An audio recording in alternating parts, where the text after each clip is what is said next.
Once a prodigy and the most talented student of the martial arts academy, his life took a drastic turn after a tragic accident.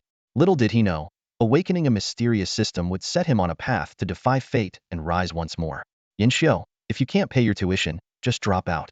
In your current state, staying at the academy is a waste of time, said his mentor, Yang Shaoxiang, his words cold and cutting, leaving the 17-year-old Yin Xiu feeling as if his heart had been torn apart.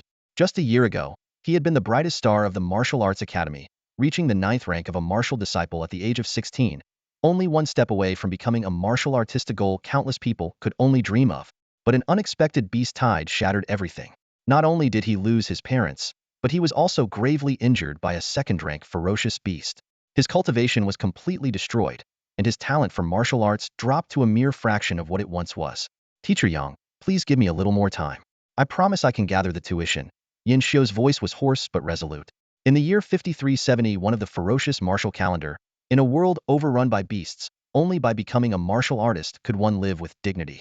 He refused to accept a life of mediocrity and vulnerability. 10 days. I'll give you 10 more days, Yang Shaoxiang replied indifferently. Returning home, Yin Xiu was consumed by despair.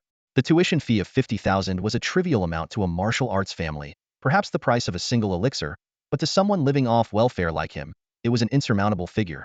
His former friends, once close, now treated him like a stranger, and his relatives had cut ties with him after deeming him a worthless investment. At that moment, a mysterious voice echoed in his ears: the infinite critical strike system has been activated. Any martial arts-related action by the host will have a minimum of 3 times and a maximum of unlimited critical strike chances. Without hesitation, Yin Xiu threw himself into training. The Academy's Blood Qi 9 refinements technique received continuous critical strike bonuses 3-fold, 10-fold, 5-fold, and even an astonishing 1,000-fold. An hour of training was equivalent to 41 days of hard practice. In just a few short days, he rose from being crippled to reclaiming the first rank of a martial disciple, even reaching the power of 3 elephants. With newfound hope, Yin Xiu prepared to venture into the wilderness to hunt ferocious beasts and gather the tuition fee. However, as he stepped out of the academy, he unexpectedly encountered a familiar figure in Shaodai. This girl, who had once confessed her feelings to him only to be gently declined, was now the academy's newly crowned goddess. Hey, Ren Shaodai suddenly called out. Yin Xiu stopped in his tracks and looked at Ren Shaodai, his expression calm. The air around them seemed to freeze, and a subtle tension hung between the two. What's this? You don't even have the courage to look at me now? Has losing all your cultivation taken away even the tiniest shred of confidence you had? Ren Shaodai's voice carried a mocking tone. We're not close. Why should I look at you? Yin Xiu furrowed his brows slightly and turned away. Is there something you need? Those 3 simple words hit Ren Shaodai like a wall. She had imagined that the now powerless Yin Xiu would treat her with deference. After all, she was the rising star of the academy, one of the most promising candidates destined to become a warrior. But instead, he responded with indifference, brushing her off. I heard that Mr. Yang has already given you an ultimatum. 10 days. If you can't pay the tuition by then, you'll be expelled. Honestly, dropping out and living as an ordinary person isn't so bad. At least you wouldn't have to risk your life fighting beasts every day. Thanks. Ren Shaodai was momentarily at a loss for words. If there's nothing else, I have things to do. I'll be going now. Yin Xiu turned to leave. That sentence struck a nerve with Ren Shaodai. Memories of her confession being rejected a year ago flooded back, and her expression twisted slightly. Yin Xiu, do you even realize how thankful I've been every single day over the past year? Thankful that you rejected my confession, thankful that I didn't become your girlfriend. If I had, not only would I be the laughingstock of the academy, but my entire life would have been dragged down by you. Soon, you'll drop out of school, while I will become a warrior. The gap between us will only grow wider until we're like 2 parallel lines that will never intersect. In the near future, you'll have no choice but to look up to me. Yin Xiu's face remained expressionless. What exactly are you trying to say? Tell me, do you regret it? Regret rejecting my confession back then? Pointless. As more and more students gathered around to watch, Yin Xiu turned and walked away. He called me pointless? Ren Shaodai stood frozen in place, staring at his retreating figure. Her feelings were a tangled mess of bitterness and confusion. Why had she even stopped him today when she usually ignored him? Perhaps it was the faint smile he had shown earlier, a reminder of the brilliant, awe-inspiring boy he once was, the one she had admired so deeply. Still pretending. Don't think I can't tell you regret it. You regret rejecting my confession. You regret not being my boyfriend. Ren Shaodai's expression twisted further. There's no way you don't regret it. Yin Xiu couldn't understand what was going on in Ren Shaodai's mind. Showing up out of nowhere to ask if he regretted something? Ridiculous. After leaving the academy, Yin Xiu quickly put the incident behind him. He headed straight for the transit center, where trains departed every hour for the wilderness, the only way for warriors in training to venture out and hunt ferocious beasts. After paying the 200 coin fare, he boarded the train. Almost immediately, other passengers began approaching him with enthusiasm. Hey, buddy, heading out to hunt beasts? Need a team? Young man, what's your strength level? Hey, kid. Most of the passengers were also beast hunters, all looking to team up for safety. Yin Xiu politely declined several invitations. An hour later, the train arrived near the city walls. As the massive iron gate slowly opened, the wilderness came into view. Towering mountains, dense forests, and the distant, bone-chilling roars of ferocious beasts. Let me remind you all again, the train's safety officer announced sternly, the safe zone extends 200 kilometers in all directions and is marked with flags. Stay within this area. Do not venture into the warning zone, or beyond proceed at your own risk. The wilderness was divided into 5 levels of danger: safe zone, warning zone, danger zone, forbidden zone, and death zone, each further categorized into 3 sublevels. The safe zone, where first-tier beasts roamed, was relatively secure. The 200-kilometer safe zone around Tianling City had been painstakingly cleared by the Martial Arts Guild's president and vice presidents, providing a training ground for warriors in training. Before losing his martial cultivation, Yin Xiu had frequently hunted here, occasionally exploring the warning zone. He was familiar with the area. Declining another invitation to join a team, he headed off alone in a chosen direction. As he ventured farther, the number of people around him dwindled, but the growls of beasts grew louder. Suddenly, a loud howl echoed, and a massive gray wolf appeared before him. The beast stood about 1.5 meters tall, weighed over 500 kilograms, and was covered in coarse gray fur. Its fierce eyes locked onto Yin Xiu.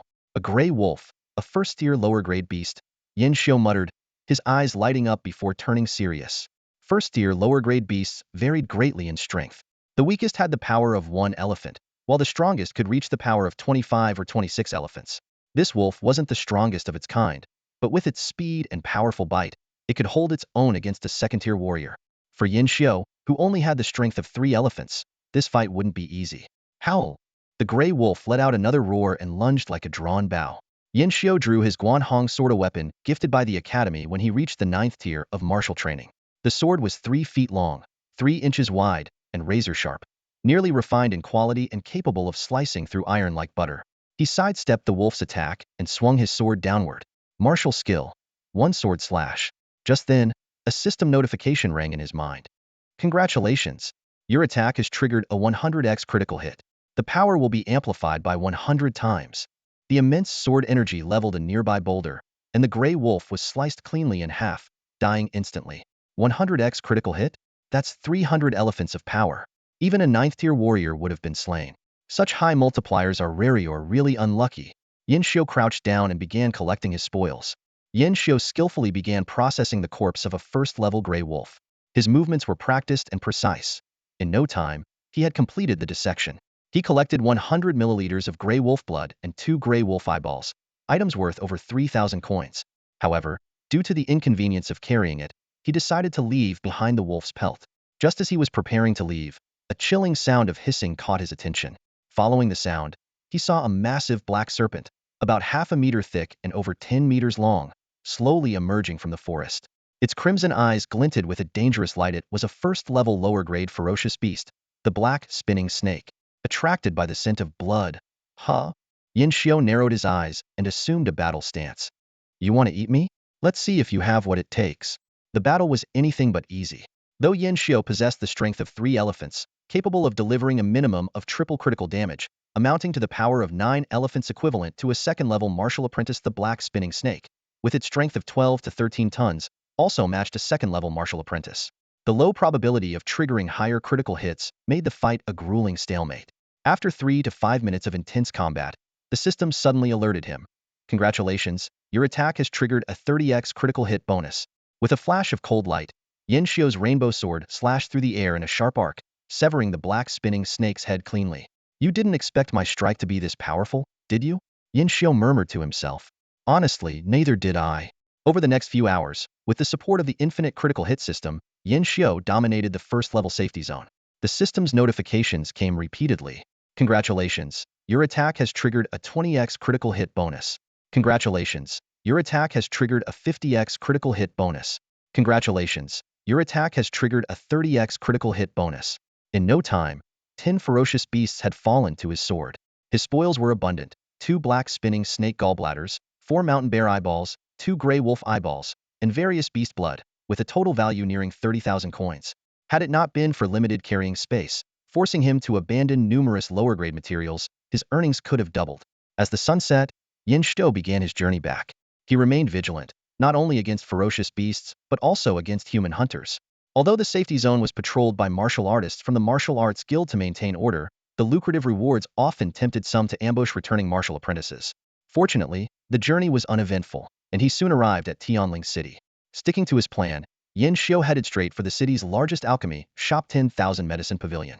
The moment he stepped through the door, a crisp and pleasant voice greeted him. "Welcome, esteemed martial artist. How may I assist you today?" The receptionist was a young woman with star-like eyes and radiant skin.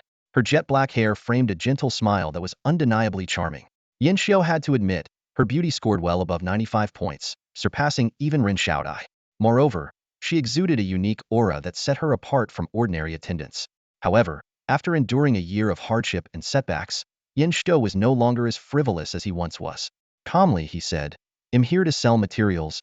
With that, he placed all his collected items on the counter. The young woman maintained her smile as she began to calculate the prices. Gray wolf eyeballs, 1,000 coins each. Blood, 1,000 coins per 100 milliliters. Black spinning snake gallbladders, 2,000 coins each. Altogether, these materials are worth 27,000 coins. Would you like to sell them? Sell? Yin Shou replied succinctly. The transaction was completed quickly, and Yin Shou's account was credited with 27,000 coins. "Is there anything else I can assist you with?" the receptionist asked. Yin Shou initially intended to decline, but a thought crossed his mind. There were still 7 days left until the deadline, and judging by today's haul, he could gather enough for his tuition in just 2 days. With time to spare, he decided it was better to enhance his strength first. "I'd like to buy blood chi powder," he said. "Blood chi powder costs 10,000 coins per portion. How many would you like?" she asked. 10,000? Yin Shou's lips twitched in frustration. Gritting his teeth, he said, 2 portions. After paying 20,000 coins and receiving the powder, Yin Shou turned to leave. As he walked out, he couldn't resist muttering under his breath, "What a rip-off." The receptionist watched him go, her professional smile fading into a slight frown, her eyes reflecting a hint of puzzlement. Soon, another customer arrived, eagerly striking up a conversation with her. She quickly resumed her polished demeanor, skillfully engaging in the exchange. Back at his residence, Yin Shou couldn't wait to take out the blood chi powder. This first-level lower-grade medicinal powder was known for refining muscles and bones and boosting blood chi, staple for martial apprentices. However, its high price meant it was typically only affordable for disciples of martial arts schools or members of martial families. Yin Shou's ability to purchase it was entirely thanks to the critical hit system. He dissolved the powder in water and consumed it, immediately activating the blood chi 9 refinements technique. The system's notifications rang out. "Congratulations, your blood chi powder effect has triggered a 3x critical hit bonus. Congratulations, your blood chi powder effect has triggered a 15x critical hit bonus." Though he didn't achieve the coveted 1000x critical hit, or even a 100x, Yin Shou smiled nonetheless. He could feel a surge of immense strength coursing through his body, steadily growing. The effect of a single portion of blood chi powder was equivalent to weeks of arduous training. The strength of 5 elephants achieved. In the following days, Yin Shou's life followed an unusually consistent routine. Every morning, he would board the maglev train heading to the wilderness, where he hunted alone in this perilous land. What was called the safe zone was far from safe for ordinary martial practitioners. Every day, dozens of them lost their lives, and hundreds more were injured. The ferocious beasts earned their name due to their savage and irrational nature. However, this rule seemed not to apply to Yin Shou. With the power of the 5 elephants and a guaranteed triple critical strike, even Yin Shou's most basic attack reached the strength of 15 elephants, approaching the peak of a third-tier martial practitioner. If he triggered a 100-fold critical strike, even a 9th-tier ferocious beast would fall to a single blow. This level of power was so overwhelming that even martial artists would likely flee at the sight of him. As a result, Yin Shou's hunting trips were remarkably smooth. Every day, more than a dozen ferocious beasts fell to his sword, and the sale of their materials brought him an average daily income of nearly 30,000 credits. That morning, as usual, Yin Shou boarded the maglev train. Around him, passengers were engaged in lively discussions. "Have you heard? Recently, there's been a formidable martial practitioner in the safe zone. He kills over a dozen ferocious beasts every day without a scratch on him." "Of course I've heard. That guy is unbelievably strong. They say he uses a sword, and people in the wilderness are calling him Killing Sword. That powerful? Could he be a martial artist? No way. He's never used true essence, so he must be a martial practitioner. Maybe he's cultivated some kind of heavenly level battle technique or skill to become that strong. I saw him with my own eyes. He split a berserk tiger in half with one swing, and even cracked the ground. It was terrifying. At first, Yin Xiu ignored the chatter. But as the descriptions continued, he gradually realized how closely they matched his own actions, killing over a dozen ferocious beasts each day, using a sword as his weapon. As soon as he stepped off the train outside the city, his Guanhong sword was accidentally exposed due to the crowded surroundings. A startled gasp immediately broke out. It's the Killing Sword. The surrounding martial practitioners turned to look in unison. Hey, you've got the wrong person. I'm not the Killing Sword. Yin Xiu tried to deny. No mistake, the person insisted. I haven't seen the Killing Sword's face, but I've seen his sword. It's the one you're holding. You are the Killing Sword. Seeing the growing crowd of onlookers, Yin Xiu quickly left the scene. 10 minutes later, he chuckled to himself. A year ago, I never thought I'd become the kind of person people talk about as a strong fighter. Killing Sword? Not a bad nickname. That afternoon, around 3 p.m., after hunting 7 ferocious beasts, Yin Xiu returned to Tianling City. On the maglev train, he carefully wrapped his Guanhong sword to avoid attracting attention again. At the Myriad Herbs Pavilion, Yin Xiu skillfully placed the materials he collected on the counter. Welcome to, it's you again. You come and go so quietly. I thought you were a customer, the female attendant said with a hint of mock complaint. Over time, Yin Xiu had become acquainted with the attendant, a beauty with a solid 95-point charm. I'm a regular. No need for formalities, Yin Xiu replied casually. The attendant examined the materials on the counter. The blood of a saber-toothed tiger, the gallbladder of a black spiral snake, the heart of a dragon-winged bird. There's a lot less this time. Not feeling well? I'm fine. Just ran into some unexpected situations. Oh, I thought the Killing Sword had stopped killing for a moment there. Yin Xiu froze at her comment. She knew about the nickname too? Shortly after, he received over 17,000 credits for the materials. Combined with his previous savings, his total funds now stood at 170,000. He spent 120,000 on 12 portions of blood chi powder, leaving him with a balance of 50,000. As he was about to leave, the female attendant suddenly spoke up. Hey, we've seen each other a few times now. We're not exactly friends, but we're at least acquaintances. I still don't know your name. Shouldn't you introduce yourself first before asking someone else's name? Yin Xiu countered. The attendant hesitated briefly before responding. I'm Mu Zixuan. The surname reminded Yin Xiu of one of the few martial masters in Tianling City, the vice president of the Martial Arts Guild, who also had the surname Mu. Seeing his silence, Mu Zixuan urged, Your turn. Me, Yin Xiu said lightly. I'm called the Killing Sword. With that, he ignored Mu Zixuan's indignant expression and left the Myriad Herbs Pavilion. That evening, in a luxurious villa in the upper district of Tianling City that resembled a castle, Mu Winglong, the vice president of the Martial Arts Guild, had just returned home. He found his granddaughter, Mu Zixuan, sitting on the sofa with her cheeks puffed out in frustration. As a doting grandfather, the sight made him anxious. Who upset my precious granddaughter? Tell me, and I'll make them pay. In all of Tianling City, there's no one I can't deal with. Recalling the events of the morning, Mu Zixuan gritted her teeth. There's someone who made me mad. He bullied me. Bullying? A cold glint flashed in Mu Winglong's eyes.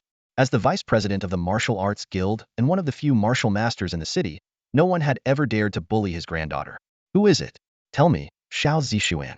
I'll personally take care of him. It's... Mu Zixuan began but then paused. After some thought, she shook her head and clenched her fists. Forget it, Grandpa. Stay out of this. If I suffered a loss, I'll handle it myself. As for Mu Zixuan's attempt to establish familiarity, Yin Xiu felt no emotional response. If anything, he was slightly resistant. A year ago, he had many friends. They supported each other during hunts and fought side by side, even when surrounded by ferocious beasts. But after the beast tied, when he was left with nothing, those same friends grew distant. They feared being dragged down and avoided even greeting him. Since then, Yin Xiu had sealed his heart in ice. He no longer trusted anyone's kindness. He only trusted himself. Congratulations, your blood chi powder effect has received a 5-fold critical hit bonus. The system notifications flashed continuously, and a glimmer of excitement appeared in Yin Xiu's eyes.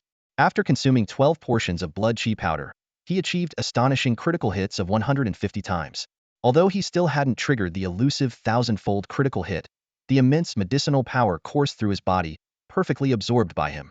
His strength surged step by step. 8 elephants, 9 elephants, breaking through the second-tier martial disciple level, 10 elephants, 12 elephants, and finally stabilizing at the power of 15 elephants.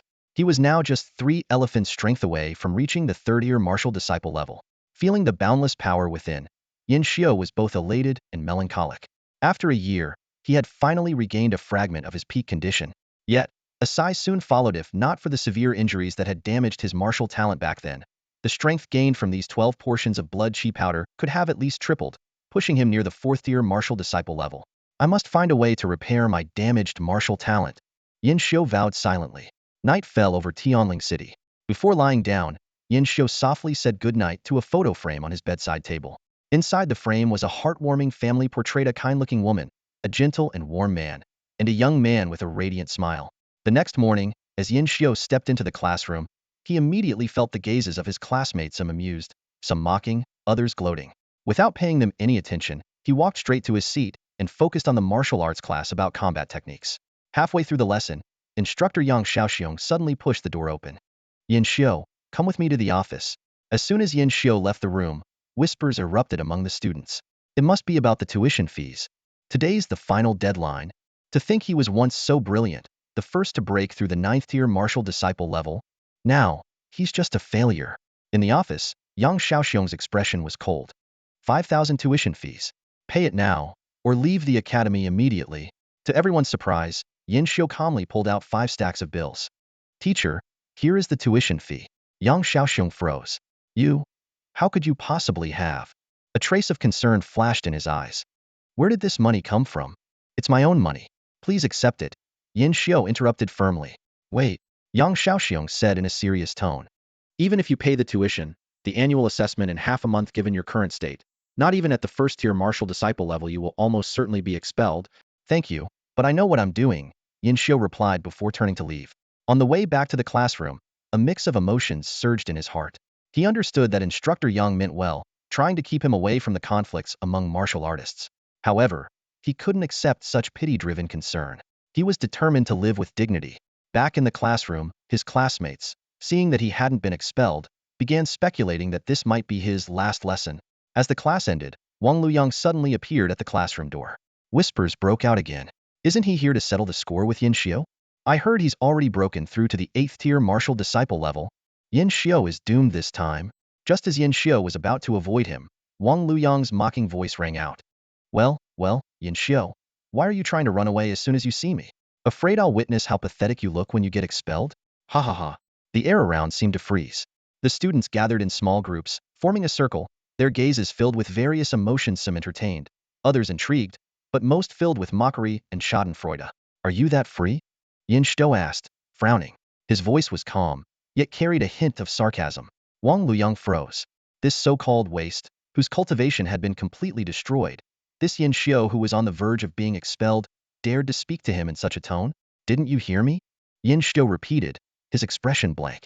I said, are you that free? Instead of focusing on your training, you're here strutting around like a cocky little kid?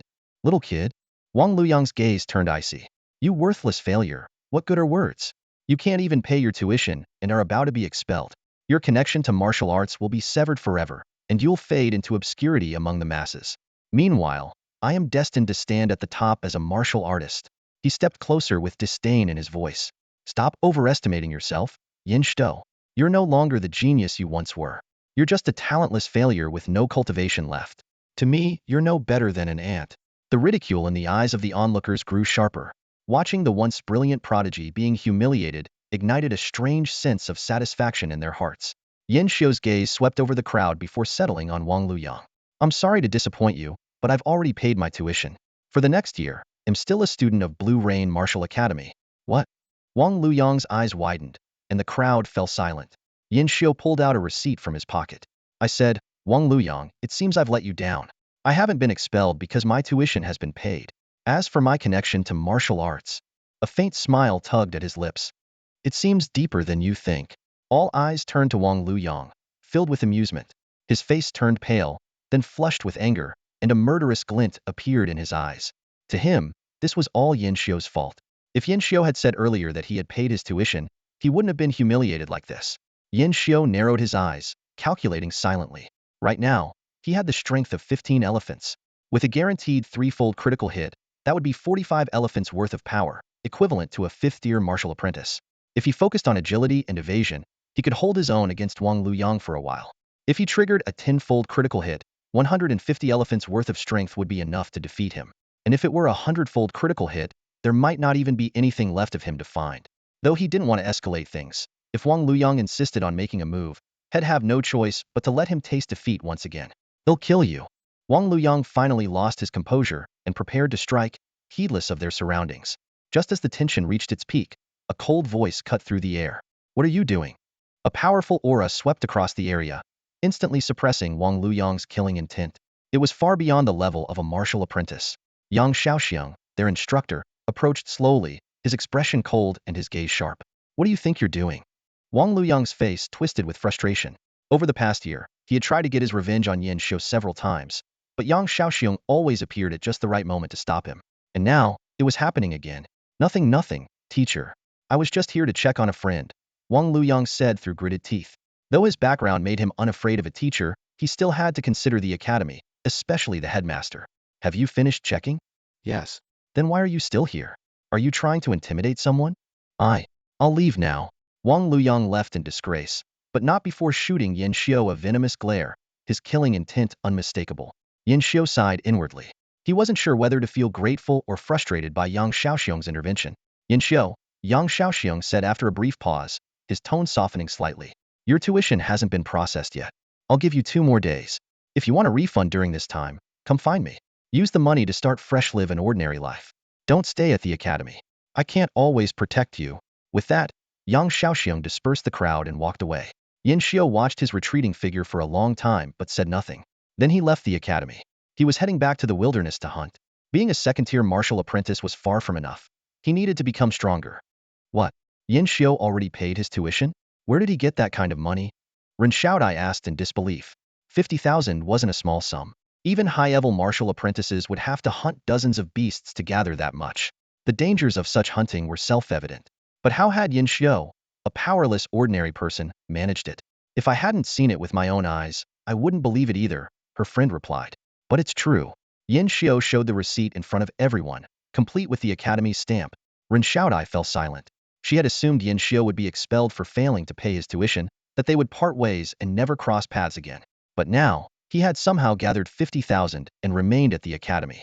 This meant they would see each other again, have more interactions, and her emotions were a complicated mix. By the way, she suddenly asked, you said Wang Luyang went to find Yin Xiu. Did they fight? Was he hurt? By he, do you mean Wang Luyang or Yin Xiu? Her friend teased, emphasizing Yin Xiu's name. Ren Xiaodai didn't respond, but her eyes grew colder. Just kidding, just kidding. Her friend quickly waved it off, startled. Don't take it seriously. Don't worry. Yang Xiaoxiang arrived later, so they didn't fight. They didn't fight. Ren Xiaodai exhaled in relief. Xiaodai, you still like Yin Xiu, don't you? Otherwise, why would you be so worried? Her friend asked curiously. Still like Yin Xiu? Something stirred in Ren Xiaodai's heart, but her expression quickly turned indifferent. Don't be ridiculous. His cultivation is gone, and his martial talent is wasted. He's not worthy of me. The gap between us will only grow, and eventually, will become 2 parallel lines that never meet. In the wilderness, a lone figure strode forward with a sword in hand. Yin Xiu's strength had advanced by leaps and bounds, achieving critical hit bonuses of 20, 15, 30, 50, and even 700 times. After breaking through the power of 15 elephants, he navigated the wilds with ease, tripling his hunting efficiency. His footprints were no longer confined to the first-level safe zone, but extended throughout the second and third-level areas. Half a day's haul was astonishing. Earth Bear Essence Blood, 500 milliliters. Bloodthirsty Red Python Gallbladders, 5 pieces. Frenzied Lion Fangs, 10 pieces. These materials alone were worth 40,000.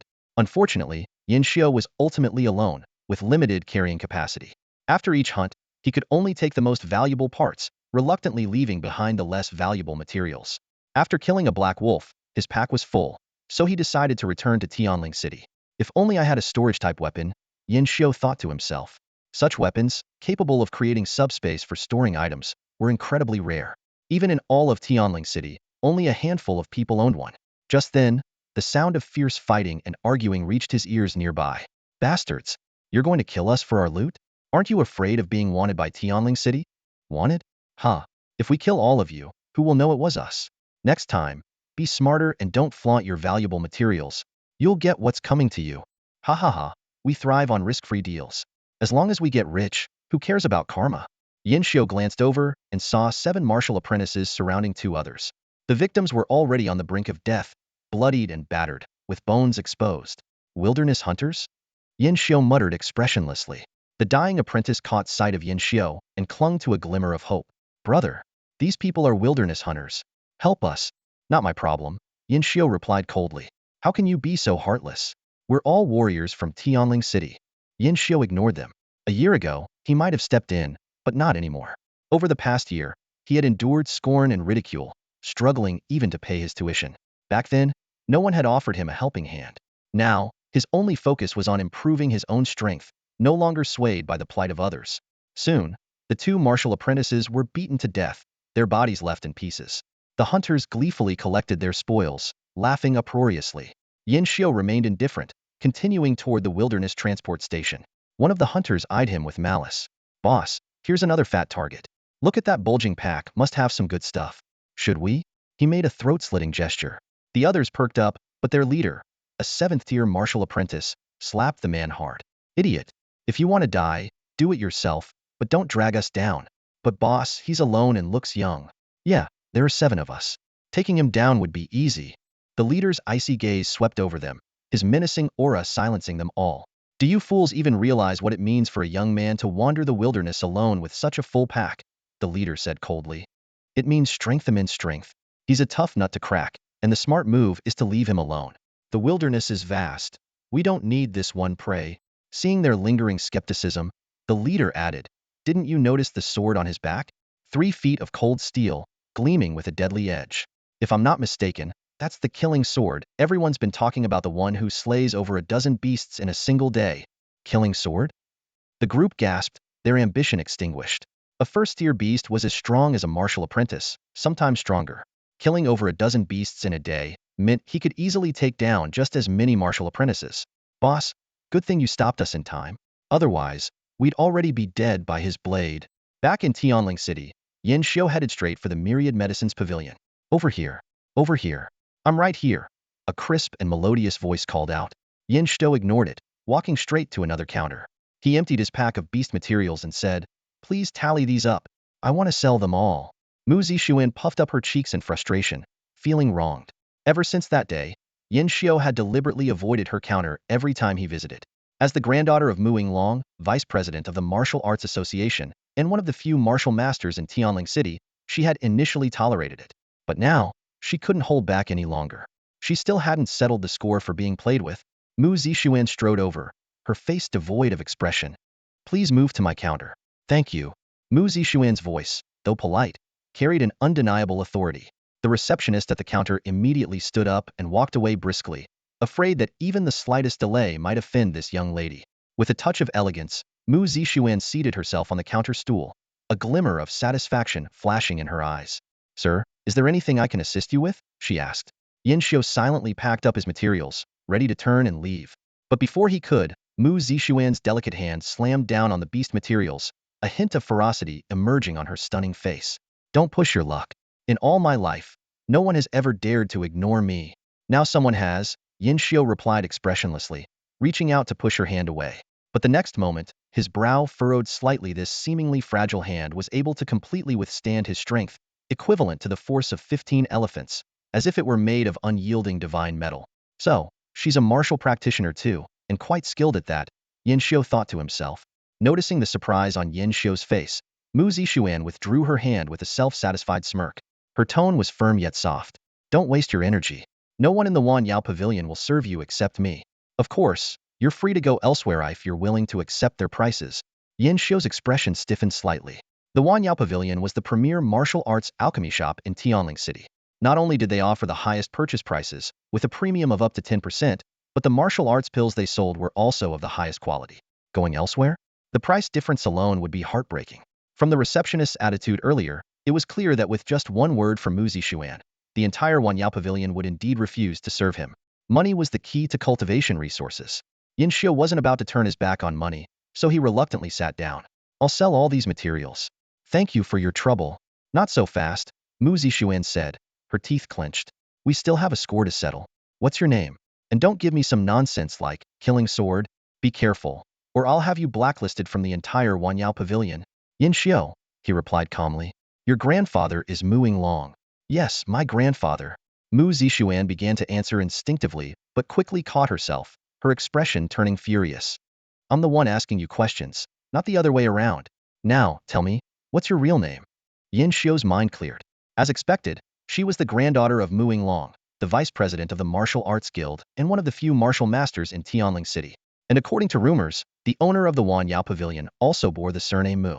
No wonder she could truly block him from doing business here. My name is Yin Xiao, he repeated. Yin Xiao? Mu Zixuan repeated his name, a triumphant smile spreading across her face. After being provoked so many times, she finally felt she'd gained the upper hand. Her eyes swept over the array of materials before her, curiosity evident. Where did you get all these materials? From the looks of it, there are over 100, and quite a few of them are mid-tier, first-grade quality. That doesn't seem relevant to our current transaction, Yin Xiao replied flatly. Answer honestly, and I'll give you a Wanyao Pavilion membership card with a 10% discount. Mu Zixuan offered, revealing her trump card. As the killing sword, Yin Xiao was not one to yield easily, but the allure of a 10% discount was simply too tempting. Without hesitation, he made the most logical choice. I hunted them myself. Really? You don't look like someone that's strong at first glance, Mu Zixuan teased. Thanks for the compliment. Yin Xiao glanced at the time, his impatience evident. Miss Mu, can we proceed with the transaction? I need to get back to my training. Ah, yes, of course. Mu Zixuan snapped back to reality, feeling inexplicably flustered. In all her life, she'd never talked to a member of the opposite sex for this long. At first, she was too angry to think much about it, but now that she'd been reminded, her cheeks flushed slightly. Soon, 42,100 taels were credited to Yin Xiao's account, bringing his total wealth to 117,600 taels, a result of 3 days' effort. I'll take 12 portions of blood chi powder, he said. Yin Xiao, your balance isn't enough, Mu Zixuan informed him. You promised me a 10% discount card, he reminded her. Right. Mu Zixuan quickly handed over the membership card. Despite their earlier unpleasantness, she had no intention of going back on her word. 108,000 taels were deducted swiftly, and the 12 portions of blood chi powder were delivered into Yin Xiao's hands. Thank you, Yin Xiao said simply before turning to leave. Hey, Mu Zixuan called out, annoyed. We've only just met, but we've talked quite a bit. That makes us acquaintances rounding up. We're practically friends. Could you not be so cold? Be a little warmer, more outgoing. Yin Xiao paused and turned back, his gaze meeting hers. That one look left Mu Zixuan rooted to the spot, her heart shaken. In his eyes, she saw profound sorrow and loneliness, buried beneath a mask of indifference. She couldn't fathom what kind of experiences could leave a 17-year-old boy with such an expression. I have no acquaintances, let alone friends, Yin Xiao said in an emotionless voice before turning and vanishing into the crowd. Mu Zixuan stared after him, a pang of regret surfacing. Perhaps she shouldn't have been so willful with him. Yin Xiao, however, remained unfazed. He cared little about offending the Wanyao Pavilion's heiress. Acquaintances? Friends? Ha, such terms sounded close.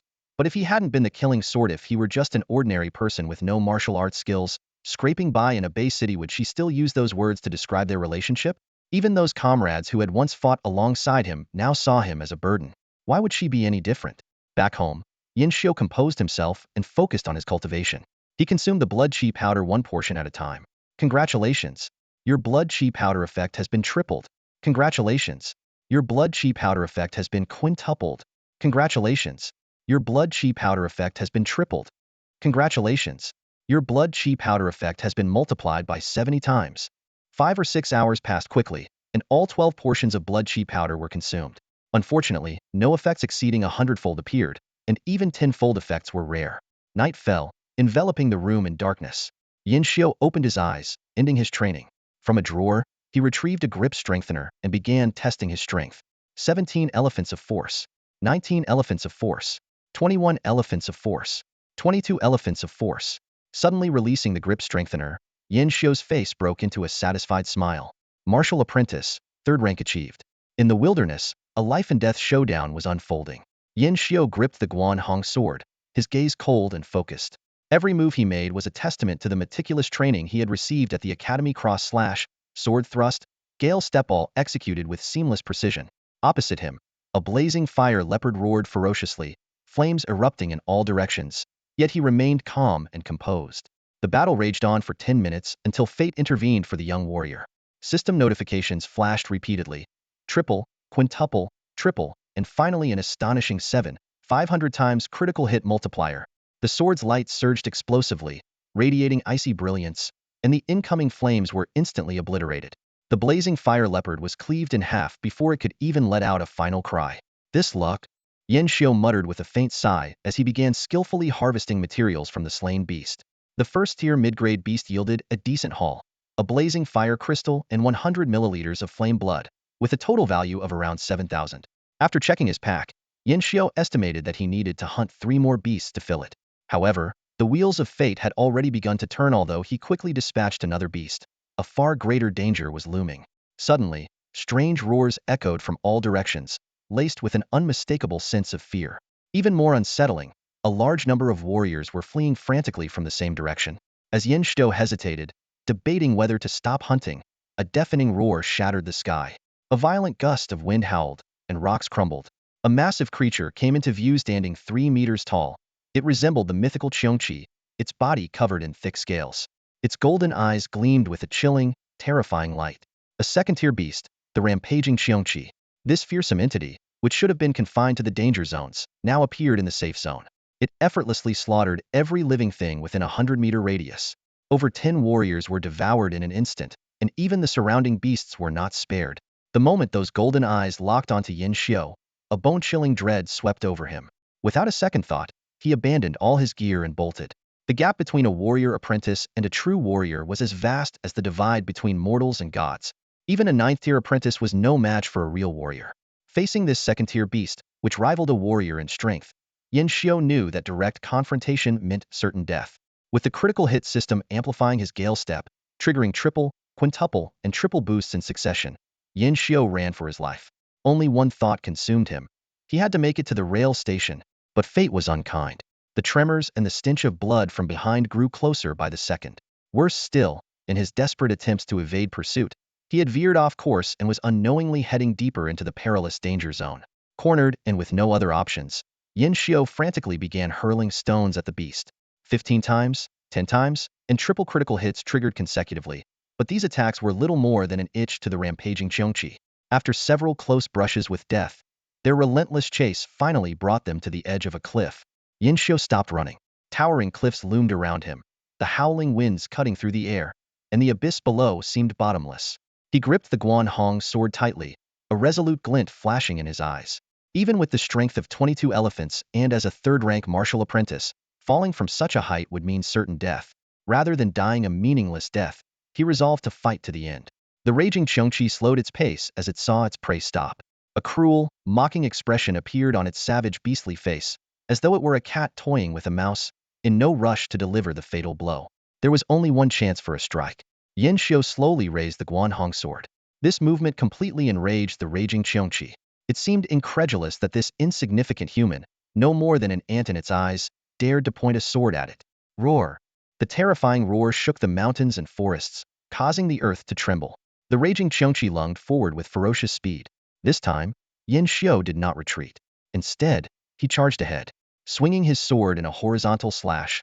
His face twisted with fury as he let out a desperate roar. Come on! Man and beast collided with an earth-shattering impact. The overwhelming force surged like a tidal wave. Yen Xiao coughed up blood and, unable to withstand the devastating blow, lost consciousness. Just before his mind faded into darkness, he vaguely heard a system notification. Congratulations! Your attack triggered a 500 times critical hit bonus. When Yen Xiao regained consciousness, the sharp pain jolted him awake. I'm not dead. He looked around and found himself at the bottom of the cliff. Mist swirled around him, and the towering stone walls pierced the sky, with no sign of the mountain's summit above. Beneath him, he felt something soft and warm. Looking down, he discovered the corpse of the raging Qiongqi, cleaved cleanly in two by a single strike. The truth became instantly clear. His final sword strike had triggered the 500 times critical hit, successfully killing the second-rank ferocious beast. However, the impact of their collision had sent them both plummeting off the cliff. Fortunately, the beast's corpse had cushioned his fall, allowing him to survive by sheer luck. After resting for a moment, Yen Xiao began to survey his surroundings. In the distance, he noticed a shimmering lake emitting a faint, multicolored glow. The air was thick with spiritual energy, like a fog, creating a scene that resembled a celestial paradise. A hidden realm? The term surfaced in his mind unbidden. Legends spoke of hidden realms left behind by fallen martial masters, serving as their legacies. Even the martial instructors at the academy had never witnessed one, though young Xiaoxiong's eyes glimmered with longing whenever he mentioned them. As Yin Xiu cautiously approached the lake, a weathered, ethereal figure suddenly appeared. Another successor has arrived? Junior Yin Xiu greets the senior, Yin Xiu said, bowing respectfully. Good, good, good. The figure repeated thrice, its tone calm and measured. I perished long ago, leaving behind this fragment of divine will to seek a fated successor for my martial legacy. Senior, may I be so bold as to ask how I might become your successor? Yin Xiu inquired. Though fate has brought us together, becoming my successor is no simple feat. You must pass 2 trials to enter the preliminary selection. Once you become a martial artist, you must then journey to the place of my burial and compete against other preliminary candidates. Only by defeating all rivals will you earn my legacy. Other candidates? Yin Xiu asked, his brows furrowing. Naturally. My martial techniques are unparalleled, a rarity through the ages. They must be passed on to the strongest talent. I have left 31 such hidden realms in total. Yin Xiu's mind raced. This meant that even after passing the preliminary selection, he might have to face up to 30 other competitors to claim the ultimate inheritance. Senior, may I ask what the first 2 trials entail? The phantom figure pointed towards the lake, and the water immediately began to boil and churn. Slowly, a stone steel forged from the skull of a colossal beast emerged from the depths. The surface of the steel radiated an ancient and mysterious aura, inscribed with a heaven-grade cultivation technique and a heaven-grade martial skill. You have 3 days. If you can comprehend the mysteries within and grasp the fundamentals, you will pass the first trial. The phantom's voice echoed, distant and ethereal. A heaven-grade cultivation technique. Even though Yin Xiu had mentally prepared himself, his pupils couldn't help but contract in shock. Cultivation techniques were divided into 4 levels: yellow, profound, earth, and heaven. Even the ordinary students of Lanyu Academy only practiced yellow-grade techniques. As the academy's former top prodigy, the best he had been taught by the headmaster was a profound-grade technique. Earth-grade techniques were closely guarded secrets of martial families, unattainable no matter the wealth offered. Heaven-grade techniques were treasures of unparalleled rarity, their appearance often triggering chaos and bloodshed. What happens if I fail the trial? Yin Xiu cautiously inquired, knowing that his damaged martial talent left him uncertain of success. The memory of this secret realm will be erased, but the heaven-grade technique and martial skill will remain as gifts for those destined, the phantom replied indifferently. Hearing this, Yin Xiu felt slightly relieved. He began focusing intently on the steel and quickly immersed himself in its intricacies. The heaven-grade cultivation technique was named 8 extremes battling the heavens, symbolizing the power of the 8 extremes of the world, drawing strength from all directions to challenge the heavens. Its profoundness far surpassed the 9 refinements of vital energy, a profound-grade technique, by hundreds of times. As Yin Xiu began to cultivate, system notifications started to appear one after another. Congratulations! This comprehension triggered a 5-fold critical boost. Congratulations! This comprehension triggered a 20-fold critical boost. Congratulations! This comprehension triggered a 700-fold critical boost. The inscriptions on the steel seemed to come alive, and countless martial secrets surged into his mind like a tidal wave. 1 hour, 2 hours, 3 hours passed, and finally, congratulations! This comprehension triggered a 10,000-fold critical boost. With this monumental critical boost, Yin Xiu's understanding of the 8 extremes battling the heavens had reached perfection. There were no more secrets left in this heaven-grade technique for him to uncover. Even more astonishing, as this technique replaced 9 refinements of vital energy as his primary cultivation method, his vital energy became several times more robust than before. Although his strength still measured at 22 elephant forces, his vital energy now carried the essence of the 8 extremes, granting him far greater endurance and resilience. How do you feel? The phantom asked calmly as the young man opened his eyes. I have comprehended it completely, Yin Xiu replied respectfully. Completely? Are you certain? The phantom's tone suddenly sharpened. Think carefully before you answer.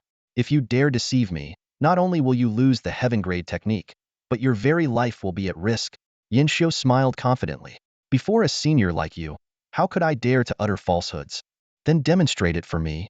Without hesitation, Yin Xiu began to perform the technique. Instantly, the essence of the 8 extremes radiated from his body, causing even the surrounding grass and trees to sway. The phantom was visibly stunned, though the mist surrounding him concealed his astonishment. The 8 extremes battling the heavens far surpassed ordinary heaven-grade techniques. Even the most gifted geniuses the Phantom had encountered in his lifetime required a month of seclusion to comprehend it. Yet this young man before him had mastered it in mere hours. Senior, what do you think? Yin Shou asked, a faint smile tugging at his lips after completing the demonstration. The Phantom composed himself with effort. Not bad. Among the geniuses I encountered in my lifetime, you'd rank above average. Then I shall proceed to comprehend the heaven-grade martial skill, Yin Shou said. The martial skill, called 8 Extremes Battling Strike, encompassed the essence of punches, sword techniques, kicks, and more, perfectly complementing the 8 Extremes Battling the Heavens technique. With the cultivation method as a foundation and the critical boosts from the system, Yin Shou's progress was astonishingly swift. By the time the hazy night descended, he had fully grasped the martial skill. All done, Senior. Would you like me to demonstrate it? Yin Shou asked, gripping his sword with anticipation. The Phantom shook his head. There's no need. It was unnecessary because the aura of the 8 extremes emanating from Yin Shou during his comprehension was proof enough that he had fully mastered the martial skill.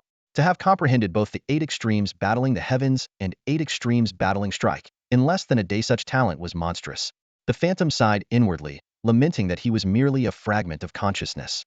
Otherwise, he would have undoubtedly taken Yin Shou as a disciple to pass on his legacy. Congratulations, young one. You have successfully passed the first trial. This is your reward. Just drop your blood on it, and you can use it. With a light wave of his sleeve, the shadowy figure caused the lake's surface to churn and boil. From the swirling mist, a ring radiating a crystalline glow emerged, slowly floating toward the young man before him. Yin Shou's heart raced, for he had already guessed what it was. Trembling, he bit his finger and let a drop of blood fall onto the ring. In an instant, a stream of information surged into his mind. Minor Universe Ring, a heaven-grade storage weapon with a 10 by 10 subspace. Unable to contain his excitement, Yin Shou slipped the ring onto his finger and sent his thoughts into it. Before his eyes, a dim, gray space unfolded. Thank you, Senior, he said earnestly. No need. This is what you deserve, the shadowy figure replied, waving dismissively. Now leave. When you break through to the 7th level of Martial Disciple, return for your second trial. Before the words had fully settled, Yin Shou felt the world around him spin. When he opened his eyes again, he found himself back on the cliff. If not for the tangible ring on his finger, he might have thought the entire experience had been nothing but a dream. 7th level of Martial Disciple. Huh? Yin Shou mused to himself. With the critical strike system, it shouldn't take too long. Suddenly, he smacked his forehead in frustration. Right. I forgot to ask the senior's name. Oh well, I'll ask next time. Back in the secret realm, the shadowy figure watched Yin Shou depart, unable to suppress his awe. To master both the 8 extreme skybreaking art and the 8 extreme skybreaking strike in less than a day. What kind of monster is he? No. He's beyond a monster's a prodigy. The figure sighed inwardly. If those old geezers find out about him, they'll go crazy trying to snatch him away. Regret tinged the figure's voice as he murmured, if only I were more than a mere wisp of divine consciousness, I would have taken him as my disciple on the spot. Then, as a thought occurred to him, a look of anticipation crossed his face. If he ever reaches that realm, he trailed off, muttering to himself, even with his extraordinary talent, breaking through to the 7th level of Martial Disciple will take at least 6 months. I might as well rest until then and look forward to our next meeting. That evening, the Myriad Medicines Pavilion had already closed for the day, and the employees were gradually leaving. Mu Zixuan, however, stayed behind, her brows furrowed. Strange. Yin Shou would usually come by to sell beast materials around this time. Why hasn't he shown up today? Could it be that he was really upset by what I said last time? The thought of possibly never seeing Yin Shou again stirred an inexplicable unease in her heart. Just then, she overheard a conversation between 2 colleagues.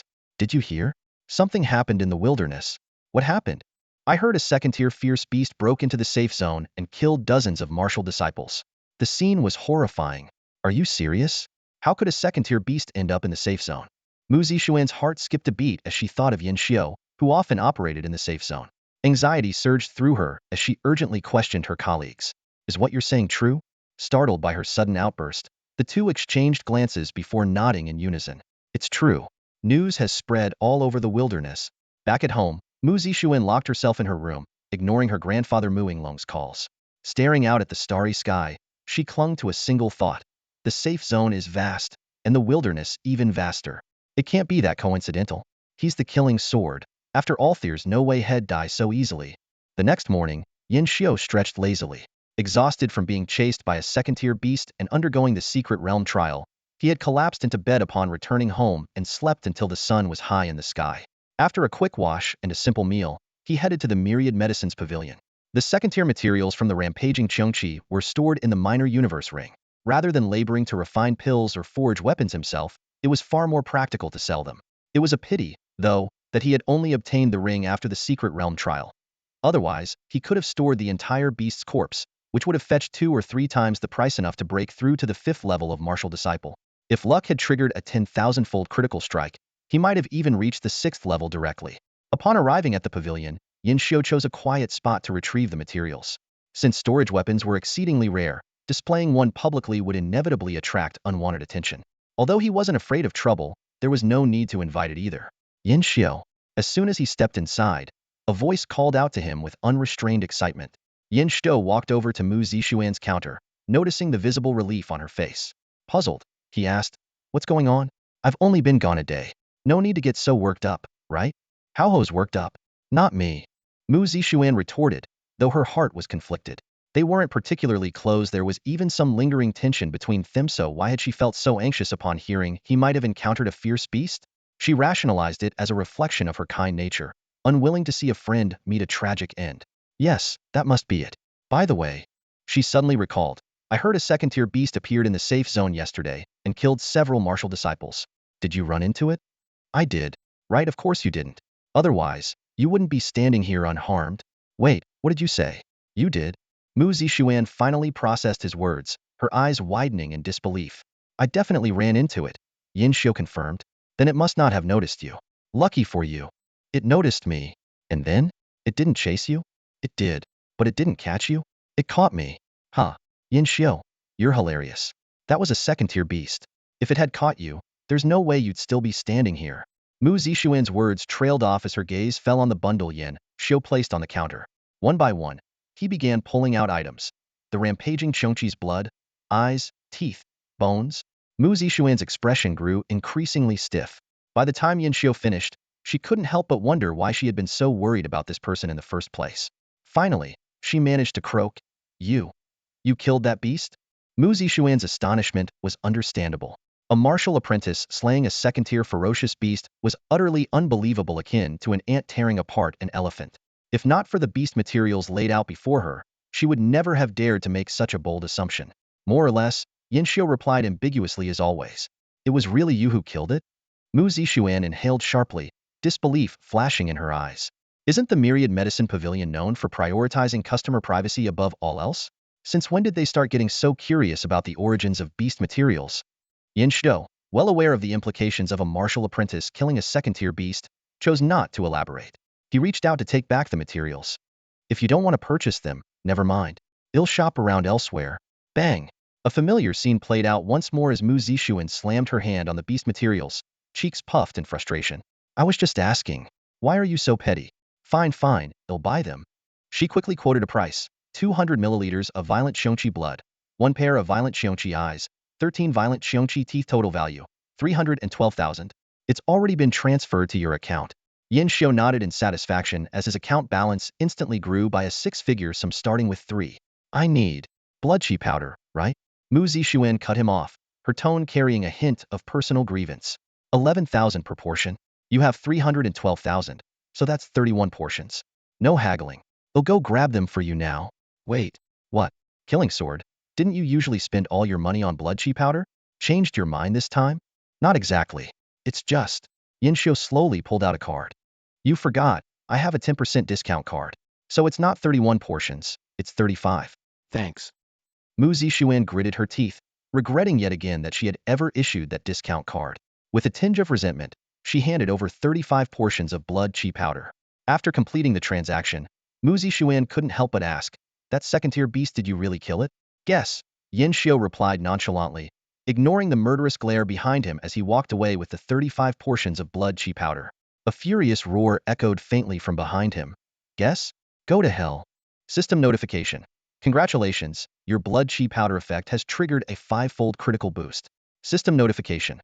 Congratulations, your blood chi powder effect has triggered a 7-fold critical boost. System notification. Congratulations, your blood chi powder effect has triggered a 3-fold critical boost. System notification. Congratulations, your blood chi powder effect has triggered a 200-fold critical boost. The growth of strength was never a smooth journey. For an ordinary martial apprentice, progressing from the power of 1 elephant to 9 elephants might take only 10 days. But advancing from 9 elephants to 18 could require 1, 2, or even 3 years. As for higher realms, they demanded even longer periods of accumulation. As Yin Xiao consumed the 34th portion of blood chi powder and activated his 8 extreme sky-breaking technique, his strength soared rapidly. 25 elephants. 27 elephants. 4th-year martial apprentice. Achieved. 30 elephants. Finally, his strength plateaued at 33 elephants. At that moment, Yin Xiao's entire body glowed red, steam rising around him like a furnace of flesh and blood. The essence of the 8 extreme sky-breaking technique emanated unconsciously, his eyes flashing as if with fire, and his overwhelming aura rivaled that of a 5th-year martial apprentice. When he completed his practice and the 8 extreme sky-breaking technique gradually ceased operation, his body slowly returned to its normal state. What a pity. The blood chi powder's effectiveness has significantly diminished for a 4th-tier martial apprentice, and the 100-fold critical boost only triggered once. Otherwise, my strength might have broken through to 36 elephants. Though he hadn't advanced to a 5th-tier martial apprentice, Yin Xiao was already quite satisfied. After all, rising from nothing to the 4th tier in less than a month was a staggering speed that could shock the outside world. Following this, Yin Xiao began practicing the 8 extreme sky-breaking strike. Comprehension was one thing, but mastery was another. Although he had grasped the technique's intricacies, true mastery required years of honing. Of course, that was assuming no external assistance. System notification. Congratulations, your martial technique training has triggered a 3-fold critical boost. System notification. Congratulations, your martial technique training has triggered a 10-fold critical boost. System notification. Congratulations, your martial technique training has triggered a 300-fold critical boost. As the golden hues of dusk bathed the room, a solitary figure continued to train tirelessly. Even when utterly exhausted and drenched in sweat, he remained relentless in his pursuit. In a luxurious villa. Grandfather, do you think it's possible for a martial apprentice to kill a 2nd-tier beast? Mu Zixuan rested her chin on her hand, her brows furrowed deeply in confusion. Without hesitation, Mu Yinglong, who was in the middle of training, replied, absolutely impossible. Ah. Mu Zixuan's jaw dropped. Not even the slightest chance. Not even the slightest. After a pause, Mu Yinglong added, my dear granddaughter, if you were talking about an 8th-tier martial apprentice defeating a 9th-tier one, or even a 1st-tier martial apprentice defeating a 9th-tier one, that's possible. Strength can be compensated for with techniques, martial skills, weapons, or even pills. But for a 9th-tier martial apprentice to defeat a martial artist, that's absolutely impossible. It's a fundamental difference. Martial artists absorb violent spiritual energy, store it in their dantian, condense true essence, and can break through a martial apprentice's flesh as easily as tearing paper. Maybe in top-tier cities like Tianjin, Shangjing, or Duhang, there are geniuses who can transcend such boundaries, but I've personally never heard of such a thing. I see. Mu Zixuan's confidence wavered, seeing her grandfather's certainty. Yet when she recalled Yin Xiao's mischievous smirk, she couldn't shake the strong feeling that he really had slain that 2nd-tier beast. What's going on, my dear granddaughter? Why this sudden curiosity? Mu Yinglong rarely probed his granddaughter's thoughts, but this time he couldn't resist. Well, grandfather, it's like this. After hesitating for a moment, Mu Zixuan recounted the story of Yin Xiao slaying the 2nd-tier beast, though she omitted his name. To her surprise, Mu Yinglong's expression turned utterly shocked, his voice laced with disbelief. What? A martial apprentice hunting a 2nd-tier beast? I never thought our Tianling city would have such a genius. No wonder my granddaughter is so smitten, so preoccupied, so infatuated, so determined. Grandfather. Mu Zixuan glared at him murderously. Be serious. And what's with all that nonsense about being infatuated? Oh, come on, I was just joking with my favorite granddaughter. Mu Yinglong chuckled awkwardly before turning serious again. But I stand by what I said. A martial apprentice killing a 2nd-tier beast? Impossible. That includes this boy you mentioned. Mu Zixuan furrowed her brows slightly, a trace of unwillingness in her heart. There was no denying that the man had indeed brought 2nd-tier beast materials. Mu Yinglong, noticing his granddaughter's thoughts, chuckled and said, what's so surprising about that? While martial apprentices can't kill 2nd-tier beasts, there are plenty of opportunities to scavenge. Perhaps the beast encountered an equally strong opponent or found itself in a desperate situation. In any case, it's not uncommon for a martial apprentice to present 2nd-tier beast materials in this world. So it was scavenged. Mu Zixuan murmured, deep in thought. Thinking back, Yin Xiao had never explicitly admitted it. He always brushed it off with vague responses like, something like that or guess for yourself. Yet, she couldn't shake the feeling that the truth was more complicated. My dear granddaughter, let me remind you of something else. Mu Winglong's expression suddenly turned serious. I don't know who this young man you're talking about is, but judging by your reaction, he must be someone important to you. Of course not. Mu Zixuan instinctively denied, her tone tinged with a hint of panic. Ignoring her protest, Mu Winglong continued. Let me give you a piece of advice: never tell anyone about him possessing second-tier beast materials. Such materials are worth over 6 figures, enough to make even martial artists envious.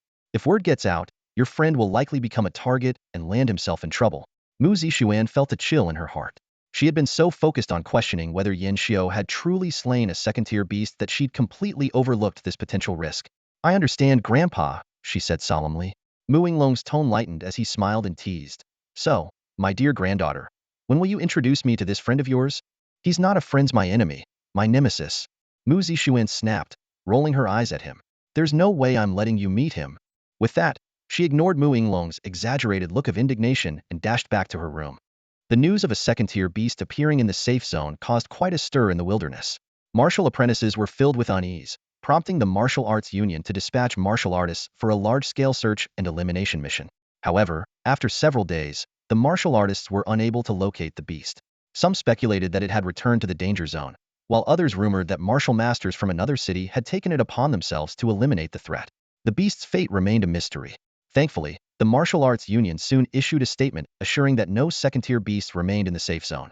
The initial panic among martial apprentices gradually subsided, and the wilderness returned to its usual bustling activity. During this time, Yin Xiao maintained a routine life, attending mandatory classes at the academy during the day, venturing into the wilderness to hunt beasts, and selling his spoils at the Myriad Medicine Pavilion. At night, he dedicated himself to cultivating the heaven-tier martial technique, 8 Extreme Sky-Breaking Strike. Congratulations! Your martial technique training triggered a triple critical hit bonus. Congratulations! Your martial technique training triggered a 10-fold critical hit bonus. Congratulations! Your martial technique training triggered a 5-fold critical hit bonus. Congratulations! Your martial technique training triggered a 30-fold critical hit bonus. With the support of the critical hit system, Yin Xiao's training progress was remarkable. He had now reached the point where he could execute the 8 Extreme Sky-Breaking Strike in its preliminary form, just a step away from mastery. Finally, the day of the annual assessment arrived, and Yin Xiao made his way to the academy. Hey look, is that Yin Xiao? It really is. Is he planning to participate in the annual assessment? Impossible. His cultivation was crippled, not even a first-year martial apprentice. How could he possibly pass? If I were him, I'd just quit. Staying here only invites ridicule. Exactly. If it were me, I would have left long ago instead of embarrassing myself like this. As soon as Yin Xiao entered the academy, whispers filled the air around him. His expression remained stoic, his heart undisturbed. Over the past year, he had grown accustomed to such jeers and mockery. What had once kindled anger and resentment now left him indifferent. Suddenly, Yin Xiao stopped in his tracks, his gaze falling on the academy gate. A ripple stirred in his otherwise still heart. 3 figures appeared there. A young man with golden hair and striking purple eyes, exuding an imposing aura, a handsome boy with a gentle smile, and a girl with flowing hair as white as snow, her every glance brimming with tenderness. Wow, it's Li Xian, the top genius of Blue Rain Academy. Half a year ago, he had already broken through to the 9th-tier martial apprentice level. I heard the principal wanted to take him as a disciple. He's the one most likely to achieve martial artist status before the age of 20, just like Yin Xiao was a year ago. The Luo siblings, Luo Qinghe and Luo Shi, have also reached the 9th-tier martial apprentice level. Though slightly behind Li Xian, they're still strong contenders to become martial artists before 20. I heard Yin Xiao used to be best friends with them. Yeah, they were known as the 4 geniuses of Blue Rain Academy. There were even rumors about Yin Xiao and Luo Shi being a couple. Supposedly, he turned down Ren Xiaodai's confession because of her. So why are they acting like strangers now? Isn't it obvious? Yin Xiao lost his cultivation, and they didn't want to be dragged down. That's so heartless. Come on, what did you expect? Loyalty can't fend off beasts. Loyalty only exists when backed by strength. Yin Xiao silently observed his former best friends. While the mockery of others had once been painful, their abandonment was what truly broke him. The memories were as vivid as ever, no matter how much time had passed. The 3 noticed Yin Xiao as well. They frowned but walked past him as if he were invisible. Li Xian muttered under his breath, I heard he paid his tuition. With that kind of money, why stay here? It's not like he can ever become a martial artist. His tone was full of disdain. The annual assessment consisted of only 1 test strength. The martial hall, located at the rear of the academy, had long been equipped with professional testing instruments. By the time Yin Xiu arrived, the area outside the examination hall was already packed with people. A teacher stood at the entrance, calling out names. Students, full of anticipation, entered the hall as their names were called. Suddenly, the massive screen suspended in midair updated the rankings. Wang Luyang, 70 elephant strength, rating. Excellent, current rank, 3.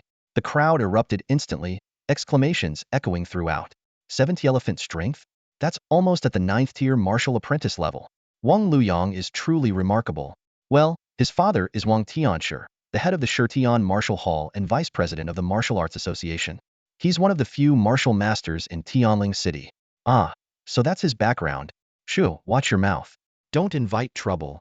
Yin Shou frowned, contemplating whether to switch examination venues, when a figure emerged from the hall. The person exuded an intimidating and domineering presence, sweeping a cold gaze across the crowd before locking eyes on Yin Shou. The students nearby sensed trouble and quickly stepped back, fearing they might get caught in the crossfire. Well, look who it is, the famous Yin Xiu of Lanyu Academy. Wang Luyang approached, his eyes brimming with mockery. Weren't you crippled? With less than 1 elephant strength, you're still here for the annual assessment? Are you here to entertain us? As laughter erupted around them, someone even let out a whistle. Not far away, Li Xian, Luo Qinghe, and Luo Shi were watching the scene unfold. Luo Shi gritted her teeth, about to step forward, but her brother Luo Qinghe stopped her. Wang Luyang comes from a prominent martial arts family in Tianling City. His background is too powerful. It's not worth offending him for Yin Xiu. But Luo Shi's voice faltered as past bonds clashed with present realities in her heart.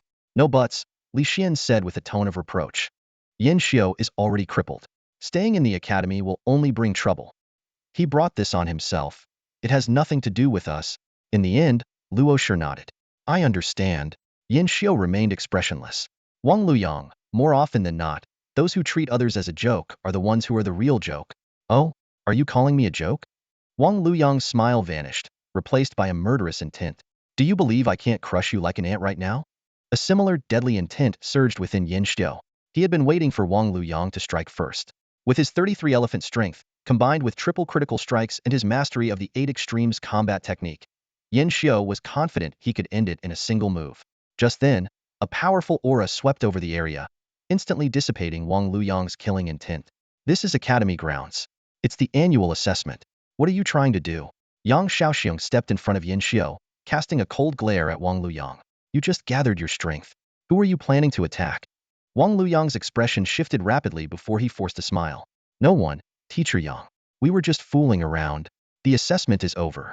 Leave now, Yang Shaoxiong said impatiently, waving him off. As Wang Luyang walked past Yin Xiu, he muttered through gritted teeth.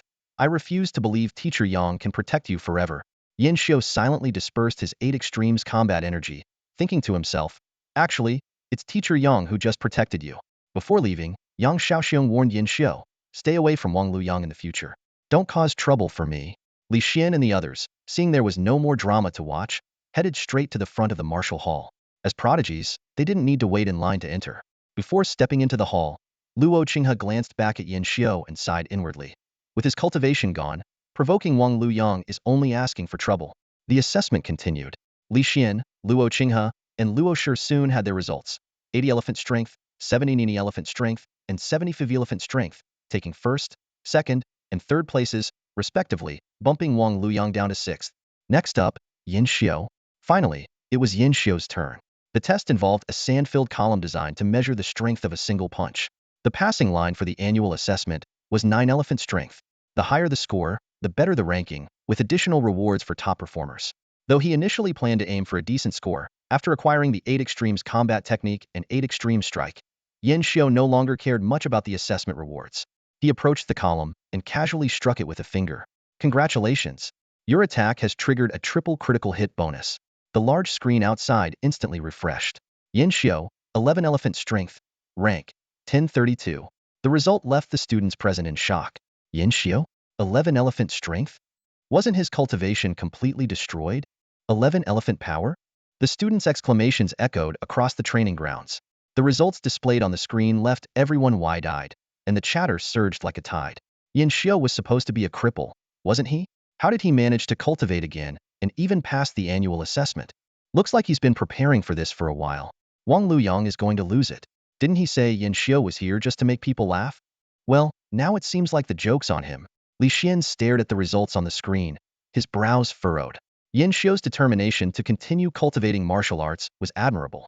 But then, he recalled the devastating beast tide. Not only had Yin Xiu lost his abilities, but his martial talent had also been severely damaged, reducing his cultivation speed to less than a third of what it once was. Reaching 11 elephant power within a year was likely his limit. Luo Qinghe and Luo Shi exchanged glances, both shaking their heads with a sigh. The damage to his martial talent is just too severe. No matter how hard he tries, he'll never return to being the genius Yin Xiu he once was. Wang Luyang, however, had a completely different reaction. His face turned livid, eyes burning with fury. Him again. Last time, he humiliated me by pretending to be helpless after I paid for his tuition. Now he's done it again, acting innocent after regaining 11 elephant power, making me the laughing stock. Yin Xiu, you better not fall into my hand. When the assessment ended, Yin Xiu walked out of the training grounds. The peculiar stares thrown his way made him chuckle softly. Heh, surprised, aren't you? A so-called cripple returning to martial arts and passing the annual assessment. As he exited the exam hall, he was stopped by Yang Shaoxiang. When did you break through to a second-rank martial apprentice?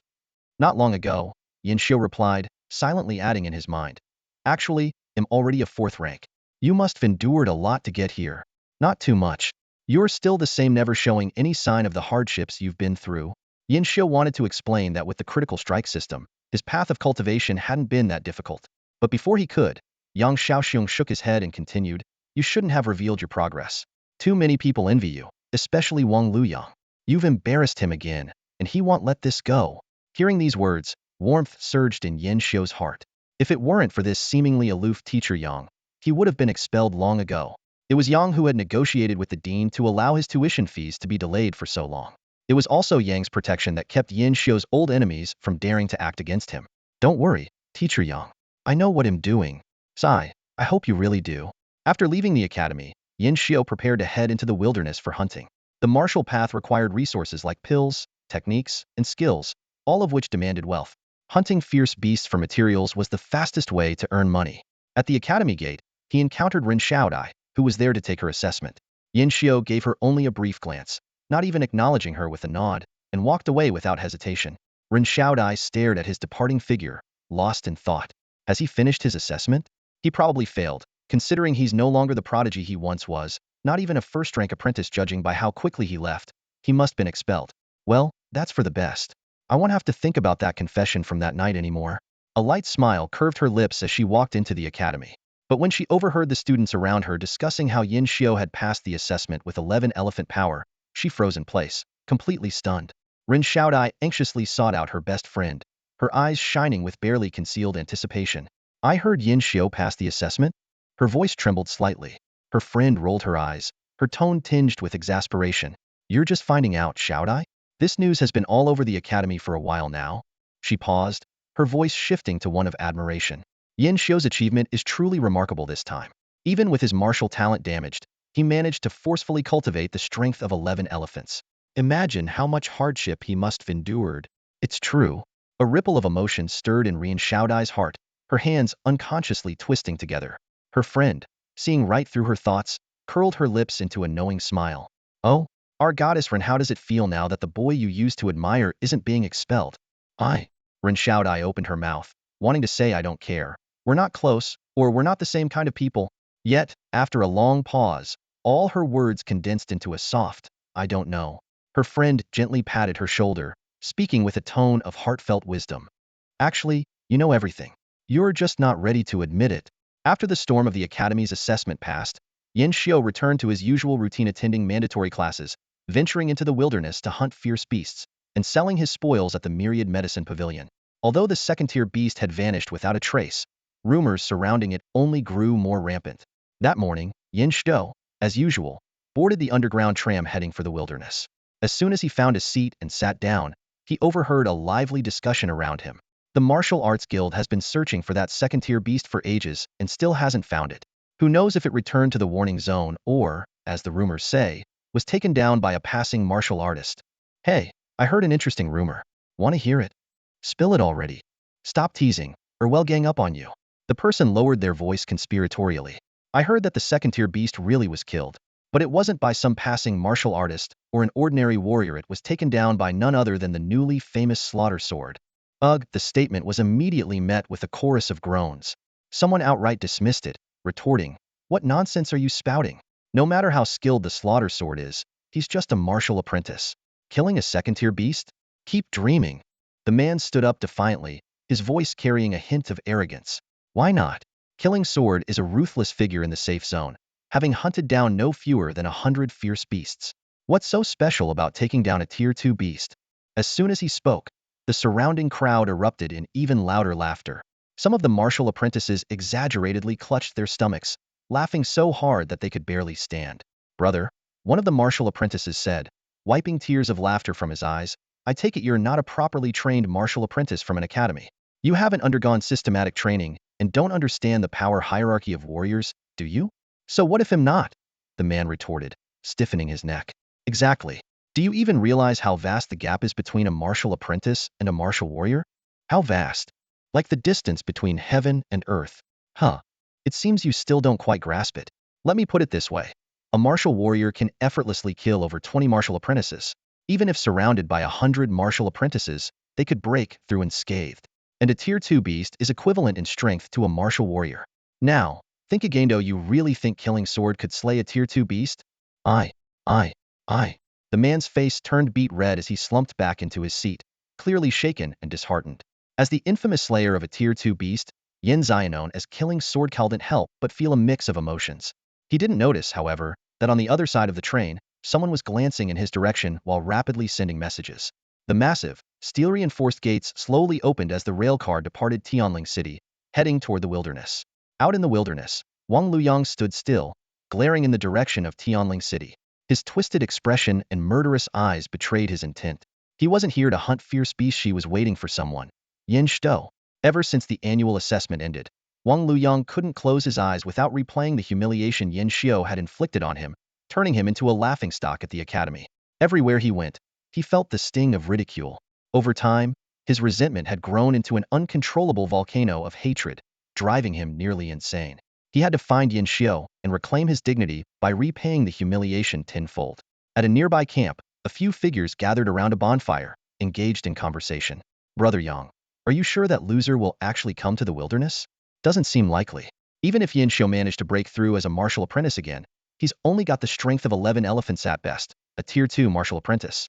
Venturing into the wilderness, even in the safe zone, is practically a death sentence. Not to mention, the wilderness is so vast. Even if he does come, how are we supposed to find him with just a few people?" "Brother Yang." Wang Luyang's gaze swept across the four men's faces. They were all students of Blue Rain Academy, each with considerable skill, none of them below Tier 6 martial apprentices. At the academy, they followed his lead.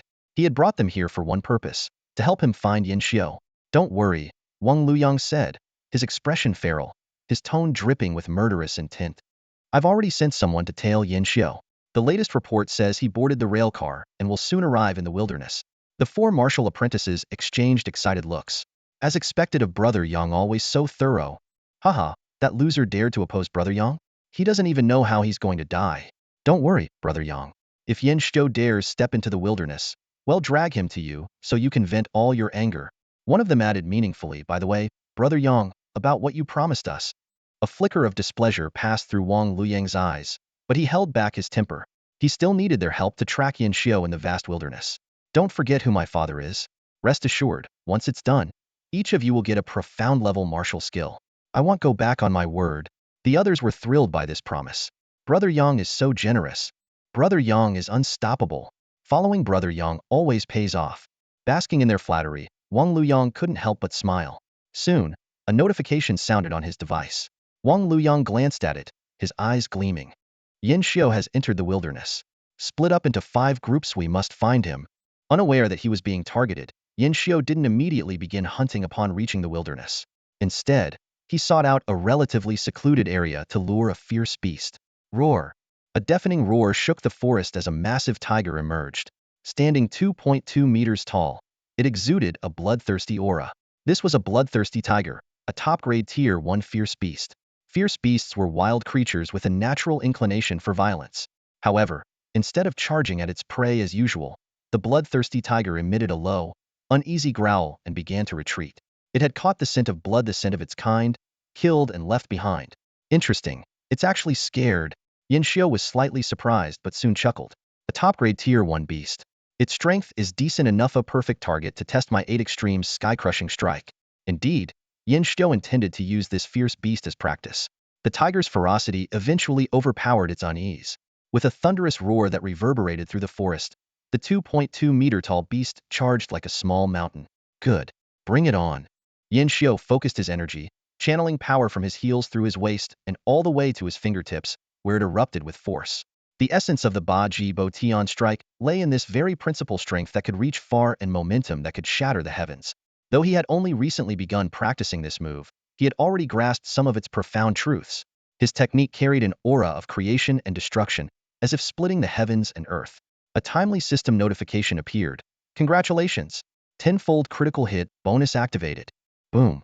With a deafening crash, the bloodthirsty tiger collapsed to the ground, letting out a final wail before its life was extinguished.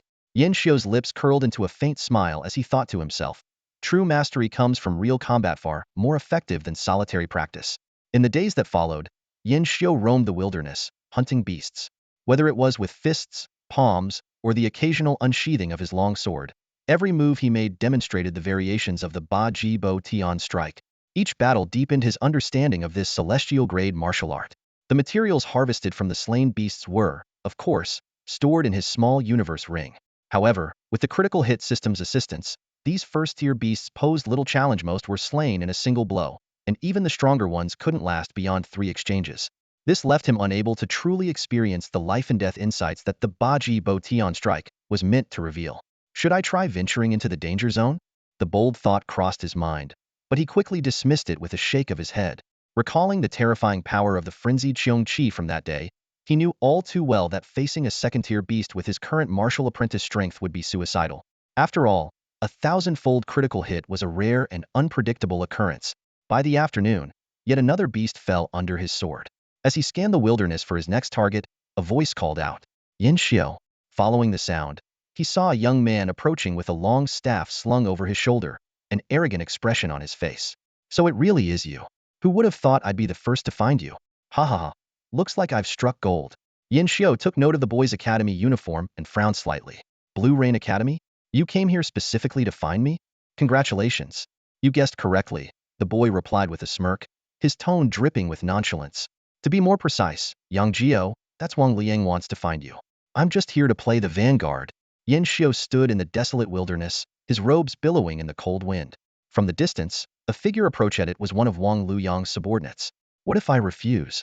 Yin Xiu asked calmly. The man sneered, swinging a staff-like weapon in his hand as a sharp gust howled through the air. Yin Xiu, you were once Blue Rain Academy's top prodigy. How can you be so foolish? I'm not here to negotiate. I'm here to take you by force. And if necessary, I'll break your arms and legs. Yin Xiu sighed softly. The one being foolish here is you. Have you not wondered why I dared to come to the wilderness alone? What? The man frowned, a flicker of unease crossing his face. At Blue Rain Academy, the belief that Yin Xiu was a failure had long been ingrained. He had never truly considered the question. Yin Xiu slowly unsheathed his sword, Guanhong. The blade shimmered with a chilling light. Have you ever heard of the Killing Sword? The Killing Sword? The mysterious swordsman warrior who slaughtered hundreds of Tier 1 beasts in the wilderness? Fear began to creep into the man's heart. No, you can't possibly be. Before he could finish, a flash of sword light pierced the air. The power of the 9 provinces and 8 extremes erupted, turning a fleeting moment into eternity. A system notification rang out. Congratulations, you achieved a 15-fold critical hit bonus with this attack. Blood sprayed, and a head fell to the ground. Yin Xiu sheathed his sword, his tone indifferent. No, you're wrong. I am the Killing Sword. After searching the corpse, Yin Xiu found little of value: some money, a low-level yellow-grade martial technique, and a standard weapon. However, one item caught his attention: a communicator. Just as he was about to discard it, a voice crackled through the device. Safe Zone 682846, coordinates 200,173. No target detected. Safe Zone 682091, coordinates 110,361. Still nothing. A faint smirk tugged at Yin Xiu's lips. Prey delivering itself to me? Then let's settle this. Hours later, Wang Luyang, having just slain a black Fong wolf, pulled out his communicator with a dark expression. Hey, Zhang Chaoyu. Yangxing, Li Tsuani. What the hell are you idiots doing? Only the grating sound of static replied. You can't even handle such a simple task, yet you dream of earning a profound grade martial technique? Go eat dirt. Wang Luyang cursed furiously. Want them to eat dirt? A familiar voice spoke from behind him. I'm afraid they won't have the chance. Yin Xiu stepped forward, tossing 4 blood-stained communicators to the ground. You killed them all? Impossible. Wang Luyang stammered in disbelief. Your cultivation has already been crippled. Yin Xiu drew Guan Hong once more, the blade glinting with cold light. But as it neared Wang Luyang, it was abruptly stopped by an invisible barrier. Ha! Ha ha ha! Wang Luyang burst into laughter. This is a true qi armor crafted personally by my father. Not even a martial artist can break through it. And he'll be here soon. You're finished. Yin Xiu's brow furrowed slightly but quickly relaxed. From Tianling City to here, even a martial master would need an hour. Do you think I can break through your barrier in that time? Ridiculous. Wang Luyang laughed even harder. You, a mere martial disciple, imagine you can break a true qi barrier imbued with my father's divine intent? Even if you attacked for 3 days and nights, it would be impossible. Is that so? Yin Xiu's smile turned enigmatic. His blood surged like boiling fire, emanating the overwhelming aura of the 8 extremes striking the heavens. Then let's find out. Wang Luyang's eyes glimmered with disdain. The true qi armor, a refined-grade martial weapon, was a life-saving treasure personally handed down to him by his father, Wang Tianshi, the owner of the Shitian Martial Hall and the vice president of the Martial Arts Union. The protective barrier it unleashed was strong enough to withstand attacks from martial artists. For Yin Xiu, a mere martial apprentice, to think he could break it was nothing short of delusional. But in the next moment, Wang Luyang's expression froze. Boom! The rainbow-piercing sword descended like a thunderclap, striking the protective barrier with immense force. The supposedly indestructible shield rippled under the impact, shaken by a martial apprentice. Impossible. Wang Luyang muttered in disbelief, his eyes wide as he stared at the scene unfolding before him. Yin Xiu fixed his gaze on the barrier, his brows slightly furrowed. Despite employing the 8 extreme sky-breaking technique with a 20-fold critical strike, he had only managed to cause a slight tremor. The gap between a martial apprentice and a martial artist is indeed significant, he thought to himself. Yet, a flicker of excitement flashed in his eyes. This was the perfect opportunity to hone his mastery of the 8 extreme sky-breaking strike. Again. System notifications flashed continuously. Congratulations, your attack has achieved a 15-fold critical strike bonus. Congratulations, your martial skill training has achieved a 10-fold critical strike bonus. Yin Xiu immersed himself in a state of complete focus, his sword strikes relentless and unyielding. His understanding of the 8 extreme sky-breaking strike advanced rapidly, nearing the level of minor accomplishment. Meanwhile, Wang Luyang, noticing that the barrier had only quivered but remained intact, let out a breath of relief. But soon, jealousy consumed him. To shake the true qi armor as a martial apprentice, such talent would earn a place among the top young elites even in cities like Shangjing, Tianjing, or Duhang. Why isn't this kind of talent mine? Wang Luyang's mind screamed. Yin Xiu, you fraud. You used the beast tide to break through the limits of a martial apprentice and harness the strength of 100 elephants. But it doesn't matter. My father will arrive soon, and your brilliance will come to an end here. Yin Xiu's lips curled into a mysterious smile. Are you sure about that? Suddenly, a system notification appeared. Congratulations, your attack has achieved a Fort House and 100-fold critical strike bonus. Crack crash. Under the immense force, the rainbow-piercing sword shattered, but so did the true qi armor's barrier. The protective shield disintegrated into sparkling fragments, vanishing into the air. Wang Luyang's eyes went blank as he staggered backward. This can't be. This must be a dream. Footsteps approached, and a shadow loomed over him. Snapping back to his senses, Wang Luyang's face twisted in terror as he pleaded, Don't kill me. My father is a martial master, Wang Tianshi. If you kill me, he won't spare you. I swear I won't tell anyone about today. From now on, I'll follow your lead. The stench of urine filled the air as his pants were soaked. Yin Xiu's gaze turned icy. If the roles were reversed, would you spare me? I. The fractured rainbow-piercing sword flashed with a cold gleam, and blood spurted out. The once proud Academy genius's head fell to the ground, his face still streaked with tears and snot, his wide eyes forever frozen in fear. Yin Xiu swiftly gathered the spoils of battle, stuffing the true qi armor and other items into his spatial ring before leaving the scene. Moments later, boom, a figure descended from the sky, his black hair flowing despite the absence of wind. The sheer intensity of his aura caused beasts within a 10-mile radius to tremble in fear, with weaker ones dropping dead on the spot. Upon seeing his son's lifeless body, Wang Tianshi erupted in madness. Who dares? His furious roar echoed, killing hundreds of beasts in an instant. Who dares kill my son? No matter where you hide, I will tear you apart. Holy crap, that's insane. Yin Xiu muttered to himself, shaken as he was flung away by the shockwave. The vice president of the martial arts union was far more powerful than he had anticipated. Luckily, he had fled quickly. Even with the limitless critical strike system, he wouldn't have survived otherwise. Regaining his balance, Yin Xiu began analyzing the situation. The true Qi armor had a tracking function, but couldn't transmit information.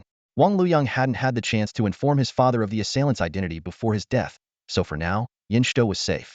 However, a father's vengeance for his son's murder was unrelenting. Wang Tianshi would undoubtedly investigate anyone who had crossed paths with his son, including Yin Xiu. Unless he left Tianling City, their meeting was inevitable. This realization only deepened Yin Xiu's thirst for power.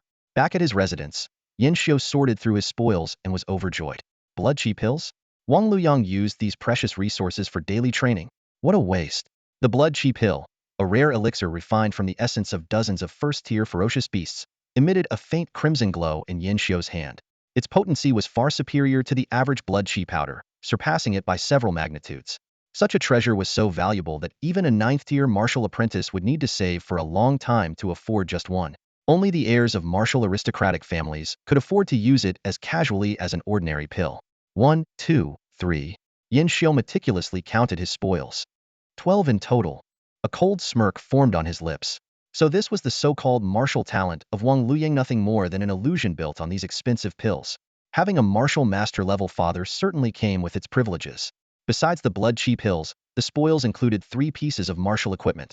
A true energy armor riddled with cracks, its former might as a refined-grade weapon long gone after enduring Yin Xiu's earth-shattering strike. And 2 ordinary-grade weapons, a sword sharper than a rainbow arc and a ring capable of stimulating a burst of blood energy. Though these items were considered exceptional for martial apprentices, they were tainted with blood and now unusable. After all, Wang Tianshi, the deputy president of the Tianling City Martial Arts Association, was frantically hunting down his son's killer. Yin Xiu's attention shifted to the manuals on martial techniques and skills. Among the 4 manuals, 3 were of the profound grade, and 1 was earth grade. The 2 martial skill books were also profound and earth grade respectively. In the past, these treasures would have thrilled him, but now, having mastered the 8 extreme sky overturning technique and its complementary skill, he regarded even earth grade techniques with disdain. The last item was a sum of 37,000 in cash, Wang Luyang's entire fortune. Aside from the Blood Qi pills and the cash, the other items were of no immediate use. Eagerly, Yin Xiu began cultivating. He swallowed 1 Blood Qi pill and activated the 8 extreme sky overturning technique. Congratulations! This pill has triggered a 5-fold critical boost. One pill after another, the system notifications echoed continuously. 12-fold critical boost. 25-fold critical boost. 7-fold critical boost. His strength surged like a rising tide. 35 oxen, 36 oxen, until he broke through to the 5th-tier martial apprentice level, finally stabilizing at the power of 41 oxen. 41 oxen of strength.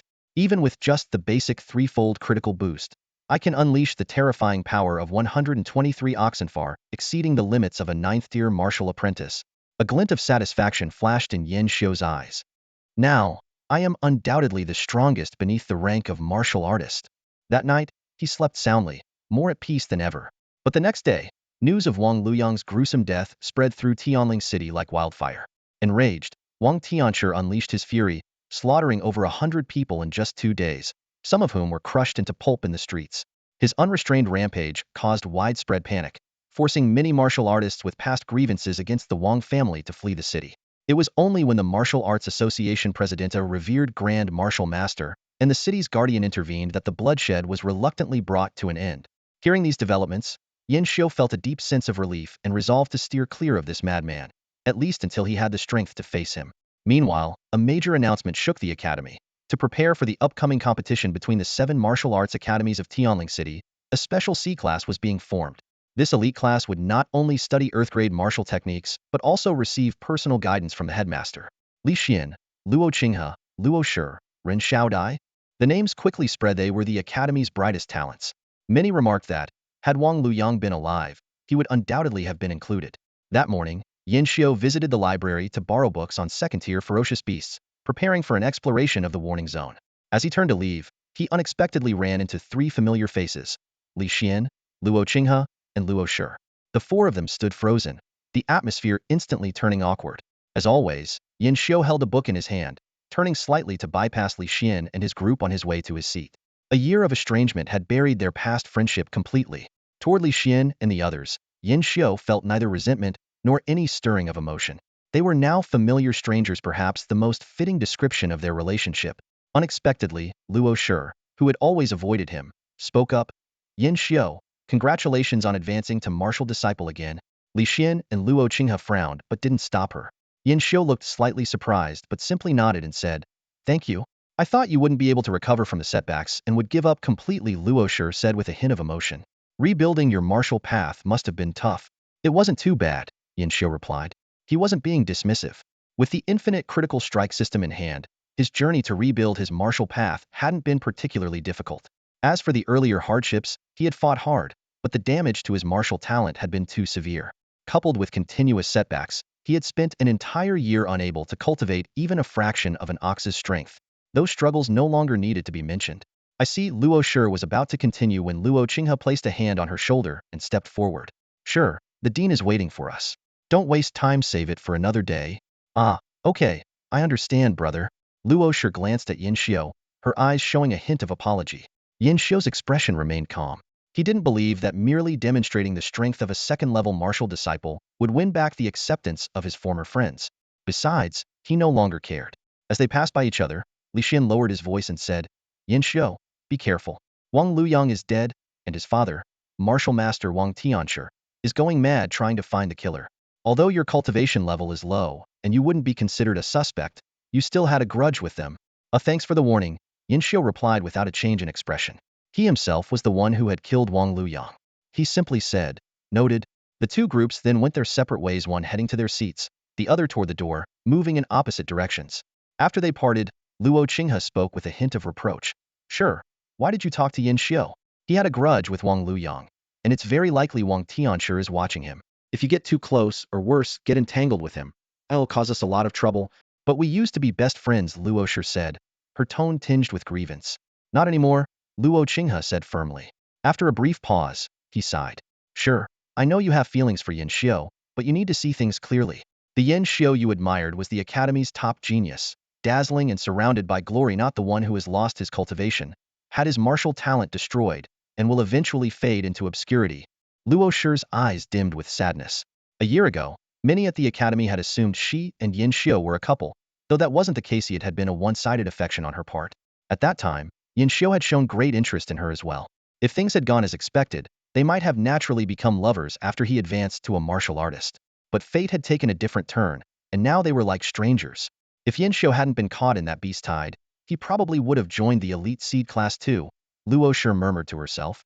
She knew her brother was right. Getting too close to Yin Xiu now would only invite trouble, especially with his grudge against Wang Luyang and the vengeful Wang Tianshi on the hunt for his son's killer.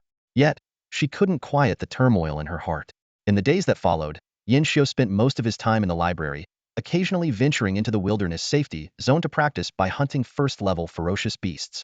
He focused on studying the precautions for entering the warning zones and gathering information about second-level ferocious beasts. Unlike the safety zones, the warning zones were no longer fully controlled by the martial union. Their strategy was primarily to seal off these areas, preventing second-level ferocious beasts from entering the safety zones. One morning, Yin Xiu boarded the ground rail train and ventured into the wilderness again, soon arriving at the safety zone's border. Before him stood an enormous long sword, towering 20 meters high and casting a shadow that blotted out the sky. It radiated sword energy and connected with another gigantic sword 10 kilometers away, forming a barrier that separated the warning zone and kept second-level ferocious beasts from entering the safety zone. According to rumors, this weapon wasn't forged in Tianling City but was deployed by a higher-level base city, Tianling City, and it had functioned flawlessly for centuries. Except for the last incident. The sword's energy only targeted ferocious beasts, leaving humans unharmed as they passed through. Nearby stood a sign that read, "Warning Zone Number 43651.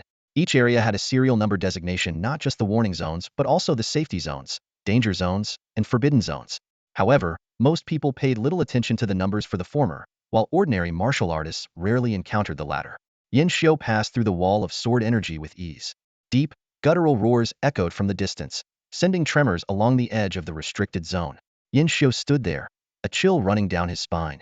He understood all too well this was a signal. a warning that some terrifying beast was lurking in the shadows, watching. I've only just reached the edge of the restricted zone. Surely I won't be unlucky enough to encounter a Tier 2 beast already, he muttered, taking a couple of deep breaths to force himself to stay calm. The sight before him made him pause. The boundary between the safe zone and the restricted zone was stark, as if stepping into an entirely different world. Gone were the gently rolling hills sparsely dotted with trees, shaped by human intervention. Instead, he was met with a wild, untamed landscape. Towering trees reaching 30 meters into the sky, their trunks thickened by the nourishment of spiritual energy, and vegetation so robust it seemed almost unnatural. The air itself was heavy with a strange, unsettling aura.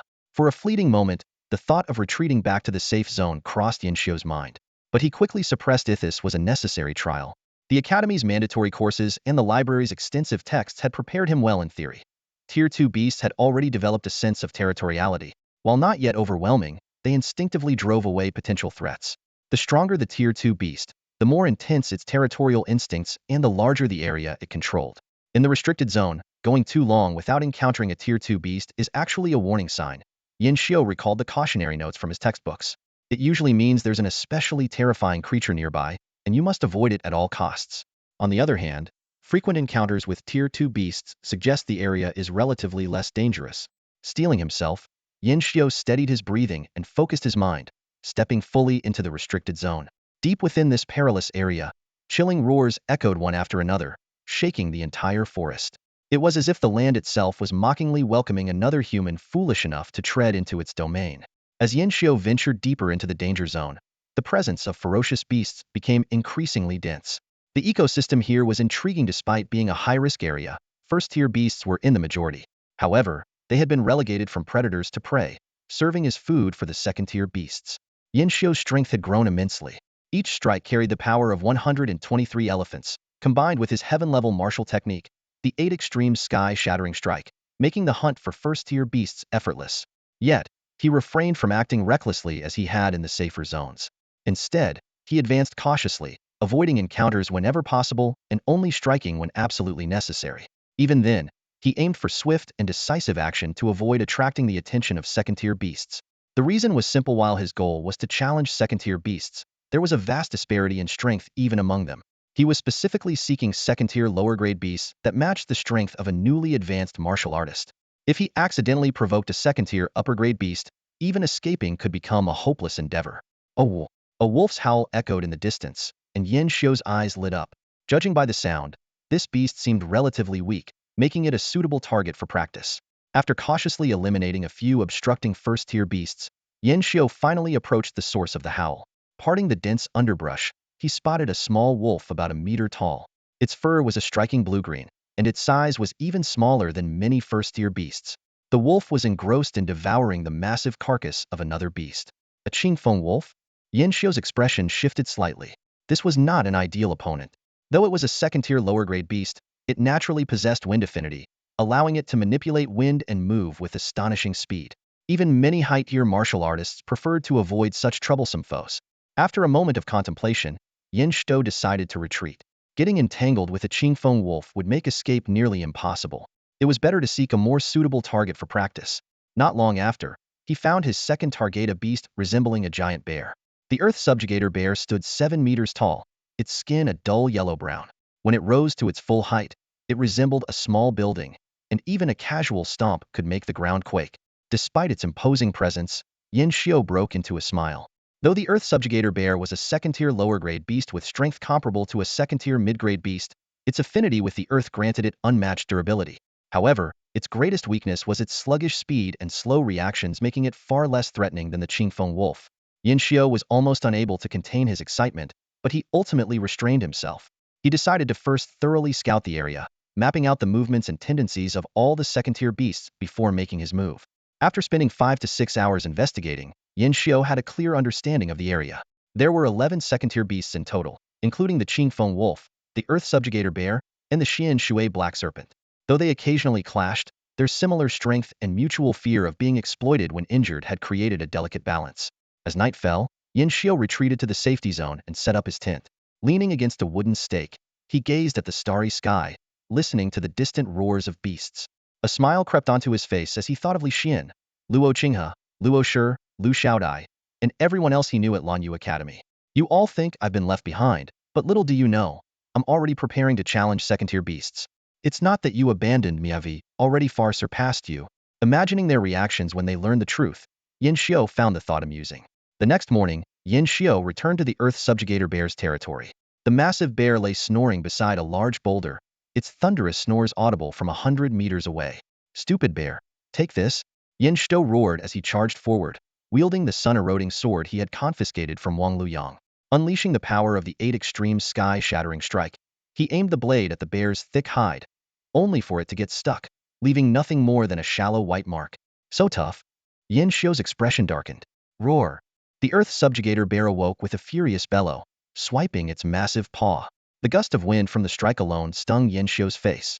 More than 10 minutes later, Yin Xiu stumbled out of the area, battered and disheveled. What rotten luck. Over 20 strikes, and not a single critical hit triggered. Its hide is as tough as meteoric iron. Once he confirmed he was safe, Yin Xiu let out a long sigh of relief before breaking into a smile. This had been the most perilous battle he'd faced since acquiring the critical hit system. The strength of second-tier beasts was leagues beyond that of first-tier ones. The Earth Subjugator Bear's defense was incredible, and each casual strike carried the power of 1,000 elephants. He had only managed to hold his own thanks to the guaranteed threefold critical hit boost to his speed. If it had been the Qingfeng Wolf instead, he would have perished countless times. Stupid bear, this is just the beginning. After a brief intermission, we'll continue. Yin Xiu's journey as a warrior grew increasingly formidable under the support of the infinite critical strike system. Notifications from the system rang out incessantly. Congratulations! Your attack has achieved a 20-fold critical strike bonus. Congratulations! Your martial arts training effectiveness has received a 10-fold critical strike bonus. Congratulations! Your attack has achieved a 15-fold critical strike bonus. Congratulations! Your martial arts training has gained a 7-fold critical strike bonus. In a fierce battle against the Earth Titan Bear, Yin Xiu's mastery of the 8 extreme sky-shattering strike had reached the minor achievement stage. Every move, be it punches, palm strikes, sword techniques, or kicks, was imbued with earth-shaking power. However, whether it was due to the Earth Titan Bear's extraordinary luck or Yin Xiu's own misfortune, after hundreds of exchanges, he had yet to trigger a critical strike multiplier above 1,000. On the surface, the fight between man and beast seemed intense, but the Earth Titan Bear remained unscathed. As for Yin Xiu, although he avoided direct hits, the gusts of wind from the bear's massive swipes left his body aching all over. Meanwhile, on the outskirts of the danger zone, a group of people was making their way through the sword chi wall. Leading them was a sharp-eyed middle-aged man in a white combat uniform trimmed with blue. His gaze was as piercing as lightning, his aura so commanding that even birds dared not approach. Following him were 6 teenagers, around 16 or 17 years old. Though youthful, they each carried an air of extraordinary potential. Remember, the middle-aged man warned sternly, this trip is solely for you to experience the might of Tier 2 beasts. Do not act recklessly or display any hostility. These beasts are highly sensitive to spiritual energy. A single misstep could expose us. One tall boy, a top-tier talent ranked among the top 3 at Hongyang Academy, asked in a low voice, Teacher Zhou, why doesn't the Martial Arts Guild eliminate these beasts to expand the safe zone? Teacher Zhou's expression softened slightly. Xiaoshang, this area is too close to the danger zone. If martial artists were to intervene, it could attract Tier 3 beasts or even trigger a beast tide. The current safe zone is already at its limit. As the group nodded in understanding, the top-ranking, refined-looking youth, Lu Yunsheng, asked, if a Tier 2 beast targets us, how should we escape? There's only one way run. Teacher Zhou replied half-jokingly. And if that doesn't work, try sliding under it. Under Teacher Zhou's guidance, they quietly passed through several beast habitats. The green wind wolves, the blackwater serpents, the iron-eating birds. Each encounter left the talented students feeling the weight of the overwhelming pressure. When they reached the 8th location, Teacher Zhou's expression grew even more serious. Next, you'll see the Earth Titan Bear. Though it's a lower-tier Tier 2 beast, it's far more difficult to deal with than many mid-tier ones. Its natural affinity with the earth element grants it incredible defense, making it nearly impossible for high-level martial artists to penetrate. Its immense strength is equally terrifying. Even a glancing blow could leave a martial artist severely injured. I can handle a greenwind wolf in 30 moves, but against this bear, 1,000 strikes wouldn't be enough to kill it. On the other hand, if it lands a single hit on me, surviving would be pure luck. However, as they pushed through the dense underbrush, the scene before them left everyone stunned. The legendary, notoriously difficult Earth Titan Bear had been sliced cleanly in half, lying lifeless on the ground. Standing tall amidst the carnage was a young swordsman, bathed in sunlight, exuding an aura of unmatched dominance. It turned out that during 3 grueling hours of combat, Yin Shou had faced countless perilous moments, unable to trigger a high multiplier critical strike. Just as he was about to give up, the system finally delivered the long-awaited notification. Congratulations! Your attack has achieved a 17,000-fold critical strike bonus. With this terrifying power, the Earth Titan Bear's formidable defenses were rendered meaningless. One strike was all it took to sever the beast in two. As Yin Xiu prepared to collect his spoils, he noticed the stun group from Hongyang Academy. For a moment, he considered silencing them, but realizing they likely had martial artist protection, he suppressed the thought. In a cold tone, he asked, "How long have you been here?" The students' reactions were far more dramatic than his. "Oh my god, this guy looks about our age, yet he managed to kill the Earth Titan Bear that even Teacher Zhou said was incredibly tough? Wait a minute, there's no spiritual energy fluctuation coming from him, not even a martial artist? How is that possible?" Martial artists typically keep their inner energy restrained, like a calm and deep pool of water. But once they make a move, their energy bursts forth like crashing waves, taking time to dissipate. However, the young man before them was an anomaly. There wasn't the slightest trace of energy emanating from him. Even the bloodstains on his body failed to stir any ripples of power. This realization struck the geniuses of Hongyang Academy like a thunderbolt. The person standing before them wasn't a martial artist but a mere martial apprentice? This Earth Bear, did you slay it? Lu Yunsheng asked in astonishment, unable to hide his shock. The others turned their eyes toward the boy, awaiting his answer. Yin Xiu's expression darkened like an ominous storm. "I'm asking you, when did you get here?" This icy question caused the prodigies of Hongyang Academy to hold their breath. The oppressive aura radiating from the young man was suffocating.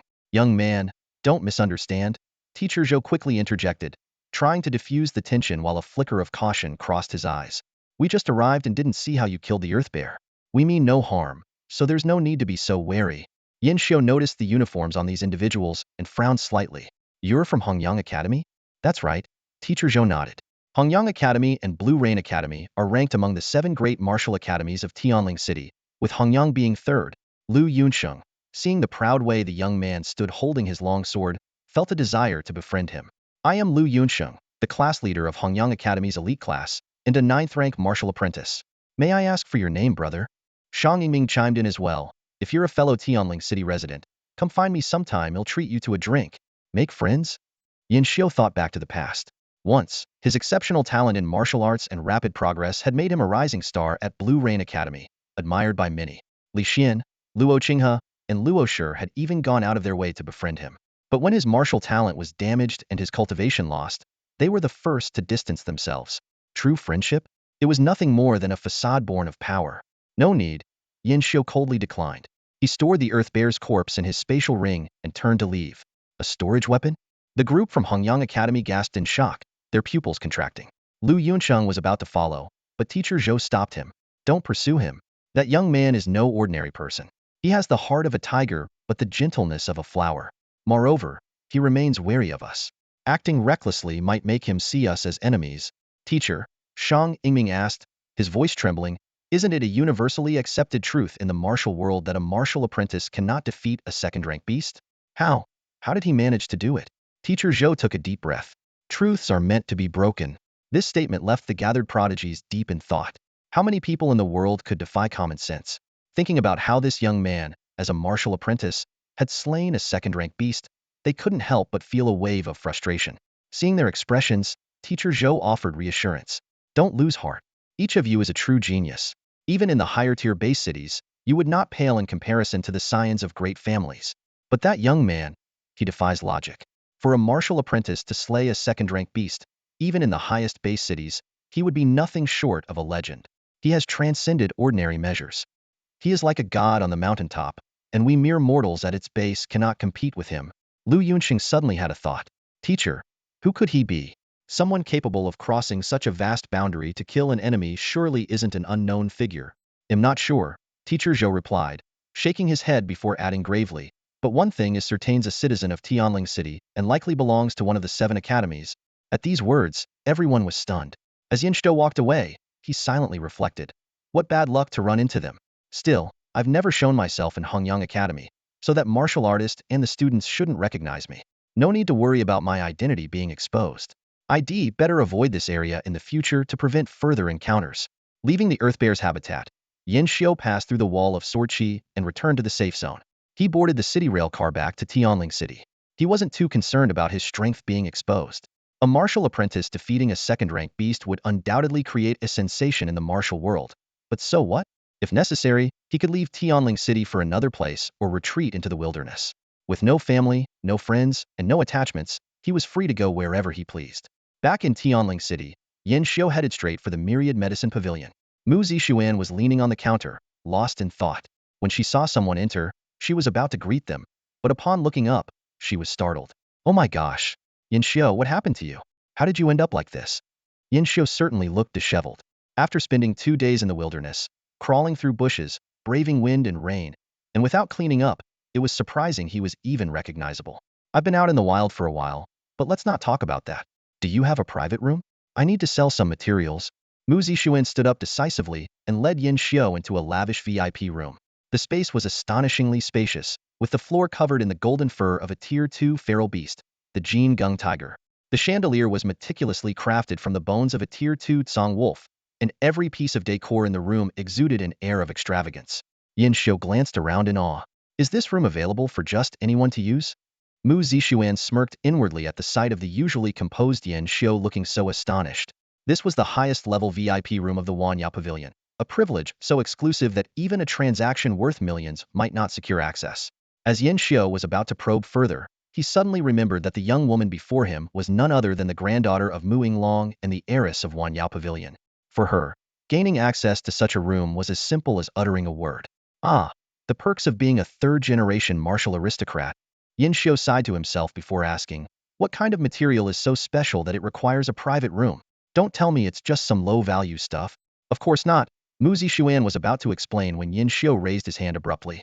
A massive yellow bear's corpse suddenly appeared in the center of the room, neatly split in two. Blood and chunks of flesh splattered everywhere.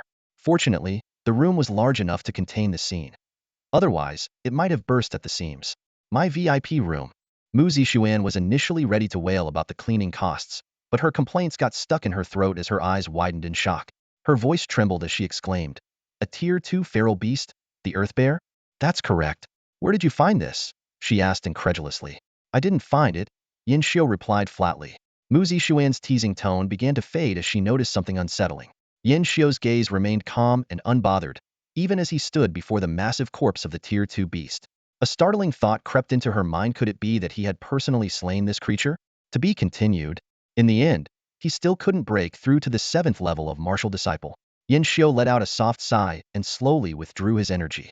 The true qi within him gradually calmed, but the disappointment in his heart lingered. Clenching his fists, a flicker of unwillingness flashed in his eyes.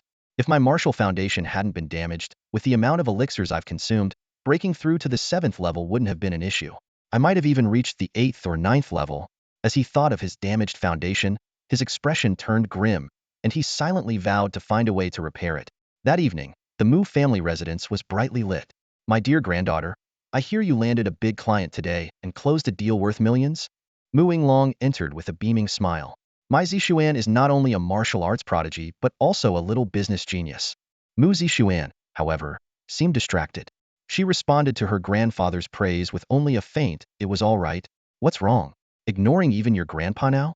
Mu Yinglong wasn't offended. Instead, he asked with interest. After hesitating for a moment, Mu Zixuan finally spoke. Grandfather, do you think, is it truly impossible for a martial disciple to kill a second-tier beast? Mu Yinglong initially wanted to outright deny it, but upon seeing the doubt in his granddaughter's eyes, he realized there was more to this. What happened? After listening carefully to her recount of the events at the Wanyao Pavilion, Mu Yinglong's expression grew serious. You're saying that the Earth Bear was brought in by your friend? Yes. Mu Yinglong took a deep breath, his brows furrowing. Selling second-tier beast materials once could be chalked up to luck, but doing so repeatedly is a different matter, especially when it's a complete beast carcass. He paused briefly. Unless these beasts were killed by him personally. But that defies the basic principles of martial arts. How could a martial disciple possibly slay a second-tier beast? Suddenly, a critical detail came to his mind. The Earth Bear is 6 or 7 meters tall, a massive creature. How did he transport it back? Seeing his granddaughter remain silent, Mu Yinglong grew thoughtful. Does he have a storage-type martial weapon? My dear, your friend's background might not be simple. It could even be far beyond what we can imagine, Mu Yinglong analyzed. to repeatedly acquire second-tier beast materials and possess a rare storage martial weapon. He may very well have a powerful master behind him. After Mu Zixuan retired to her room to rest, Mu Winglong picked up his phone and dialed a number. I need you to look into someone for me. Meanwhile, in the principal's office at Hongyang Academy. Old Zhou, are you serious? A martial disciple actually managed to kill an earth bear? The principal's eyes widened in disbelief. Teacher Zhou nodded solemnly. Although I didn't witness the battle myself, he was the only one at the scene, and there were traces of the beast's blood on his sword. You think he might be a student from one of the 7 great academies? Yes, judging by his age, he should be about 16 or 17. The Hongyang principal revealed a meaningful smile. Don't spread this around for now. Quietly send someone to track down this mysterious young swordsman, and once we find him, of course, we'll recruit him. Unaware of all this, Yin Xiu arrived at the academy early the next morning. Standing in the gentle morning breeze, he appeared particularly at ease. Walking along the academy's pathways, Yin Xiu couldn't help but feel a surge of emotion welling up inside him. Everything before his eyes felt so familiar, yet it seemed as though a lifetime had passed. The boy who once couldn't afford tuition and faced the threat of expulsion was no longer the same. With the help of the infinite critical strike system, he had not only reached the 6th-tier martial disciple realm but had also mastered heaven-grade techniques and martial skills. Fate was ironic now. The academy offered him little in terms of cultivation, aside from knowledge of martial arts and ferocious beasts. Yet, he still attended every compulsory class, perhaps out of a sense of nostalgia. Whether it was due to the 2nd-tier martial disciple strength he displayed during the annual assessment, his confrontation with Wang Luyang, or the fact that Wang Luyang's father was hunting for his son's killer, the academy's gossip about Yin Xiu had gradually subsided. Nowadays, the students' focus was on the elite seed class and the upcoming 7 academies tournament. Yang Xiaoxiang's compulsory class began as scheduled. Today, the instructor was teaching the application of martial skills and the timing of strikes in combat. When his gaze fell on Yin Xiu, Yang Xiaoxiang gave a soft, approving nod before continuing with the lesson. As the lecture went on, Yin Xiu's thoughts began to drift. The first trial in the secret realm had rewarded him with a storage-type martial weapon. The rewards for the second trial would undoubtedly be even more astonishing. He was only one step away from becoming a 7th-tier martial disciple, just one more 2nd-tier ferocious beast to slay, and he could finally gather the materials needed to craft a blood energy pill. The earth-armored bear was already dealt with. Who should be his next target? The blackwater serpent hid in the murky depths of the evil water pool, and underwater combat wasn't his forte. The green wind wolf was incredibly fast and could manipulate wind, presenting a tricky challenge. The iron-eating bird was an aerial threat, vulnerable to kiting tactics. Wait 36 miles into the alert zone, there was a tree where, bang, a deafening crash suddenly shattered Yin Xiu's train of thought. The classroom door splintered into pieces under a tremendous force, scattering with debris everywhere. The entire class was startled by the unexpected commotion, and even Yang Xiaoxiang's expression turned grim as he stared intently at the doorway. Step, step, step. Heavy footsteps echoed down the corridor, each one landing like a hammer on the hearts of those within.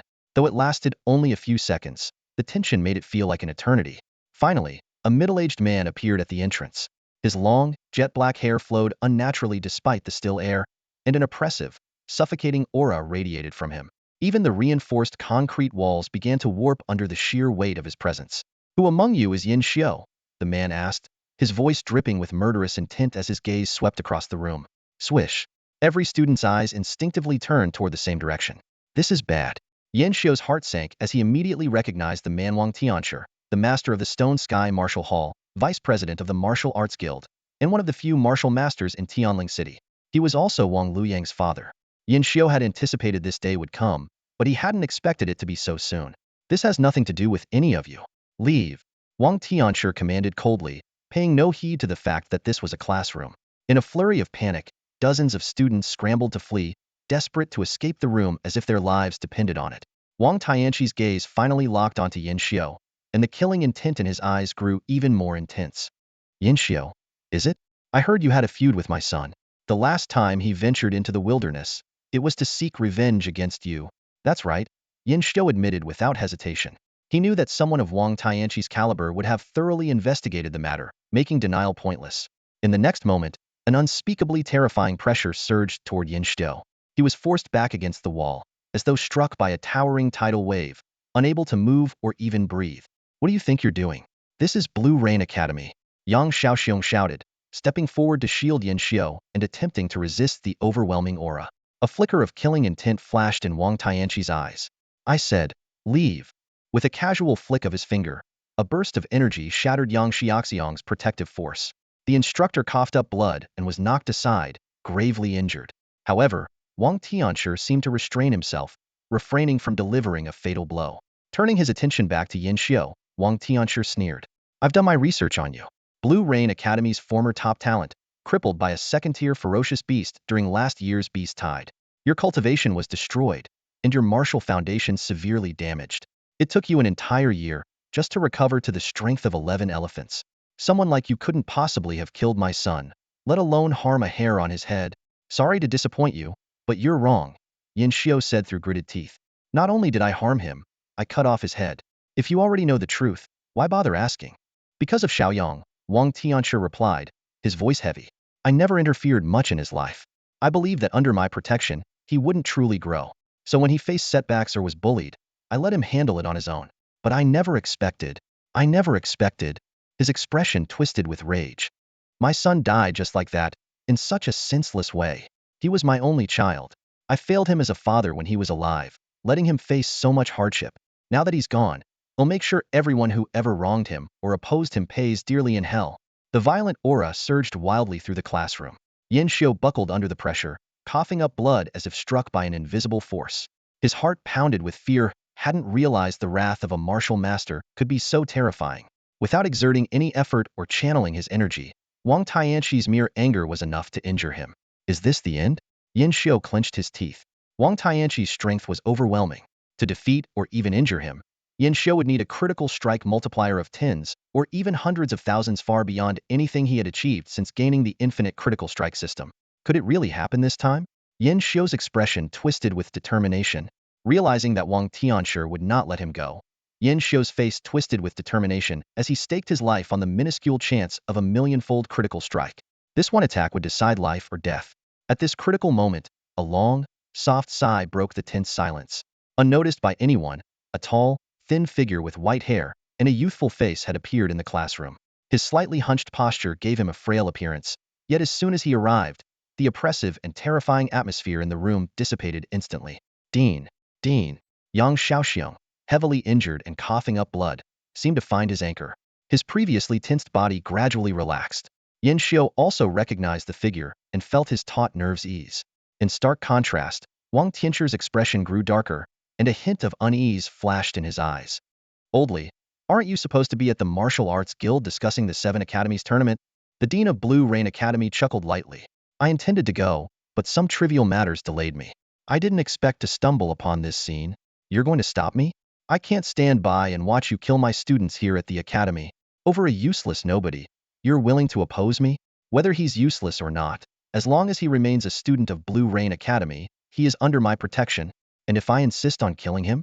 You're welcome to try, the dean said, narrowing his eyes. It's been a while since these old bones have moved, and I wouldn't mind a little action. Wang Tianxi's face turned grim, his hesitation evident as he struggled between making a move and holding back. The dean sighed and said, Brother Wang, I understand the pain of losing a son, but Yin Xiu, whose martial foundation was destroyed during the last beast tide, could not possibly be the one who killed your son.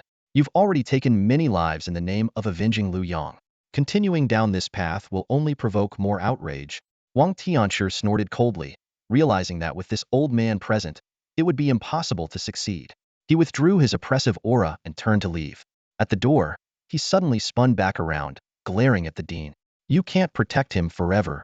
At least within the academy, I can ensure his safety. In other words, you won't intervene outside the academy? Wang Tianshi mused, casting a meaningful glance at Yin Xiu before vanishing on the spot. Yin Xiu exhaled deeply, truly believing he had been at death's door moments earlier. Thank you, Deanly. Unexpectedly, the dean's response was cold and indifferent. He merely hummed an acknowledgement without even glancing at Yin Xiu. Instead, he walked over to Yang Xiaoxiang, his tone carrying a hint of reproach. Don't act recklessly in situations like this again. It's not worth risking your life.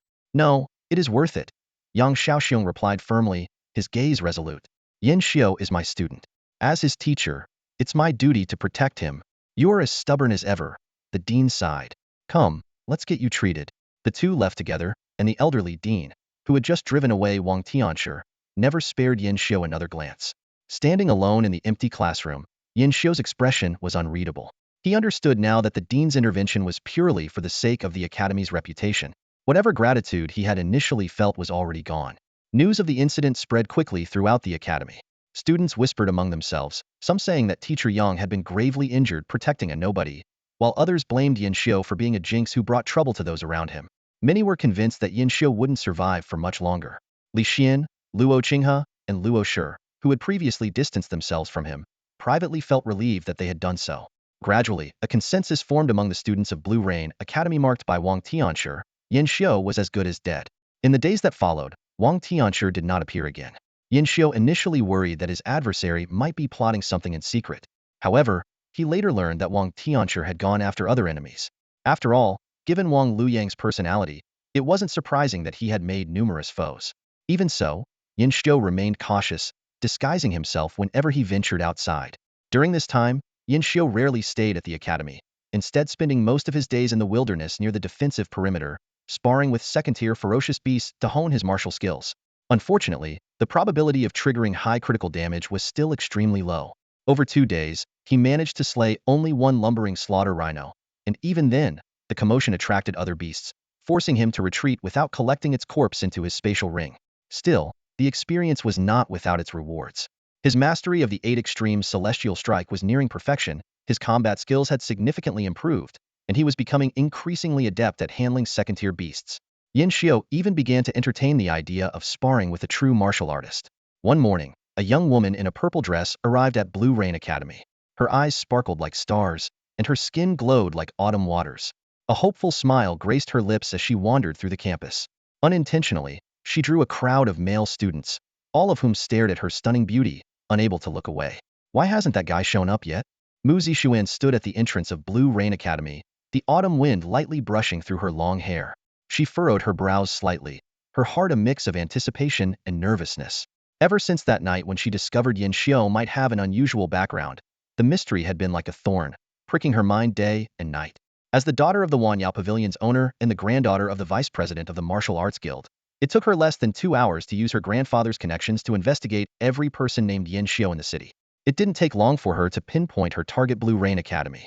At this moment, the academy gate had become a gathering spot for curious onlookers. More and more male students were drawn to the breathtaking sight of Mu Zixuan standing there. Some pretended to pass by casually, others peeked from hidden corners, while the bolder ones stopped openly to admire her. But Mu Zixuan was long accustomed to such attention. From a young age, she had been the center of admiration wherever she went. How should I approach him when I see him? She pondered to herself. Should I directly ask who's backing him?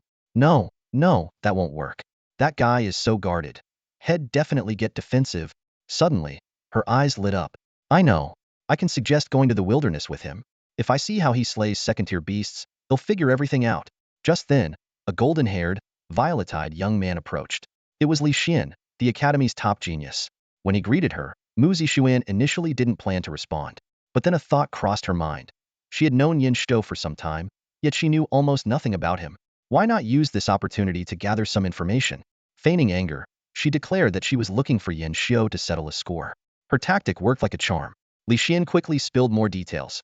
Yin Xiu used to be the academy's top genius, but lost his cultivation and martial talent after being attacked by a second-tier beast during a beast tide a year ago. Now, he had only just managed to break through to the second-tier martial disciple level. This revelation left Mu Zixuan stunned. Yin Xiu, a failure? Impossible. The young man who could slay second-tier beasts as a martial disciple was undoubtedly a hidden prodigy, a dragon waiting to rise. Just as she was about to press for more information, a cold, familiar voice cut through the air. His name is Li Xian. He used to be my best friend. A familiar figure stepped into view, drawing everyone's attention.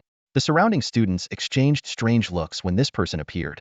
Li Xian looked awkward, but Mu Zixuan's eyes lit up, and she cheerfully greeted him. Yin Xiu, over here. Why are you just coming out now? Her demeanor didn't resemble someone bearing a grudge at all. Yin Xiu walked over, frowning slightly. How did you find this place? He didn't spare even a glance at Li Xian. You haven't been to the Wanyao Pavilion for days, so I had no choice but to come and find you myself, Mu Zixuan said with a playful smile. It was the first time she had shown such a relaxed expression since arriving at Blue Rain Academy. Yin Xiu sighed and covered his face with his hand. He had spent the past few days searching in the restricted zone and found nothing more than some first-tier beast materials, so he didn't bother going to the Wanyao Pavilion to exchange them. He hadn't expected this spoiled young lady to come looking for him personally. Wait. Li Xian stammered, dumbfounded. Aren't you and Yin Shou enemies? How? At this point, Mu Zixuan felt an intense dislike for this so-called top prodigy of Blue Rain Academy. She had caught the hidden meaning in Yin Shou's words, used to be best friends, implied they were no longer so. Remembering how Li Xian often called Yin Shou a useless waste, her sharp mind quickly pieced together the story. Enemies? Of course. Just look at his annoyed face, it's driving me crazy, she said, turning to Li Xian. Oh, by the way, thanks for earlier. Everything's fine now, so you can go to your thing. Li Xian widened his eyes, detecting an odd hint of flirtation in her words. Yin Shou frowned. He couldn't deny that Mu Zixuan's beauty and charm were exceptional, surpassing even Luo Shi and Ren Xiaodai. At this moment, her presence was drawing an increasing number of onlookers. Since the incident a year ago, he had grown tired of being the center of attention. As the crowd's stares intensified, he said curtly, "Let's go. We need to leave." All right. The two quickly left the academy. Yin Shou walked ahead, with Mu Zixuan following closely behind, almost as if she were the pursuer. This scene caused quite a stir among the students, who began whispering among themselves. What did I just see? That gorgeous girl came looking for Yin Shou? Not just looking for him. Didn't you see? She seemed really enthusiastic about him, while Yin Shou looked indifferent. Could they be a couple? No way. Someone as beautiful as her would never go for someone like Yin Shou, a so-called waste. But she's literally chasing after him. Meanwhile, a student whose family worked in the martial arts guild stared at Mu Zixuan, feeling that she looked oddly familiar. Suddenly, a realization struck him, and he quickly pulled out his phone to confirm.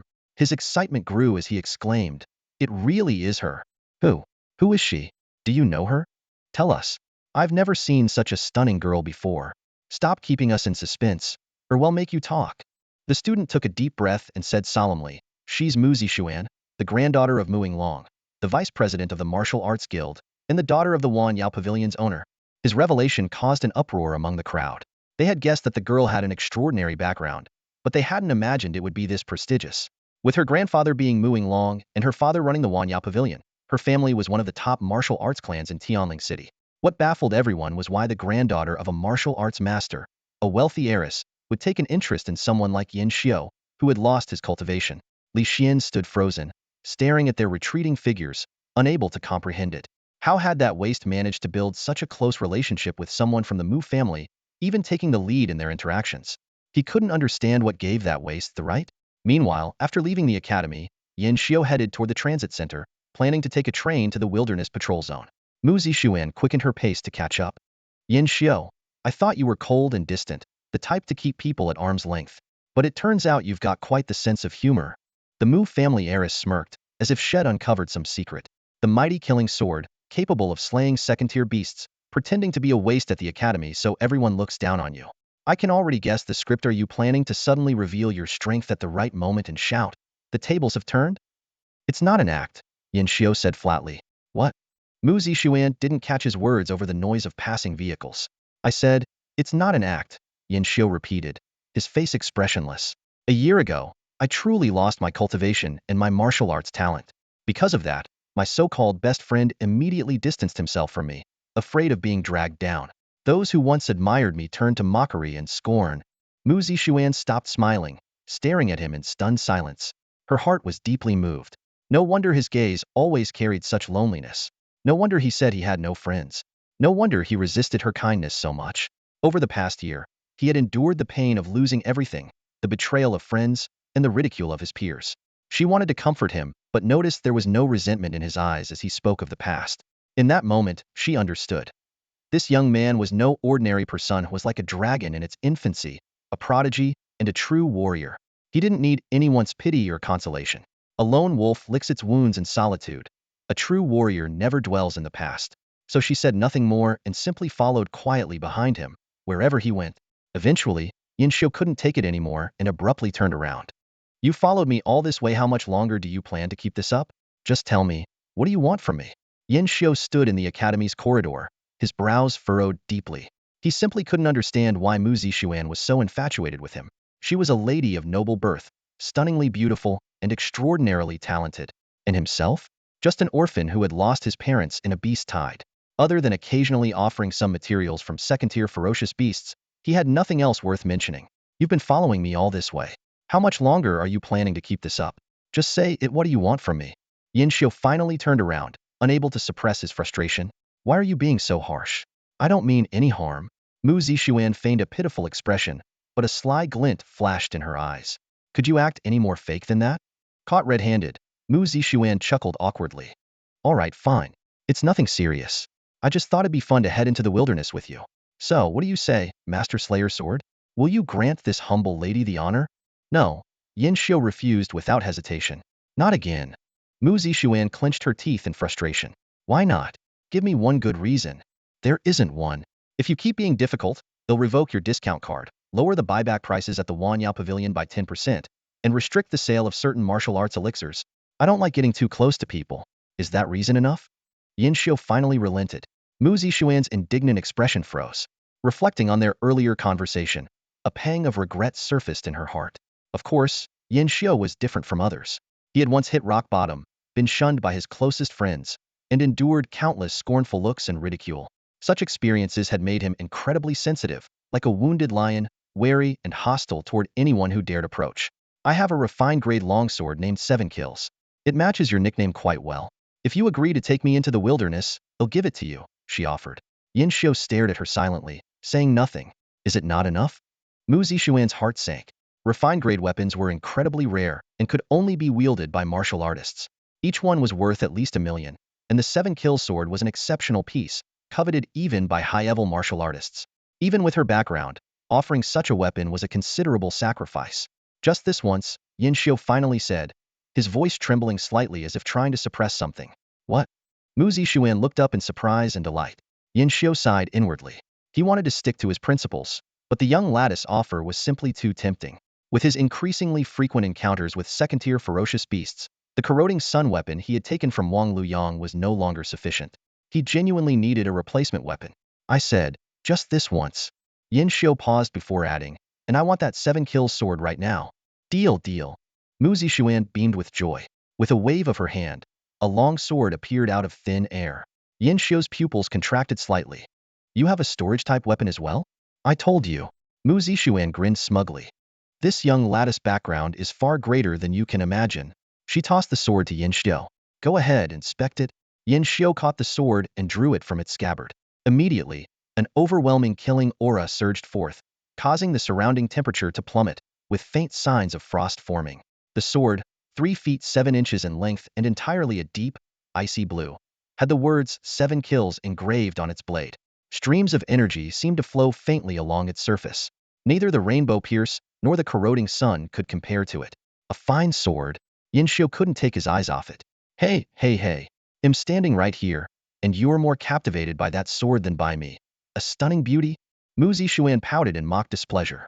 The 7 Kill sword was forged in Tianlong City by a master swordsmith using meteorite iron and the blood and bones of 11 different ferocious beasts. When infused with true essence, it can unleash the 7 Kill sword chi. Of course, since you're not a martial artist and don't have true essence, you'll have to use it as just a sharp blade for now. This sword is from Tianlong City? Yin Xiu was astonished. 5,000 years ago, when spiritual energy was revived, ferocious beasts grew immensely powerful under the influence of the sun and moon's essence, pushing humanity to the brink of extinction. It was only when extraordinary individuals combined ancient martial arts to create the martial path that martial artists began to shine. To resist the beasts, powerful martial artists responded to the Federation's call, establishing a tiered system of base cities. Tianlong City, as a high-tier base city, was far superior to ordinary cities like Tianling City. Yin Xiu stored the 7 Kills sword in his small cosmos ring and warned, once we're in the wilderness, you must follow my lead and not act on your own. Got it, you greedy miser. What did you just call me? A greedy miser. Mu Zixuan huffed. When I asked you as a friend to take me to the wilderness, you refused. But the moment I offered a refined grade weapon, you agreed without hesitation. If that's not greedy, what is? No. Yin Xiu replied earnestly. That's called compensation. Soon, the two arrived at the ground rail station. The Mu family had a private carriage, so they didn't need to squeeze into public transportation. Not long after they departed, another private carriage followed closely behind. Inside, a man and a woman watched the road ahead, their eyes filled with murderous intent. The path was rugged and winding, surrounded by dense forests and wild mountains.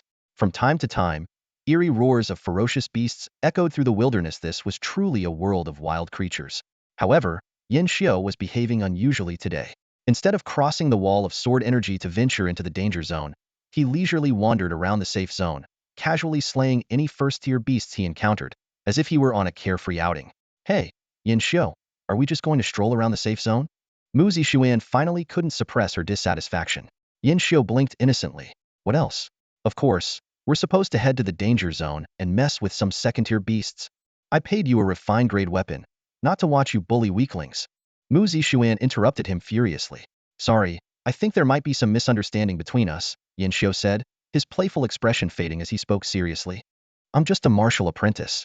How could I possibly take on second-tier beasts? If you're looking to train in the danger zone, I'm afraid you found the wrong person. He was well aware of the absurdity of a martial apprentice battling a second-tier beast. Agreeing to accompany Mu Zixuan to the wilderness had been motivated by the allure of the seven-kill sword. From the start, he had planned to wander around the safe zone and then send this pampered young lady back. Mu Zixuan finally grasped the situation, and her anger flared even more. You're messing with me? I'm just a girl, and I even offered a refined-grade weapon. How could you treat me like this? I'm not messing with you. Didn't I bring you to the wilderness? Yin Xiu replied, feigning sincerity. You. Mu Zixuan was so enraged that she felt like losing her mind. Today, no matter what, she was determined to fight this infuriating guy, even if it meant revealing some of her hidden cards. Just then, Yin Xiu suddenly raised his hand to stop her.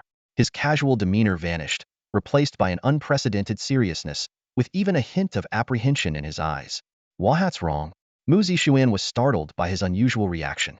Yin Xiu took a deep breath. You too. Since you've already locked your energy on me, why keep hiding? Come out. Surely you're not here to admire my good looks, are you? As soon as he finished speaking, a terrifying aura erupted and surged toward the two of them. The wind howled, the leaves rustled, and the temperature around them plummeted. Two figures, one tall and one short, emerged slowly, a man and a woman, one thin and one plump. Their bodies radiated the fluctuations of true essence as they gazed at Yin Xiu and Mu Zixuan with mocking expressions, like predators eyeing their prey. Martial practitioners? Mu Zixuan's face darkened. Assuming they were here for her, she immediately stepped forward to shield Yin Xiu. This has nothing to do with him. If there's an issue, take it up with me. Both Yin Xiu and the two newcomers exchanged strange looks, leaving Mu Zixuan to subconsciously touch her face, wondering if something was amiss. You're mistaken. They're here for me, Yin Xiu said, his eyes fixed intently on the two figures. He already had a guess about their origins. Heh. The plump woman licked her lips and let out a chilling laugh. Kid, you're more self-aware than I thought. Save us the trouble and kill yourself. At least you'll get to keep your body intact. The tall, thin man stretched his limbs and sneered. It's been 2 or 3 years since I've had such an easy job. The target is just a second-tier martial apprentice, and the pay isn't bad. His face twisted into a sinister grin. Since the client is so generous, well, make sure they're satisfied even if it means making your death as painful as possible. Yin Xiu's expression turned grim. If it were just one martial practitioner, he might have a chance to fight back with a critical strike. With some luck, he could even kill his opponent. But against 2, his chances of survival were slim. The wisest choice now was to flee immediately. However, Mu Zixuan, as Yin Xiu hesitated, a low voice suddenly broke through. Run! Before he could react, he saw Mu Zixuan holding a small sphere in her hand, which she hurled at the two martial practitioners. A 9-Wu confinement sphere? How do you have something like that? The tall man exclaimed in disbelief. The iron sphere erupted instantly, releasing a torrent of true essence interwoven with countless threads that descended like an inescapable net. The man and woman frantically channeled their true essence to escape, but the sphere's speed was too fast. In the blink of an eye, they were trapped inside. Don't even think about running. You want to escape. It'll drain your blood drop by drop and crush your bones piece by piece until you can neither live nor die. The chilling roar echoed through the wilderness. The two of them fled at full speed, covering 100 meters in no time. Yin Xiu glanced at Mu Zixuan, his eyes filled with surprise. The 9-Wu confinement sphere, a single-use refined-grade weapon, was capable of trapping 3 or more martial practitioners. It was one of the rare weapons that didn't require true essence to activate and was worth at least 7 figures. The fact that this young lady had casually thrown it out, was this the power of the Mu family's wealth? Damn it. My 9-Wu confinement sphere. It's gone just like that. I'm heartbroken. Mu Zixuan stomped her feet in frustration. It seemed that even for someone like Miss Mu, this wasn't an easy sacrifice to make. Mu Zixuan then turned to Yin Xiu with a questioning look. Who exactly did you offend to provoke the Heaven and Earth duo into hunting you down? Heaven and Earth duo? Yin Xiu asked, unfamiliar with the name. They're infamous assassins in the black market, Mu Zixuan explained gravely. Not particularly strong, they only operate within the realm of low-tier martial practitioners. But they're notorious for their cruelty, torture, and brutality. Whoever hired them must harbor an intense hatred for you and wants you to suffer a slow, agonizing death. Yin Xiu had already anticipated that Wang Tianshi wouldn't let him off easily, but he hadn't expected him to hire such notorious killers. If Wang Tianshi ever found out that Wang Luyang had died at his hands, he would undoubtedly go even further. Now that you mention it, Yin Xiu's gaze deepened. I did offend someone. His name is Wang Tianshi. Wang Tianshi? Wait, are you talking about? Mu Zixuan's eyes widened in disbelief. Do you mean Wang Tianshi, the head of the Shitian Martial Hall, vice president of the Martial Arts Guild, and one of the few martial masters in Skyridge City? That Wang Tianshi. Yes, that's him. Yin Xiu confirmed with a nod. Mu Zixuan inhaled sharply. Wang Tianshi is known for his domineering nature. Even my grandfather finds him troublesome. How in the world did you manage to offend someone like him? It's a long story. Yin Xiu briefly recounted what had happened a few days ago in the classroom. Mu Zixuan's sharp gaze pierced into Yin Xiu after hearing his explanation. In reality, Wang Luyang was killed by you, wasn't he? She questioned coldly. Yin Xiu's expression remained unreadable, neither confirming nor denying her accusation. His silence only solidified Mu Zixuan's suspicions. She let out a disdainful snort. Fine, if you won't admit it. Yet, inwardly, her thoughts churned. Everyone thinks Yin Xiu was gravely injured during the Beast Tide and is now merely a second-tier martial apprentice. But I know better. This guy must have had some extraordinary encounter, perhaps even apprenticed himself to an unfathomably powerful master. Not only has he recovered, but he can also defeat warriors far above his rank. Her musings were abruptly shattered by a thunderous roar, shaking the very ground beneath her. You little brat, you dare trick us? Do you really think you can escape? Damn it, the Heavenly Earth twins have broken free. Mu Zixuan's face turned pale. With the speed of skilled warriors, it wouldn't take long for them to catch up. Yin Xiu casually dispatched a first-tier feral beast, blocking their path with a single blow, then turned to the girl beside him. The Heavenly Earth twins are after me. This has nothing to do with you. We should split up. What are you even talking about? Mu Zixuan retorted passionately. We came here together, so of course we'll leave together. And let me remind you, I'm not some deadweight. I'm strong, all right? Yin Xiu studied her animated expression, his face showing a rare flicker of amusement. Don't tell me you've fallen for me? Mu Zixuan's face turned an alarming shade of red as embarrassment and rage swirled within her. You jerk. I see you as a friend and you ugh. Believe it or not, I don't need the Heavenly Earth twins. I can take you down myself. So, you don't like me then, Yin Xiu said calmly. If there's no affection between us and no shared interests, why bother getting involved in this mess? Mu Zixuan froze, her emotions boiling over into indignation. Yin Xiu, what kind of person do you take me for? Like Li Xian and the others, who'd abandon their friends at the first sign of danger. You've seriously underestimated me, Mu Zixuan. Before she could say more, a chilling voice drifted from behind them. Well, you two run fast, don't you? But what's the point? Without condensing true essence, you're just regular people with a bit more strength. Mu Zixuan opened her mouth to respond, but Yin Xiu acted first. His fist, imbued with a fierce, sky-shattering intent, struck her squarely, sending her flying. This has nothing to do with you. Don't follow me, or you'll never go to the Myriad Medicine Pavilion again. Without waiting for her reaction, Yin Xiu vanished into the distance, the Heavenly Earth twins hot on his heels. Mu Zixuan scrambled to her feet, ready to chase after him, but several high-grade first-tier feral beasts suddenly emerged, blocking her way. By the time she dealt with them, Yin Xiu was already too far ahead. Yin Xiu, you jerk. You'd better not die on me, she muttered through gritted teeth as she pulled out her phone, dialing a number. Grandpa? Someone's bullying me. Meanwhile, Yin Xiu led the Heavenly Earth twins deeper into the danger zone. As they passed through the Sword Chi wall and reached a swampy area, Yin Xiu silently slipped behind a tree, careful not to disturb the slumbering Blackwater serpent. The Heavenly Earth twins arrived moments later, scanning the area for him. But before they could act, the swamp erupted with a deafening roar. A massive black serpent lunged, coiling around the tall, thin man and dragging him into the murky depths. Almost simultaneously, a flash of cold steel cut through the air, hurtling straight toward the short, stocky woman. Damn it! The turn of events happened too quickly. The short, stout woman instinctively raised her long whip to block. With a sharp sizzle, the 7-kill sword Chi sliced through, leaving a glaring white mark on the whip. The sharpness of a refined-grade weapon was indeed extraordinary. The stout woman's face twisted with rage as she infused her whip with true essence and lashed it fiercely toward Yin Xiu. In her mind, there was no way a mere martial apprentice could evade such a lethal strike. Yet, The young man before her twisted his body in an almost unnatural way, as if he had foreseen the attack. Not only did he perfectly dodge the whip, but he also burst into an astonishing speed, pulling away to a safe distance in the blink of an eye. What kind of technique is this? The stout woman thought, alarmed. A thunderous roar erupted from the waters, where the clash of true essence sent massive waves surging. The faint sounds of the blackwater serpent's roars intertwined with the shouts of the tall, thin man. The situation was dire. Tian Sha was already disadvantaged in water combat, and any further delay could cost them their lives. The stout woman was about to jump into the water to assist when a sudden flash of icy light appeared. The 7-kill sword Chi attacked again, carrying the overwhelming force of the 8 extremes, aiming directly at her face from an insidious angle. "Curse you, rat!" she snarled in fury, forced to raise her whip in defense.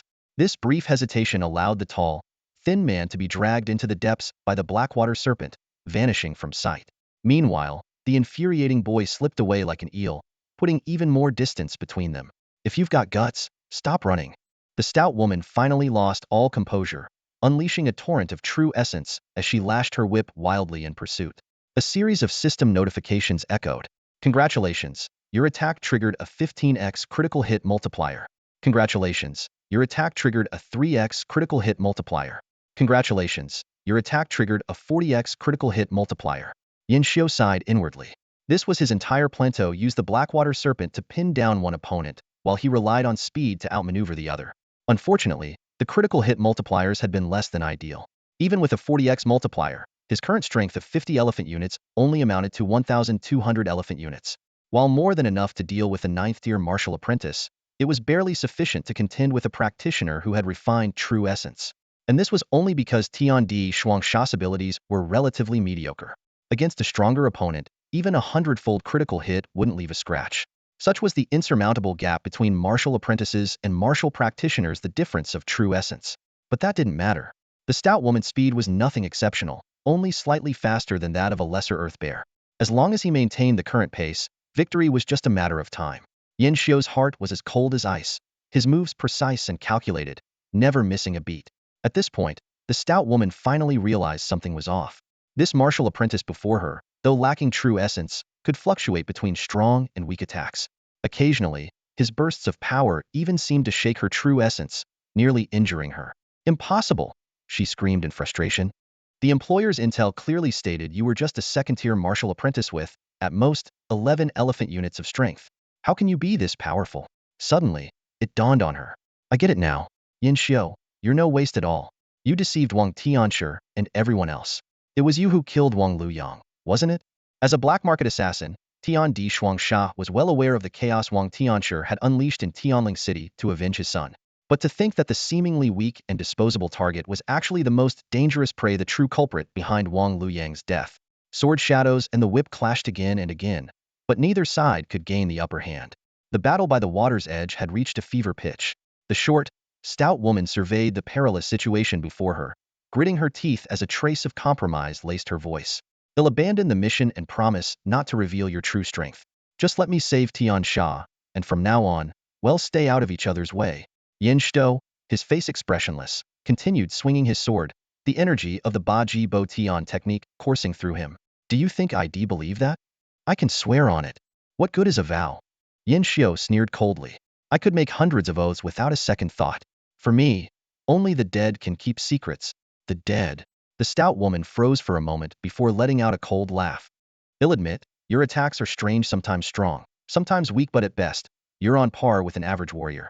If it weren't for your quick dodges, you'd already be dead under my whip. Kill me? Don't make me laugh.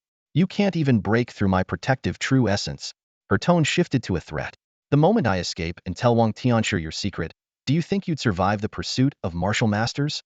"It's true, I'm not yet a match for Wang Tianshi," Yin Xiu admitted calmly, but a faint, unsettling smile curved his lips. "However, there's one thing you're wrong about, can kill you." The shadows of his sword flickered as the 7 slashes descended once more. Having faced his attacks several times already, the stout woman didn't take it too seriously. She raised her whip, infused with true essence, ready to block. But in the next instant, her pupils contracted sharply. What had seemed like an easily deflectable sword light suddenly expanded, erupting with a surge of dense, blood-red energy.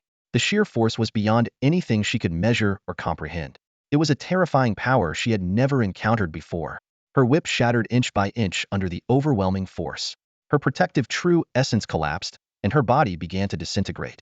In her final conscious moment, as darkness engulfed her, only one thought remained. He's just a martial apprentice. How could he unleash such terrifying power? Congratulations, Yin Xiu said, his voice cold as he stared at the space ahead, now reduced to nothing but a bloody mist with no trace of the woman left. That attack triggered a 100 times critical hit. So, what do you think now? Do I have the strength to kill you? With that, he turned his gaze toward the water. The battle between the tall, lean man and the Blackwater mysterious serpent was also nearing its conclusion. The surface of the water suddenly erupted, and a blood-soaked figure shot into the air. The tall, thin man was drenched in blood, with a gaping wound on his chest so deep that his bones were visible. His face twisted in agony as he struggled to escape the deadly grasp of the Blackwater serpent, paying a heavy price for his life. Disha, what's going on? It's been so long. And you still haven't dealt with that boy? His words were cut short as his expression froze. Not far away, near the edge of the forest, a horrifying scene unfolded. Bloodstains covered a vast area, painting the ground red. A broken whip lay scattered in pieces, and fragments of a human face, mangled and barely recognizable, hung from the treetops. It was the face of a short, plump woman. Disha was dead brutally and utterly destroyed. Impossible. The tall, thin man muttered in disbelief. A mere second-tier martial apprentice? How could he defeat a martial artist? He should have been subdued in a single exchange. At that moment, a flash of cold light appeared. The 7-kill sword descended from above, striking with blinding speed. No true essence fluctuations relying solely on blood energy to challenge a martial artist? Suicidal. The tall man sneered. Though shaken by his wife's gruesome death, he was convinced it couldn't have been caused by the boy before him. A martial apprentice defeating a martial artist? It was a myth, far beyond his comprehension. Still, he remained cautious. His wife's demise indicated a lurking, far greater danger, possibly a mid-tier second-level beast waiting to strike. He swiftly extended his hand, channeling true essence to block the attack and subdue his opponent, intending to leave this perilous area as quickly as possible. But in the next instant, his expression changed dramatically. How can the force be this terrifying? As the sword fell, an overwhelming power, at least at the myriad phenomena level, surged toward him, even shaking his true essence. Along with it came a chilling voice. Your fight with the Blackwater serpent isn't over. Back into the water you go. No. The tall man sensed disaster and tried to evade, but it was too late. Caught off guard, he was blasted back into the water like a cannonball. The water churned violently as the massive black serpent emerged, coiling around him in an instant. Man and beast clashed once more beneath the surface in a deadly struggle. Yin Xiu landed by the water's edge, his tense nerves finally relaxing a little. A faint smile curved his lips. One strike, and it triggered a massive critical hit. Compared to the Earth Bear, your luck really is terrible. Congratulations. Congratulations. Your attack just landed a 350x critical hit. The underwater battle raged for about 20 minutes. Although the Blackwater serpent was considered average among low-tier second-level beasts, it had the advantage of the water's power, clearly dominating the fight. The tall man, faced with a life-or-death crisis, fought back fiercely, unleashing astonishing strength. However, the underwater environment severely restricted his abilities, and he ultimately met his end, his entire body crushed and his head bitten off, leaving him with time for only a final scream of, no. The Blackwater serpent didn't emerge unscathed either. Under the tall man's desperate counterattacks, it was left covered in wounds, its life force fading. Just as it began to retreat to recover, a cold-faced young man appeared before it, holding a blood-stained sword. Thanks for your help. Allow me to end your suffering. Yin Xiu emerged from the water, drenched, and sat on the grass, reflecting on the chase that had just taken place. This was the greatest danger he had faced since obtaining the infinite critical hit systemno, since he had started cultivating. If not for the fact that the heaven and earth duo hadn't ambushed him, if not for their arrogance, if not for their unfamiliarity with the area's dangers, including the presence of the Blackwater serpent, he might not have survived. But there were no ifs in this world. In the end, the heaven and earth duo perished here, while he not only survived but also claimed a second-level beast, the Blackwater serpent. I wonder if they had anything valuable on them, Yin Xiu thought with anticipation. After killing the duo, he had scavenged all their belongings, including the broken whip. However, being in the wilderness with danger still looming, he hadn't had time to examine them closely. After a brief rest, Yin Xiu stood up. I wonder how Mu Zixuan is doing. With her strength, she shouldn't have any trouble against first-tier beasts. Still, she came to the wilderness with me this time, and if something goes wrong, I won't be able to explain it. I'd better go look for her. The wilderness, within the safety zone. Mu Zixuan paced anxiously in place, her slender figure occasionally glancing around, her eyes reflecting a deep sense of worry. Suddenly, two urgent shouts echoed from the distance, breaking the tense atmosphere. Xiaomu, are you all right? Don't worry, your Uncle Zhang is here. Thank heavens the young lady is safe. If anything had happened to you, we wouldn't have been able to face the old master we'd be skinned alive. The howling wind carried the cries of fierce beasts as two figures tore through the air, exuding an overwhelming surge of true energy that far surpassed that of the heaven and earth twin fiends. Zhang Tianbai and Dong Rui quickly approached Mu Zixuan, examining the eldest daughter of the Mu family with care. Seeing that she was unharmed, the tension on their faces finally eased. Uncle Zhang, Uncle Dong. Mu Zixuan let out a breath of relief upon seeing these two familiar faces from the martial arts guild. Both men had deep ties with the Mu family, especially her grandfather, Mu Yinglong, to whom they owed a great debt of gratitude. A sharp glint of killing intent flashed in Zhang Tianbai's eyes. The heaven and earth twin fiends have some nerve, daring to target the Mu family's young lady. Just wait, I'll catch them and see if they've got a death wish. And that Wang Tianshi. Dong Rui growled through gritted teeth. Avenging his son is one thing. But now he dares to lay a finger on Xiaomu? The old master won't let him off easily this time. Mu Zixuan's heart tightened, guilt creeping in. As much as she wanted to deny it, she couldn't completely wash her hands of this mess. After all, she was currently in the company of the real culprit behind Wang Luyang's death. Though Wang Tianshi didn't know it, the one he believed to be a cripple, Yin Xiu, was in fact the true killer. Yin Xiu. The thought jolted Mu Zixuan, and her expression suddenly turned urgent.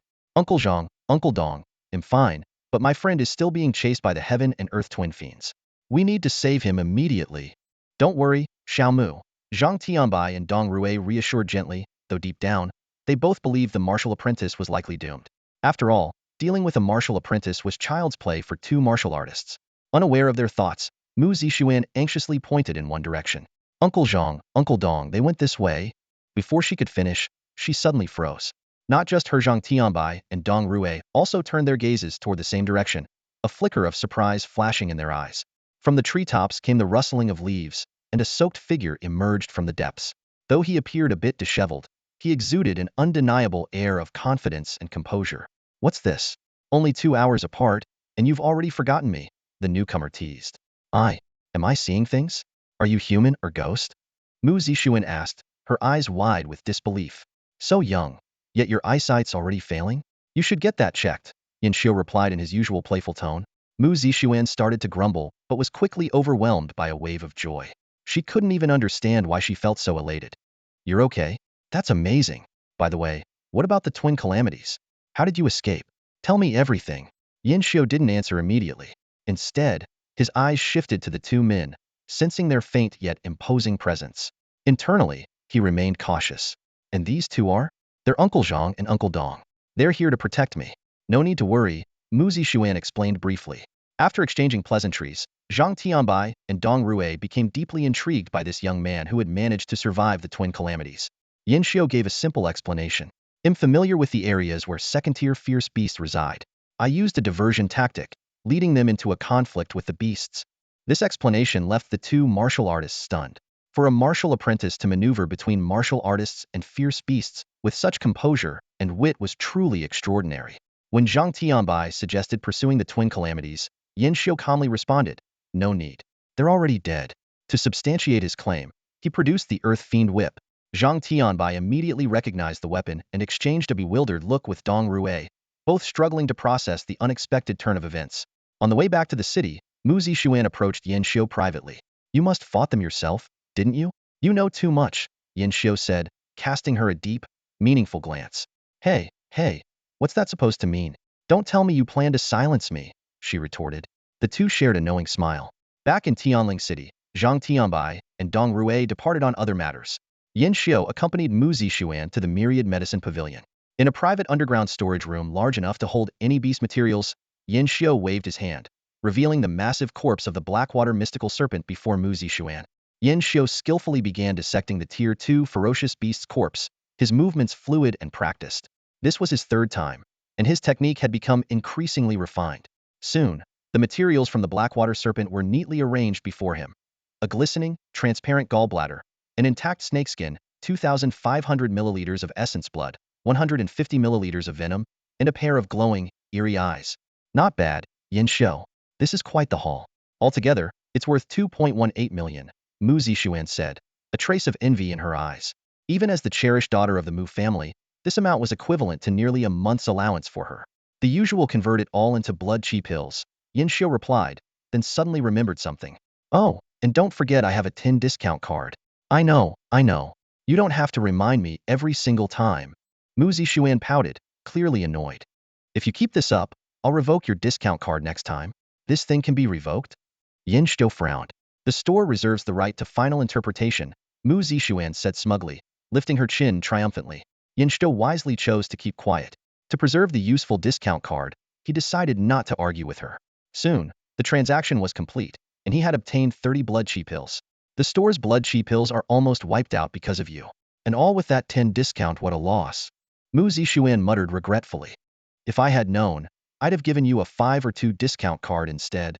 As Yin Xiu prepared to leave with the pills, Mu Zixuan called out to him. Wait a second. What's up? Gritting her teeth, Mu Zixuan said. Last time we went to the wilderness, we were hunted by the heaven and earth twin fiends. It was a terrible experience. I demand to go with you again. Yin Xiu was about to refuse, but then he recalled how she had given him a refined-grade weapon to join him on the last trip, only to end up in danger. He figured she deserved some compensation. Fine. I'll let you know next time, he agreed. I want to go to the danger zone. Mu Zixuan fixed her gaze on him. Don't think I don't know you can take down tier 2 beasts. If you try to fool me again, I won't talk to you anymore. Yin Xiu looked at her puffed up, frustrated expression and found it unexpectedly cute. All right, but the same rule applies, you have to follow my lead when we get there. Deal. Mu Zixuan's eyes sparkled with anticipation. I can't wait to see how you, a mere martial trainee, managed to slay tier 2 beasts. Yin Xiu was about to leave, still thinking about sorting through the spoils he had taken from the heaven and earth twin fiends. He also needed to prepare for the second trial in the secret realm after breaking through to tier 7 martial trainee. Wait, Mu Zixuan called out again. I have good news for you, you won't have to worry about Wang Tianshi for a while. What do you mean? A cold glint flashed in Mu Zixuan's eyes. Mu Yinglong's precious granddaughter was bullied. As her grandfather, he obviously has to settle the score. Killing Wang Tianshi might be difficult, but making him lie low for a while? That's definitely doable. Meanwhile, in the Shitian Martial Hall within Tianling City. Useless. Wang Tianshi's furious roar echoed through the room. Those two heaven and earth twin fiends shot a pair of pigs. To think that 2 martial artists fell for the trap of a martial trainee. They deserve to die in the wilderness. As the vice president of the Martial Arts Guild, Wang Tianshi quickly learned of the twin fiends' deaths. Initially, he was puzzled how could a tier 2 martial trainee outwit 2 martial artists? But upon hearing that the Mu family's heiress had been present, everything made sense. Xiaoyang. Murderous intent burned in Wang Tianshi's eyes. My son is dead, and yet the person he hated most is still alive? Just wait, I'll crush him with my own hands. As he prepared to act, a voice laced with mockery and frost suddenly rang out. Oh Wang, have you lost your mind? We all understand the pain of losing a son, but why drag my granddaughter into it? She nearly got hurt. As her grandfather, I have to demand justice. Mu Yinglong. Wang Tianshi's expression turned grim as he braced himself. Little Wang, you've just broken through to martial master and probably don't fully grasp the concept of comprehending the truth. Let me show you what it means, Mu Yinglong said with a cold smile, unleashing an overwhelming pressure. Back at home, Yin Xiu thought about Mu Yinglong confronting Wang Tianshi. He figured he could finally sleep peacefully for a few days. But he knew that until Wang Tianshi was completely dealt with, the danger would remain. He began sorting through the spoils taken from the heaven and earth twin fiends. 2 refined-grade weapons, 1 earth-level cultivation technique, 1 profound-level martial skill, some money, 3 vitality restoration pills, and little else. Yin Xiu carefully examined the spoils of his recent battle. 2 weapons caught his attention, a long whip and a pair of gloves. Though they were the signature weapons of the infamous Tian Di Shuangsha, they were merely items of middling quality, neither ordinary nor exceptionally refined. As for the earth-level cultivation techniques and profound-level martial skills, he barely glanced at them before losing interest. With the unparalleled combination of Ba Ji Bo Tiangong and Ba Ji Bo Tianji in his arsenal, these techniques were nothing more than junk. He decided to sell them at the black market when he had the time. What truly caught his eye, however, were the 3 Hui Yuan pills he discovered at the end. It was no wonder the tall, thin man had managed to wrestle with the Blackwater mystic serpent in the water for so long. He had relied on these second-grade martial pills that could restore true essence. Such rare pills were worth tens of thousands each. Unfortunately, Yin Xiu was still a martial apprentice and had yet to cultivate true essence, rendering the pills temporarily useless to him. After spending over 10 minutes taking inventory, Yin Xiu stored all the items in his small Qinkuan ring. Then, he took out 2 jade bottles, his eyes gleaming with anticipation. Inside were 30 blood chi pills, enough to push his strength to the 7th tier of martial apprentice level. If luck favored him with high multiplier critical strikes, he might even approach the 8th tier. Under the deep night sky, Yin Xiu wasted no time. He swallowed the first blood chi pill and activated Ba Ji Bo Tiangong. System notifications began to chime in rapid succession. Congratulations! Triggered 10x critical strike bonus. Congratulations! Triggered 7x critical strike bonus. Congratulations! Triggered 3x critical strike bonus. Congratulations! Triggered 20x critical strike bonus. Finally, a shocking notification appeared. Congratulations! Triggered 450x critical strike bonus. As one pill after another was consumed, the heavenly level technique surged within him, and Yin Xiu's blood qi quickly filled to the brim. His strength climbed rapidly. 52 elephants, 53 elephants, 54 elephants, until he successfully broke through to the 7th tier of martial apprentice. 56 elephants, 58 elephants, 60 elephants, finally stopping at 62 elephants of strength. He was just 1 elephant's strength away from breaking into the 8th tier of martial apprentice. Yin Xiu clenched his fists, his face showing a hint of frustration. Even with a staggering 450x critical strike bonus, the 30 blood chi pills had only increased his strength by 12 elephants, far below his expectations. This was not only due to the increasing difficulty of strength cultivation at higher levels, but also because of the damage to his martial foundation. If not for his previous injury, these resources would have already propelled him to the 9th tier, perhaps even to the realm of a martial artist. It seems the damage to my martial foundation is worse than I thought. Yin Xiu mused silently. I must find a way to repair it. Otherwise, progressing further will only become harder. Even with the infinite critical strike system, reaching the pinnacle of martial arts will be nearly impossible. Suddenly, he recalled the mysterious senior in the secret realm who had casually bestowed heavenly-level techniques. Perhaps that individual might know a way to repair his martial foundation. The next time he entered the secret realm, he resolved to ask. Meanwhile, 2 major events were causing a stir throughout Tianling City. The first was the destruction of the Shi Tian Martial Hall. The streets buzzed with gossip about how Wang Tianshi, vice president of the Martial Arts Union, had hired Tian Di Shuangsha to eliminate a rival, inadvertently involving Mu Yinglong's granddaughter. Enraged, Mu Yinglong of Tianling City's top 5 powerhouses personally attacked and severely injured Wang Tianshi. Though Wang Tianshi managed to escape using a secret technique, he was left gravely weakened, unlikely to recover anytime soon. The second was the upcoming 7 Academies Grand Competition, held once every 5 years. This time, it was set to take place at the Blue Rain Martial Academy. Thousands of students and faculty were bustling with preparations. Yin Xiu had no intention of participating, was neither a special class student nor a competition contender. Moreover, after the recent classroom incident, his sense of belonging to the academy was minimal. Were it not for his teacher, Yang Shaoxiang, he might have considered dropping out. However, upon learning that teacher Yang would also be at the academy today, he decided to change his plans. That afternoon, the Lanyu Academy was bustling with activity. The campus was teeming with people as participants from other martial arts academies arrived one after another under the guidance of their instructors, drawing the attention of curious students who stopped to watch.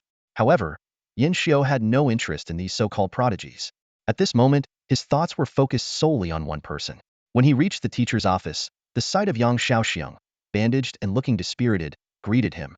Yin Xiu's brow furrowed deeply at the sight. Yet, Teacher Yang appeared unusually optimistic. He glanced at himself briefly and then smiled. Don't worry, I'm fine.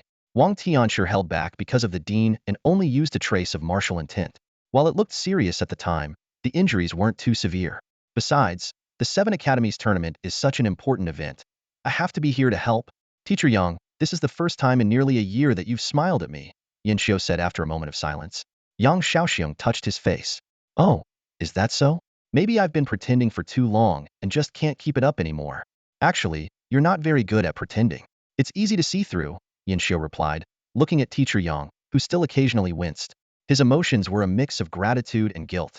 Ever since the Beast Tide incident, Teacher Yang had appeared strict and unfeeling, but every action he took was for Yin Xiu's benefit. If not for Teacher Yang arguing persistently with the dean, his tuition fees wouldn't have been deferred for so long. If not for Teacher Yang's subtle protection, his enemies like Wang Luyang might have already acted against him. When Yin Xiu had hit rock bottom, Yang Shaoxiang was the only one willing to care for him. And yet, not only had Yin Xiu failed to repay him, but he had also brought trouble in the form of Wang Tianshi, causing teacher Yang to get hurt while protecting him. Overwhelmed by guilt, Yin Xiu lowered his head and began to speak. Teacher Yang, stop right there. Take those words back. Yang Xiaoxiong interrupted sharply, glaring at him. Don't start with that "I'm sorry" or "I feel bad" nonsense. You're my student, and I'm your teacher. Protecting you is my responsibility. As long as that relationship stands, I don't care if it's Wang Tianshi or the King of Heaven himself, he'll stand in front of you. Yin Xiu stared at teacher Yang, momentarily speechless. 1,000 words swirled in his mind: the joy of breaking through to the 7th rank of martial apprentice, the excitement of discovering a secret realm, the pride of slaying a second-tier beast, but he didn't know where to begin. All right, enough with the sentimentality. Judging by your expression, you were about to say something overly emotional. Stop it right there, I can't handle it, Yang Xiaoxiong said, waving him off. You've seen me, you've brought gifts, and if there's nothing else, go back and train. I don't want my student to be a weakling. Yin Xiu stepped back, bowed deeply and said, thank you.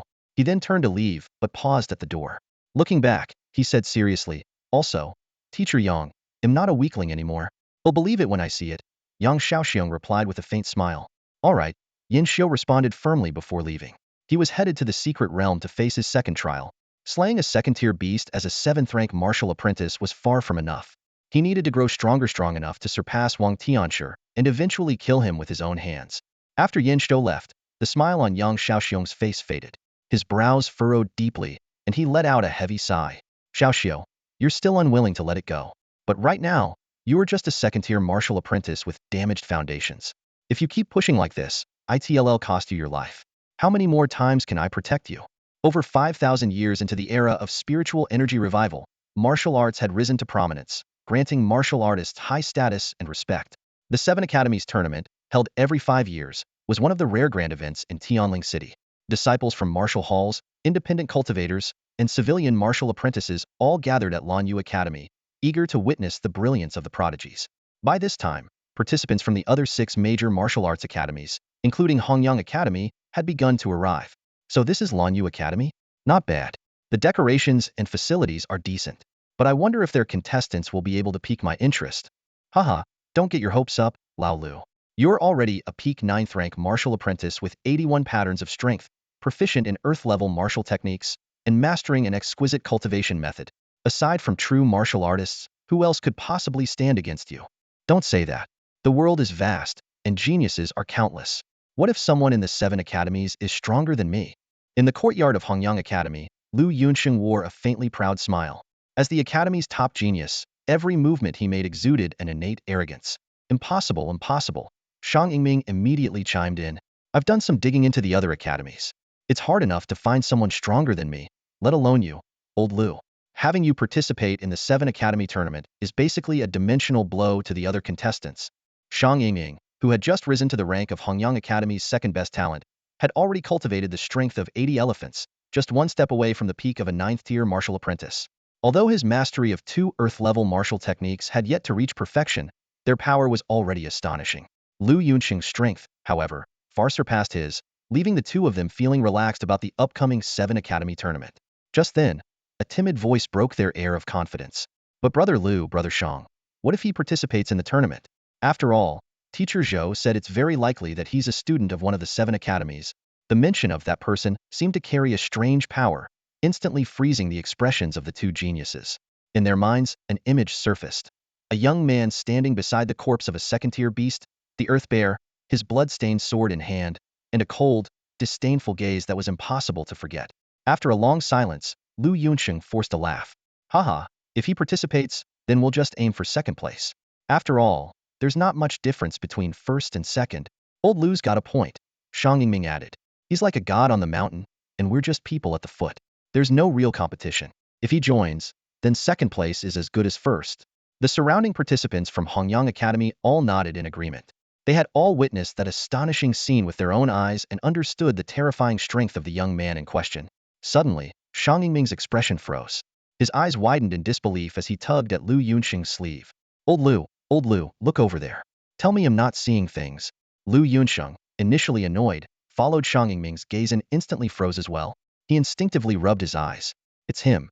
It's really him. The god on the mountain. In the crowd, a figure moved quietly. At first glance, he seemed unremarkable, but upon closer inspection, There was an air of otherworldly detachment about him. That figure was heading out of the academy, none other than Yin Xiu.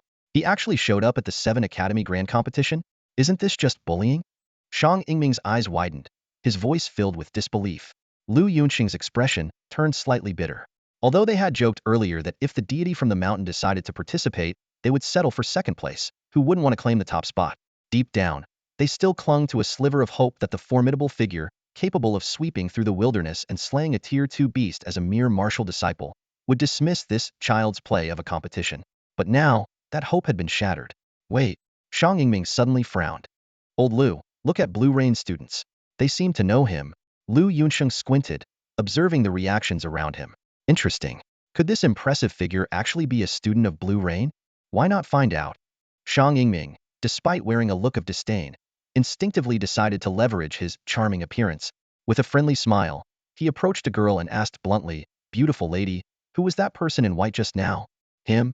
The girl, clearly captivated by the handsome genius from Red Sun Academy, replied, "That's Yin Xiu. He used to be Blue Rain's top talent, but now he's just a well-known failure." A failure? Shang Yingming was thunderstruck. That was the guy who could cross realms to take down a Tier 2 beast. The girl quickly explained, "It's true. A year ago, during the beast tide, he was severely injured by a Tier 2 beast. He lost all his cultivation, and his foundation was damaged. After a year of rebuilding, he's barely reached the strength of 11 elephants." The two couldn't believe it and questioned several others, but the answers were all the same. Is he participating in the 7 Academy Grand Competition? Shang Yingming asked the most pressing question. Him? A so-called failure with only the strength of 11 elephants? How could the dean possibly select him? The Blue Rain student scoffed openly. The two let out a sigh of relief. It seemed the first-place spot was still up for grabs. They exchanged glances, a playful smile appearing on their faces. A talent like this, reduced to nothing at Blue Rain, seemed to have had his spirit completely crushed, losing any sense of belonging to the academy. Remembering Teacher Zhou's instructions, the two immediately headed to his residence.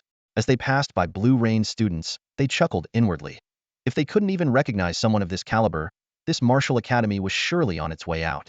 At this moment, Yin Xiu had already taken the underground rail out of Tianling City and arrived at the wilderness safety zone. 20 minutes later, he stood once more at the edge of the cliff. Below, the wind howled, and the depths were unfathomable. Should I jump? Yin Xiu frowned. From such a height, even a martial artist would likely be smashed to pieces. But the secret realm lay below, and he had to find a way down. Just as he was pondering, an ethereal voice echoed, "Did I not tell you to return when you'd reached the 7th stage of martial disciple for the second trial? Young one, why have you come so soon?" "Senior, I have already broken through to the 7th stage of martial disciple." Cough, cough, cough. Amid the violent coughing came a tone of disbelief. "What did you say? Don't try to fool me." Without hesitation, Yin Xiu activated his technique. His blood surged, his skin turning red like a blazing furnace. The immense vitality of 62 elephant strength radiated outward. The mysterious senior fell silent. In less than a month, this youth had advanced from the 3rd stage to the 7th. Even consuming blood essence pills like candy wouldn't make such rapid progress possible. This kid was practically a monster. "Wait a moment," a raspy voice finally said. "I will now guide you into the secret realm." An invisible force descended, and the surrounding scenery shifted like ink spreading on water. When Yin Xiu regained his senses, he found himself once again in that familiar martial arts secret realm. The lake before him shimmered with radiant hues, while mist swirled through the mountain forests. The dense spiritual energy flowed almost tangibly through the air. The indistinct figure appeared once more, its face obscured, but its gaze carried a complex emotion. This boy's comprehension was truly extraordinary. In mere hours, he had mastered both the 8 extremes battling the heavens technique and the 8 extremes battling the heaven strike, which was already astonishing. His cultivation speed, however, was even more remarkable. The figure sighed inwardly, recalling how, back in its own time, it had been considered a top-tier genius among humans. Yet, compared to this boy, it felt as though its talent had been wasted. With such unparalleled aptitude, as long as he doesn't fall, he is bound to pass the final trial and become my disciple, the figure mused. Then, reminding itself to remain composed, it thought, I must not lose my demeanor in front of my future disciple. Suppressing the ripple of emotions, the figure spoke with feigned calmness, advancing through 4 realms in 21 days? Not bad, truly beyond expectations. I thought a remote place like this would never produce a real genius, but here you are. Thank you for the praise, senior. Yin Xiu replied respectfully. Since you're here, it means you're ready to face the second trial. Let's begin, the figure said. preparing to activate the secret realm. Wait a moment. Yin Xiu quickly interjected. Senior, before proceeding with the trial, I have 2 questions to ask. The figure nodded. Go ahead. The first question. May I ask for your name, Senior? Yin Xiu's expression turned serious. Though there is no formal master-disciple relationship between us, you have imparted great teachings to me. I am deeply grateful, yet I do not even know your honorable name. This thought has often kept me awake at night. Hearing this, the figure grew even more satisfied. This boy not only possessed extraordinary comprehension and cultivation speed, but was also loyal and grateful, a rare combination of talent and character. If only it had more than a mere wisp of consciousness left and could influence the process of selecting a successor, it would undoubtedly make an exception to take him as a disciple. Boy, you may call me Tang Minjiu, and that was my given name, the figure said after a slight pause. As for my title, in life, I roamed the world freely, making many close friends but also numerous enemies. Revealing my title to you now might bring you unnecessary trouble. Tang Mingyuan. Yin Xiu murmured the name twice, committing it to memory. Without the 8 extremes battling the heavens technique and strike, he would have had no chance against second-tier ferocious beasts, let alone surviving the pursuit of the twin calamities of heaven and earth. Though he had experienced great upheaval, fallen to rock bottom, and been abandoned by many, Yin Xiu had never forgotten those who genuinely cared for him, including young Xiaoxiong and the senior Tang before him. Very well, the first question is answered. What is your second question? The figure asked. A hint of tension and anticipation flickered in Yin Xiu's eyes as he clasped his hands together and said, the second question. Senior, if one's martial foundation is damaged, how can it be restored? Restoring a martial foundation? The figure started to answer but then paused, its brow furrowing slightly. Why do you ask? Yin Xiu replied honestly, Senior Tang, a year ago, I suffered a devastating blow that caused severe damage to my martial foundation. My current cultivation speed is less than a third of what it once was, and the effects worsen as my realm progresses. I urgently need a method to repair it. Wait a moment, the figure said in astonishment. Did you just say your martial foundation is damaged? Yes, Yin Xiu confirmed. Let me take a look. An invisible force immediately permeated Yin Xiu's body, probing deeply. After a long while, the force receded, leaving the figure suspended in midair, silent and contemplative. The boy's martial foundation was in utter disrepair, barely holding together a crumbling structure on the verge of collapse.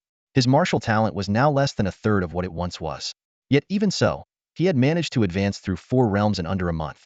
Truly, this was a genius among geniuses. If his martial foundation had been intact, at this moment, Tang Mingyuan felt a powerful urge to seize control of the main secret realm's authority and grant this boy all the inheritances. But alas, such a wish could not be fulfilled. Well, Senior Tang? Yin Xiu asked. Indeed, your foundation is severely damaged, like a jade tower with broken pillars, barely standing. It is remarkable that you were able to cultivate to this level with what little talent remains, the figure replied. Is there any way to repair it? Yin Xiu asked eagerly. The martial foundation is the cornerstone of all martial paths. Repairing it is exceedingly difficult. Only by receiving the blessings of heaven and earth, through a great fortuitous opportunity, can one reshape their foundation and achieve a small chance of recovery. However, such opportunities are incredibly rare and highly sought after by countless martial artists.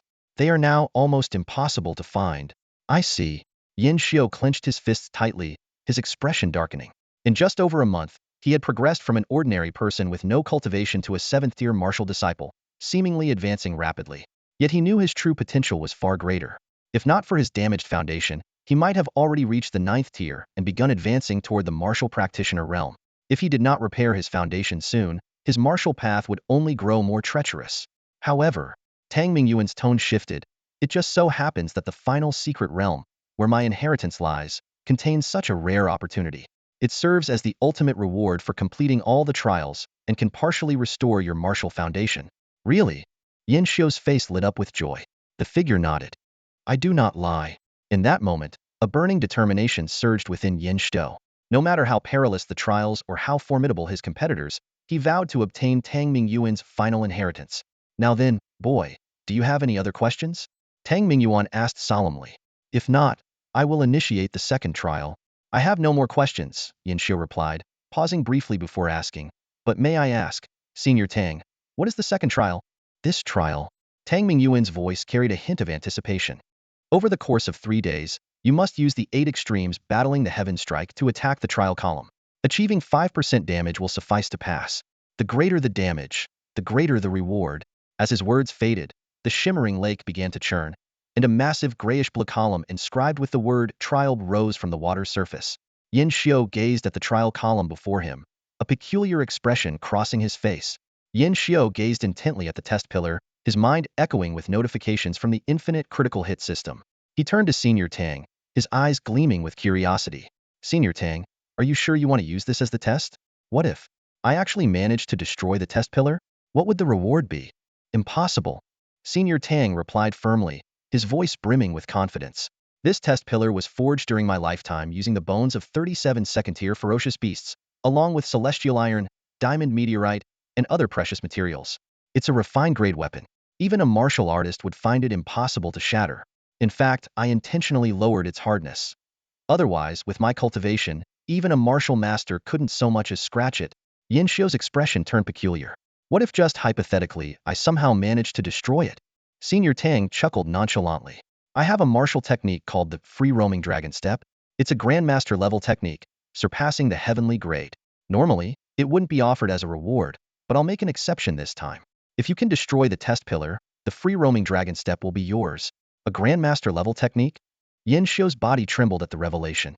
He recalled the mandatory courses at Blue Rain Academy. A grandmaster is the pinnacle of mortal martial arts, a true supreme powerhouse who guards forbidden zones and battles city-destroying beasts. He hadn't expected Senior Tang to be so generous, offering a technique of such caliber as a wager. Initially, he had approached the challenge with a casual mindset, but upon hearing about the free-roaming dragon step, Yin Xiu's determination solidified would shatter the test pillar at all costs. Senior Tang, I'm starting now. Still unperturbed, Senior Tang smiled faintly. Go ahead. A success rate of 5% shouldn't be too hard for you. I'm looking forward to your performance. In the next instant, Yin Xiu's gaze turned icy, and the 7-kill sword in his hand radiated an aura of overwhelming power. With a swift motion, he slashed fiercely at the test pillar. The system's notifications immediately followed. Congratulations, your attack has received a 15x critical hit bonus. Congratulations, your attack has received a 3x critical hit bonus. Congratulations, your attack has received a 20x critical hit bonus. Meanwhile, at the 7 Academies tournament held at Blue Rain Academy, the duel between Li Xian and Lu Yunsheng, the top genius of Red Sun Academy, was already underway. In just 10 minutes, Li Xian was injured by Lu Yunsheng's Earth-grade martial technique, coughing up blood. You've reached the peak of the 9th stage martial disciple realm, cultivated the strength of 81 elephants, and even mastered an Earth-grade martial technique to a minor completion level. Li Xian gasped in disbelief. Lu Yunsheng's eyes flickered with disdain. So this is Blue Rain Academy's so-called top genius? I expected more. You haven't even perfected the 9th stage martial disciple realm. I doubt the other students are any better. Before he could finish, Lu Yunsheng suddenly froze, cold sweat breaking out across his body. A chilling memory of a figure wielding a blood-stained sword and exuding an intimidating aura flashed through his mind. He quickly changed his tone. Actually, Blue Rain Academy is quite decent. It's just that you, as the top genius, are a complete disappointment, unworthy of the title. If I were you, I'd find a rock to smash my head against. He glanced nervously around as he finished speaking. His words left everyone present stunned, including the 7 deans seated at the judges' table. The Blue Rain Academy dean, in particular, looked livid. If not for the presence of the Red Sun Academy dean beside him, he might have slammed the table in outrage. I'm not a failure. I am Li Xian, a true genius. Li Xian roared in fury, launching another attack, only to be effortlessly knocked away by Lu Yunsheng once more. While the deans of both academies argued heatedly over the match, a sudden cry of anguish erupted from the arena. Shang Yingming had been defeated in a single move, sent flying out of the ring. On the stage, a young man with an arrogant expression looked down at him. You couldn't even withstand one move from me. So this is Red Sun Academy's second-best genius? How pathetic. I hope your top genius can at least provide some entertainment. This unexpected defeat sent shockwaves through the 7 Academies tournament, marking the rise of a formidable young martial artist. Meanwhile, deep within the martial Dao's secret realm, Yin Xiu remained oblivious to these events and entirely indifferent. At that moment, he was fully focused on relentlessly attacking the test pillar as the system's notifications of critical hit bonuses continued to echo in his mind. Elder Tang's eyes widened in shock, his heart unable to calm from the overwhelming surprise. He had thought that after witnessing several astonishing feats, he had grown accustomed to Yin Xiu's abilities. Clearly, he had overestimated his own composure. This young man's performance was nothing short of extraordinary. Despite being only a 7th-rank martial apprentice with a strength of roughly 60 elephant units, Yin Xiu managed to unleash power far beyond his limits with every strike. 300, 500, 800 elephant units. Paired with the mastery of the 8 extreme sky strike technique, each of his blows caused the test pillar to tremble violently, emitting creaking, cracking sounds as if on the verge of breaking apart. This was no ordinary pillar, it was a test pillar Elder Tang had personally crafted. Though it was made from second-tier beast bones combined with rare second-tier iron ore, it had been tempered by immense power far surpassing that of a martial master, making it nearly indestructible. For an average 7th-rank martial apprentice, even leaving a mark on it would be considered a remarkable feat. Kid, your strength amplification is downright bizarre. What exactly are you doing to achieve this? Elder Tang finally couldn't hold back his curiosity and asked directly. It's just natural talent, Yin Xiu replied, fully aware that he couldn't reveal the existence of his infinite critical strike system. At the same time, he knew lying outright would be futile against the Elder's sharp intuition. So he answered vaguely, everyone's physique is different, Elder. Mine just happens to be a little unique. Unique? My foot. Do you take me for a 3-year-old? Elder Tang roared in frustration. If I weren't just a remnant of spiritual consciousness, I'd throw you into an icy lake to wake you up and teach you some respect for your elders. Despite his anger, Elder Tang refrained from pressing further. Instead, he turned his attention to the progress of the test. What he saw left him utterly speechless. The damage to the test pillar had already reached 7%. What was supposed to be a 3-day trial had been completed in just half an hour, and Yin Xiu had even surpassed the required threshold by an additional 2%. The story continues to unfold with even more thrilling developments, ultimately leading to Elder Tang's reluctant acknowledgement of Yin Xiu's unparalleled strength. In the end, he had no choice but to hand over the carefree dragon steps, technique, and a mysterious token to Yin Xiu. Throughout the ordeal, Yin Xiu's incredible power and high critical strikes left the Elder utterly astounded. You've won. Elder Tang finally admitted defeat. With a single gesture, the lake water surged, and 2 items emerged from its depths. This is the carefree dragon steps technique, and this is the token. When you break through to the martial warrior realm, the token will activate at the right time and guide you to the Battle Emperor's secret realm, where my full inheritance lies. The jade pendant was simple and unadorned, with an engraving of a blade on its surface. In stark contrast, the stone tablet beside it emanated a faint, oppressive aura. Intricate characters and patterns inscribed on it documented a grandmaster-level martial technique known as the free-roaming dragon steps. Yin Xiu did not immediately reach for the 2 tokens. Instead, he fixed his gaze on the Pillar of Trials with unrestrained eagerness and said, Senior, hold on. Let me deliver one final strike to completely destroy this Pillar of Trials before claiming the tokens. No sooner had the words left his mouth than an immense force suddenly surged forth, slamming him heavily to the ground. Pain shot through Yin Xiu's entire body, and he gasped sharply, as though half his life had been drained away. You brat! Senior Tang scolded him irritably.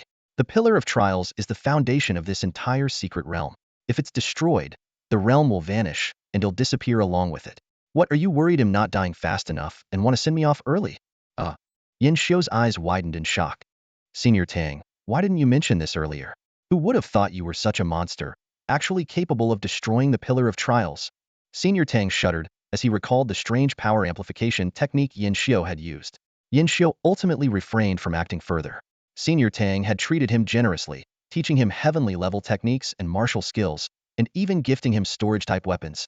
Naturally, Yin Xiu couldn't bring himself to let the senior's soul dissipate. With a wave of his hand, he stored the tokens and the free-roaming dragon steps into his small cosmos ring. Then, as if struck by a thought, he asked, the War Emperor's secret realm? Senior Tang, was your title in life War Emperor? Don't ask, don't speak, and don't reveal anything about the inheritance, Senior Tang said gravely. Oh, and about the free-roaming dragon steps, if no one recognizes it, feel free to use it. But if someone does, remember this. You must eliminate them, every last one of them. Otherwise, you'll face immense trouble. A chill ran down Yin Xiu's spine as he finally understood why this martial skill must never be passed on. The danger lurking behind it was far greater than he had imagined. Understood, Senior, Yin Xiu replied solemnly before asking. Now that I've passed the second trial, what will happen to this secret realm? Don't worry. It won't disappear, but it will temporarily shut down. Senior Tang's voice carried a note of melancholy. I had lost all hope until you appeared. Kid, focus on cultivating. Time is running out for both you and this world. Senior, what do you mean by that? Yin Xiu asked, puzzled. You'll understand in due time. Now go. Once you've broken through to the martial artist realm, head to Tianlong City. It's the closest base city to the War Emperor's secret realm. Before Senior Tang could finish, Yin Xiu felt the world spinning around him. The scenery blurred and shifted rapidly. When his vision cleared, he found himself back on the cliff where it had all begun. Echoing faintly in his ears was Senior Tang's parting voice. Kid, I'm looking forward to your growth and to our next meeting. Meanwhile, the 7 Academy Grand Tournament at Blue Rain Academy had reached its halfway point. A young martial apprentice, who had shocked everyone with his unexpected rise, continued his winning streak, defeating every academy's top talent except for Lu Yunsheng. Although Lu Yunsheng remained undefeated and held second place, it was clear to any observer that the gap between him and the young prodigy was significant. As the host academy, Blue Rain Academy's performance was dismal, teetering on the verge of last place. The principal's face was grim, and elite students from the special grade class like Li Xian, Luo Qinghe, Luo Shi, and Ran Xiaodai were all deeply disheartened. Damn it! Li Xian punched the wall in frustration. I never thought we'd lose so badly. Where did these monsters even come from? The Luo siblings remained silent. After a moment, Luo Shi spoke up. If Yin Xiu were still here, maybe he could have held his own against those monsters. Li Xian and Luo Qinghe knew exactly who Luo Shi was referring to: Yin Xiu, who had retained his martial talent and brilliance, not the one who had been crippled. Clenching their fists, they recalled how jealousy had once made them wish for their best friend's downfall. But now, faced with so many geniuses far beyond their reach, they were forced to confront a harsh reality. They could never become someone like Yin Xiu. At this moment, they deeply missed the days when Yin Xiu was still by their side. Elsewhere on the academy grounds, the young prodigy who had shocked everyone blocked the path of Lu Yunsheng, the top talent from Hongyang Academy. My name is Xia Sheng, the boy declared arrogantly, despite being much younger than Lu Yunsheng. Xia? Lu Yunsheng's expression shifted. What's your relation to President Xia? He's my great-grandfather, Xia Sheng replied calmly. No wonder this 13 or 14-year-old could defeat so many geniuses from Tianling City, was the great-grandson of the Martial Arts Guild's president. Lu Yunsheng, I know you're different from the other so-called geniuses. You're a true young tiger, the strongest among the top talents of all the academies, Xia Sheng said, his eyes blazing with fighting spirit. I haven't fought you yet, but once I defeat you, it'll be the undisputed greatest prodigy of Tianling City's younger generation. Half a month ago, Lu Yunsheng would have readily accepted the challenge. But now, a scene from the danger zone replayed in his mind. The boy, sword in hand, using martial apprentice-level strength to slay a second-tier earth bear. The cold, commanding demeanor of the boy in that moment was unmatched. Heh, Xiaosheng, you think we're all geniuses? You're wrong, Lu Yunsheng said with a calm smile. We're just ordinary people who happen to be a little better than average. Ordinary people? Xiaosheng frowned, clearly displeased. Believe it or not, Lu Yunsheng said lightly. When you meet a true genius, you'll realize how laughable our self-proclaimed genius status really is. One is a god on the mountain, the other is a man at the foot. The gap is insurmountable. A self-proclaimed genius? A god of the mountain? These words echoed in Xiaosheng's ears, stirring an unrelenting storm within him. His brows furrowed, and a trace of disdain flickered in his eyes. Are you saying that there exists such a genius in this world, someone who, just by standing before him, would make you and me pale in comparison? Xiaosheng's tone was filled with skepticism. Before Lu Yunsheng could respond, Xiaosheng retorted passionately, impossible, absolutely impossible. My great-grandfather always said that my martial talent is exceptional, no less than those so-called prodigies in Tianling City. In Tianling City, there's no way anyone could surpass me. Xiaosheng sneered, his eyes gleaming with confidence. I see it now, Lu Yunsheng. You must already know you'll lose in the upcoming duel, so you've fabricated this, god of the mountain. This so-called genius is nothing but a ploy to shake my confidence and exploit a weakness. Unfortunately for you, such petty schemes are useless against me. As the grandson of Tianling City's strongest warrior, Xiaosheng's pride ran deep, and once he made up his mind, it was hard to sway him. Lu Yunsheng, however, simply shook his head lightly, a faint, enigmatic smile on his lips. Believe it or not, Xiaosheng, when the day comes that you meet him, I hope you'll still hold on to this confidence. With that, the top prodigy of Hongyang Academy turned and walked away. A god of the mountain? Ha! If such a genius really exists, I'd love to meet him and then defeat him with my own hands. Xiaosheng's voice brimmed with fighting spirit. No, once you truly meet him, you won't think this way, Lu Yunsheng thought to himself, sighing quietly. He couldn't help but feel a hint of envy for Xiaosheng's ignorance. At least, for now, Xiaosheng still lived like a frog at the bottom of a well, believing the sky he saw was the entire world, unaware of the vastness beyond. Meanwhile, out in the wilderness, Yin Xiu had no idea that the top 2 prodigies of the 7 academies were having a conversation about him. After leaving the secret realm, he had been heading straight for the danger zone without pause. The water and food stored in his Shao Qingkuan ring were enough to last 4 or 5 days, so there was no need to return to the city for supplies. His goal was clear: to use second-tier fierce beasts as a means to train in the Grandmaster technique, the carefree dragon step, much like how he had once trained the 8 extreme sky strike. After more than an hour, Yin-Xiu arrived near the sword chi wall. Night had fallen, and the stars sparkled brilliantly across the sky. He didn't immediately enter the danger zone, but instead set up a tent near the giant sword. Taking out a martial arts stone tablet, he began to focus on his comprehension. Hopefully, one night's time will be enough to grasp the basics of the carefree dragon step. Yin-Xiu murmured, a glimmer of anticipation in his eyes. System prompts began to ring out in succession. Congratulations, your comprehension of the martial technique has triggered a 30x critical bonus. Congratulations, your comprehension of the martial technique has triggered a 15x critical bonus.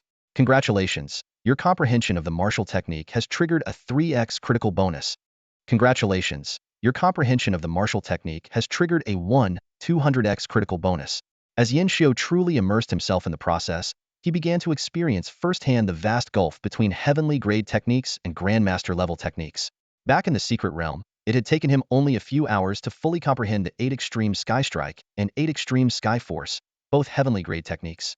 But the carefree dragon step was an entirely different challenge. An entire night passed. Despite receiving unprecedented critical bonuses including 5 instances of over 1000x, more than 10 instances of over 100x, and countless instances of over 10 Zai's understanding of the Grandmaster technique remained superficial. He had barely scratched the surface, grasping less than 1/5 of its essence. The deeper he delved, the more complex and incomprehensible it became. A single level difference between heavenly grade and Grandmaster techniques, yet the gap is like heaven and earth. Truly worthy of being called a divine art, Yin-Xiu marveled. He recalled his teacher Yang's words. The Grandmaster realm is the gateway to the profound, the ladder to the divine. Below Grandmaster is the realm of ordinary warriors. Above it lies the realm of divine warriors, symbolizing the transcendence of martial arts to the divine. These once distant concepts now felt tangible as he delved into the mysteries of the Grandmaster technique. Even if I've only grasped a fraction, it's time to put it to the test. Yin-Xiu stood up and activated the carefree dragon step, taking a step forward. A miraculous scene unfolded. Outwardly, it looked like a simple step, but in an instant, he appeared 10 meters away.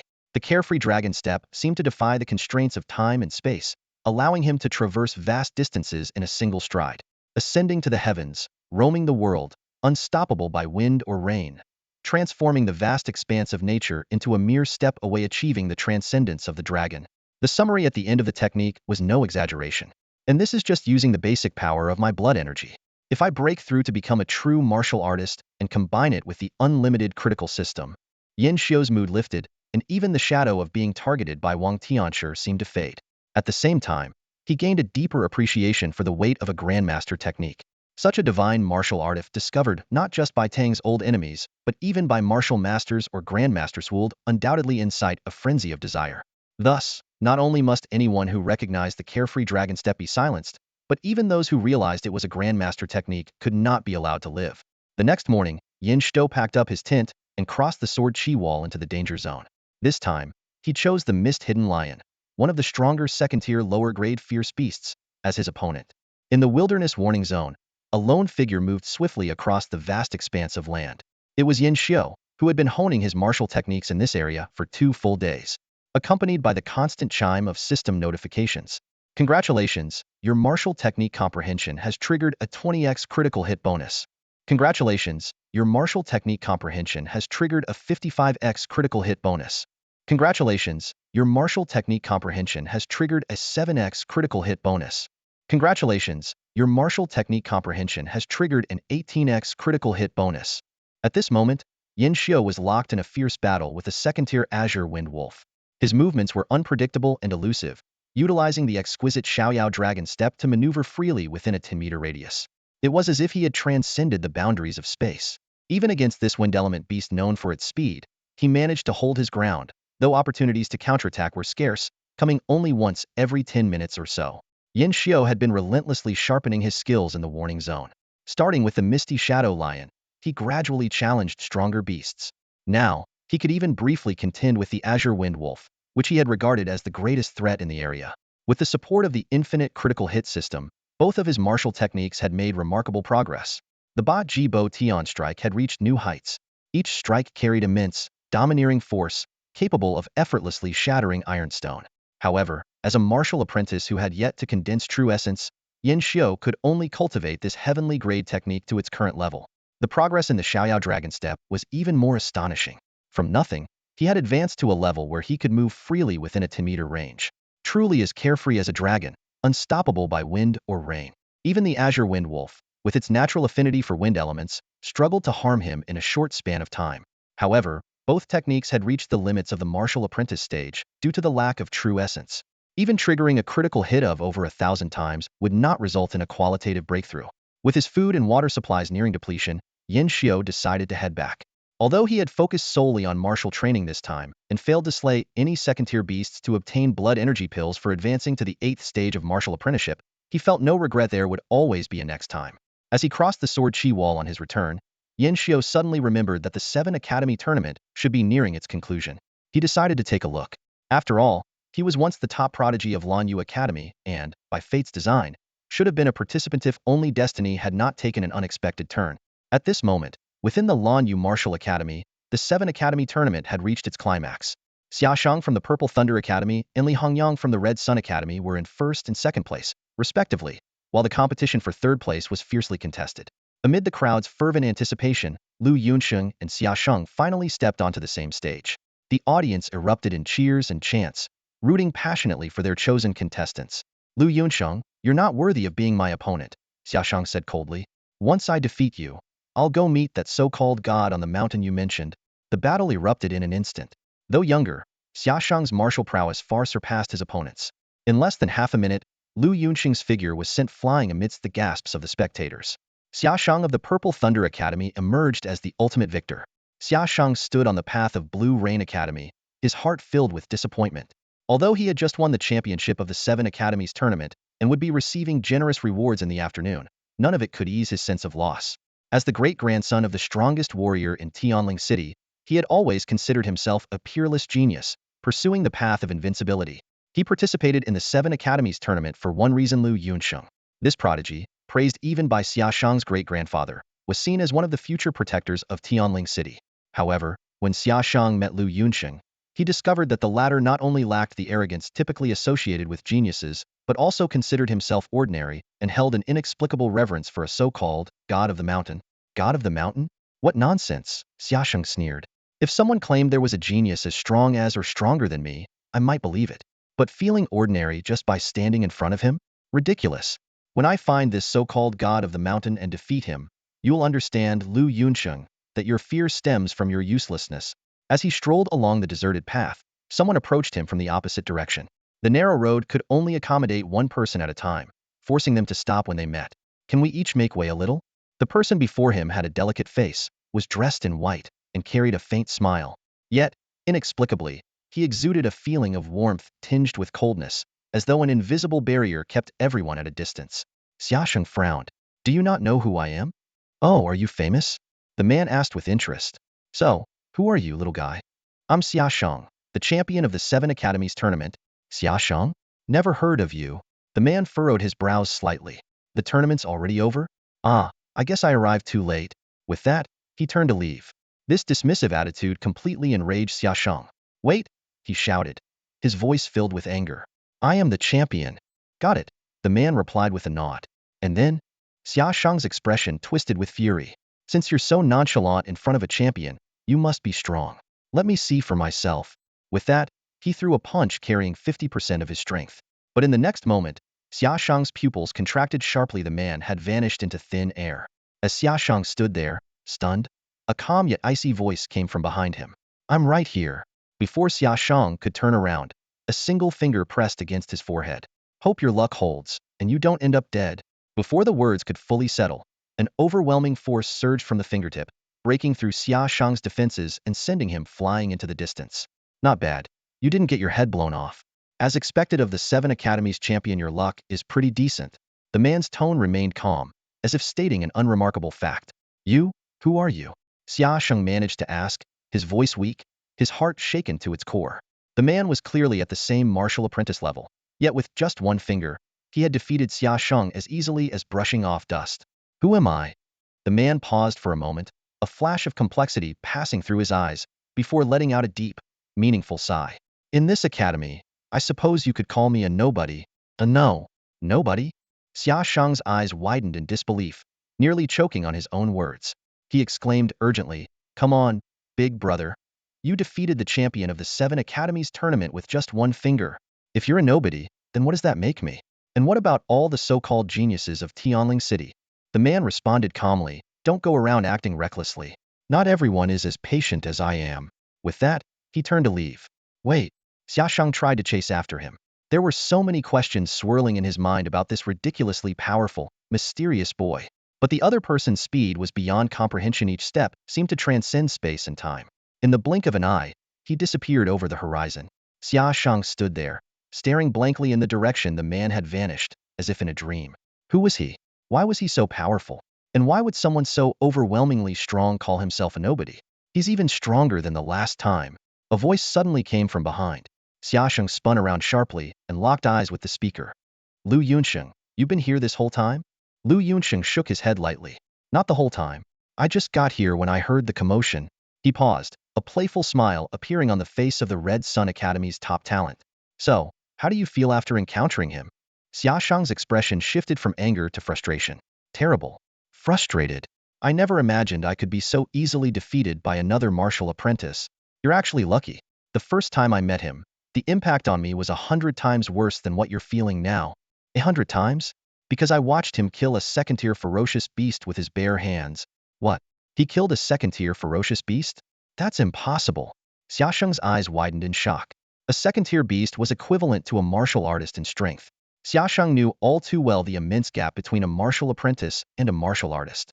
Lu Yunsheng shook his head with a sigh. Hard to believe, right? Honestly, if I hadn't seen it with my own eyes, I wouldn't have believed it either. After a long silence, Xiaosheng slowly looked up, a bitter expression in his eyes. He's the mountain god you mentioned, isn't he? Exactly. Why does he call himself a nobody? How would I know? I'm not the mountain god, nor can I read his mind. But I have a guess it might be related to his experiences at Lanyue Academy. His experiences? You can find out yourself. His name is Yin Xiao, and he's somewhat known at Lanyue. But let me warn you, if you uncover the truth, keep it to yourself and don't reveal his true strength. Why? Heh, let's call it a little quirk of mine. Of course, Lu Yunsheng wasn't going to admit that Red Sun Academy had plans to recruit Yin Xiao. Instead, he grinned mischievously and said, "Don't you find it amusing that Lanyue Academy has such a treasure and doesn't even realize it, while we outsiders have already noticed?" Xiaoshang seemed to ponder this for a moment before nodding in agreement. One last question. Xiaoshang stared intently at Lu Yunsheng.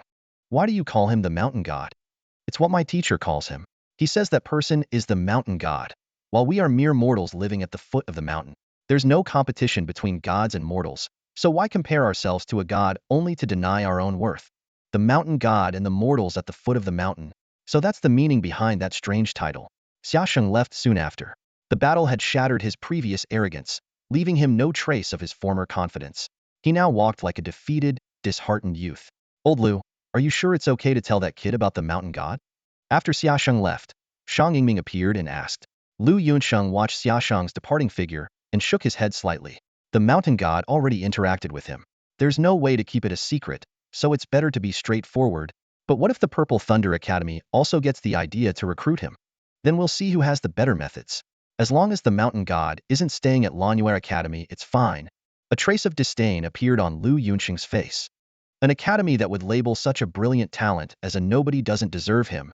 Yin Xiao walked along the path away from Lanyue Academy, reflecting on the brief exchange earlier. The champion of the 7 Academies tournament was very young, probably only 12 or 13 years old, and quite strong, likely at the peak of a martial apprentice with the strength of 81 elephants. He was just half a step away from becoming a martial artist, needing only to stabilize his energy at his dantian and condense his inner strength. However, he was too impulsive, attacking without even exchanging a few words. Forget it. Since I missed the finals, I'll just rest for a day and prepare to head into the wilderness. Yin Xiao thought to himself. My current strength is equivalent to 62 elephants. Once I gain one more, I'll reach the 8th stage of martial apprenticeship. Killing another second-tier beast will give me enough blood vitality pills to advance. Yes, that's the plan. Having made up his mind, he turned a corner and left Lanyue Martial Academy. That afternoon, the awards ceremony for the 7 Academies tournament began amidst much fanfare.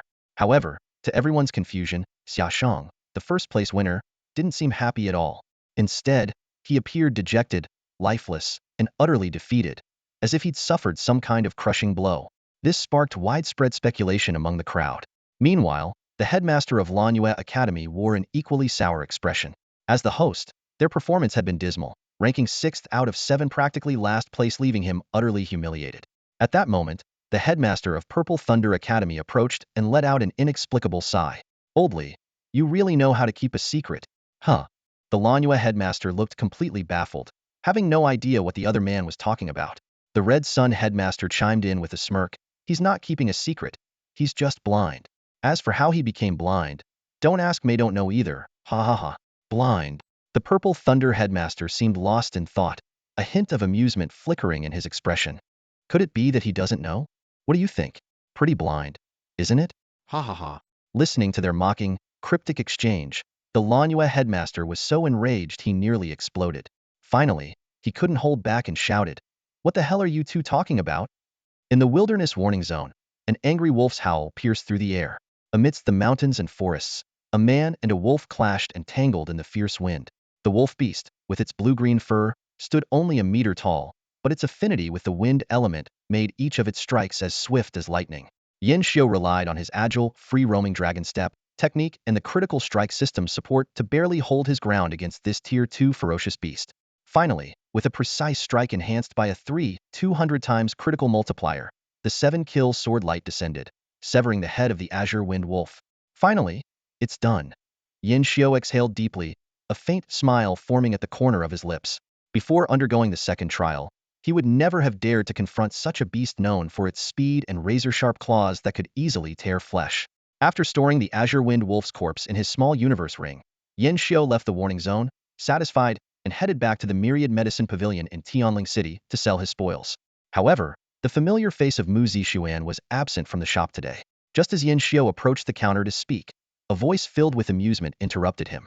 It belonged to an elderly man with white hair but a ruddy complexion, whose every gesture seemed to harmonize perfectly with his surroundings, as if embodying some profound martial arts principle. Mu Yinglong? Yin Xiu immediately understood. The appearance of the vice president of the Martial Arts Guild did not surprise him.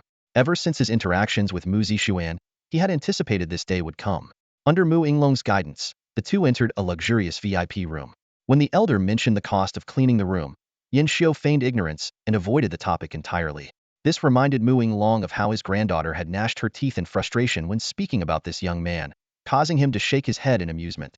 Soon after, Mu Yinglong revealed the true purpose of his visit: the allocation of spots for the martial arts secret realm. This public secret realm, located in Tianling City, opened once every 5 years and accommodated 300 young individuals under the age of 18 who had not yet reached the martial artist realm.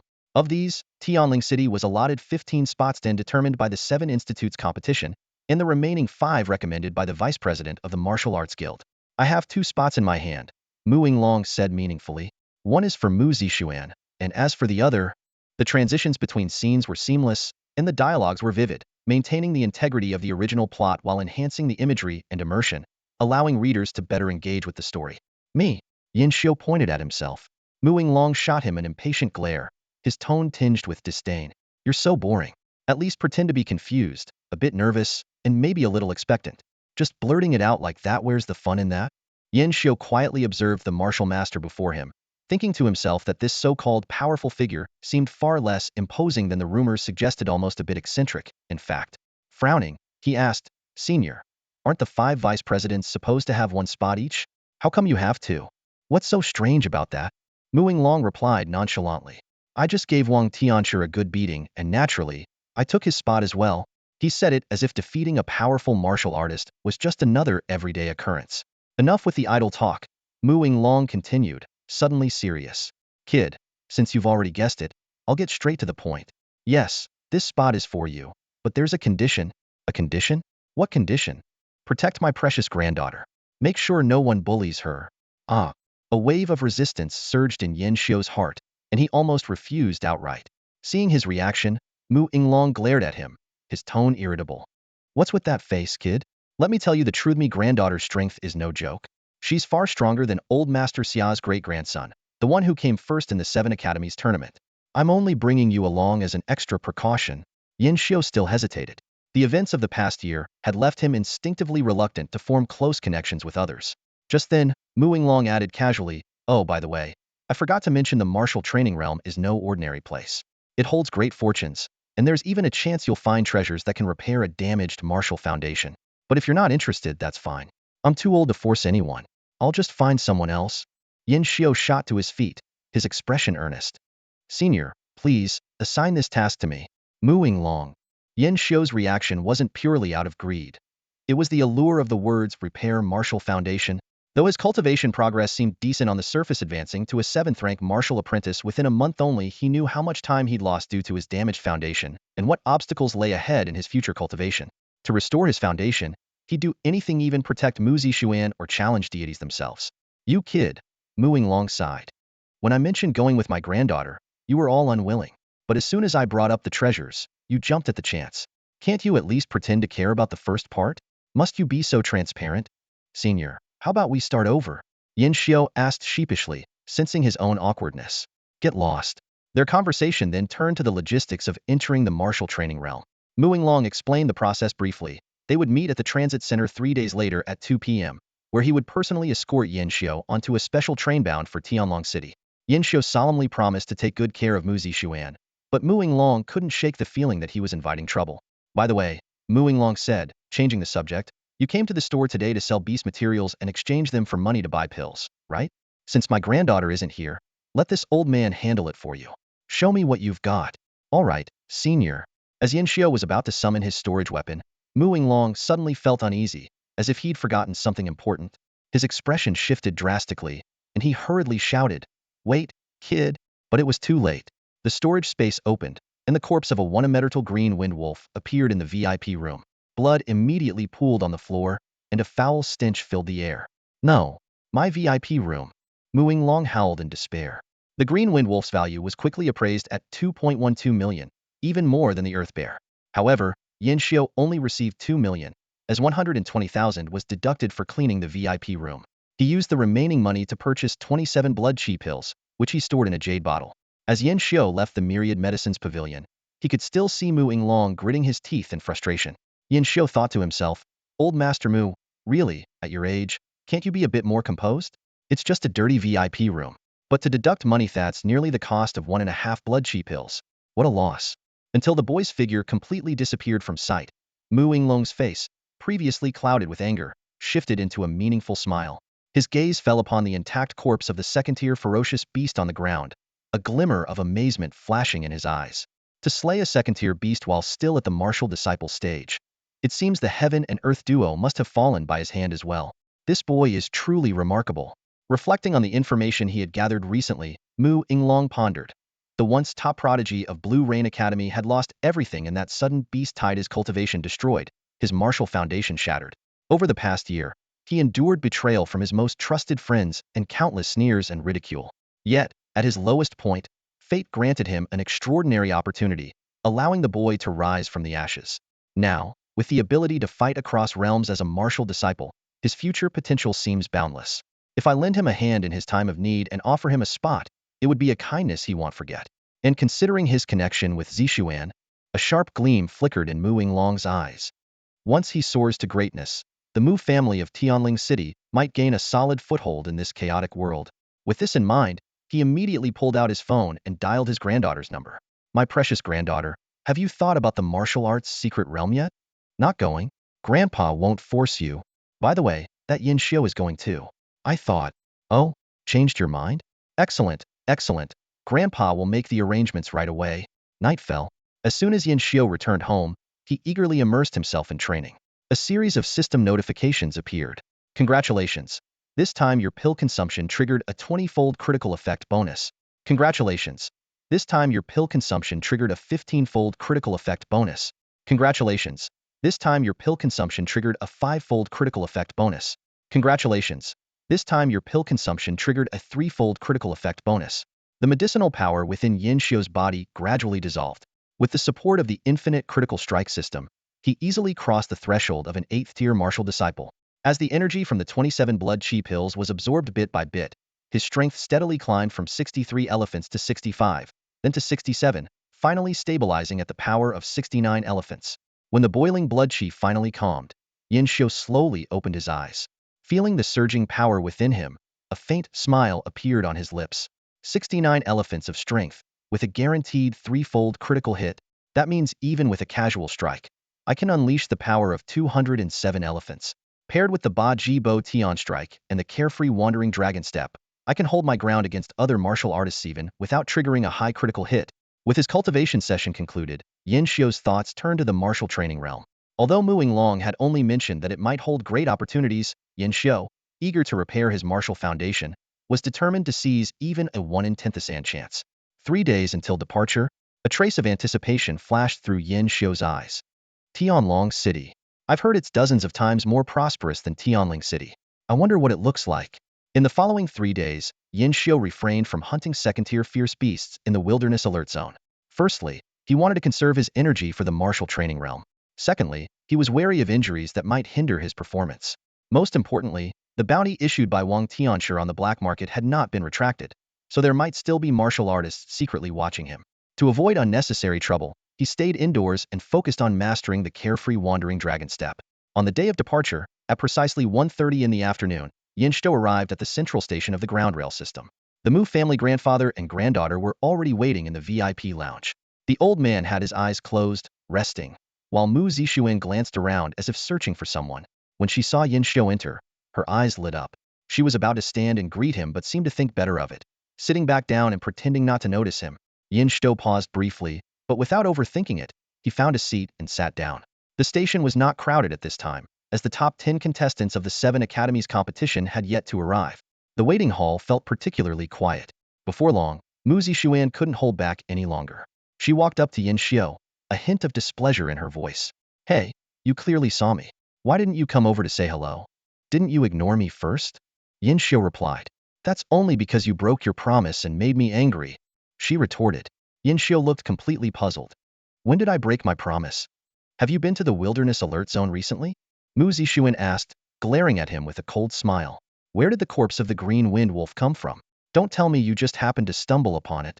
Yin Xiu was speechless and could only cover his face in exasperation. I don't care. You promised to take me to the wilderness hunting zone. And for that, I even gave you the 7-kill sword. After we return from Tianlong City this time, you must keep your word, Mu Zixuan demanded, her voice trembling with anger.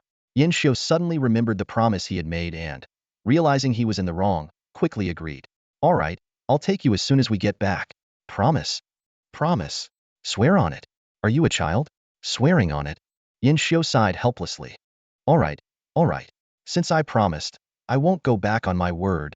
In the VIP lounge, although Mu Long appeared to be resting with his eyes closed, his martial prowess allowed him to easily overhear their conversation. Watching his granddaughter's unpredictable emotions around Yin Xiu, the old man felt a pang of discomfort, as if his precious granddaughter was being taken away. He silently repeated to himself, there's no way my granddaughter would fall for someone so easily. As time passed, more contestants began to arrive. The first to show up were a young man and woman, both looking rather arrogant, accompanied by middle-aged attendants. That's Lin Xiaohua and Wang Qian, Mu Zixuan said calmly. It seems the sword couple seniors hold them in high regard, even giving them slots for the martial training realm. Yin Xiu knew that the sword couple were 2 of the 5 vice presidents of the Tianling City Martial Arts Association, a pair of highly skilled martial artists named Lin Buhui and Wang Yin. However, he was unfamiliar with the 2 young individuals. Are Lin Xiaohua and Wang Qian the children of those 2 seniors? Sort of. What do you mean? The 2 seniors were severely injured in battle with a powerful enemy years ago and were left unable to have children. Lin Xiaohua and Wang Qian were adopted later on. In that case, isn't it perfectly reasonable for the seniors to give the slots to their adopted children? Why do you seem dissatisfied? Yin Xiu asked. Because Lin Xiaohua and Wang Qian have very mediocre martial talent. It took them over a decade of cultivation to barely break through as 7th-tier martial disciples. Yin Xiu now understood the disdain in Mu Zixuan's tone. While a 7th-tier martial disciple might be considered a genius within the academy, it was far from sufficient to compete for a slot in the martial training realm. With their abilities, they were unlikely to achieve much in Tianlong City, making it a waste of valuable resources. Yet the seniors had still chosen to prioritize their adopted children over more promising and deserving martial disciples. No wonder Mu Zixuan was displeased. After giving a few brief instructions, the duo headed straight to the VIP room. After greeting Mu Long, they found a seat and closed their eyes to rest. Although Lin Xiaohua and Wang Qian were not particularly strong, their domineering personalities led them to drive away a group of people nearby and claim the seats for themselves. Yin Xiu merely glanced at them indifferently and didn't intervene after all. The martial world operated on the principle of survival of the fittest, and there were too many injustices to address. Moreover, when he had been mocked and belittled in the past, who had ever stood up for him? As time passed, various academies began to arrive. Baihua Academy and Lungbing Academy entered successively, followed by Lanyu Academy as the third. Leading the group was a stern teacher surnamed Song, accompanied by Li Xian, Luo Qinghe, Luo Shi, Ren Shaodai, and others. In truth, among them, only Li Xian had managed to secure a spot in the top 10 of the 7 academies competition, earning him the qualification to enter the martial arts secret realm. The rest were merely there to accompany him. When the group noticed Yin Xiu, they were momentarily stunned. How could this failure be here? The special train was exclusively for participants entering the martial arts secret realm. Was he here to see someone off? But wait, the pass in his hand was clearly a Tianlong City access permit, which Mu Yinglong had just handed him. As a high-tier-based city, Tianlong City wasn't open to just anyone. Residents of lower-tier cities required special permission to enter. The group exchanged puzzled glances. At that moment, Li Xian's eyes fell on the graceful figure standing beside Yin Xiu. He was momentarily taken aback, but then his expression twisted with jealousy as he realized who it was. It was none other than Mu Zixuan, the eldest daughter of the prominent Mu family. The others' expressions also shifted. They were well aware that Mu Zixuan had once gone to Lanyu Academy looking for Yin Xiu, and their interactions had been unusually close. Now, seeing this so-called failure granted access to the martial arts secret realm, they quickly jumped to conclusions, their hearts filled with disdain and jealousy. I get it. It must be that Mu Zixuan begged her grandfather to get him a spot. Otherwise, with Yin Xiu's mere second-tier martial artist level and his meager strength of 11 elephants, how could he possibly qualify? This loser knows he has no future in martial arts and has resorted to relying on a woman. What a disgrace. I don't see what she finds appealing about him. That young lady must have been deceived. Whispers and sneers circulated among the group, each convinced they had uncovered the truth. For Ren Shaodai and Luo Shi, the situation was particularly bittersweet. Though they had distanced themselves from Yin Xiu when he had become a failure, seeing him now close to an even more exceptional woman left them feeling uneasy. Such is the complexity of a woman's heart. What one discards, they may still feel possessive over when it belongs to someone else. Although Li Xian and the others spoke in hushed tones, the martial artist's sharp hearing ensured that nothing escaped them. Mu Zixuan smirked, a hint of pride in her eyes. Who would have thought that the great Yin Xiu, the sword of death, would one day rely on me? It's quite an honor for a little woman like me. Yin Xiu remained expressionless. So, are you saying you want to be my woman? What? No. Well, if I'm relying on you, then it's only natural that our relationship would develop in that direction, Yin Xiu replied with a calm tone. Mu Zixuan panicked. She had only intended to tease Yin Xiu and suppress his confidence, but now she found herself cornered. No, that's not what I meant. Realizing she was only digging a deeper hole for herself, she quickly changed the subject. By the way, Yin Xiu, aren't you angry at their mockery? Yin Xiu shook his head. I might been in the past, but not anymore. Why not? Because I've grown used to it. Mu Zixuan stared at his calm and unperturbed face, and her heart trembled slightly. Not long after, the participants from Hongyang Academy arrived. This time, they had performed remarkably well in the 7 academies competition, rising to become the second-ranked martial arts academy in Tianling City. 2 of their participants, Lu Yunsheng and Shang Yingming, had made it into the top 10, ranking 2nd and 7th respectively. Their group was led by teacher Zhou. Hey, old Lu. Shang Yingming urgently shook Lu Yunsheng's arm. Stop shaking me. What's the matter? Look over there. Lu Yunsheng turned his head and was startled. The deity from the mountain? He's going to the martial arts secret realm too? Obviously, Shang Yingming nodded nervously. Old Lu, what should we do? What else can we do? Let's go say hello. The 2 first informed teacher Zhou, who readily gave his permission. The teacher was well aware that the academy's headmaster intended to recruit this individual, so it was a perfect opportunity for the students to build rapport. Soon, the 2 approached Yin Xiu with respectful tones. Brother Yin, we meet again. Is this your wife? She's stunning. Hello, sister-in-law. Mu Zixuan's face turned bright red as she shot them a fierce glare. Stop spouting nonsense. We're just friends, just friends. Yin Xiu's tone remained calm. That's right, we're just friends. Lu Yunsheng and Shang Yingming exchanged knowing looks. Oh, just friends. Huh? Not far away, Li Xian and the others were once again left wide-eyed in disbelief. The 2nd and 7th ranked participants of the 7 academies competition were actually taking the initiative to greet Yin Xiu. Li Xian stood amidst the crowd, his face dark and terrifying. The humiliation from the 7 academies tournament was still fresh in his memory, and the disdainful gazes of Lu Yunsheng and Shang Yingming were etched into his heart like a brand. They had never taken him, the so-called Blue Rain's #1 genius, seriously. That should have enraged him, yet the scene before him now left him nearly suffocating.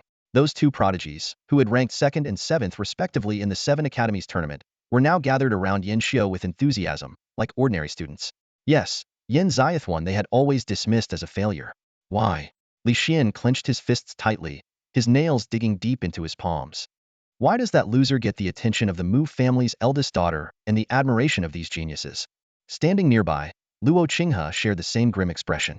He stared ahead intently and murmured, I heard the Mu family's eldest daughter is a student at the Azure Sky Advanced Martial Academy in Tianlong City. Maybe that's the reason. Ha! Having his martial foundation crippled, he resorts to leeching off a woman, Li Xian sneered. Shameless. Ren Xiaodai and Luo Shi, standing beside them, clenched their fists in silent agreement with the speculation.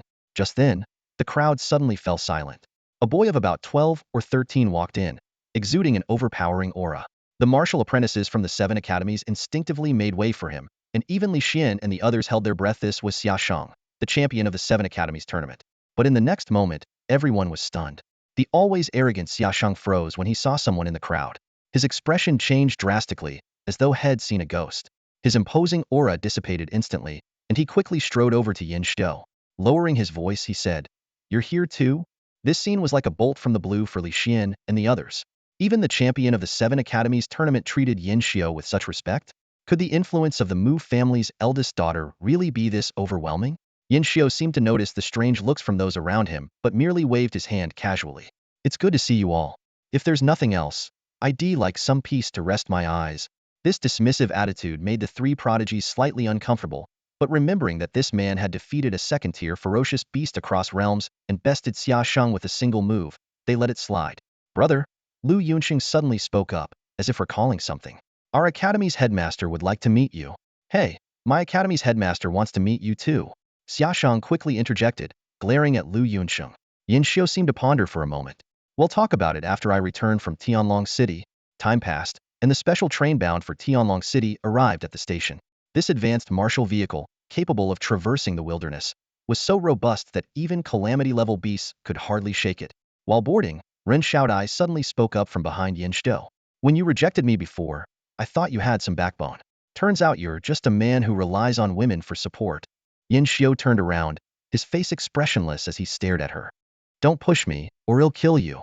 In that instant, Ren Xiaodai felt as though her soul had been frozen, the threat of death chillingly real. By the time she regained her composure, Yin Xiao had already boarded the train and disappeared. How dare he? Ren Xiaodai trembled. Just a mere second-tier martial apprentice. But why did that so-called failure feel so terrifying? Mu Zixuan felt a surge of inexplicable anger upon overhearing the earlier conversation.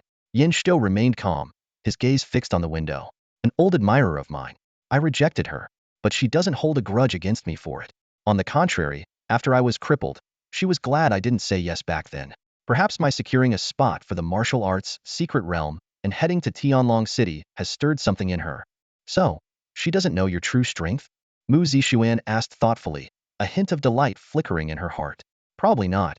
Yin Xiao shook his head. I've never deliberately shared anything about myself with anyone. Suddenly, Yin Xiao turned and fixed his gaze on the young woman next to him, his voice sharp. If one day I lose the ability to defeat enemies across realms, or even lose my cultivation entirely and become useless, would you still treat me the same way? Mu Zixuan was about to blurt out the answer she had prepared long ago, but Yin Xiao raised his hand to stop her. Forget it. It doesn't matter. Hey, I haven't even answered yet. How can it not matter? Mu Zixuan protested indignantly. Yin Xiao's gaze was calm, like still water. Words are easy. They don't matter. What truly matters is what you would do when that moment comes. Mu Zixuan froze, unsure how to respond. The train began to move, slowly departing the ground rail station under the immense power of heaven and earth, leaving Tianling City behind and heading to its next destination. Tianling City was not the final stop. The train would continue to other base cities to pick up the remaining qualifiers for the martial arts secret realm. The accompanying instructor, Zhang Qingming, was a martial artist rather than a martial master. This was because martial masters were the backbone of base cities and would not leave easily due to the threat of beast tides. The train offered spacious accommodations, with each base city's qualifiers enjoying a comfortable 40-square-meter carriage. Yin Xiao, deeply interested in the great opportunity within the martial arts secret realm that could restore his martial foundation, appeared somewhat reserved, occasionally exchanging a few words with Mu Zixuan. In contrast, Xia Shang, Lu Yunsheng, and Shang Yingming seemed to have coordinated their efforts, gathering around Yin Xiu and constantly engaging him in conversation to make their presence known. Why? Li Xian clenched his fists tightly. As the only representative from Blue Rain Academy on the train, he couldn't accept how the rising talents from the 7 Academy tournament were all fawning over Yin Xiu. Him supposed to be the #1 genius of Blue Rain Academy, yet no one paid him any attention. Time passed as everyone grew increasingly excited about the prospect of visiting the unfamiliar Tianlong City. Yin Xiu, do you need a guide when we get to Tianlong City? Mu Zixuan asked. A guide? Who? Me, of course. Mu Zixuan said proudly. I'm a student at Songqing Advanced Martial Arts Academy, just temporarily back in Tianling City. I've been training in Tianlong City for 2 years, so I know the place like the back of my hand. Yin Xiu seemed surprised by her background. So, how about it? Want me to be your guide? Just ask me nicely, and I'll show you around Tianlong City, Mu Zixuan said expectantly. All right, I'll ask you to be my guide. Yin Xiu replied calmly. This caught Mu Zixuan off guard. You agreed so easily? Why not? It's no loss to me. Even though she had technically won, Mu Zixuan felt as though she had lost. As she pondered how to turn the tables, a commotion broke out ahead, quickly escalating into a fight. It turned out that Lin Xiaohua and Wang Qian had clashed with people from another carriage. Both were only 7th-tier martial apprentices who had secured their spots thanks to their influential adoptive parents. The other carriages, however, were filled with genuinely talented individuals, leaving the pair at a clear disadvantage. Stop! Zhang Qingming, the instructor, shouted sternly. But another voice interjected, brother. It's just a scuffle between the younger generation. No need for us to intervene. A figure blocked Zhang Qingming's energy, smiling faintly but with an undercurrent of anger. Strangely, none of the geniuses from Tianling City came to Lin Xiaohua and Wang Qian's aid. Looks like they're not well liked, Yin Xiu observed thoughtfully. Mu Zixuan's eyes flashed with disdain. Those two rely on the indulgence of their adoptive parents, known as the swordsman couple, to run amok in Tianling City. Their reputation is awful. This fight was definitely instigated by them. Otherwise, the other group's leader wouldn't be this angry.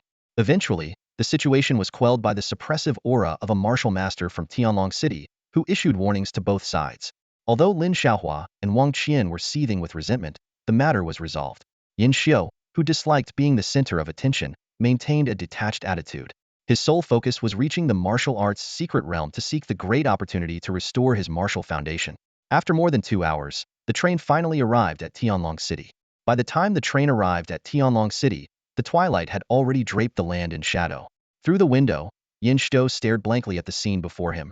Countless 100-story skyscrapers rose like a forest of steel, aircraft zipped through the neon glow, and the starlight intertwined with artificial lights to create a breathtaking vision of a futuristic metropolis. Take a good look. This might be your only chance to visit Tianlong City, the martial arts instructor in charge of the train remarked, his tone dripping with disdain as he looked down on the group of country bumpkins from the remote regions.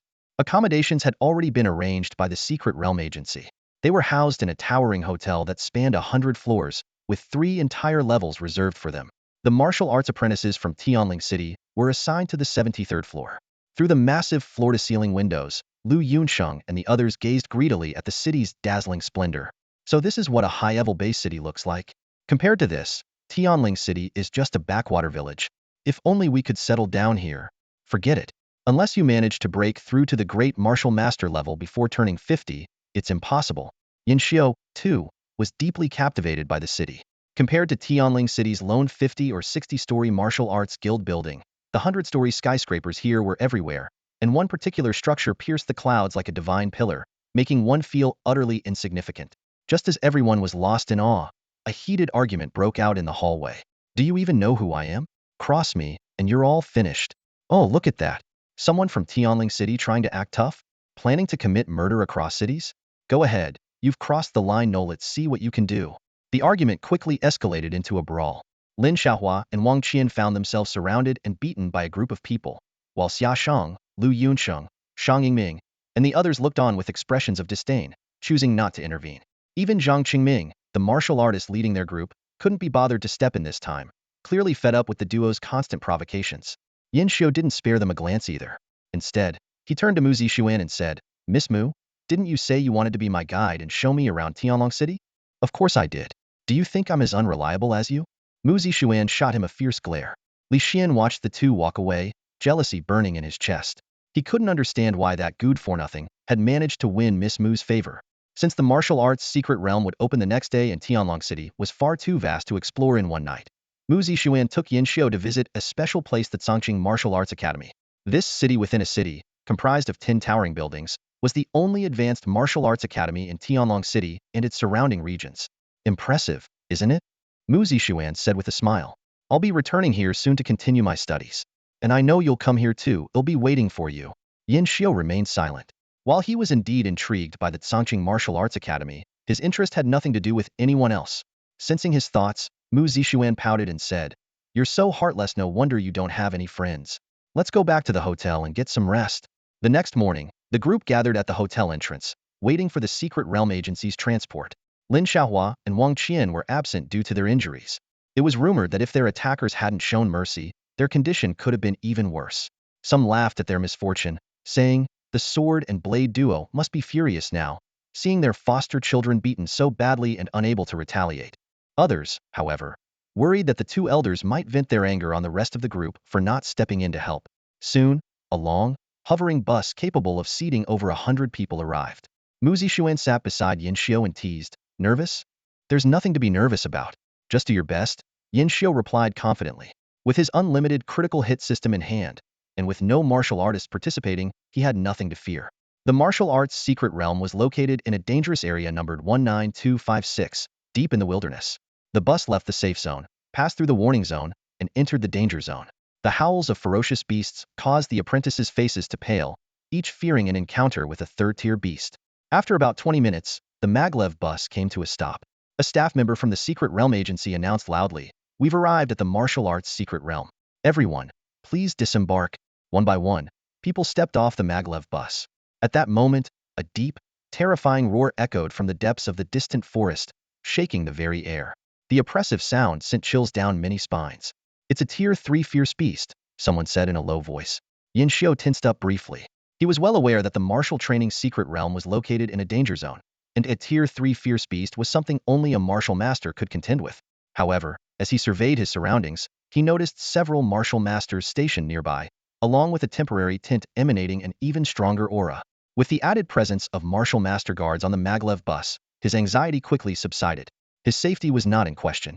"Huh, are we the first ones here?"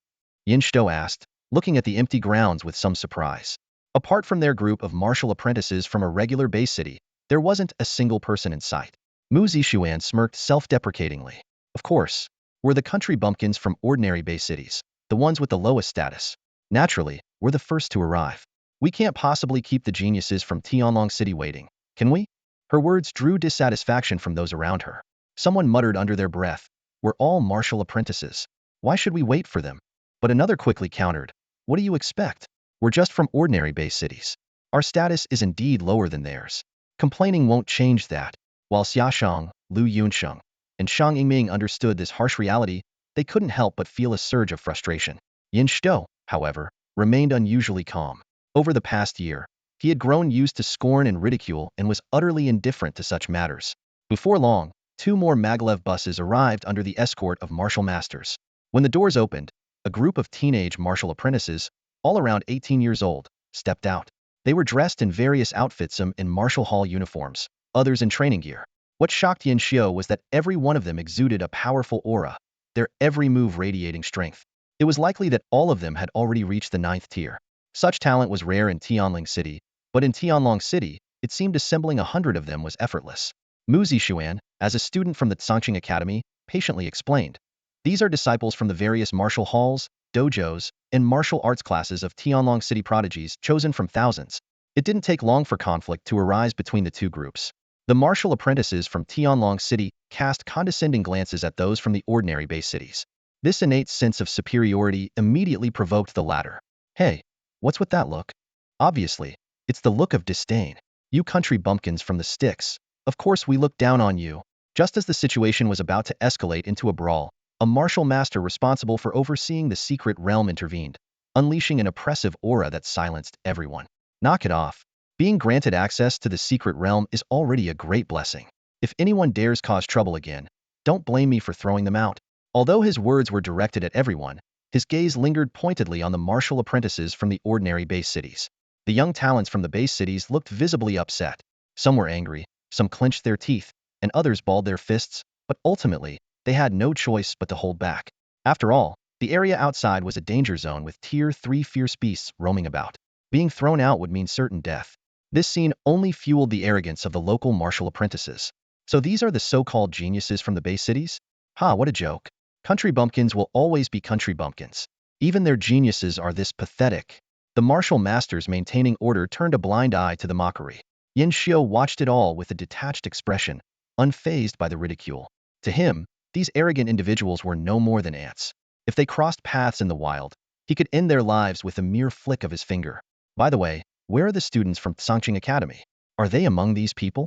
Yin Xiu suddenly recalled the martial arts university that resembled a city within a city, consisting of 10 towering skyscrapers. Mu Zixuan shook her head. The students from Songqing Academy's preparatory class? There's no way they'd arrive with these people. They're the creme de la creme. The prodigies Hove emerged from tens of thousands of martial apprentices in Tianlong City. Just like how they look down on us. The students from Songqing also look down on them. Preparatory class? They're the ones Hove been accepted as seeds near Songqing Martial Arts Academy, but haven't yet become formal martial artists. Mu Zixuan explained, then added with a hint of pride, in a sense, am also considered a preparatory student. Though, well, there's a slight difference. So, Miss Mu, the Songqing Academy's prodigy, deep down, you also look down on those so-called geniuses from Tianlong City, don't you? Yin Xiu asked with a faint smirk. Don't be ridiculous. I'm not like that at all. Mu Zixuan denied it with her words, but a mischievous glint sparkled in her eyes. Yin Xiu couldn't help but feel a little exasperated. He hadn't expected this young lady from the Mu family to have such a sly side. Just then, a thunderous rumble echoed from the sky. A massive hovering aircraft appeared high above, stopping at an altitude of 30 to 40 meters. One by one, young figures leapt down from it, each wearing an expression of overwhelming arrogance, as if they looked down on all beneath them. Mu Zixuan chuckled and said, Look, the students from Songqing have arrived.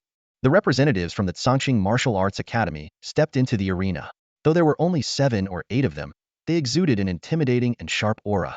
Wherever they passed, the previously arrogant prodigies of Tianlong City hastily stepped aside. Their expressions filled with fear, as if afraid of provoking trouble by not evading quickly enough. The Songqing talents soon noticed the qualifiers from the ordinary base cities. Their brows furrowed slightly, and a look of disdain flashed in their eyes.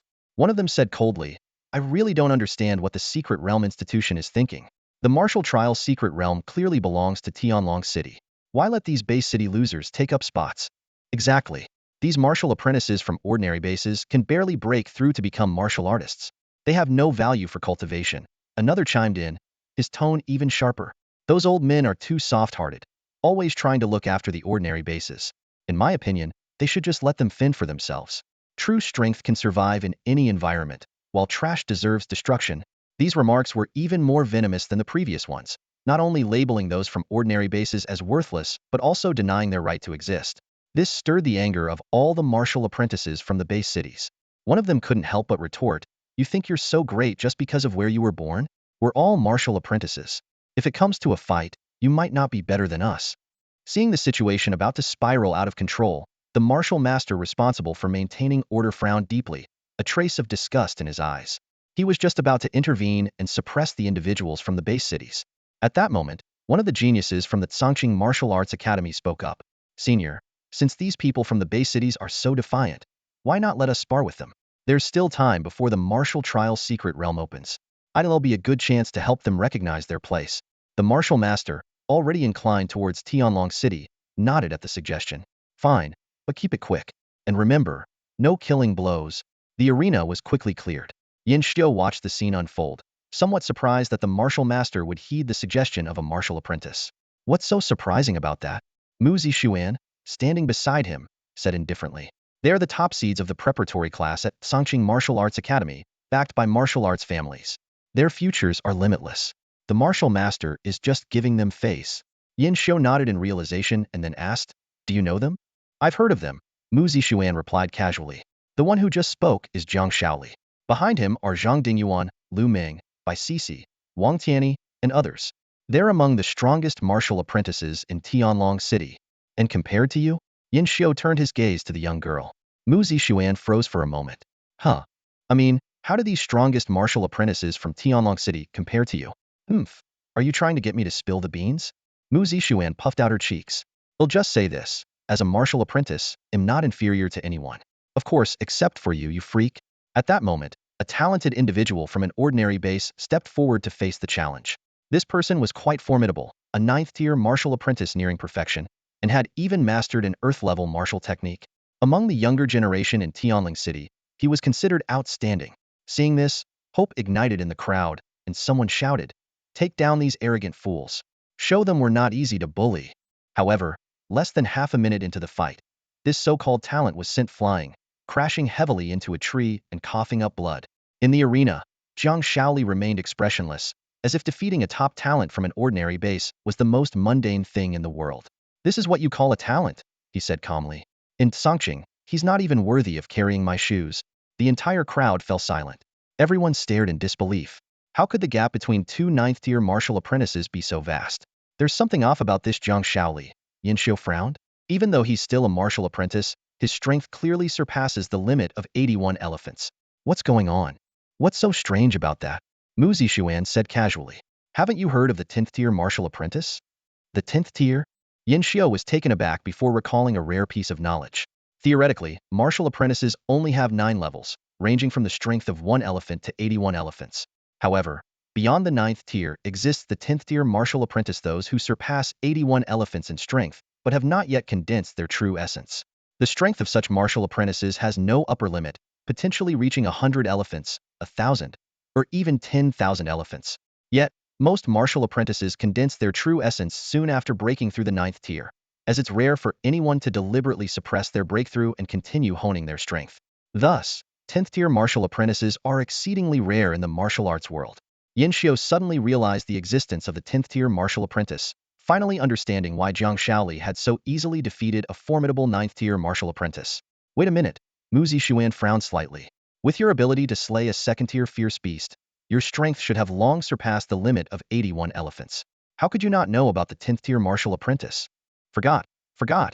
It just slipped my mind for a moment," Yin Xiu replied casually. The others present also recalled the concept of the 10th tier martial apprentice, and their expressions turned grim. Some couldn't suppress their fear and instinctively took 2 steps back. Seeing this, Zhang Shaoli's face grew even more disdainful. "What, is this all you've got? I barely lifted a finger, and you're already too scared to look me in the eye. Trash is trash, only in small places can you be called geniuses." These words made the people from the ordinary base cities flush with embarrassment. If looks could kill, Zhang Shaoli would have been torn apart 1,000 times over. Yet despite this, no one dared to step forward and challenge him. The 10th tier martial apprentice had already surpassed the limits of 81 elephants. Whether it was 100 elephants or 1,000, it was far beyond their reach. "Using the power of a 10th tier martial apprentice against us 9th tier martial apprentices, what kind of skill is that?" someone said indignantly. Zhang Shaoli responded calmly. "The power of the 10th tier martial apprentice is something I cultivated myself. It's part of my strength. How is that not skill?" The person was instantly rendered speechless. Perhaps finding it too dull to use the power of a 10th tier martial apprentice, Zhang Shaoli pondered for a moment before smirking mockingly. "All right then, don't say I'm bullying you. For the upcoming fights, I'll suppress my strength to the level of a 9th tier martial apprentice. Will that be fair enough?"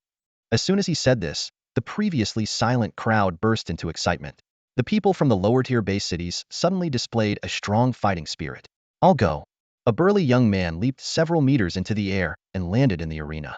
This martial apprentice, who specialized in external techniques, had a fierce glint in his eyes as he threw a punch straight at Zhang Shaoli. Unfortunately, the gap between them wasn't just in strength, but also in combat experience, martial comprehension, techniques, and skills. After just a few exchanges, the man was sent flying.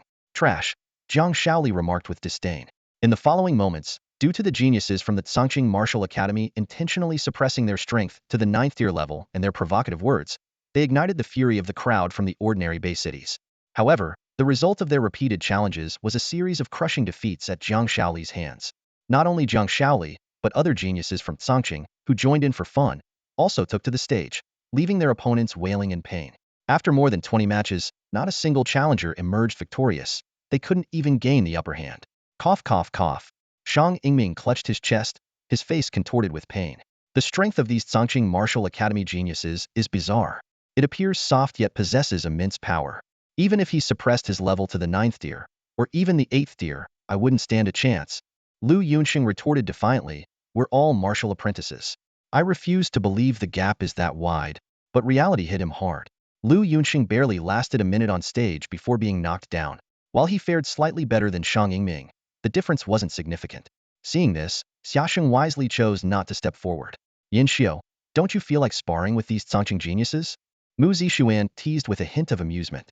At her words, Xiaosheng, Lu Yunsheng, and Shang Yingming's eyes lit up, looking at the god from the mountain with hope. They all knew of Yin Xiao's prowess, someone who could cross realms and slay a second-tier fierce beast with the strength of a martial apprentice. Such feats were nothing short of miraculous. Although the Cangqing geniuses were undoubtedly strong, having surpassed the 10th-tier martial apprentice and easily defeating numerous opponents with just 9th-tier strength, they likely wouldn't even have the chance to escape from a second-tier fierce beast. Everyone present was certain that if Yin Xiao decided to act, even if all the Cangqing geniuses joined forces, they wouldn't stand a chance against him. However, Yin Xiao shook his head. No need. Defeating Cangqing people might feel satisfying, but it would bring a lot of trouble afterward. There's no benefit, so why bother? Ah. Xiaosheng and the others were disappointed, but dared not push him. Not far away, Li Xian observed this scene with suspicion. Why were Lu Yunsheng and the others gathered around Yin Xiao? Did they think this, good-for-nothing, could defeat the Cangqing geniuses? No, impossible. Yin Xiao had long lost his cultivation, his martial foundation destroyed. He was nothing but a cripple. How could he have such strength? It didn't take long for Li Xian to figure it out. Ah, of course. There's a rumor that Mu Zixuan has an incredibly mysterious background and might have already joined the martial academy in Tianlong City. Her strength must be unfathomable. They must be asking the Mu family's heiress to step in. Yes, that must be it. The top genius of Lanyu Academy was consumed with jealousy. He couldn't understand why such a perfect woman like Mu Zixuan would choose someone like Yin Xiao, a so-called cripple, over himself. About half an hour later, the Cangqing geniuses had just easily dismissed another challenger from an ordinary base city and were preparing for more amusement when a sudden surge of energy cut between them. A calm, emotionless voice declared, "That's enough. The secret realm is about to open." Everyone froze, and even the Cangqing geniuses displayed respect on their faces. The speaker was none other than the sole Grand Martial Master tasked with ensuring the safety of all the geniuses present. Jiang Shaoli chuckled. Not bad, not bad. I've had my fun. You lot may be weaklings in terms of strength, but as playthings, you're quite amusing. The other Cangqing geniuses laughed along. True, true. While their strength is lacking, they made for decent warm-ups. These weaklings are only good for that. Ha ha ha. A sense of defeat hung heavily over the crowd in the primary base city. They watched the opponent, who had deliberately suppressed his strength to the level of a 9th-tier martial apprentice, with a mix of complicated emotions. Despite this apparent concession, dozens of rounds of battles had passed, yet no one had managed to land even a single blow on him. Suddenly, a deafening roar shattered their thoughts. The ground trembled violently, and a blinding light erupted, forcing everyone present to shut their eyes. When their vision returned, the scene before them left them utterly stunned. A colossal stone stele had appeared out of nowhere, standing 10 meters tall and 3 meters wide, its surface densely inscribed with tiny characters. Even more astonishing was the massive gate of light behind the stele, towering majestically like the entrance to the mythical palace of a giant king. Its overwhelming presence sent shivers through the hearts of all who beheld it. The martial trial's secret realm, the Grand Martial Master announced slowly, his voice resonating through the air. This is one of the few controllable king-level secret realms. It is overseen by Tianlong City and exclusively open to martial apprentices under the age of 18. Within the secret realm lies a structure resembling a giant tower. Martial apprentices will face off against randomly generated phantom opponents inside. Defeating these opponents not only earns rewards but also unlocks access to higher levels. The higher the level, the stronger the opponents and the greater the rewards. Hearing about this seemingly endless challenge, Yin Xiao's expression turned peculiar as he couldn't help but recall a certain senior named Tang. "What is this stone slab?" someone asked curiously. Yin Xiao followed the voice and looked at the stele. It recorded numerous names alongside their corresponding levels. The most striking was the name at the top, Li Hani, who had reached an astounding 113 levels, a full 30 levels ahead of the second place. The Grand Martial Master explained, "This is the Martial Trial Stele, the foundation of the Martial Trial Secret Realm. It automatically records and displays the achievements of the top 100 participants." When Li Hani's name was mentioned, a nostalgic look appeared on the Grand Martial Master's face. He was a peerless prodigy from Tianlong City 100 years ago, so brilliant that even the geniuses from Shangjing, Tianjing, and Duhang paled in comparison. Later, he went on to achieve even greater feats. He stopped himself, waving his hand dismissively. "Never mind, those are matters beyond your reach. Just know that he was a legendary talent." The crowd was awestruck, admiration surging in their hearts. Only Yin Xiao remained calm, his mind instead focused on whether he could surpass Li Hani and claim the pinnacle of the martial trial stele. Having never entered the secret realm and knowing nothing about the strength of its phantom opponents, he found it difficult to make an accurate judgment. As the Grand Martial Master gave the order to enter, the martial apprentices began stepping through the gate of light. The prodigies from Songqing Martial Academy led the way. I've been suppressing my cultivation for nearly a year just for this day. This time, I will leave my name on the steel, Jiang Shaoli declared with fiery determination as he strode into the gate. Following closely behind was Zhang Dingyuan, whose handsome face bore a confident smile. This time, I'll surpass Jiang Shaoli and rank above him on the steel.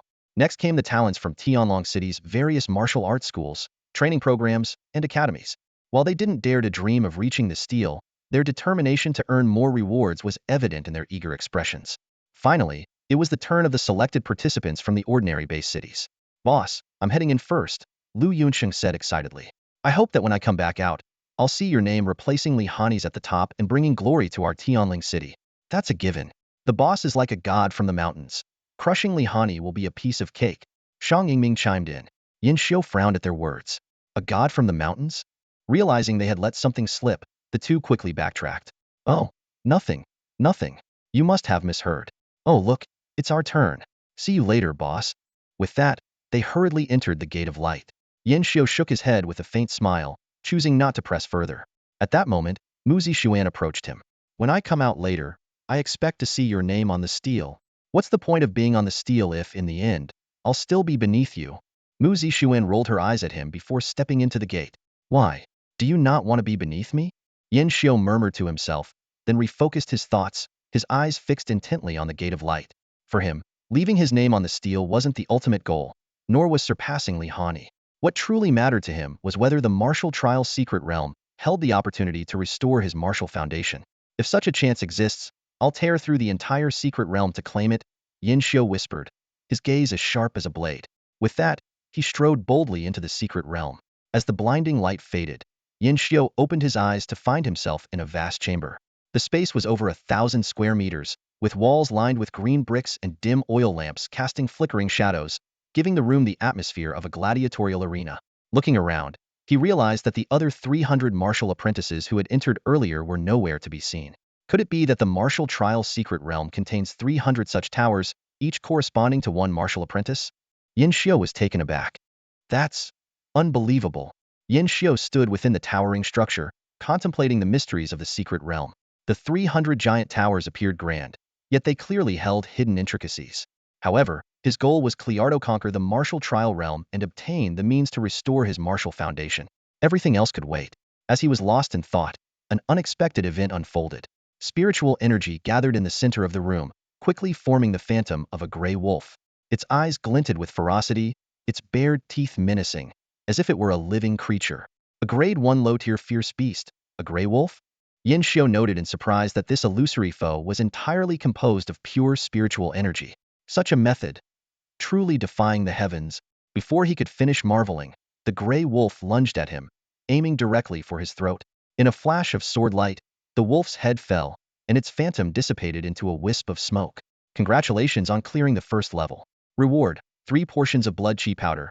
A disembodied voice announced as 3 portions of blood chi powder materialized out of thin air. Yin Xiu stored the reward in his spatial ring, delighted. Although each portion was worth only 10,000 and held little value for high-level martial apprentices, this was merely the reward for the first level. If he could clear all 100 levels like Li Hani, the fabled opportunity to restore his martial foundation might indeed be within reach. With a rumble, the stone door opened, revealing the path to the next level. Yin Xiu grinned.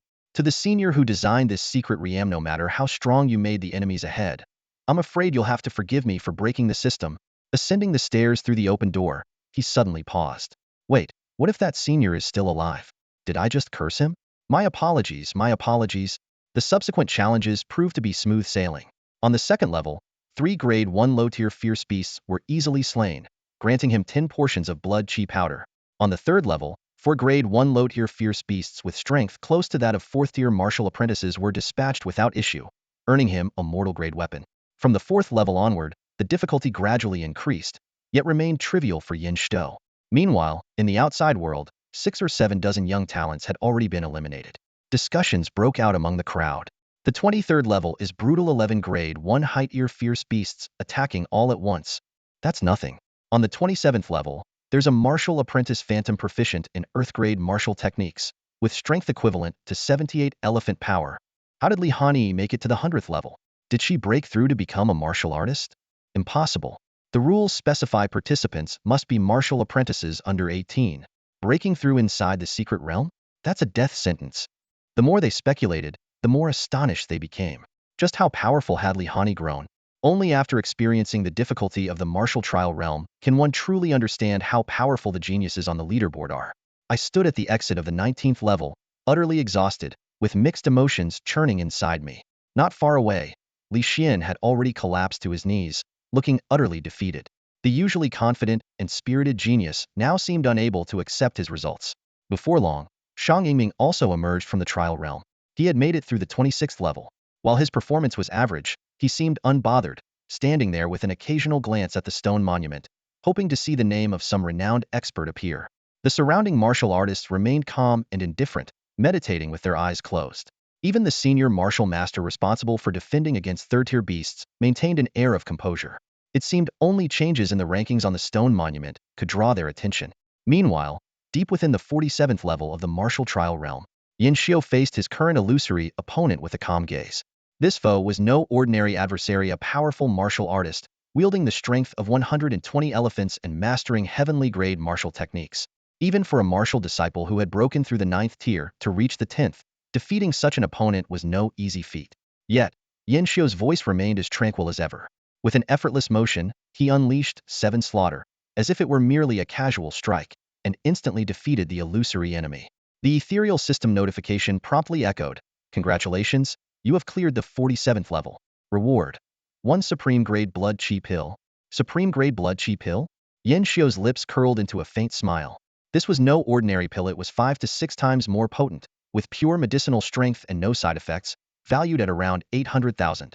As the illusory enemy dissipated into a wisp of smoke, the stone door to the next level slowly opened. Yin Xiu collected his reward and was about to step forward when a thought crossed his mind. The final level cleared by the one ranked 100th on the martial stone monument was also the 47th level. So, if I advance just one more level, will make it onto the martial stone monument? Yin Xiu stood at the exit of the 47th level. He had originally planned to proceed directly to the next level, but suddenly paused in his tracks. A thought flashed through his mind. Since entering the martial trial realm, he had been sweeping through opponents effortlessly. Except for a few with exceptionally strong defenses, most of them had been defeated with a single strike. Such speed allowed him to advance from the 1st to the 47th level in just a matter of minutes. The students from Chongqing Martial Academy, like Zhang Shaoli and the others, no matter how skilled they are, can't possibly be faster than me. Yin Xiu frowned slightly.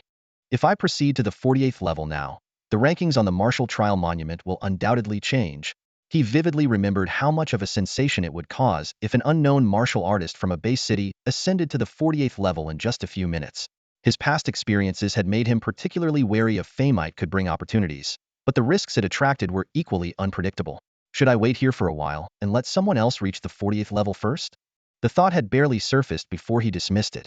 Not only was it impossible to see the changes on the stone monument from within the realm, but the rules of the trial itself didn't allow one to linger too long on the same level. More importantly, his goal was the great fortune that could repair his martial foundation. To achieve this, he would inevitably have to surpass Li Hanyi's record, and when that happened, attracting attention would be unavoidable. If it's going to happen eventually, why worry about it now? Yin Xiu chuckled bitterly at himself. I can always find a place to hide later. With his mind made up, he calmly stepped into the 48th level. The familiar stone walls and flickering lights greeted him. It was just like the previous levels. You have reached the 48th level, a disembodied voice announced. Congratulations, you are now among the top 100. Your name will be recorded on the martial trial monument. Please state your name. Huh. Yin Xiu suddenly realized something, and a sly smile appeared on his face. Right, the trial realm isn't omniscient. The name recorded on the monument depends on what I provide. The corners of his mouth lifted. My name is Zhang Shaoli. Meanwhile, outside the trial realm, the martial artists were idly chatting. What do you think? Will the rankings on the martial trial monument change this time? Of course they will. Those students from Chongqing are pretty strong, all of them are 10th tier martial artists. Just then, a martial artist suddenly stood up in shock. Look, the rankings have changed. At first, the others didn't take it seriously. After all, it had only been a few minutes. How could anyone have advanced beyond the 47th level so quickly? But when they actually looked at the monument, they collectively gasped. The name at the 100th position was none other than Zhang Shaoli. How is this possible? Clearing 47 levels in just minutes? Could Tianlong City be giving rise to another Li Hani? Even a great martial master, who had been meditating with his eyes closed, was startled. He stared intently at the monument, his gaze flickering with a strange light. However, Xia Shang, Lu Yunsheng, and Shang Yingmingho had just exited the trial realm, felt something was amiss. They exchanged puzzled looks. This doesn't add up. What about that expert who killed a second-tier fierce beast? And I've faced Kanking's talents before, they shouldn't be this strong yet. Meanwhile, in the 39th level of the martial trial realm, the real Zhang Shaoli was locked in a tense battle with a phantom enemy. He focused on evasion, cautiously searching for an opening. Finally, the opportunity presented itself, and he unleashed his ultimate move without hesitation. The Gale Fist, a powerful earth-level martial technique, is renowned for its lightning speed and devastating strength. Even though Zhang Shaoli had broken through to the 10th level as a martial disciple, he dared not use it recklessly due to its immense consumption of vital energy. A piercing scream shattered the air. Zhang Shaoli's strike was flawless, meticulously calculated in both timing and angle. His illusory opponent didn't even have a chance to react before being utterly obliterated, dissipating into a wisp of green smoke. It's over. The energy consumption is still manageable, Zhang Shaoli thought to himself. Zhang Dingyuan and Lu Ming have probably advanced faster than I have by now. But that was expected after all. I've been conserving my strength for higher levels and haven't been giving it my all. If I unleashed my full power, I could at least reach the 41st floor or higher. Clenching his fists tightly, his eyes burned with fierce determination. The martial trial realm isn't about who clears it the fastest, it's about how many levels you can conquer. 47 floors?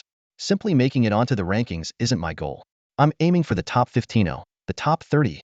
Meanwhile, Yin Xiu, having borrowed Zhang Shaoli's name, was no longer holding back. His combat ability had reached an astonishing 69 elephants of power. A triple critical strike meant each blow carried the force of 207 elephants. If an even higher multiplier were triggered, the resulting power would be unimaginable. Congratulations, you've cleared the 49th floor. Reward: 5 Supreme Vital Energy Pills. 52nd floor cleared. Reward: 1 top-tier mortal grade weapon. 56th floor cleared. Reward: 1 Earth-level martial technique. 59th floor cleared. Reward: 7 Supreme Vital Energy Pills. The system notifications echoed incessantly, while the outside world was already in an uproar. Clearing 47 floors in just a few minutes was shocking, but still within the realm of comprehension. After all, this was Tianlong City, a height-year base that had produced prodigies like Li Hani. But now, Zhang Shaoli's ranking seemed to have been launched into orbit, skyrocketing from 91st place to 83rd, then leaping to 74th in the blink of an eye. Something's not right. The martial artists could no longer remain calm. This kind of speed is absurd. Could there be an issue with the martial trial realm? Even the eliminated disciples were abuzz with speculation, relieved that Zhang Shaoli had held back earlier. Only Xia Shang and his companions remained silent, their brows furrowing. The meteoric rise in ranking gave them an uneasy feeling. This speed doesn't seem like something Zhang Shaoli could achieve. It feels more like the work of a master. But the martial trial realm has existed for so many years, how could it possibly make a mistake with someone's name? Maybe there's something deeper at play here that we don't understand. By this time, Yin Xiu had already reached the 83rd floor. Facing opponents wielding the strength of 1,000 elephants, the battles were no longer as effortless. Yet, with the support of his Grandmaster-level skill, the carefree Dragon Step, and the 30 times critical strike multiplier, he still managed to dispatch his enemies with relative ease. Heaven-level martial technique, Silver Dragon Battle Aura? Yin Xiu showed little interest in the reward. After all, switching to a new technique would mean abandoning the synergy between his current 8 Extreme Sky Strike and the 8 Extreme Sky Technicia trade he wasn't willing to make. The outside world was in a frenzy as Zhang Shaoli's ascent to the 83rd floor placed him in second place. Even a renowned martial master couldn't help but exclaim, Zhang Shaoli's talent is 1 in a million. He's destined to become a grandmaster, perhaps even greater. Only Xia Shang and his companions from Tianling City remained composed. To them, this Zhang Shaoli was undoubtedly the deity from the mountain, somehow disguising his identity. The reason was simple: Zhang Shaoli from Chongqing simply didn't deserve such a ranking. Within the martial arts secret realm, Zhang Shaoli stood on the 47th level, his brows slightly furrowed. He had assumed reaching this level would secure him a spot on the rankings, yet no notification appeared. After a brief moment of contemplation, a knowing smile tugged at the corner of his lips. Looks like Zhang Dingyuan and the others raised the bar, he mused.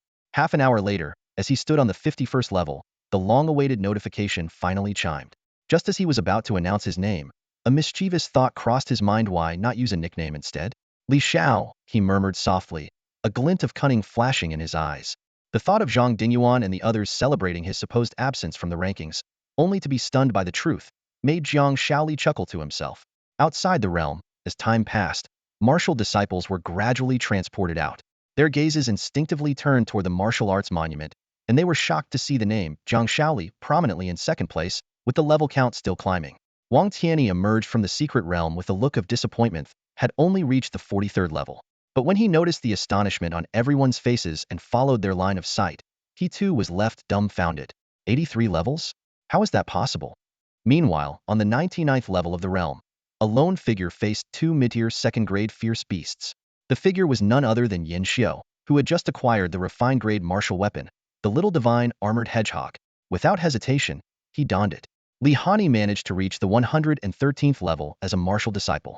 Truly remarkable, Yin Xiao thought to himself, straightening his posture before pressing onward to the 100th level.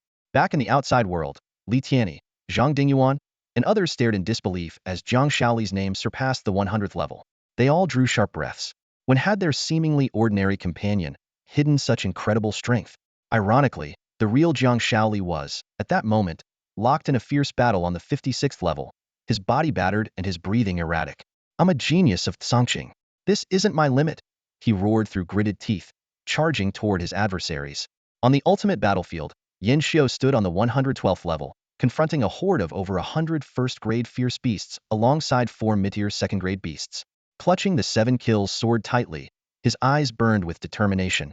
If I defeat you all, you'll be able to follow in Li Hani's footsteps. The figures intertwined as the battle commenced. The field was filled with the shadows of 4 mid-tier second-rank ferocious beasts and over 100 high-tier first-rank beasts. Such a lineup sounded terrifying, but in reality, the threat was far less than that of a single high-tier second-rank beast. It was at this moment that Yin Xiao truly understood the limits of his strength. Previously, when fighting beasts in the vigilance zone, he had always carefully chosen lower-tier second-rank opponents, never truly taking risks. After all, life only comes once. While pushing oneself to the brink of life and death can lead to rapid improvement, such extreme training often carries fatal risks. Now, on the 112th floor of the martial trial realm, Yin Xiao unleashed his full strength for the first time. His 8 extremes battling heaven technique was operating at full capacity, with the 8 extremes battling strike and free-roaming dragon steps executed in turns, each move delivered with everything he had. Congratulations! Your attack has triggered a 10-fold critical hit bonus. Congratulations! Your attack has triggered a 30-fold critical hit bonus. Congratulations! Your attack has triggered a 15-fold critical hit bonus. Congratulations! Your attack has triggered a 3,100-fold critical hit bonus. A 3-fold critical hit was only the baseline. 10-fold critical hits appeared frequently, and 20-fold and 30-fold bonuses emerged in quick succession. With such terrifying amplification, the power of the 8 extremes battling strike and free-roaming dragon steps reached an astonishing level. As sword light flashed, the shadow of a mid-tier second-rank beast was instantly obliterated, its piercing wail vanishing in an instant. This seemed to trigger a chain reaction. Yin Xiao's figure flickered across the battlefield, each appearance spaced at least 10 meters apart, and each strike felling multiple beasts. Under the mysterious movements of the free-roaming dragon steps, the battle turned into a one-sided slaughter. No one knew how much time had passed before Yin Xiao's sword finally stilled.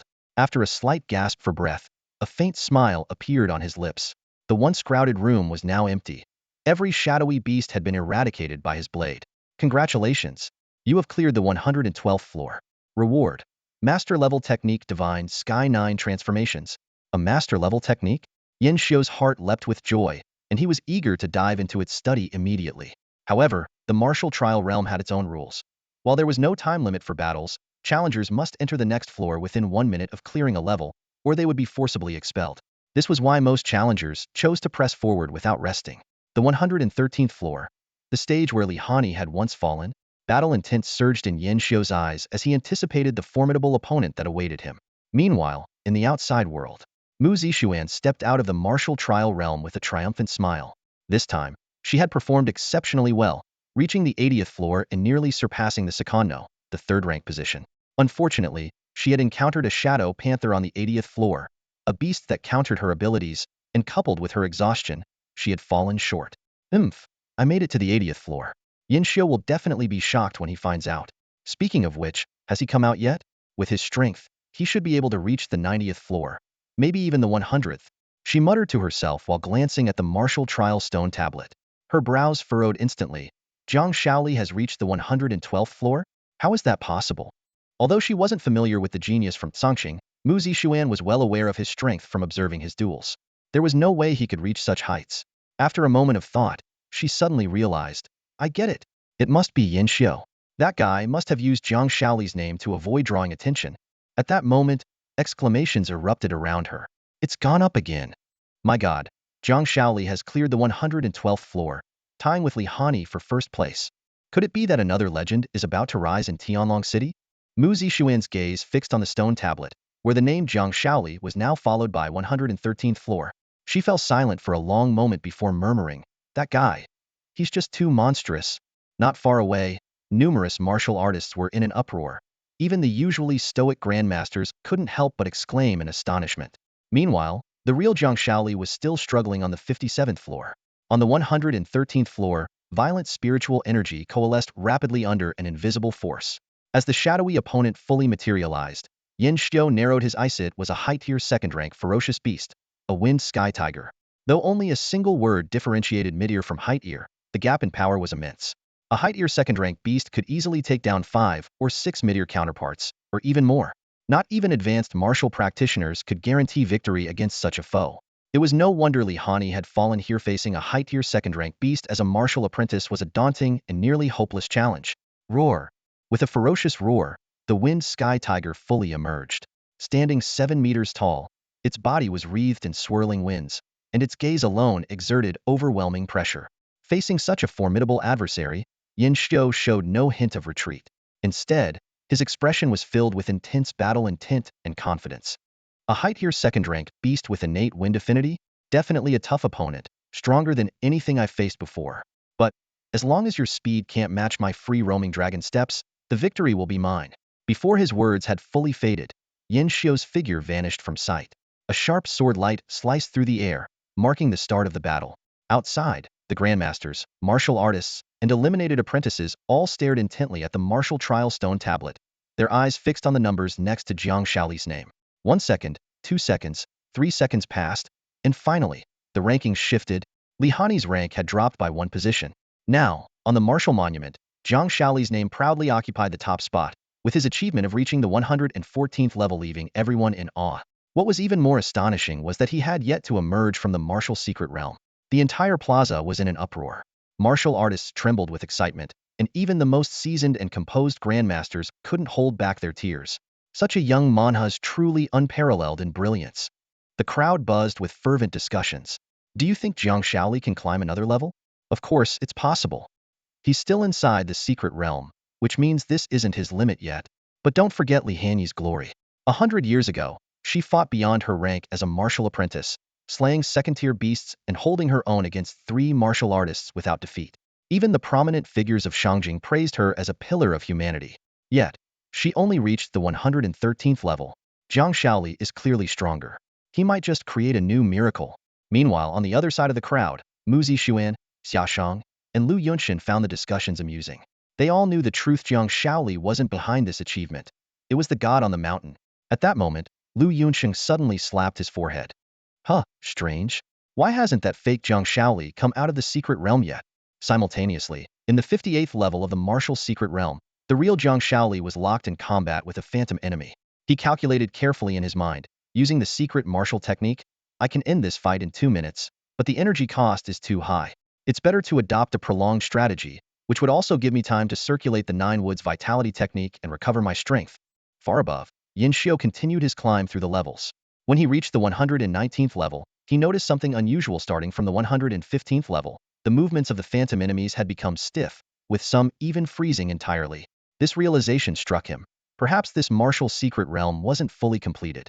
As he contemplated, the reward for the 119th level, the divine sky pill, appeared before him. Though he didn't know its exact purpose, it was undoubtedly extraordinary. He carefully stored it in his small universe ring alongside other rare rewards from the higher levels. When Yin Xiu stepped into the 120th level, a blinding white light enveloped him. As it faded and he opened his eyes, he found himself in a dark space speckled with starlight. In front of him sat a long-decayed corpse, resting its chin on one hand while seated on a stone chair. Despite being dead for ages, it emanated an overwhelming and unsettling aura of power. On the 120th floor, a corpse sat silently on a stone throne, exuding an overwhelming and oppressive aura that made one's heart pound. Yin Xiao stood motionless, his gaze fixed on the decayed remains. A faint guess formed in his mind regarding the corpse's identity. It was likely the creator of the Yinwu secret realm. As the first martial apprentice to reach the 120th floor, Yin Xiao was exceptionally cautious. Even the strongest, Li Hani, had only managed to reach the 113th floor before stopping. No one knew what dangers might lurk in the level that served as the resting place of the secret realm's creator. This floor was completely different from the previous ones. Instead of rooms made of green stone bricks, it resembled a divine temple suspended amidst a starry sky. What was even more unusual was that, after several minutes, no phantom enemies formed from violent spiritual energy appeared, as they typically did on other levels. After some contemplation, Yin Xiao decided to take action. He clasped his hands respectfully and bowed. "Senior, I am Yin Xiao, a challenger of the Yinwu secret realm. I mean no disrespect or disturbance to your eternal rest, but I am now trapped here with no other options. Please forgive my intrusion." To his surprise, the corpse seemed to understand his words. The oppressive aura it emitted gradually diminished, and the atmosphere around him softened. Yin Xiao bowed 3 more times before cautiously approaching. Each step he took was deliberate, his guard fully raised for any potential danger. Yet, even when he stood directly before the corpse, the anticipated threats never materialized. In the crevice of the stone throne, he discovered a handwritten journal.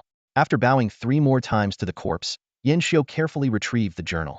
Upon opening it, he found it titled "A Letter to Future Generations."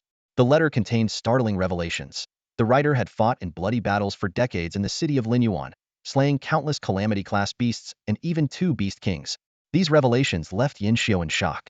He had never heard of Linyuan City before, and calamity-class beasts were already terrifying entities, far stronger than city-destroying beasts.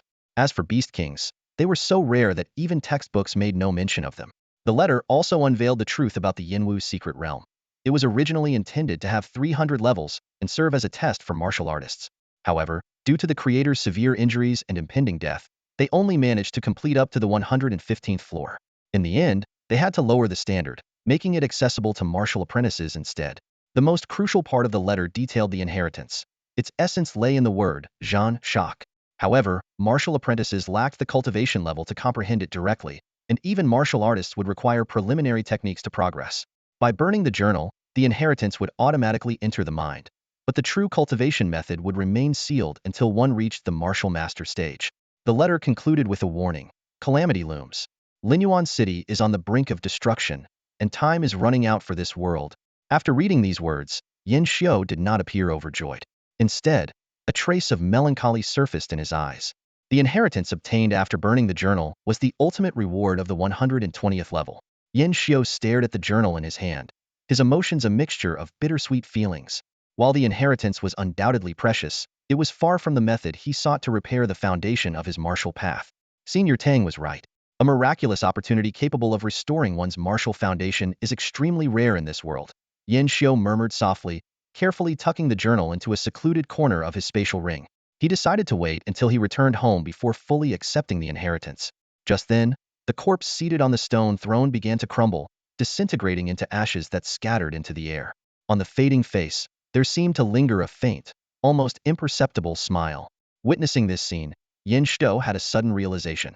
Although the martial trial realm would remain, the ultimate reward of the 120th level would likely never appear again. The martial master had found their ideal successor. Rest assured, Senior, Yin Xiao said solemnly, bowing deeply. I will strive to become the supreme martial master and seek justice for you in the Linyuan royal city. With that, he respectfully performed 3 formal bows. Meanwhile, outside the martial trial realm, the crowd was in an uproar. The 120th level. This is absolutely monstrous. How far do you think Zhang Shaoli will go? At least another 10 levels, I'd say. That's too conservative. It has to be at least 15 more levels. We're witnessing the birth of a legend. Even the students of Songqing Martial Academy were no exception. Initially, they had thought Zhang Shaoli might be slightly stronger than them, perhaps even good enough to make it onto the martial trial stone monument. But who could have predicted he had hidden his abilities so deeply? Without much effort, he not only made it onto the monument but surpassed Li Hani to claim the top spot. At this moment, their feelings of jealousy had vanished, replaced by pure admiration. To be classmates with such a prodigy was nothing short of a blessing. However, just as everyone was immersed in their shock and awe, a puzzled voice suddenly broke through. What are you all staring at so intently?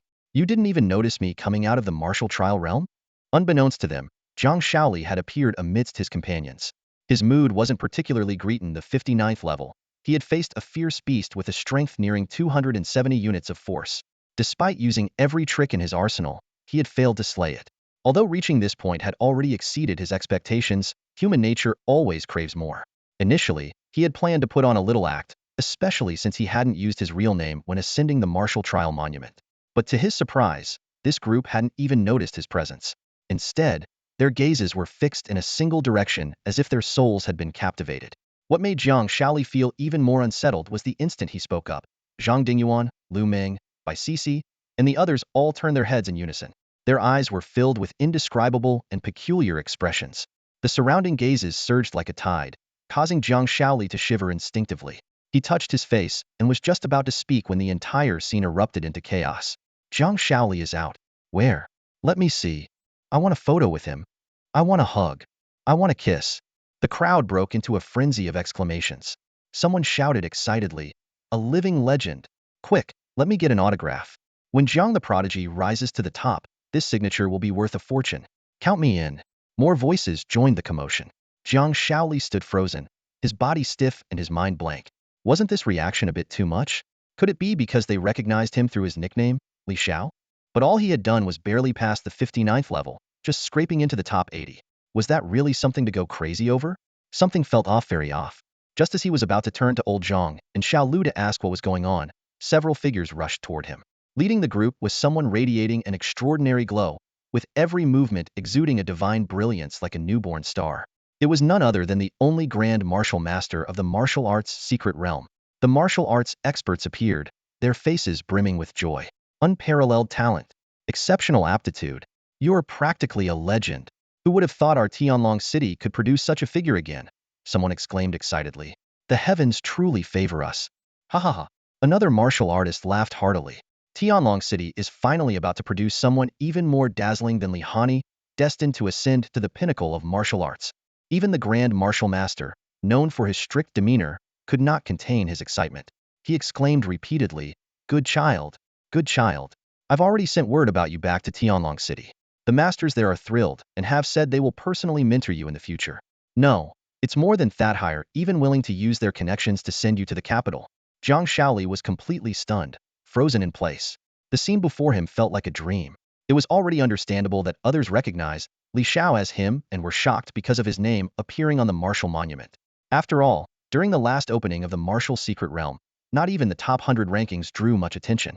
This time, not only had he ventured inside, but his performance was impressive enough to cause a stir in a small circle. But the current situation was entirely beyond his comprehension, especially the reaction of the powerful martial master standing before him, someone from a top martial family in Tianlong City. This was a figure who had been a prodigy at Songqing Academy in his youth and achieved an impressive rank of around 70 during his time in the martial secret realm, far surpassing Jiang Shaoli's own results. Yet, this very martial master was now so excited he could hardly contain himself, even going as far as notifying the grandmasters of Tianlong City, declaring that he would personally mentor Jiang Shaoli. Everyone, seniors, Zhang Dingyuan, Lu Ming, what's going on here? Jiang Shaoli, though confident, was aware of his own limitations. Seeing the situation grow increasingly bizarre, he quickly spoke up to ask. Ask me? Zhang Dingyuan's tone carried a mix of emotions. We should be asking you what's going on. Jiang Shaoli, I never thought you'd hide so much from us, not even letting your closest friends see through you. Bai Sisi's beautiful face showed a hint of regret. If you had been honest earlier and revealed your true strength, I wouldn't have rejected your confession. The martial master patted his shoulder. At this point, you're still so humble, keeping a low profile and hiding your talents. Not bad, not bad. But kid, there's no need for that anymore. With the talent you've shown, all the grandmasters of Tianlong City will protect you. No one will dare to touch you. Jiang Shaoli felt like he was about to lose his mind. The attitudes of those around him made him feel both eerie and horrified. Practically shouting, he demanded, explain, what's going on here? Just look at the martial monument, and you'll understand. A casual voice came from the crowd. The martial monument? Jiang Shaoli froze for a moment before hurriedly turning to look at the massive stone monument in front of him. What he saw left him completely dumbfounded.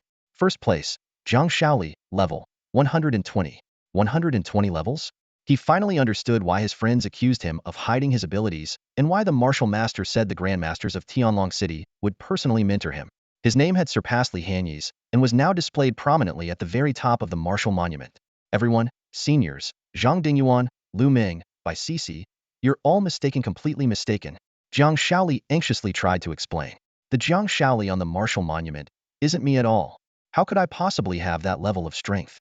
His words caused everyone to freeze, their faces filled with disbelief. Zhang Dingyuan frowned deeply. But that's clearly your name. Just because it's my name doesn't mean it's me. Zhang Shaoli was starting to lose his temper.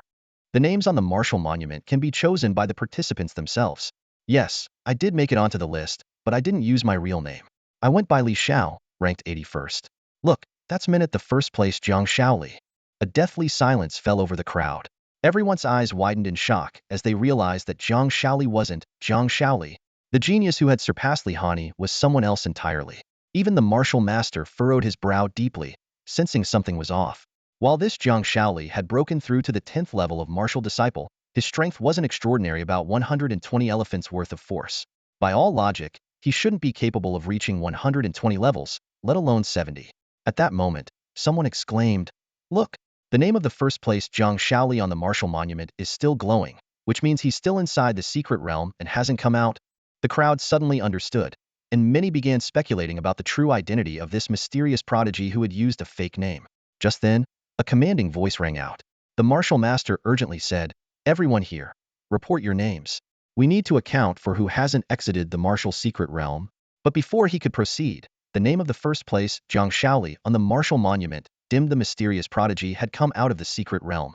Meanwhile, Mu Zixuan, Xia Shang, and Lu Yunsheng, who had known from the start that the first place Zhang Shaoli was actually the god of Yanxiu Mountain, had been watching the chaos unfold with cold amusement.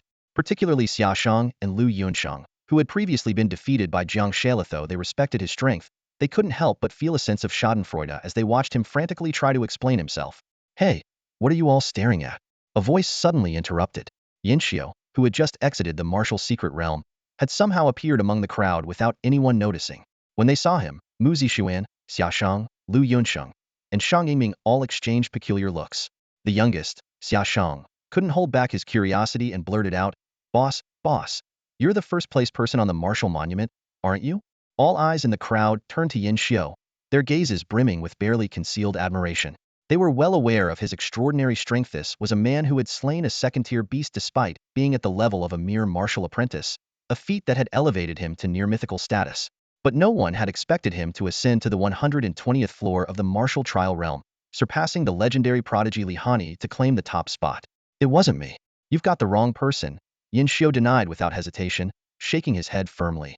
This was part of his carefully devised plan. Under no circumstances would he admit to being the one who had outshone Li Hani atop the martial trial rankings. The reason was simple. The implications were far too significant. Not only would the gathered martial masters struggle to remain calm, but even the most powerful martial grandmasters in Tianlong City would be unable to sit idly by. If his identity were exposed, it would undoubtedly cause a massive uproar. More importantly, the generous rewards for reaching the 120th floor would surely tempt even the grandmasters. Yanxiu understood the treacherous nature of the martial world all too well. While he didn't believe every martial grandmaster would act out of greed, he wasn't willing to stake his life on their goodwill either. "I'm merely an 8th-tier martial apprentice with a humble strength of 69 elephants. I left the martial trial realm long ago. There's no way I could be the one named Zhang Shaoli on the rankings," Yanxiu added calmly. Xia Shang, Lu Yunsheng, and Shang Yingming exchanged silent glances at his words. 69 elephants? Just an 8th-tier martial apprentice? If they hadn't witnessed him effortlessly defeating Xia Shang, the champion of the 7 academies competition, with a single finger and slaying a second-tier beast, they might have believed him. But seeing Yanxiu's resolute attitude, they wisely chose not to press further. Only Mu Zixuan remained silent, her expression carrying a meaningful smile as she quietly observed Yanxiu. At that moment, a martial master stepped forward, scanning the crowd with a commanding gaze. "The genius who claimed the top spot on the martial trial rankings, please step forward and reveal yourself." An uneasy silence fell over the scene. Zhang Shaoli's emotions churned within him. As someone who had always considered himself the strongest martial apprentice, had once been brash and ostentatious, even setting up arenas to challenge visiting apprentices. Yet now, someone had not only surpassed Li Hani but also ascended to the 120th floor using his name. No less. Was it a warning? A provocation? He couldn't fathom the intent, but the weight of his prior arrogance now bore down on him like a mountain. Brotherno, elder brother, Zhang Shaoli said solemnly, since you've used my name, I think it's only fair that I, the real Zhang Shaoli, get to meet you. The crowd held their breath, even the sorcerers maintaining order, as they awaited the appearance of this legendary figure. Just then, the sound of rushing wind filled the air. For flying vessels streaked across the sky, coming to a halt above the martial trial realm. Each vessel bore a figure standing tall, their presence as deep as an abyss, their faces obscured yet exuding an oppressive aura. The martial grandmasters of Tianlong City have arrived. A commanding voice echoed from above. Whoever claimed the top spot on the martial trial rankings, please show yourself. We guarantee your safety. With us here, no one will dare covet your rewards, and no harm will come to you. Indeed, I swear upon the martial path itself. You've surpassed Li Hani, a talent worthy of receiving the best training Tianlong City has to offer. A ripple of envy swept through the crowd. This was a promise from martial grandmasters, masters who had transcended the mortal realm of martial arts, stepping into the divine domain. The weight of such a guarantee from 4 grandmasters was immeasurable. The martial masters present struggled to contain their excitement, and even the top prodigies of Songqing Martial Academy looked on with admiration. Zhang Shaoli, listening to the thunderous voices, couldn't help but feel a pang of regret had he not clarified earlier. Perhaps he could have been the one chosen. Yet, even with such enticing assurances, the mysterious genius remained unmoved. The martial grandmasters have made their promise, and yet this person still refuses to step forward? My goodness, what an incredible opportunity. If it were me, I'd have revealed myself immediately. Which is exactly why you're just another martial apprentice who couldn't even make it onto the rankings. Unlike that monstrous talent at the top.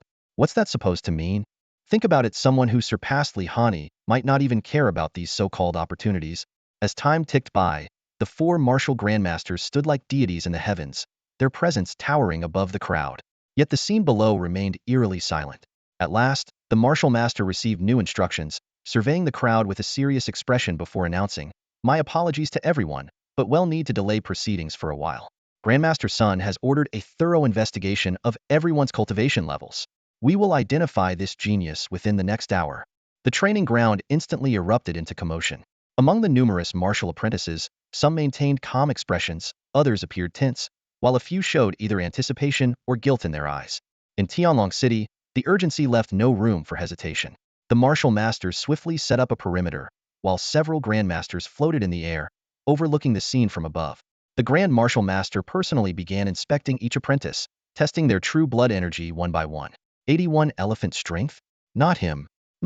100 elephant strength? Already surpassed the 10th level of martial apprenticeship?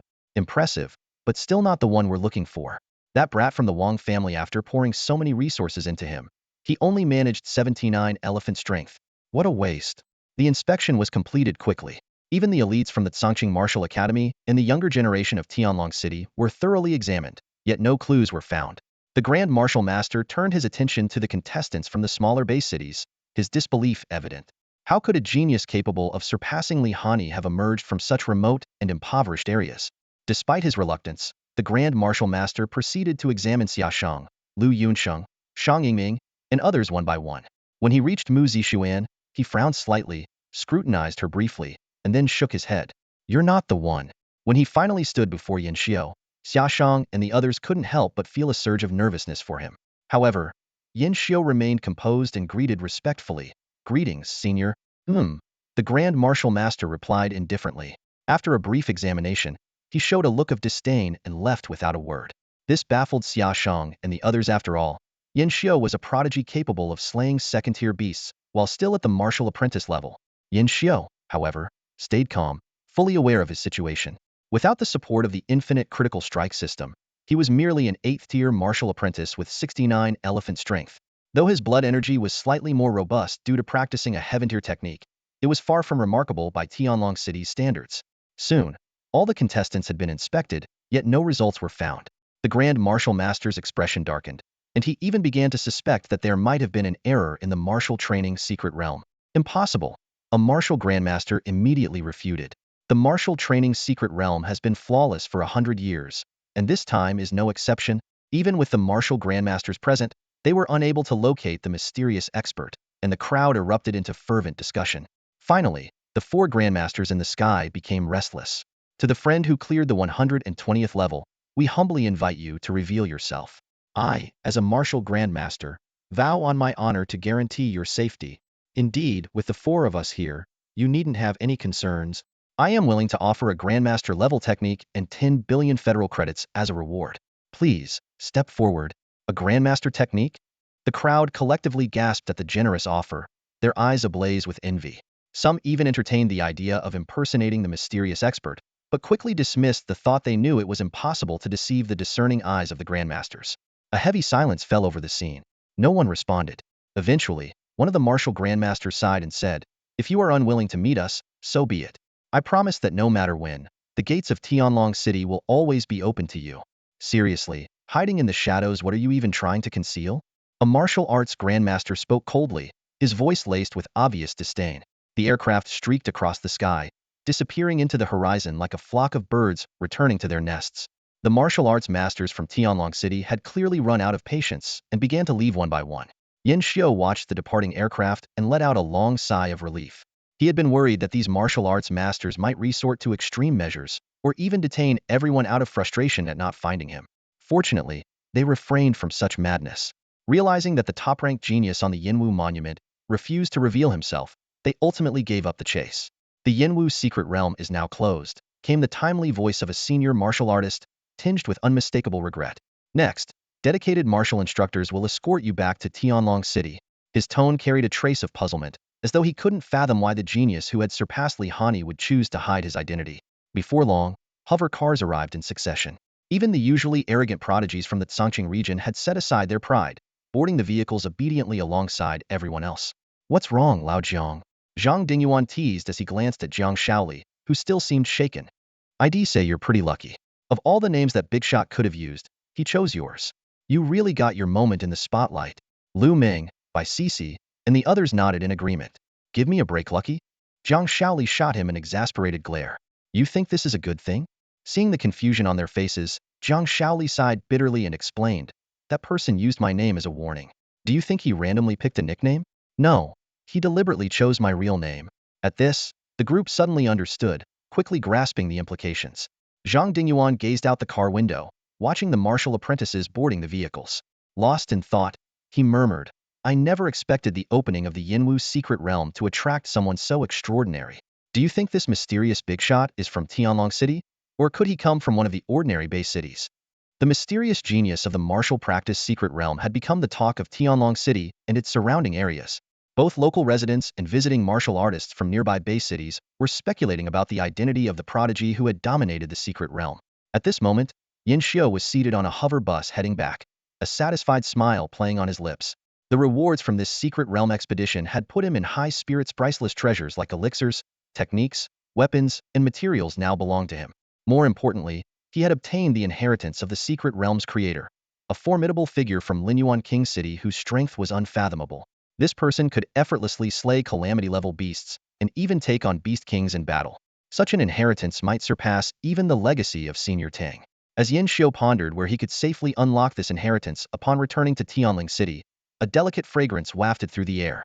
Mu Zixuan had taken the seat beside him, instantly drawing countless gazes from those around them. Most of these were envious or jealous stares from men, with Li Xian's eyes practically burning with fury.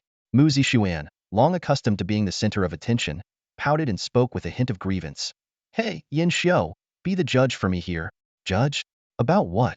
Yin Xiu asked, puzzled. "I cleared 80 floors in the martial practice secret realm and ranked third. That's a genius-level achievement, isn't it? So why is everyone only talking about that freak who reached the 120th floor? No one even spares me a glance." This revelation left Yin Xiu stunned. Although Mu Zixuan had previously mentioned she was no weakling, he hadn't thought much of it at the time. Clearing 80 floors meant she had faced enemies near 1,000 elephants in strength, suggesting she might even rival second-tier beasts or martial artists. Seeing Yin Xiu's surprised expression, Mu Zixuan grew more exasperated. "You didn't even notice that the third place on the martial practice deal had changed to my name, did you?" Yin Xiu gave an awkward chuckle.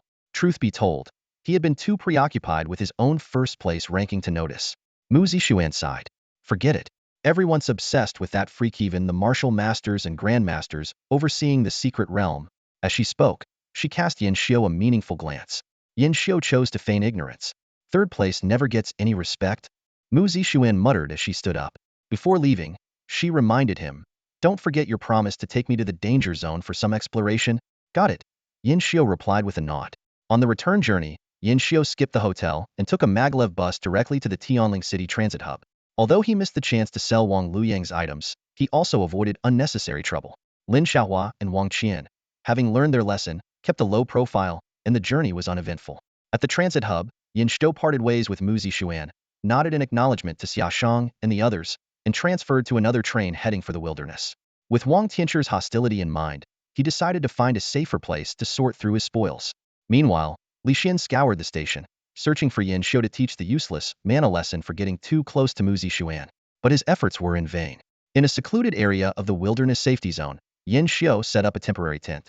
After clearing out some first-tier beasts in the vicinity, he began inventorying his gains. The tent soon filled with a dazzling array of treasures: 32 weapons, 27 ordinary, 4 refined grade, and 1 treasure grade, 43 elixirs including 21 blood chi powders, 17 blood chi pills, 10 premium blood chi pills, and rare ones like Xinxiao and Zixiao pills, and 45 manuals of techniques and martial skills mostly spanning the Xian, Huang, Earth, and Heaven levels, along with the Shenxiao 9 transformations and fragmented ghost technique, both master level. Finally, Yin Xiu retrieved a journal, his expression turning solemn. Although he could only access the preliminary inheritance before reaching the martial master level, the legacy from the Secret Realm's creator was bound to be extraordinary.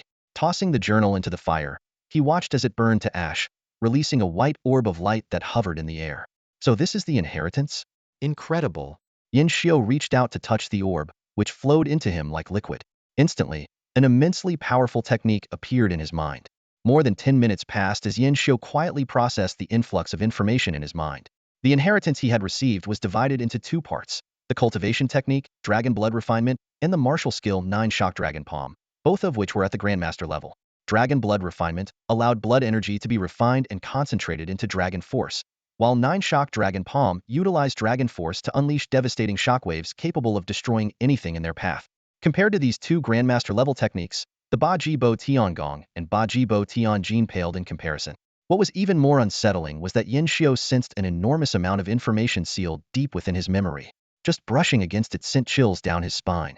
If this information were to be fully unleashed, it might render him a fool or worse, cause his body to explode. No wonder the senior didn't pass on the complete inheritance directly, Yin Xiu thought with lingering fear, though excitement soon surged within him. Without hesitation, he began transitioning to these 2 grandmaster techniques. The system notifications chimed continuously. Congratulations! Your cultivation has triggered a 10-fold critical boost. Congratulations! Your cultivation has triggered a 20-fold critical boost. Congratulations! Your cultivation has triggered a 100-fold critical boost. In the blink of an eye, 2 days passed. Yin Xiu fully immersed himself in cultivation, during which he triggered 15 instances of a 1,000-fold critical boost, 104 instances of a 100-fold critical boost, and countless smaller boosts. 2/3 of his energy had already transformed into dragon force. While his overall strength remained unchanged, its nature had become far more domineering, with faint dragon roars accompanying each punch he threw. His progress with 9 shock dragon palm was even faster, had already grasped its principles, though his mastery still needed refining. In his spare time, Yin Xiu also practiced the sinister technique, fragmented shade art. This grandmaster level skill allowed one to burn their blood energy to unleash several times their usual strength. At its peak, it could even sacrifice the flesh and blood of others to multiply one's power dozens, or even hundreds of times. Yin Xiu speculated that the senior who had slain 2 ferocious beast kings might have relied on this technique. Unfortunately, there were no higher-level techniques available in the martial arts secret realm. Shaking his head to dispel distracting thoughts, Yin Xiu took out all his blood chi scatters, blood chi pills, and other resources, preparing to make a breakthrough. Congratulations! Your use of the pill has triggered a 17-fold critical boost. Congratulations! Your use of the pill has triggered a 700-fold critical boost. With the aid of supreme blood chi pills and high critical multipliers, Yin Xiu's strength surged rapidly. 71 elephants, 72 elephants, until he broke through to a 9th rank martial apprentice, then a 10th rank martial apprentice, and finally stabilized his energy at 100 elephants. As night fell, Yin Xiu opened his eyes, a joyful expression spreading across his face. With the power of 100 elephants, combined with dragon force, soaring dragon step, and 9 shock dragon palm, and with the system's support, he was confident he could defeat even 2nd-rank high-grade ferocious beasts, provided he remained cautious. Just then, Yin Xiu's ears twitched, and his gaze turned sharp. Outside his tent, 6 figures were stealthily approaching. The scar-faced man leading them whispered, "Xiao Anzi, are you sure you saw multicolored lights in this tent? Possibly from a supreme-grade martial weapon?" "Brother Dao, I'd never dare lie to you. It's absolutely true," Xiao Anzi replied obsequiously. One of the others voiced concern. "Brother Dao, what if this person is tough to handle?" "Tough? No one's tougher than Brother Dao. He's a martial artist with chi condensed in his dantian." The others chimed in support. Brother Dao was about to speak when a chilling voice suddenly came from behind them. "Are you wilderness hunters?" In an instant, a chill shot up Brother Dao's spine, sending goosebumps all over his body. He spun around abruptly, only to realize that, at some point, a figure had appeared behind him. It was a young man with a delicate and refined face, seemingly blending into the darkness of the night. His quiet, penetrating gaze was fixed on them. The young man was named Yin Xiu, and at this moment, he was observing the group before him with a curious expression. Yin Xiu was no stranger to the wild hunters. Past encounters had taught him well about their nature, cunning and madness intertwined. They would retreat in the face of strength, but go berserk at the sight of profit, willing to do anything for gain, even if it meant breaking their teeth to bite off the prize. "Who I am doesn't matter," Yin Xiu said, narrowing his eyes, his voice cold and eerie. "What matters is why you're loitering around my camp. What are you planning to do?" "What are we planning?" "Ha ha ha." A pockmarked man stepped forward with a fierce glint in his eyes. "Kid, since you already know we're wild hunters, hand over your treasures quickly. If I'm in a good mood, I might even spare your life." As he spoke, he swung his long blade, stirring up a gust of wind. Brother Dao had initially wanted to stop his subordinate after all. The young man's elusive movements had unsettled him. But on second thought, he decided to let his subordinate test the boy's strength. If the boy turned out to be too powerful, they could retreat immediately. If not, a ruthless glint flashed in Brother Dao's eyes. At that moment, a flash of cold light appeared. Beneath the moonlight, an exquisitely beautiful arc sliced through the air, accompanied by a terrifying dragon's roar. Time seemed to freeze in that instant. In the next moment, the wild hunter who had been shouting just seconds ago fell to the ground, his head severed, his eyes wide with terror in his final moments. Brother Dao's pupils contracted as cold sweat poured down his back. That sword strike had been so fast he couldn't react, and its sheer dominance was utterly terrifying. Yin Xiu's expression remained calm. For him now, eliminating a mere martial apprentice was effortless. If not for wanting to test the power of his dragon force, a single finger would have sufficed to take the man's life. "And now? Still interested in my treasures?" he asked coolly. The other hunters turned pale. The one who had been slain was a 9th-tier martial apprentice, trained in a profound level technique, with strength rivaling the top talents of the academy, yet he had been killed in one strike. Brother Dao, however, gradually regained his composure, a smile creeping onto his face. Impressive swordsmanship, but he deliberately paused. "If I'm not mistaken, you haven't refined your true essence yet, have you? You're not a martial artist, right?" "Correct," Yin Xiu replied coldly. At this, the tense hunters collectively exhaled in relief. Some even began eyeing the fat sheep before them with greedy, vicious looks.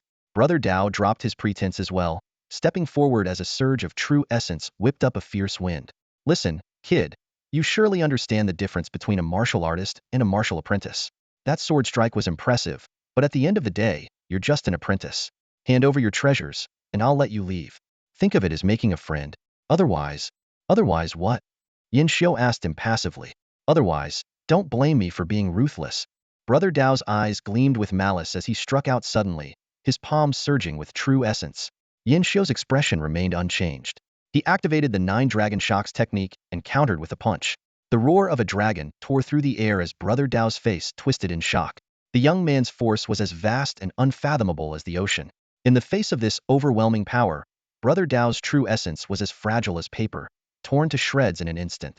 The moment the fist landed on his body, Dao Gu spat out a mouthful of blood, his entire figure flying backward like a kite with a broken string. He crashed heavily onto the ground, the arrogance he once displayed completely erased, replaced by utter shock and disbelief on his face. You. Dao Ji's eyes widened as he stared at Yin Xiu, as if looking at an impossible monster. "You're actually a 10th-tier martial disciple, with a force of at least 1,000? How is this possible?" Yin Xiu's expression remained calm as he thought to himself. The critical hit multiplier just now wasn't even that high, only around 5 times. This astonishing power is entirely due to the profound technique of the 9 Tremor Dragon Hand. The surrounding wilderness hunters, seeing their leader, a true martial artist, defeated in a single move, immediately showed fear and scattered like frightened animals. A cold gleam flashed in Yin Xiu's eyes. Trying to run? In the next instant, his figure vanished from where he stood. When he reappeared, he was already beside one of the fleeing hunters. Under the terrified gaze of that man, Yin Xiu's sword flashed and blood sprayed into the air. This was just the beginning. In the wilderness shrouded in night, Yin Xiu, expressionless, executed the free-flowing dragon step, effortlessly catching up to every hunter attempting to escape. One strike after another, each sword swing claimed a life. When he returned to the original spot, the scar-faced leader of the hunters was nowhere to be seen, leaving only a glaring trail of blood on the ground. Escaped? Yin Xiu's lips curled into a cold smile. Do you really think you can get away? Meanwhile, 100 meters away in the forest, Dao Gu was fleeing desperately. His face was pale with terror, his mind in chaos. How could such a terrifying martial disciple exist in this world?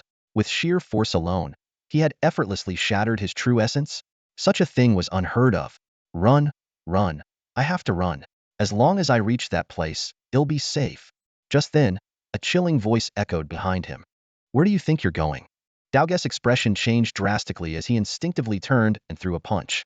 But before he could complete the movement, a hand landed on his body. Accompanied by a thunderous dragon's roar, an overwhelming force instantly shattered all the meridians in his body. Moments later, a shadow emerged from the darkness. No, no, you can't kill me. Dao Ji's face was ashen as he stumbled backward. I'm with the fierce god sect. If you kill me, you won't survive either. Yin Xiu frowned slightly. Fierce god sect? He had never heard of such a force in the martial arts world. But soon, a cold smile tugged at the corner of his lips. The dead don't talk. With a flash of his sword, Dao Ji's eyes widened in shock before he collapsed to the ground. Yin Xiu cast a long, deliberate glance at the lifeless body before turning and walking away. The Myriad Medicine Pavilion was unusually quiet in the early morning. Mu Zixuan leaned on the counter, yawning while wearing a frustrated expression. That scoundrel. He just disappeared without a word and has been gone for 2 whole days.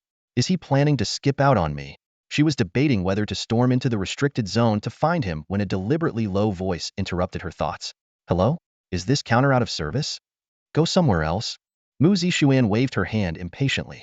All right then, I'll leave. That voice. Mu Zixuan's head shot up, and sure enough, Yin Xiu was standing in front of her with a playful smirk. You changed your voice on purpose just now, didn't you? Not at all. I've just been digesting the gains from the martial arts secret realm these past 2 days. My throat's a bit dry, Yin Xiu quickly denied, though the flimsy excuse clearly didn't fool the young Miss Mu. Seeing the increasingly dangerous glint in Mu Zixuan's eyes, Yin Xiu hurriedly changed the subject. By the way, I'm here to fulfill my promise. Fulfill your promise? Mu Zixuan's annoyance vanished instantly. You're taking me to the restricted zone? What else? I rushed back from the wilderness just for this. Fantastic! Mu Zixuan grabbed Yin Xiu's hand and pulled him toward the exit. Let's go right now. The sudden touch of her soft, delicate hand made Yin Xiu freeze.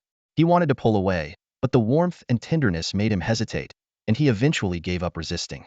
After a brief word with her supervisor, the two quickly arrived at the transit center. As they waited, Mu Zixuan suddenly asked, Yin Xiu, what did you just call me back at the Myriad Medicine Pavilion? Miss Mu. Why? Of course there's a problem. Mu Zixuan said seriously. We're already friends. Friends don't call each other Miss or Mr. Da. Yin Xiu initially wanted to deny it, but thinking of the Mu family's help and Mu Zixuan's bravery against the twin calamities, he hesitated. Then what should I call you? Call me Z. Mu Zixuan started, but immediately blushed. No, that's too intimate. Oh, I know. Her eyes lit up. From now on, I'll call you brother, and you call me sister. How about that?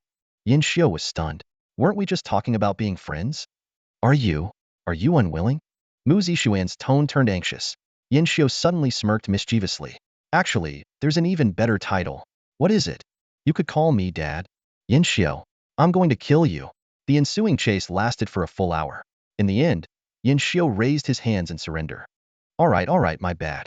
I won't do it again. Just I'm sorry. Mu Zixuan glared at him. Then what do you want? Mu Zixuan thought for a moment. If you want my forgiveness, answer me one question. Were you the first place winner in the martial arts secret realm? Yin Xiu's expression turned awkward. Well, sister, didn't you already figure that out? That's different. Guessing is one thing, but hearing you admit it is another. Mu Zixuan gave a sly smile. Isn't that right, brother? Not long after, the two boarded a special train heading for the wilderness. As they entered the carriage, they encountered a familiar face Ren Xiaodai, dressed in a tight combat suit, accompanied by 3 men and 2 women. Ren Xiaodai spotted Yin Xiu, but her gaze quickly shifted to Mu Zixuan, whose ethereal demeanor and breathtaking beauty instantly commanded attention. Jealousy flared in Ren Xiaodia's heart as she stormed toward Mu Zixuan, her voice filled with anger. Why? Yin Xiao is just a worthless nobody, and you're the esteemed young miss of the Mu family. Why would you associate with someone like him? Ren Xiaodai's hysteria erupted in the train compartment, her voice filled with disbelief and fury.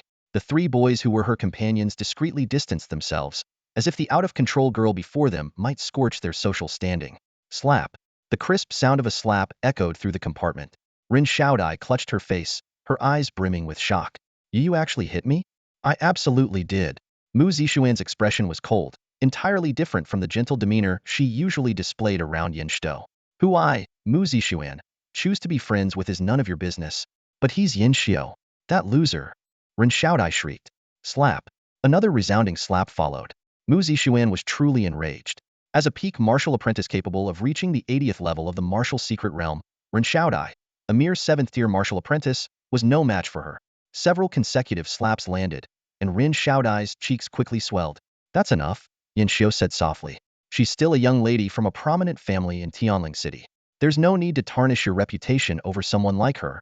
Mu Zixuan withdrew her hand, leaving Ren Xiaodai squatting on the floor, wailing loudly, her face swollen like a pig's head. A crowd began to gather, and some recognized Mu Zixuan as the daughter of the prestigious Mu family. Before leaving, Mu Zixuan suddenly paused.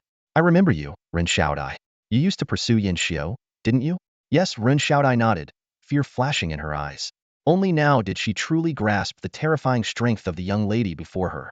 Let's go, Yanga, Mu Zixuan said, casting one last glance at Ren Xiaodai, her gaze a mixture of disdain and pity. That look completely shattered Ren Xiaodai. What gives you the right to pity me? She screamed hysterically. You're the one who deserves pity, Mu Zixuan. How pathetic must you be to befriend a loser? Mu Zixuan didn't respond and disappeared into the crowd with Yin Xiao, leaving only Ren Xiaodai's sobs echoing in the train compartment. The rail train soon entered the wilderness. After disembarking, Yin Xiao kept giving Mu Zixuan a peculiar look during their walk. Say what's on your mind, Mu Zixuan finally said, unable to bear his persistent gaze that gave her goosebumps. It's nothing serious, Yin Xiao said, clicking his tongue in amazement. I just didn't expect the refined daughter of the Mu family to have such a violent side. I was standing up for you, Mu Zixuan retorted, rolling her eyes at him. Thank you. Oh, you're actually thanking me? Never mind. I take it back then. No way, you can't take it back after I've thanked you. Watching Mu Zixuan's puffed-up expression, Yin Xiao couldn't help but genuinely smile. Being called a loser repeatedly had left him feeling frustrated, and he had originally planned to confront Ren Xiaodai himself. But Mu Zixuan had acted first, slapping the woman in public. At that moment, a warmth filled Yin Xiao's heart, and his initial resistance toward Mu Zixuan began to shift toward acceptance. As they passed through the safe zone, the first-tier beasts posed no threat to them. Soon, they reached the boundary of the safe zone, where towering giant swords formed a wall of sword energy, separating the safe zone from the alert zone. Beyond this point is the territory of second-tier beasts, Mu Zixuan said, her expression serious. Although she was regarded as a prodigy among the younger generation and could contend with weaker second-tier low-grade beasts, she still had to be cautious without having condensed her true essence. She glanced at the boy beside her, a faint smile playing on her lips. But with you here, I don't have much to worry about, right, Yanga? Yin Xiao regretted agreeing to the sibling-like address back on the train. Her calling him that gave him goosebumps. Let's go. Mu Zixuan stuck out her tongue and followed. The two of them passed through the wall of sword energy and entered the alert zone. This area wasn't unfamiliar to Mu Zixuan. She had been here a few times before under the protection of Uncle Zhang and Uncle Dong, always treading cautiously and avoiding danger whenever possible. Now, traveling alone with Yin Xiao, without any martial artist guards, she found the experience unexpectedly thrilling. Yanga, where are we going? Mu Zixuan asked curiously, noticing how purposeful Yin Xiao's steps were. There's a second-tier beast 3 kilometers away. That's my target this time. What kind of beast? Mu Zixuan's eyes sparkled with excitement. A crimson flame fox, Yin Xiao replied. Fire red fox? Mu Zixuan thought she must have misheard. This was a mid-tier second-rank beast, a creature even 5th-rank warriors would struggle to handle. And Yin Xiao was saying he wanted to challenge it? She widened her eyes in disbelief, staring at Yin Xiao. Yin Xiao's face showed a hint of confusion. What? Is there a problem? He asked. Do you even know what kind of beast the fire red fox is before deciding to challenge it? Mu Zixuan asked irritably. Yin Xiao nodded calmly. Of course I know. A mid-tier second-rank beast, capable of matching a 5th-rank warrior. It's considered a troublesome existence even in the danger zones. And you're still going after it? Why not? Mu Zixuan grew anxious. Of course there's a problem. Brother Yin, that's a mid-tier second-rank beast, and it even wields fire elemental abilities. You might have some secret techniques to save yourself, but what about me? I'm just a martial apprentice. If it targets me, how would I survive? Yin Xiu's lips curved into a slight smile. Well, that depends on your skills, little sister. After all, you did say you wouldn't hold me back. Mu Zixuan was about to retort, but then noticed the teasing glint in Yin Xiu's eyes. It dawned on her that he was messing with her. Hey, Yin, this is a danger zone. There's danger everywhere. Can you be serious for a moment? Just trying to lighten the mood? Yin Xiu shrugged, his mischievous smile returning. What's wrong? Not calling me brother anymore? Call you what? Dream on. After calming herself, Mu Zixuan couldn't help but feel a tinge of anticipation. She knew Yin Xiu had the ability to defeat second-rank beasts across ranks, and he might have even taken down the infamous twin calamities of heaven and earth, but she had never witnessed how he accomplished such feats. If not the fire red fox, then which beast are you planning to challenge? Yin Xiu raised an eyebrow. When did I ever say it's not the fire red fox? But just now, I was teasing you, but I never said I was changing the target. A mere fire red fox won't put you in danger. Before he could finish, they had already arrived at a forest of crimson maples. The ground was covered in fiery red leaves, and waves of heat radiated through the air. Underneath the largest maple tree, a 2-meter-tall fire red fox lay asleep. Even in its slumber, it exuded an overwhelming sense of power. Mu Zixuan's throat went dry, and her heartbeat quickened. She hadn't expected Yin Xiu to actually seek out the fire red fox, much less venture directly into its territory. Retreat.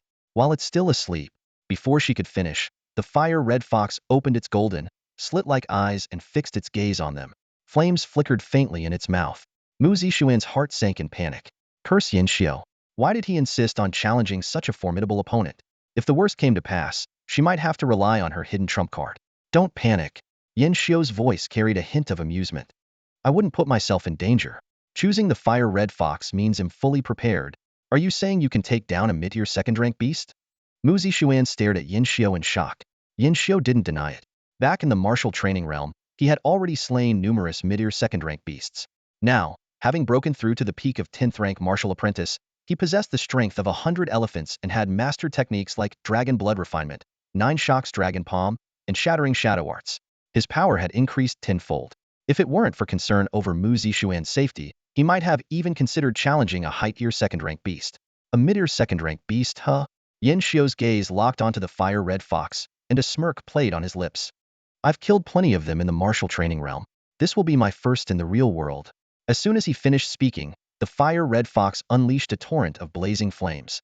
Trees in its path were instantly reduced to ash. Yin Xiu could have easily dodged using his free-roaming dragon step, but doing so would leave Mu Zixuan exposed to danger. His expression turned serious as he retrieved a refined-grade weapon, the 7 slaughter blade, from his small cosmos ring. It's the red fox flame. Yin Xiu, get out of the way. Mu Zixuan shouted, her body tense as she watched the overwhelming wave of flames surge toward them. The red fox flame was no ordinary fire. It was a deadly force created by the fire red fox, refining the fire elements of heaven and earth into an inferno stored within its 5 organs. With temperatures soaring into the thousands of degrees, it could easily melt steel. Yet, instead of dodging, Yin Xiu stood his ground.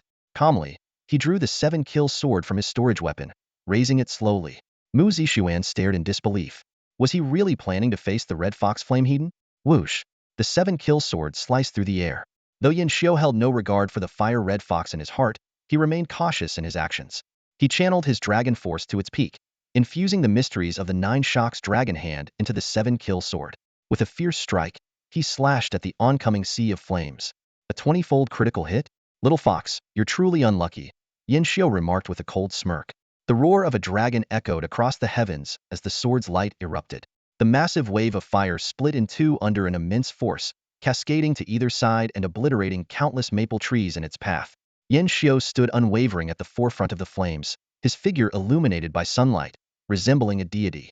Am I seeing this right? Did Yin Xiu just cut through the red fox flame? Mu Zixuan's eyes widened in shock. She had assumed Yin Xiu must have had some plan to confront the fire red fox, but she hadn't expected his strength to be this extraordinary. Even a 6th-tier martial artist would typically avoid direct confrontation with the red fox flame. After cleaving through the fire, Yin Xiu wasted no time. Using the free-roaming dragon step, He closed the distance to the fire-red fox in an instant. The beast, a second-tier mid-grade fiend with golden vertical pupils, displayed a rare flicker of fear. It clearly hadn't anticipated this human to be so formidable. Letting out an enraged roar, it attempted to unleash the red fox flame once more. Too slow. Yin Xiu's calm voice cut through the tension as his sword moved again. The blade's light pierced the heavens, forming a column of energy accompanied by the draconic roar. The fire-red fox shrieked in agony. A deep, bone-revealing wound stretched from its jaw to its abdomen, blood gushing out and igniting the red maple leaves upon contact. Severely injured, the flames it had been preparing fizzled into a mere wisp of smoke. Sensing the looming threat of death, the fire-red fox turned to flee. But Yin Xiu, using the free-roaming dragon step once more, caught up effortlessly and inflicted another brutal wound. The battle that followed was one-sided. Gravely injured, the fire-red fox stood no chance against Yin Xiu. With a final thrust of the 7-kill sword through its heart, the second-tier mid-grade fiend collapsed, lifeless. You really just killed the fire-red fox? A second-tier mid-grade fiend? Mu Zixuan's disbelief was palpable. In her mind, such a fight should have lasted hundreds of exchanges. Yet Yin Xiu had dispatched the beast with only 4 strikes, a feat that would confound even 5th-tier martial artists. What else? Should I have played around with the little fox first, toyed with it a bit before finishing it off? Yin Xiu replied, his expression faintly amused.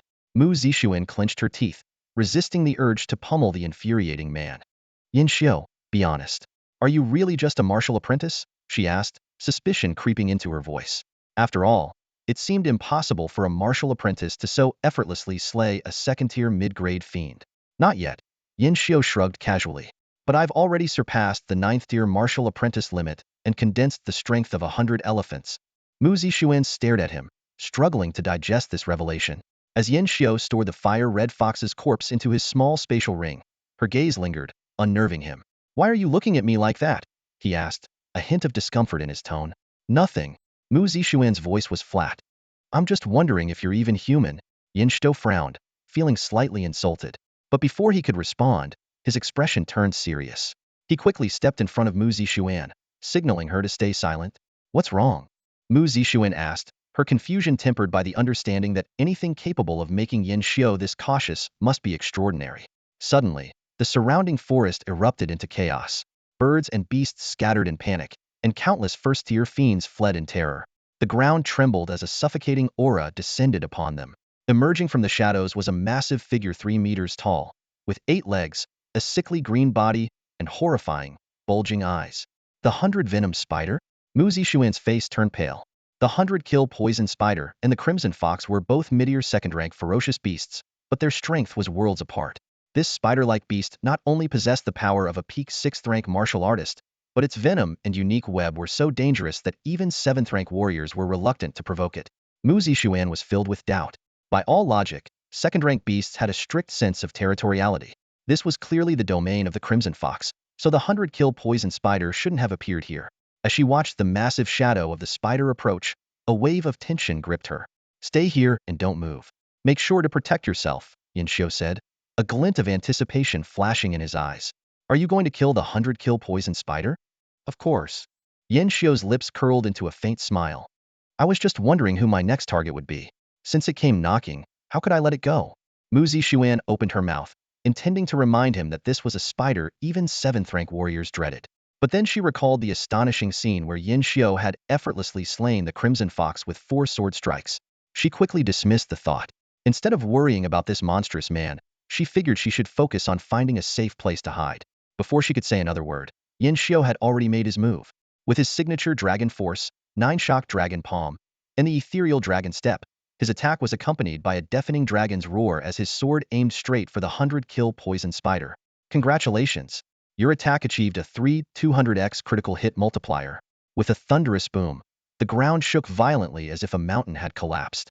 Hiding behind a massive maple tree, Mu Zixuan could clearly feel the intense tremor.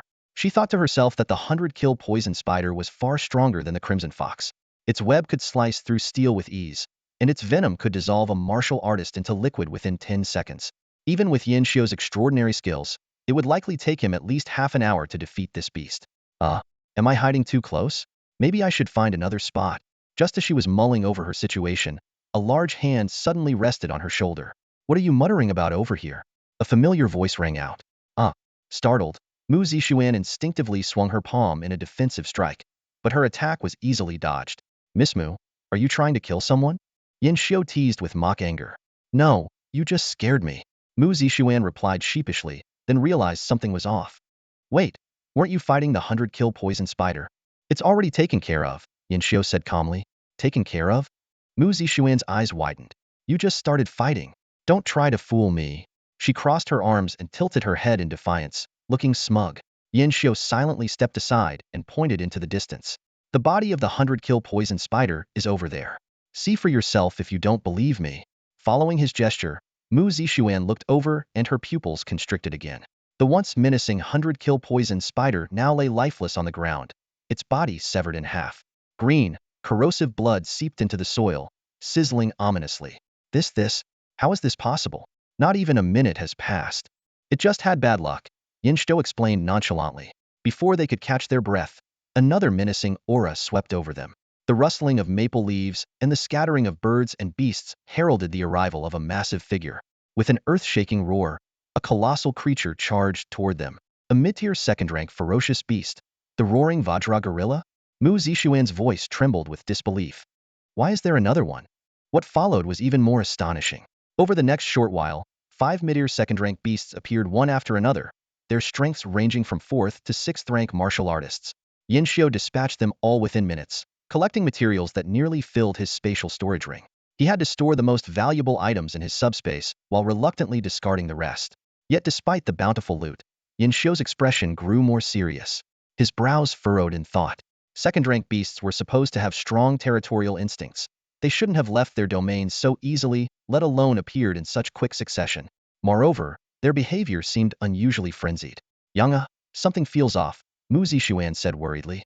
I've been to the warning zone before, but I've never seen second-rank beasts this active. I have a theory, but I need more evidence to confirm it. Before he could finish, another deafening roar shook the ground. Looking up, they saw a towering figure made of massive stones. Resembling a moving mountain, was a high-tier second-rank ferocious beast, the stone giant. The stone giant loomed ahead, its massive body constructed from colossal boulders, exuding an oppressive aura imbued with the power of the earth.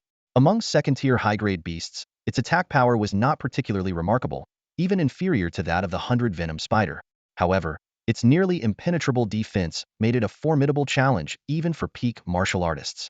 Move, Yin Xiu commanded in a low voice, turning decisively without hesitation. This was not out of fear. In fact, beasts with strong defenses but weak attacks were his preferred targets for hunting. With his boundless critical strike system, as long as he stayed alive, there was always a chance for a devastating blow to take down his opponent. But at this moment, a dreadful suspicion compelled him to retreat. Mu Zixuan followed suit without delay. However, before they had gone far, a massive shadow descended from the sky, a giant eagle, its body crackling with electric light, soared above, radiating a suffocating pressure. A second-tier high-grade beast, the thunderclap eagle. Change direction, Yin Xiu said grimly, his suspicions growing stronger. For the next stretch of time, the two repeatedly altered their route, attempting to break through and return to Tianling City. Yet, strangely, the second-tier beasts, which typically stayed within their territories, seemed unusually active, appearing in all directions. During this escape, they were even forced into direct combat with 2 second-tier mid-grade beasts. Although they ultimately defeated them, the battles only attracted more attention from the surrounding beasts. There's no way out. We have to stop, Yin Xiu sighed, standing atop a towering tree and gazing at the overwhelming horde of beasts ahead. But the Martial Arts Guild assessed that Warning Zone 43651 wasn't highly dangerous. Why are there so many second-tier beasts here? Mu Zixuan asked, her expression heavy as the roars of beasts echoed around them. These beasts don't belong to this warning zone, Yin Xiu said, his eyes dark and contemplative. I've explored this area for a long time and know the distribution of second-tier beasts here well. Their actual numbers wouldn't exceed 100, let alone this many. If I'm not mistaken, these beasts have come from dangerous zones or even forbidden zones. Forbidden zones? The weight of those words sank heavily into both of their chests.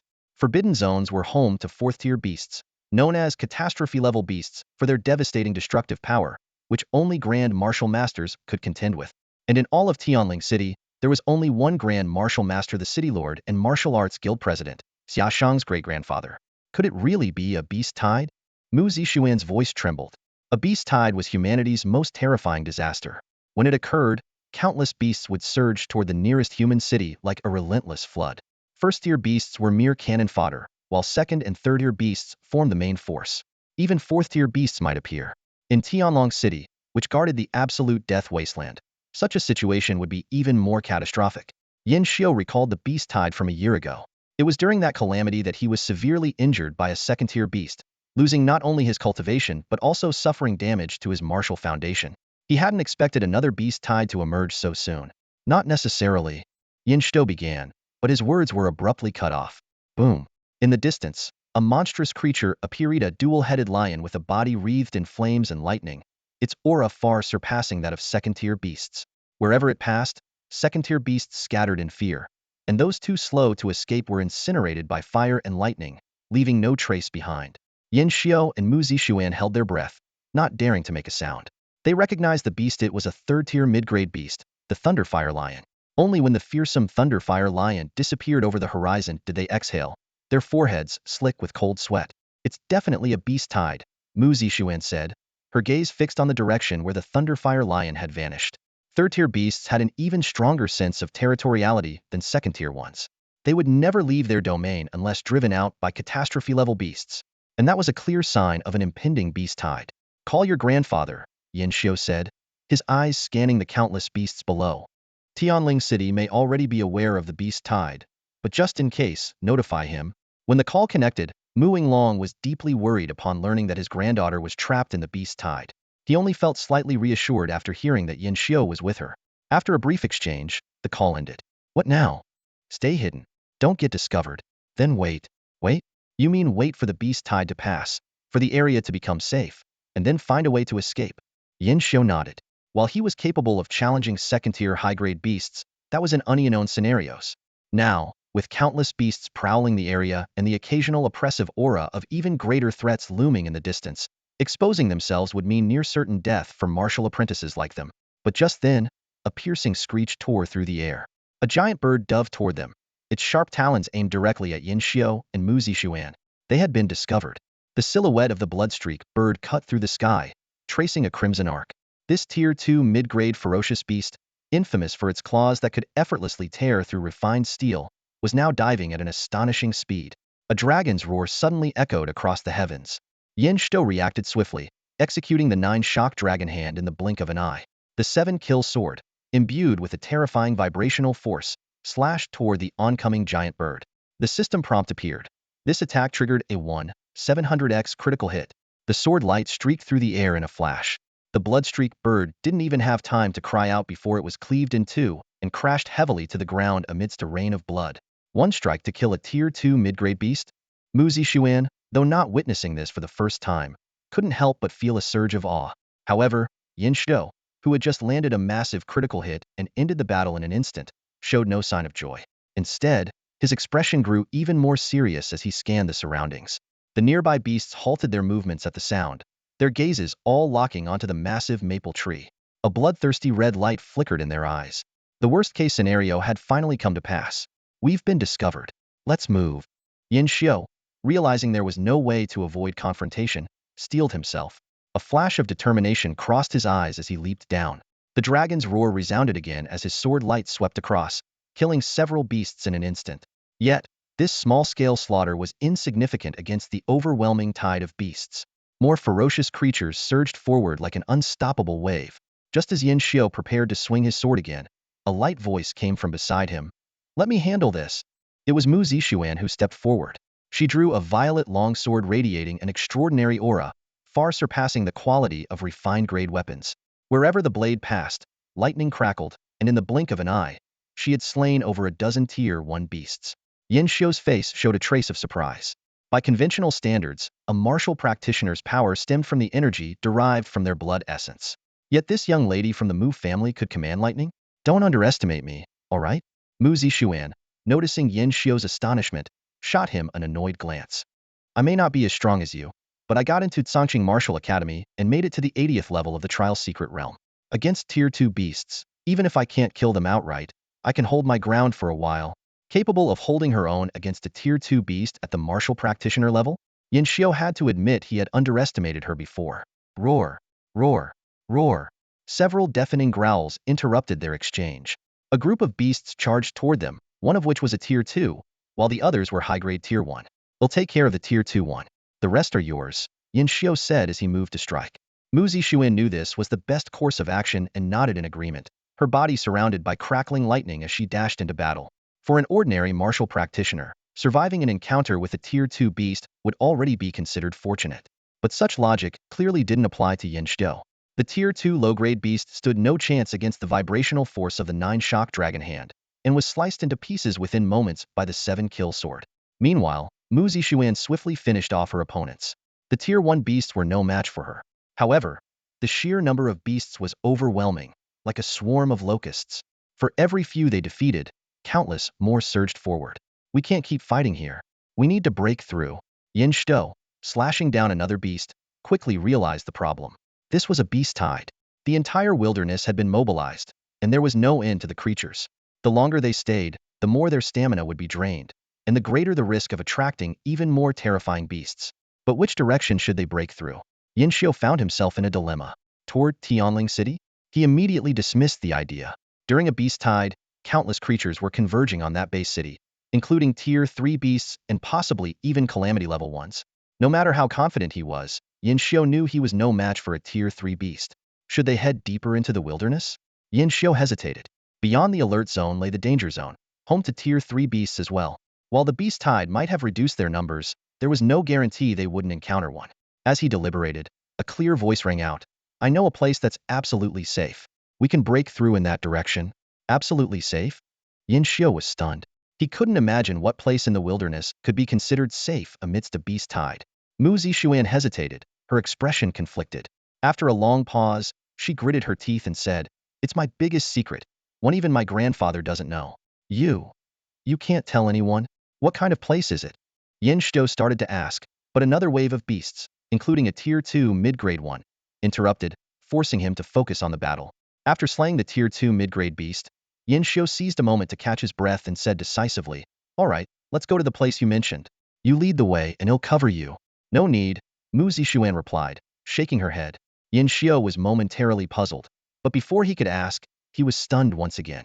Mu Zixuan's body suddenly radiated with electric light as the sound of thunder roared.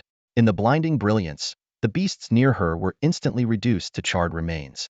In that moment, she seemed to have transformed into lightning itself. I can't maintain this state for long. Yin Xiu, keep up with me and don't get lost. Before her words had fully settled, Mu Zixuan had already turned into a streak of lightning, speeding into the depths of the wilderness. Yin Xiu was filled with questions.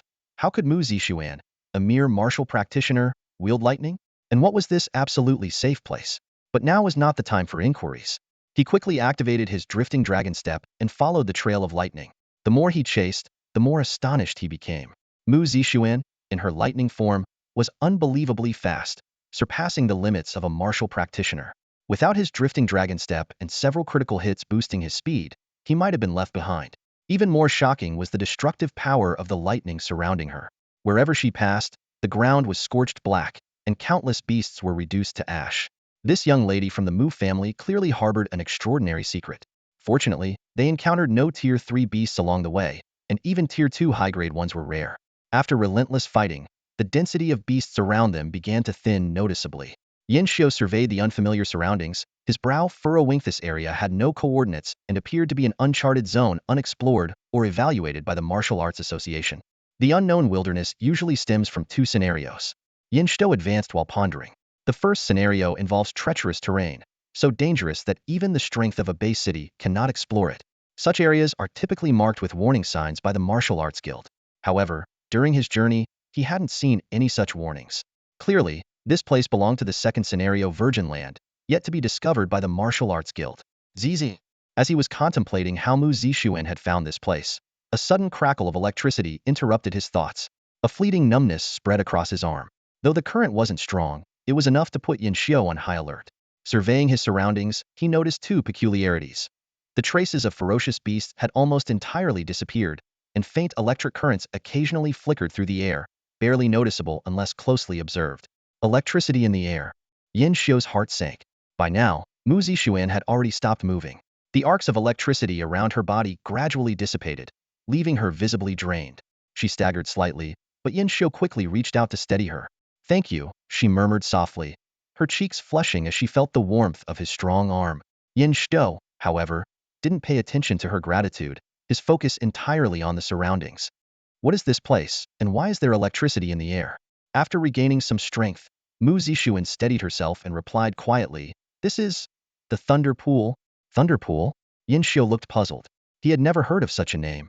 However, the strange phenomena around them explained why no beasts could be found nearby.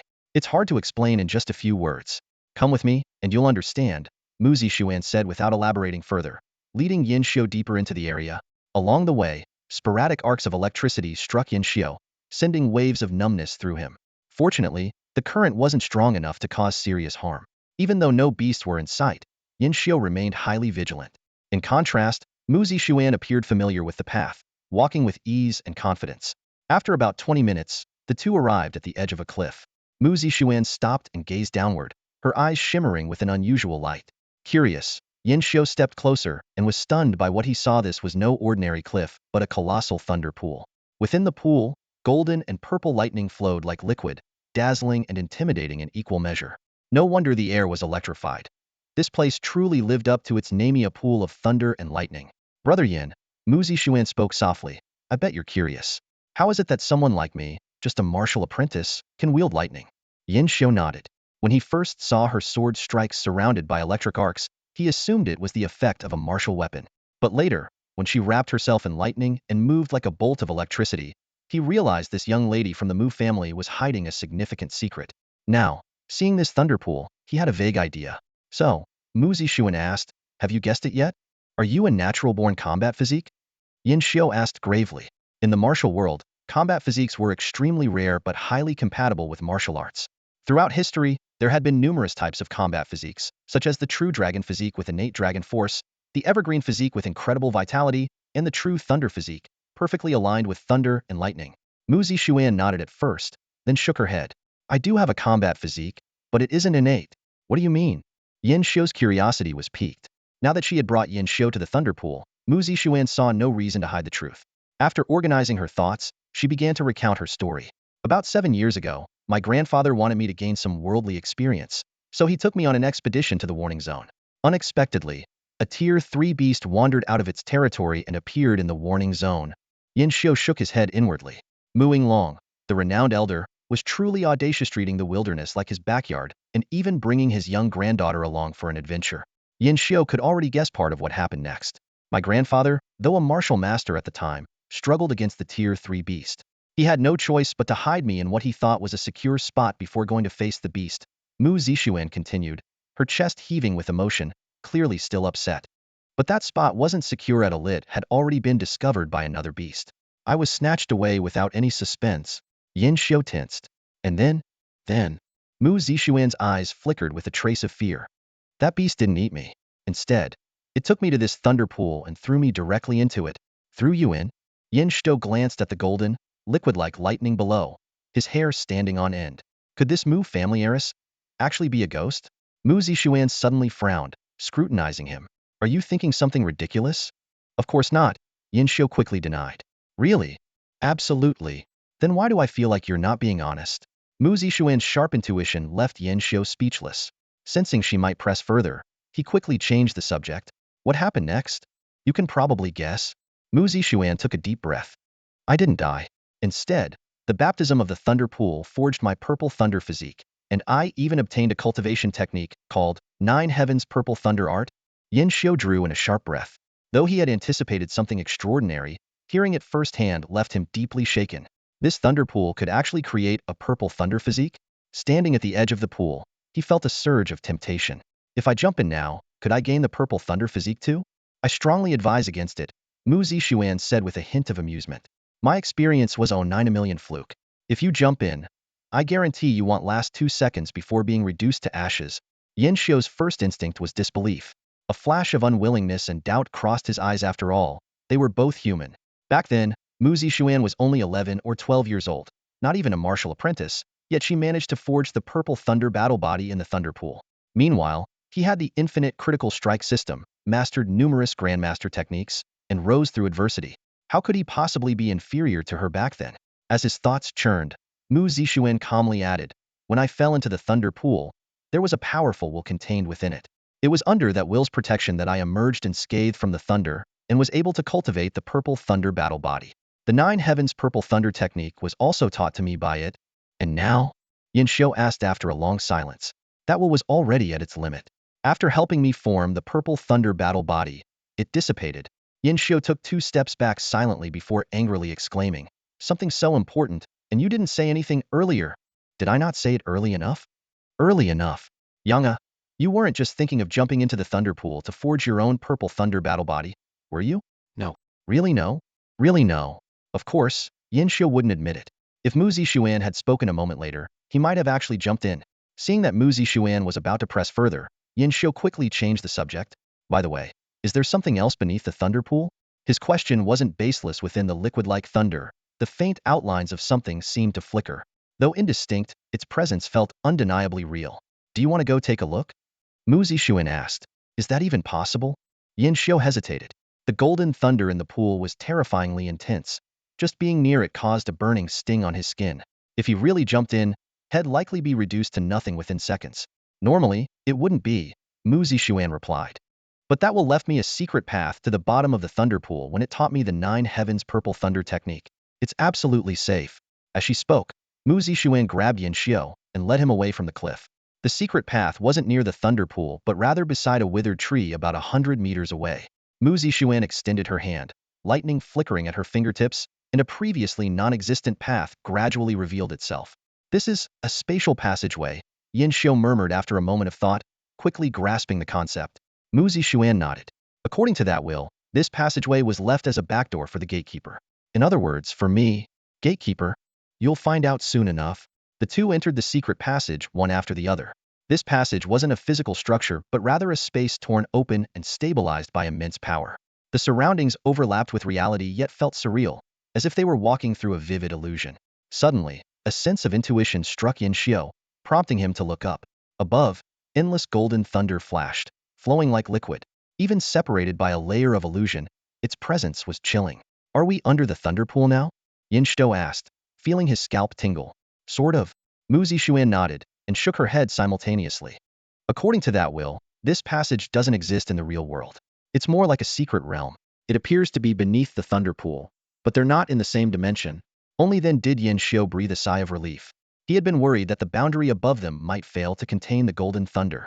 Despite its illusory appearance, the path was surprisingly short. Before long, an imposing palace came into view. It was a bronze palace, wrapped in countless golden chains crackling with electricity. The massive bronze doors were covered in incomprehensible, twisted symbols that made one dizzy at a glance. The thunder pool exists to suppress this bronze palace? Yin Xiu's mind conjured a chilling realization. Obviously, yes, Mu Zixuan confirmed with a nod. What's inside this bronze palace that requires such a grand suppression? Yin Xiu was stunned. The golden thunder was unimaginably terrifying. Even martial masters and those of higher levels would be reduced to nothing in an instant. And yet, this terrifying thunder pool existed solely to suppress a single bronze palace. I don't know. That will didn't say. Mu Zixuan shook her head, her expression growing serious. It only told me to never attempt to open the bronze palace's doors. Behind them lies a place of unimaginable terror. So your role as gatekeeper is to guard this bronze door. Yes. Yin Xiu began examining the bronze palace closely. The structure was seamless, as if cast from a single piece of metal. Aside from its lack of joints, there seemed to be nothing extraordinary about it. He touched the walls, but they felt unremarkable. He considered testing the palace's resilience with a sword strike, but ultimately decided against it. Mu Zixuan's warning and the ominous presence of the thunder pool above convinced him to abandon the idea. Triggering some forbidden mechanism and unleashing the golden thunder would be far too reckless. However, the bronze door was inscribed with nearly 1,000 twisted, bizarre symbols, as though carved forcefully by someone. Yin Xiu didn't recognize them and intended to glance over them quickly, but the moment his gaze fell on the symbols, a phantom-like whisper echoed in his ears. Ascend to the other shore. Transcend the myriad realms, unyielding across worlds, eternal and undying. Time dares not sing its name, and ages dare not remember its form. Offer the supreme Tao, burn the rules and order. The previously incomprehensible symbols seemed to come alive, unraveling profound mysteries before him. Yin Xiu became completely engrossed, oblivious to the passage of time. Hey, Yang, what's wrong with you? Snap out of it, wake up. The sound of Mu Zixuan's voice jolted Yin Xiu back to reality. Yin Xiu was drenched in cold sweat, his heart gripped with shock and fear. Just moments ago, the twisted symbols on the bronze palace door seemed to come alive, emanating an overwhelming power that ensnared his consciousness. If not for Mu Zixuan calling out to him in time, he might have remained entranced indefinitely, eventually withering into nothing but a pile of bones over the ages. Don't worry, Mu Zixuan said quickly, noticing the cold sweat on his face and assuming her words had frightened him. She reassured him, this bronze palace is incredibly sturdy. Without some external force, it won't suffer any damage even after another 100,000 years. According to that will, it's almost impossible for such a force to exist in this world. Yin Xiu didn't respond. Instead, he delved into his spiritual sea, entering a state of meditation. During the moment when those twisted symbols had drawn him in, he distinctly felt an unfamiliar cultivation technique being infused into his body. This method of inheritance was entirely different from that of the martial training's secret realm's creator, more profound and enigmatic. As soon as he entered meditation, his once dark consciousness was suddenly filled with nearly 1,000 symbols. These symbols weren't static but moved as if alive, constantly shifting and evolving, as though they were demonstrating some mysterious principle. Is this a cultivation technique? Why does it feel so sinister? Yin Xiu shuddered inwardly. He had never heard of a living cultivation technique before. What's wrong? Is something not right? Mu Zixuan asked nervously when she saw him sitting in silence with his eyes closed. Yin Xiu opened his eyes and shook his head. It's nothing, just something on my mind. After hesitating for a moment, he pointed toward the bronze door and asked, Mu Zixuan, when you looked at those symbols, did you? Before he could finish, his eyes widened in shock. The twisted symbols that had seemed etched onto the bronze door with immense force had vanished without a trace. The door's surface was now smooth and pristine, as though it had never borne any markings. Yanga, what are you talking about? There were never any symbols on the bronze door. Mu Zixuan frowned in confusion. At that moment, something even more alarming occurred. As the twisted symbols in Yin Xiu's spiritual sea continued to shift and change, the nameless cultivation technique began to operate on its own. Yin Xiu tried to stop it, but found himself utterly powerless. Oh, now that you mention it, there's something I recall. Mu Zixuan's expression grew serious. Before that will dissipated, it specifically warned that if knocking sounds suddenly came from behind the bronze door, we mustn't make a sound or respond in any way. Bang! A loud crash abruptly interrupted her words. It wasn't a polite knock, but an intense, forceful pounding on the door, coming from the other side of the bronze gate. The banging grew increasingly rapid and violent, causing the entire palace to tremble. The golden chains clattered noisily, and streaks of lightning burst forth from them, attempting to suppress whatever was stirring. Under the influence of the nameless cultivation technique, Yin Xiu could sense the bronze palace awakening from its slumber, as though it was regaining life from the depths of deathly stillness. He desperately tried to halt the technique's operation, but it was like trying to stop a runaway machine completely beyond his control. Get out of here, now! Yin Xiu shouted urgently. Although he didn't know what would happen if the bronze palace fully awakened, he had a strong premonition that it wouldn't be good and certainly not something a mere martial apprentice like him could handle. Mu Zixuan had already sprung into action, dragging Yin Xiu as they fled at top speed. Unlike their leisurely pace on the way in, the two now pushed themselves to their limits, terrified that the terrifying presence behind the door might catch up. In less than half a minute, they escaped the secret realm's passageway and returned to the real world. Look over there. Mu Zixuan pointed toward the thunder pool, her voice trembling. Yin Xiu turned to look and his face turned pale. The golden, liquid lightning was boiling violently, resembling water brought to a rapid boil. At the bottom of the pool, a faint, shadowy figure was becoming clearer, as though it was about to reveal its true form. The hearts of the two martial apprentices pounded in their chests. If the bronze palace broke through the thunder pool, and whatever was behind the door emerged, they would undoubtedly perish. Thankfully, whether it was because they had left the secret realm and severed the connection to the nameless cultivation technique, or due to some other reason, the pounding on the door gradually subsided. The boiling thunder pool also began to calm, and the shadowy figure at its bottom grew faint and indistinct once more. Yin Xiu let out a long breath of relief before frowning and asking, what just happened? I don't know. This is the first time I've encountered anything like this. Mu Zixuan stammered, thinking Yin Xiu was blaming her. She hurriedly explained, that will only mention that the door leads to an extremely terrifying place, but didn't say anything about something terrifying trying to come out. Yin Xiu remained silent. He knew the bronze palace's abnormality was caused by the nameless cultivation technique, but given the technique's sinister nature, he decided not to tell Mu Zixuan about it for now. Let's go. Enough time has passed. The beast tide should be near Tianling City by now. There might not be as many fierce beasts roaming the wilderness as before. Let's see if we can make it back. Before he could finish, Yin Xiu suddenly froze in place. The nameless cultivation technique was devouring other techniques. Yin Xiu initially couldn't believe his own senses. A technique that could devour other techniques? Such a thing was unheard of in the entire martial arts world. But as he focused all his attention on sensing it, he had to accept the astonishing truth: this nameless technique was simultaneously consuming the blood Qi 9 refinements, the 8 extreme sky-breaking technique, and the dragon blood 100 refinements. Wait a moment. Just as Mu Zixuan suggested they return to Tianling City, Yin Xiu suddenly spoke up. What's wrong? My cultivation has hit a snag. I need to sort it out immediately. Before the words had fully left his mouth, Yin Xiu executed the free-roaming dragon step, darting 100 meters away to find a quiet spot where he could sit and meditate.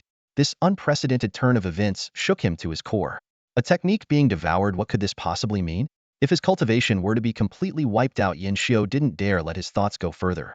He had already experienced the agony of falling from the heights of power to the depths of despair once before. He had no desire to endure it again.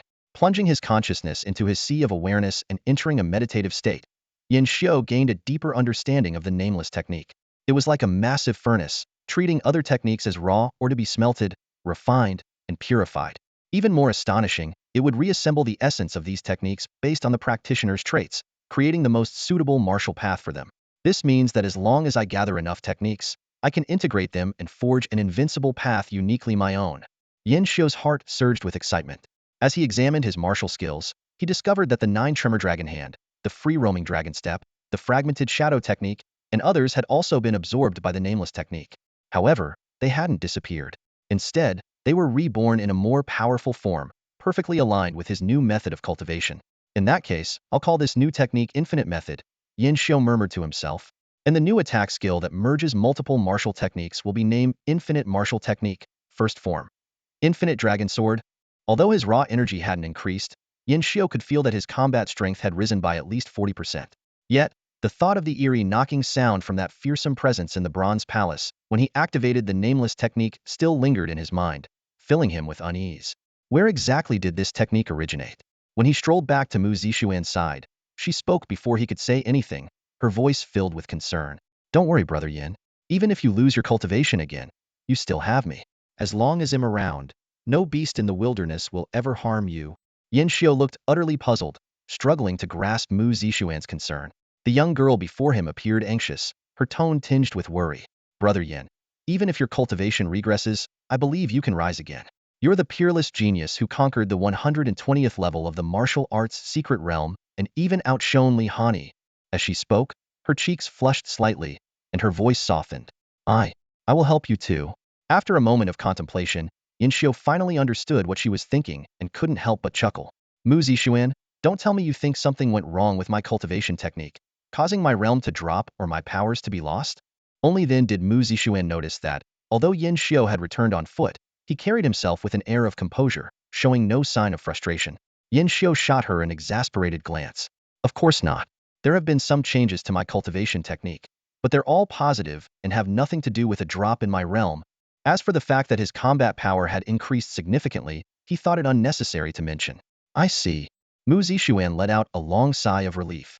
Having been the one to take Yin Xiu to the Thunder Pool and the Bronze Palace, she would have been plagued with guilt if anything had truly gone wrong. With the misunderstanding resolved, the two decided to return to Tianling City immediately.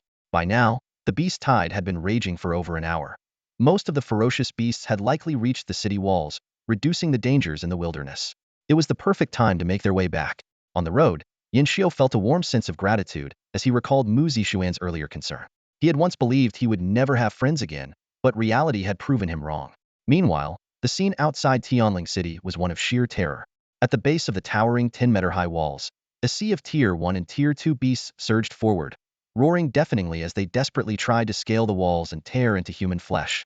Atop the walls, a dozen figures stood resolute.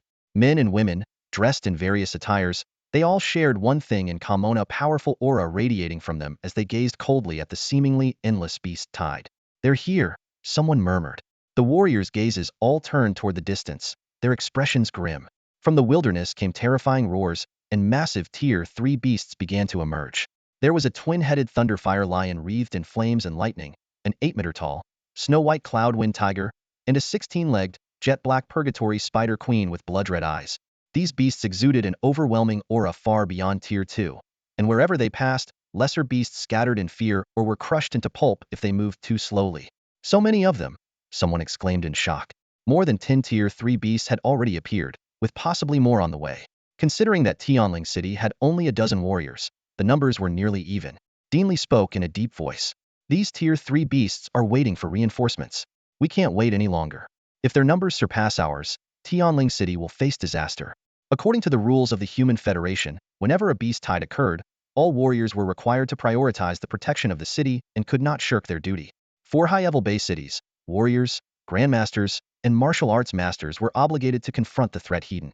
As the dean of Blue Rain Academy and one of Tianling City's few warriors, Dean Li naturally stood atop the city walls. Agreed. Old Li's eyes may be failing, but he's right about this. Red Sun Academy's Dean chimed in, taking the opportunity to tease his rival. Who are you calling blind? Dean Li glared at him. Your eyesight is indeed poor, Dean Zilei added, joining the banter. As the three quarreled, a commanding and oppressive voice cut through the tension. An elderly figure stepped forward. It was none other than Xia Tianfeng, Tianling City's sole grandmaster. Enough. This is no time for infighting. With the beast tide at our doorstep, Tianling City's survival is at stake. Protecting the city is our shared responsibility. The three deans, whose combined ages neared 200, immediately fell silent and nodded respectfully. It was thanks to Xia Tianfeng, the city's guardian, that Tianling City had been able to repel beast tides time and again. Li Zhengbai is right. We can't wait any longer. All warriors, attack now. We must eliminate these Tier 3 beasts before their reinforcements arrive. Understood. The warriors responded in unison. Leaping from the walls, they charged toward the Tier 3 beasts, their bodies radiating martial intent and surging with energy. Any Tier 1 or Tier 2 beast in their path was swiftly slain. The Tier 3 beasts roared in fury, their overwhelming power clashing with the warriors as they engaged in a fierce battle. Although the beasts numbered over 10, the warriors had the advantage in numbers for now, maintaining the upper hand. However, it would take time to bring the fight to a decisive end. Meanwhile, Grandmaster Xia Tianfeng remained on the city walls, his gaze fixed on the mist-shrouded wilderness, as if awaiting something. He was waiting for the mastermind behind this beast, tied the Calamity-class beast that had emerged from the Forbidden Zone. Sure enough, a deep, resonant roar echoed, and a towering 15-meter figure emerged from the dense fog. The creature had 4 snake heads, each wielding a different elemental power. Even a mere trace of its aura sent chills down the spines of Tianling City's warriors. A mid-tier Tier 4 beast. The 4-headed demon serpent. Beast, your opponent is me. Before Xia Tianfeng's words had fully settled, he had already charged forward. As Yin Xiao had anticipated, when the beast tide struck, countless ferocious beasts gathered beneath Tianling City, leaving the wilderness eerily empty. The caution the two had exercised during their journey quickly turned into ease. There wasn't even a trace of second-tier beasts, let alone third-tier ones. Only a few scattered first-tier beasts wandered aimlessly. About 10 minutes later, when they reached the border of the alert zone, the scene before them caused Mu Zixuan's pupils to contract sharply. The wall of sword energy that once separated the safe zone from the alert zone had vanished. The colossal sword, over 10 meters tall, was broken and shattered, with fragments strewn across the ground. A beast destroyed the giant sword, and it wasn't a low-tier one. It must have been a Calamity-class beast, Yin Xiao said in a grave tone. Calamity-class? Mu Zixuan's expression darkened. I wonder if Senior Xia can hold it off. The two quickened their pace. Though the safe zone spanned a diameter of 200 kilometers, it was no challenge for them. With the enhancement of her Purple Thunder battle physique and 9 Heavens Purple Thunder technique, Mu Zixuan could leap dozens of meters in a single flash. Yin Xiao, on the other hand, moved effortlessly using the refined Xiaoyao Dragon Step from his nameless cultivation technique and his infinite critical strike system. He could traverse over 20 meters in a single stride, and that was only because he was accommodating Mu Zixuan's speed. Before long, they arrived at the foot of Tianling City. Mu Zixuan was panting heavily, while Yin Xiao remained composed, which prompted her to ask, Younga, just how fast are you? Yin Xiao raised 2 fingers. Faster than me by 20%? Mu Zixuan let out a sigh of relief. I could easily lap you twice, Yin Xiao said calmly. Mu Zixuan took a deep breath, suppressing the urge to punch him not because she was particularly patient, but because she knew she couldn't beat him. At that moment, a thunderous explosion erupted, sending shockwaves rippling in all directions. Countless towering trees were uprooted. Mu Zixuan was nearly blown away but was steadied just in time by Yin Xiao. Are you okay? I am fine. Mu Zixuan felt her heart racing as she sensed the weight of his sturdy hand. Her earlier annoyance vanished completely. The scene before them was nothing short of overwhelming. Beneath Tianling City, an endless horde of beasts surged. They climbed over the corpses of their own kind, swarming toward the city walls like a tidal wave. The area in front of the walls was divided into over a dozen battlefields, each with one or two martial artists locked in fierce combat with third-tier beasts. The most striking sight, however, was the terrifying four-headed demon serpent in front of the city. It spewed fire, water, wind, and poison, wreaking havoc across the land.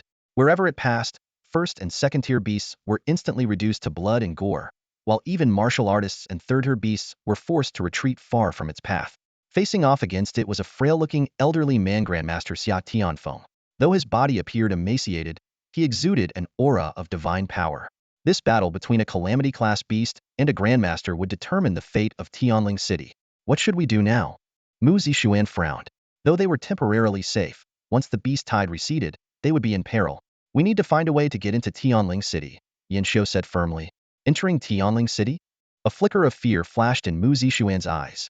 The sight before her was enough to unsettle Enyani. A sea of ferocious beasts surged like a black tide beneath Tianling City, with the occasional second-tier beast weaving through the chaos, emanating an overwhelming, suffocating pressure. Yin Xiu's gaze was fixed intently on the calamity-class, four-headed demon serpent at the center of the beast horde. Even someone as powerful as Senior Xia could barely suppress it. Defeating it outright was nearly impossible. As for the third-tier beasts, while one or two might be slain, the majority would inevitably scatter in all directions. Do you understand what I mean? Yin Xiu's voice carried a heavy seriousness. Mu Zixuan couldn't help but shudder. Though she and Yin Xiu both had the strength to challenge second-tier beasts beyond their level, Yin Xiu even being capable of dispatching them with ease, they were still fundamentally martial disciples, with power comparable to first-tier beasts. Encountering a third-tier beast would leave them with slim chances of survival, let alone facing the four-headed demon serpent. That creature was a nightmare. Even death might seem like a release in its presence. So, we must break through to the city while all the third-tier beasts and the four-headed demon serpent are being held off by the warriors of Tianling City? Yin Xiu spoke each word with firm resolve. At last, Mu Zixuan made her decision. Brother Yin, just tell me what to do. I'll follow your lead. All right. Meanwhile, on the other side of the battlefield, Dean Lanyu was locked in combat with a third-tier beast. With a wave of his sleeve, his sword light cascaded like a waterfall, slashing a wound across the beast's body in an instant. Yet the injury, far from debilitating the beast, only enraged it further. With a deafening roar, the beast's massive claw came crashing down toward Dean Lanyu. For nearly 10 minutes, the two fought fiercely, neither gaining the upper hand. As Dean Lanyu prepared to strike again, he caught sight of two young figures at the edge of the battlefield, charging straight into the beast horde. Those two youngsters, are they trying to get themselves killed?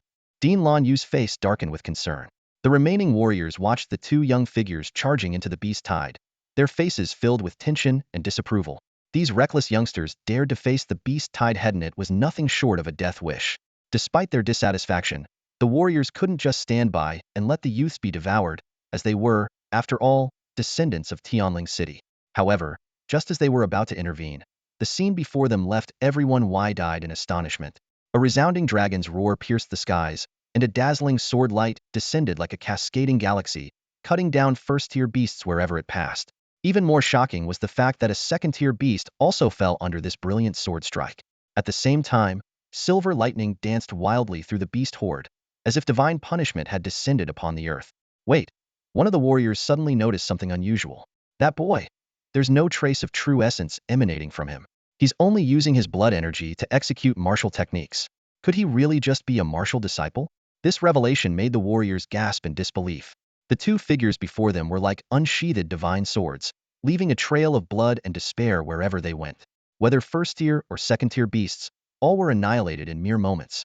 When the warriors finally got a clear look at the pair's faces, an uproar broke out. Isn't that Mu Lao's granddaughter, Mu Zixuan? But who's that boy beside her? That swordsmanship? Even I feel chills just watching it. No one was more shocked than Dean Lanyu. He immediately recognized the boy as a student from his own academy, the same student who once rose like a blazing sun, but quickly fell from grace, his cultivation crippled, and was dismissed as a waste. Yet now, this so-called waste was wielding a blue sword, carving a bloody path through the beast tide. Dean Hongyang's voice rang out at just the right moment. Li Lao, now do you see how blind you've been? Dean Zilei chimed in with a cutting remark. A genius capable of slaying second-tier beasts, while still a martial disciple, was reduced to a waste in your academy. Your eyesight truly is remarkable. Meanwhile, Mu Yinglong, who almost got injured due to a moment of distraction, was watching his precious granddaughter with mixed emotions. Though he was somewhat displeased with the boy's recklessness, witnessing his monstrous talent made Mu Long secretly glad for his earlier investment. Still, he resolved to keep a close eye on his granddaughter. He couldn't let this boy easily sweep her away. Amid the exclamations of awe, one person's gaze burned with hatred. Wang Tianshi stared intently at the young figure, his teeth clenched in fury. So you're not a waste after all. My son must have died at your hands. Yin Xiu, I swear I'll kill you. Blinded by rage, Wang Tianxi's entire focus was drawn to the figure cutting through the beast's hide. He was on the verge of charging forward to personally kill the man who had murdered his son, completely forgetting about the Tier 3 ferocious beast eyeing him with deadly intent. Roar! A deafening roar shook the heavens.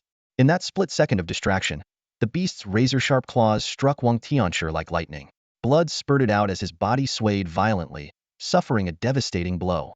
Meanwhile, Yin Xiu was unaware of the chain reaction his presence had triggered Lan Yu, the dean, admitting his oversight, and Wang Tianshi being gravely injured due to a lapse in focus. Yin Xiu was fully immersed in the battle within the beast's hide, his 7-kill sword flashing with icy brilliance. Wherever the sword light passed, beasts fell one after another, even Tier 2 beasts meeting their end against his blade. This formidable combat prowess stemmed from the mysterious cultivation technique he practiced. By cultivating the nameless technique, channeling the infinite method, and wielding the infinite dragon sword, his strength had undergone a qualitative transformation. Yet even with this newfound power, his chosen path of advancement was carefully calculated. This route had the fewest Tier 2 beasts and almost no high-grade ones, making it the relatively safest option. After slaying countless beasts, Yin Xiu and his companions finally reached the top of the city wall. You're just a martial apprentice. The city guards stammered in disbelief upon seeing them. Just as Yin Xiu was about to respond, a ferocious beast suddenly lunged, its grotesque jaws snapping shut around the guard. Amidst the guards' agonized screams and the sickening sound of tearing flesh, all that remained was a pool of blood. Not good. The beasts are breaching the city. Mu Zixuan's face turned pale. Countless beasts surged onto the city wall, trampling over their fallen kin, flooding toward the base city like an unstoppable torrent. The martial apprentices and warriors defending the wall tried to hold them back, but their efforts seemed futile in the face of the overwhelming beast tide. Yin Xiu casually dispatched a nearby Tier 2 beast, his expression twisting with memories of the past. Just a year ago, a similar beast tide had breached the city. A Tier 2 beast had infiltrated the base city, leaving him severely injured, his cultivation ruined, and his martial foundation destroyed. But this time, things are different, Yin Xiu said coldly. On top of the city walls, it was a scene straight out of a nightmare. Countless ferocious beasts trampled over the corpses of their own kind, tearing through the electric barriers as they surged forward with maddening fury. The warriors and fighters of Tianling City fought desperately amidst the blood and fire. The walls, once proud and sturdy, were now stained a deep crimson. Yin Xiu swiftly cut down several beasts that lunged at him, then leapt off the wall in one fluid motion. Mu Zixuan caught up to him, her brows furrowed. Where are you going? She asked. She had assumed Yin Xiu would remain on the wall to fend off the beast tide. Teacher Yang is injured. If he's attacked by these beasts, it'll be dangerous.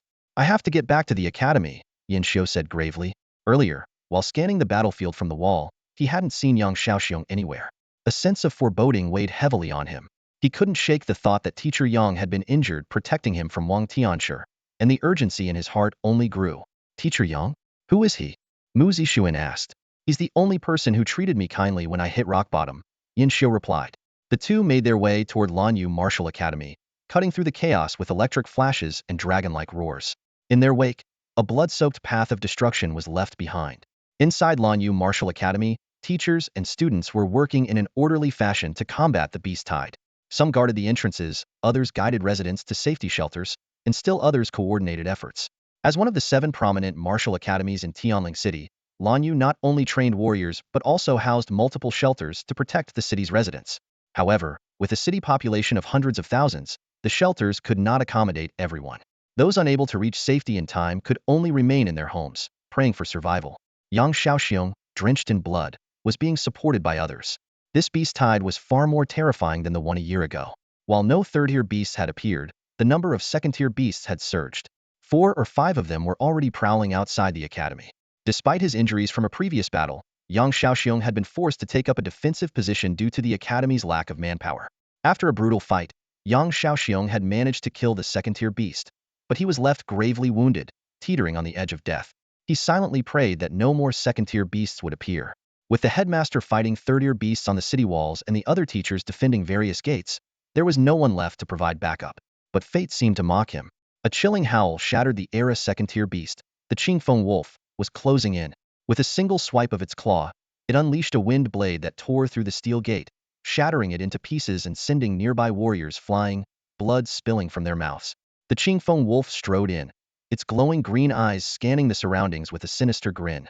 Without a warrior to stop it, it was the harbinger of death in this area.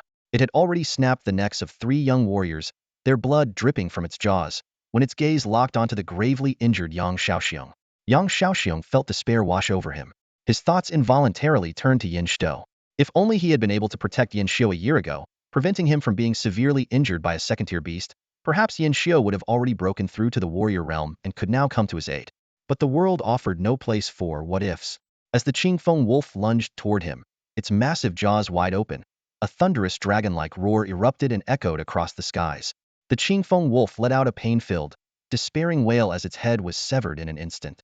Yang Shaoxiong opened his eyes to see the silhouette of a young man standing tall against the wind, a long sword in his hand, a faint smile playing on his lips. "Teacher Yang, are you all right? You are Yin Xiu." Yang Shaoxiong's voice trembled as if he had seen an unbelievable apparition. His shock was not without reason. Remembered Yin Xiu as the boy who lost his cultivation and had his martial foundation damaged during the last beast tide.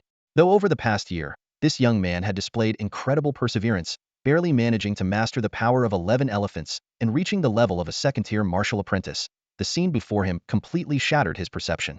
The boy, once considered crippled, now stood amidst the ferocious beasts like an unsheathed sword, effortlessly slaying a second-tier ferocious beast, the Greenwind wolf. "It's me, Teacher Yang." Looking at Yang Shaoxiong, covered in blood, Yin Xiu felt a pang of sorrow in his heart. He had fought his way through the beast horde, carving a bloody path just to reach Blue Rain Martial Arts Academy. Yet, he was still a step too late. Teacher Yang was already gravely injured, his life hanging by a thread. Mu Zixuan approached with electricity crackling around her, exuding a sharp and deadly aura. Having assisted Yin Xiu in slaying the Greenwind wolf, she had already cleared the surrounding first-tier beasts. Upon seeing Yang Shaoxiong's dire condition, she exclaimed, "These injuries are so severe. Without immediate treatment, he won't survive." In the chaos of the beast tide, with hospitals closed, doctors in hiding, and medical equipment destroyed, timely treatment seemed nearly impossible. At that moment, Yin Xiu suddenly remembered something. He quickly retrieved a jade bottle from his Qinkuan ring and poured out a sky-blue pill, releasing an intense medicinal fragrance into the air. The revival pill. Mu Zixuan's eyes widened in astonishment. As the daughter of the Myriad Medicine Pavilion, she was all too familiar with this 4th-grade pill. Containing immense life force, it could heal anyone below the Grandmaster level as long as they still drew breath, restoring them fully within 3 days. Its value was astronomical, surpassing even many 5th-grade pills, with a price starting in the 8-figure range. Without hesitation, Yin Xiu fed the precious revival pill originally reserved for himself to Yang Shaoxiong. After a series of violent coughs, Yang Shaoxiong's injuries began to heal at a visible speed. "Yin Xiu, how could you use such a priceless pill on me?" Yang Shaoxiong said, his heart aching. "Though I'm seriously injured, I could have held on until the beast tide ended for treatment. A revival pill, no matter how valuable, is meant to save lives," Yin Xiu replied calmly. "Saving Teacher Yang's life is its greatest worth." Yang Xiaoxiong's emotions were a storm of gratitude and guilt. He was thrilled to see his once brilliant student regain his strength, yet astounded by the power Yin Xiu now displayed. "You can already slay second-tier beasts?" "I had some fortunate encounters and managed to recover my cultivation, even advancing further," Yin Xiu responded briefly. "Good, good, good." Yang Shaoxiong repeated the word 3 times, his voice filled with relief. "When I saw your martial foundation damaged, I felt endless guilt. I never imagined you'd have such an opportunity, not only returning to martial arts, but surpassing your former self. As your teacher, I couldn't be prouder." Just then, the distant roars of ferocious beasts, mixed with the furious shouts of warriors, reached their ears. Clearly, other areas of Blue Rain Martial Arts Academy were also under attack by second-tier beasts. "Yin Xiu, I'm fine now. Go help the other teachers." "If the beasts break through the gates," Yang Shaoxiong urged anxiously. However, Yin Xiu shook his head. "Teacher Yang, I returned this time only to save you. Now that I've achieved my goal, I have no reason to protect anyone else. But they are your classmates and teachers. When I lost my cultivation and became a cripple, who among them still considered me a classmate or student?" Yin Xiu's voice carried a cold detachment. Yang Shaoxiong was at a loss for words. It was true, when Yin Xiu fell from being a prodigy to a nobody, he had faced ridicule from students, disdain from teachers, alienation from friends, and not even a word of comfort from the dean. But Yang Shaoxiong had never given up on him. With sincerity in his voice, he said, Yin Xiao, I understand the resentment you hold in your heart. This request may be unreasonable, but those fighting the beasts are also my students. As a teacher, I cannot stand by and watch them be torn apart. I beg you to help. Mu Zixuan's gaze shifted to Yin Xiao, waiting for his decision.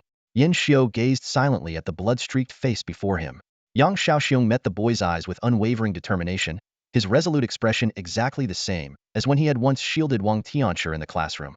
Seconds ticked by, and finally, Yin Xiao nodded slowly.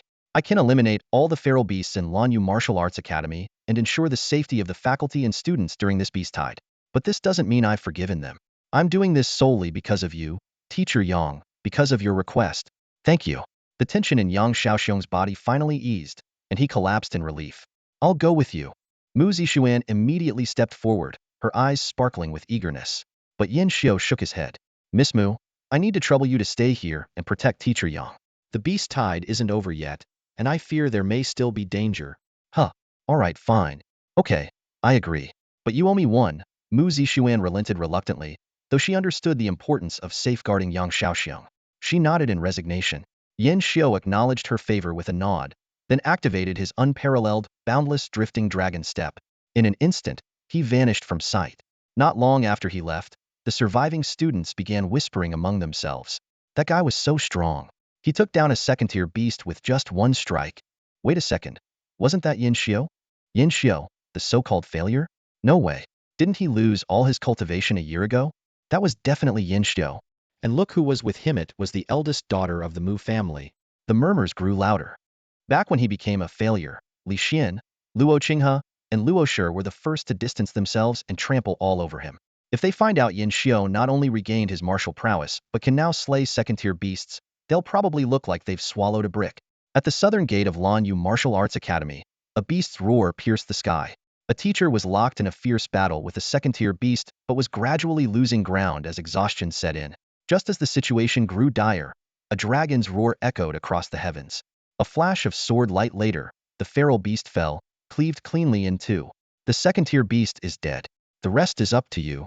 The cold voice lingered in the air as Yin Xiao's figure vanished once more. Was that Yin Xiao? The onlookers were stunned by what they had just witnessed. Without pausing, Yin Xiao moved on to the next battlefield. He felt no attachment to this academy anymore, but since he had given his word to Teacher Yang, he would see it through without compromise. By now, he had slain 3 second-tier beasts, clearing the threats at the southeastern gate and the main entrance. Only the side and back gates remained. When he arrived at the side gate, Yin Xiao spotted 4 familiar faces: Li Xian, Luo Qinghe, Luo Shi, and Ran Xiaodai. They were locked in a desperate struggle amidst the beast horde, their faces smeared with blood, too occupied to even wipe it away. Ah! Yin Xiao sighed softly, drawing the 7 kills sword with deliberate calm. Over a dozen tier 1 high-grade ferocious beasts surrounded the 4 of them, eyes gleaming with predatory intent. Li Xian's face was grim, his wounds still oozing blood, and the battle had left him severely weakened.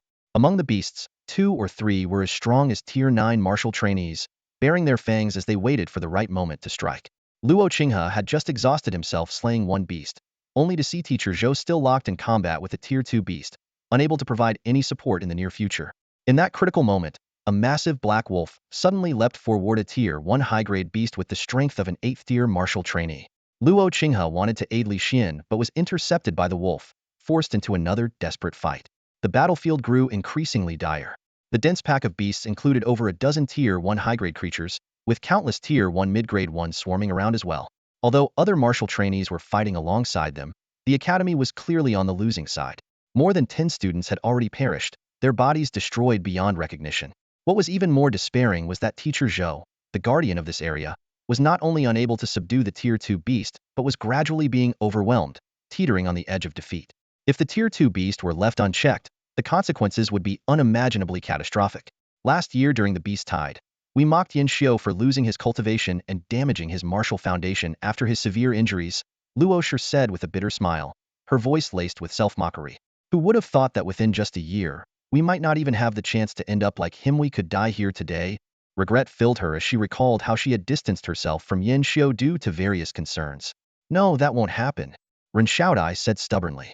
Teacher Zhou will definitely defeat that tier 2 beast soon and come save us. Li Xian and Luo Qinghe clung to the same hope. They all knew Teacher Zhou was a Tier 5 martial artist skilled in Earth-level techniques. Against an ordinary Tier 2 mid-grade beast, victory should have been guaranteed. Maybe the tide would turn in the next moment? They had to believe this, or their will to fight would have already crumbled. Suddenly, a deep roar echoed across the battlefield, and an overwhelming pressure swept through the area, spanning hundreds of meters. Some of the weaker Tier 1 beasts collapsed to the ground, trembling. Beyond the crumbled city walls, a terrifying beast emerged, a massive black serpent-like creature, its body radiating a heavy, damp aura. It was none other than a Tier 2 beast, the Blackwater Mystic Serpent. Another Tier 2 beast? Teacher Zhou's face turned pale. Battling one Tier 2 beast had already pushed him to his limits. With this new arrival, even though the Blackwater Mystic Serpent was only a Tier 2 low-grade beast and performed best in aquatic environments, it was more than enough to tip the scales of the battle. As the enormous black serpent appeared, Li Xian, Luo Qinghe, Luo Shi, and Ren Xiaodai felt their spirits completely crushed, their faces filled with despair. The horrifying thought of being torn apart, devoured, and swallowed by countless beasts surged through their minds, flooding them with uncontrollable fear. It was a shared dread among all the students nearby. With a sinister hiss, the Blackwater Mystic Serpent lunged toward Teacher Zhou, exuding a menacing aura like the embodiment of death itself. Everyone closed their eyes, knowing that once the only martial artist on the battlefield fell, facing two Tier 2 beasts would mean inevitable death. At that critical moment, a dragon's roar suddenly resounded through the sky. A figure appeared in an instant beside the Blackwater Mystic Serpent. A flash of cold light followed as a crimson sword, like a true dragon, slashed through the Tier 2 beast's head. The scene was so breathtaking it seemed as if time had frozen. Every student from Blue Rain Academy, including Li Xian, Luo Qinghe, and Luo Shi, was left dumbfounded, as if trapped in a dream. It wasn't just the humans when the dragon's roar echoed. Even the ferocious beasts began bowing their heads and whimpering, trembling under the immense pressure. The ongoing battle between Teacher Zhou and the Tier 2 beast also came to a temporary halt, both sides momentarily stunned by the shocking spectacle. With a resounding crash, the Blackwater Mystic Serpent's head hit the ground, followed by its massive body collapsing, raising a cloud of dust that filled the air. The noise jolted everyone, both humans and beasts, out of their stunned daze. The Blackwater Mystic Serpent was killed with a single strike? That was a Tier 2 beast, and it was taken down instantly? That person looks familiar. Is it Yanxiu? Impossible. He was supposed to be crippled. Disbelieving murmurs spread throughout the crowd, and no one could wrap their minds around what had just happened. But the most stunned were Li Xian, Luo Qinghe, Luo Shi, and Ren Xiaodai. They were the first to recognize the figure, yet they couldn't trust their own eyes. The very Yanxiu who had been severely injured during the last beast tide, reduced to a waste, and subsequently shunned and ridiculed by them, now stood before them with the power to slay a Tier 2 beast in a single strike. If this person truly was Yanxiu, then all their mocking, disdain, and rejection would make them the biggest fools of all. At that moment, the figure who had just slain the Blackwater Mystic Serpent with a single strike scanned the surroundings, finally fixing his gaze on Li Xian and the others. His eyes revealed no emotion whatsoever. That gaze lingered for only a moment, yet it struck Li Xian and the others like a heavy hammer, ruthlessly pounding their hearts. It was Yanxiu. The name exploded in their minds. The person they once deemed ruined and worthless was now demonstrating an overwhelming strength, slaying a Tier 2 beast with a single strike, the roar of the dragon and the force of its might intertwining, leaving everyone awestruck. How is this possible? Li Xian shouted uncontrollably, his voice filled with hysteria. Wasn't his martial foundation completely destroyed? Luo Qinghe muttered in a daze. So we were the frogs in the well all along. Tears silently streamed down Luo Shi and Ren Xiaodai's faces, their emotions a mixture of self-mockery, grievance, shame, and disbelief. They knew, deep down, that something precious had been lost forever. All around them, the other students cast knowing glances, a blend of mockery and amusement in their expressions. Everyone understood that when Yanxiu had lost his abilities, these four were the quickest to distance themselves from him. And now, not only had Yanxiu returned to his peak, but he had also displayed power far beyond what he once possessed. A beast's roar shattered the silence. Another Tier 2 beast, still entangled in battle with Teacher Zhou, continued its rampage. Take care of this one, and Yang Lao's request will be fulfilled, Yanxiu thought calmly.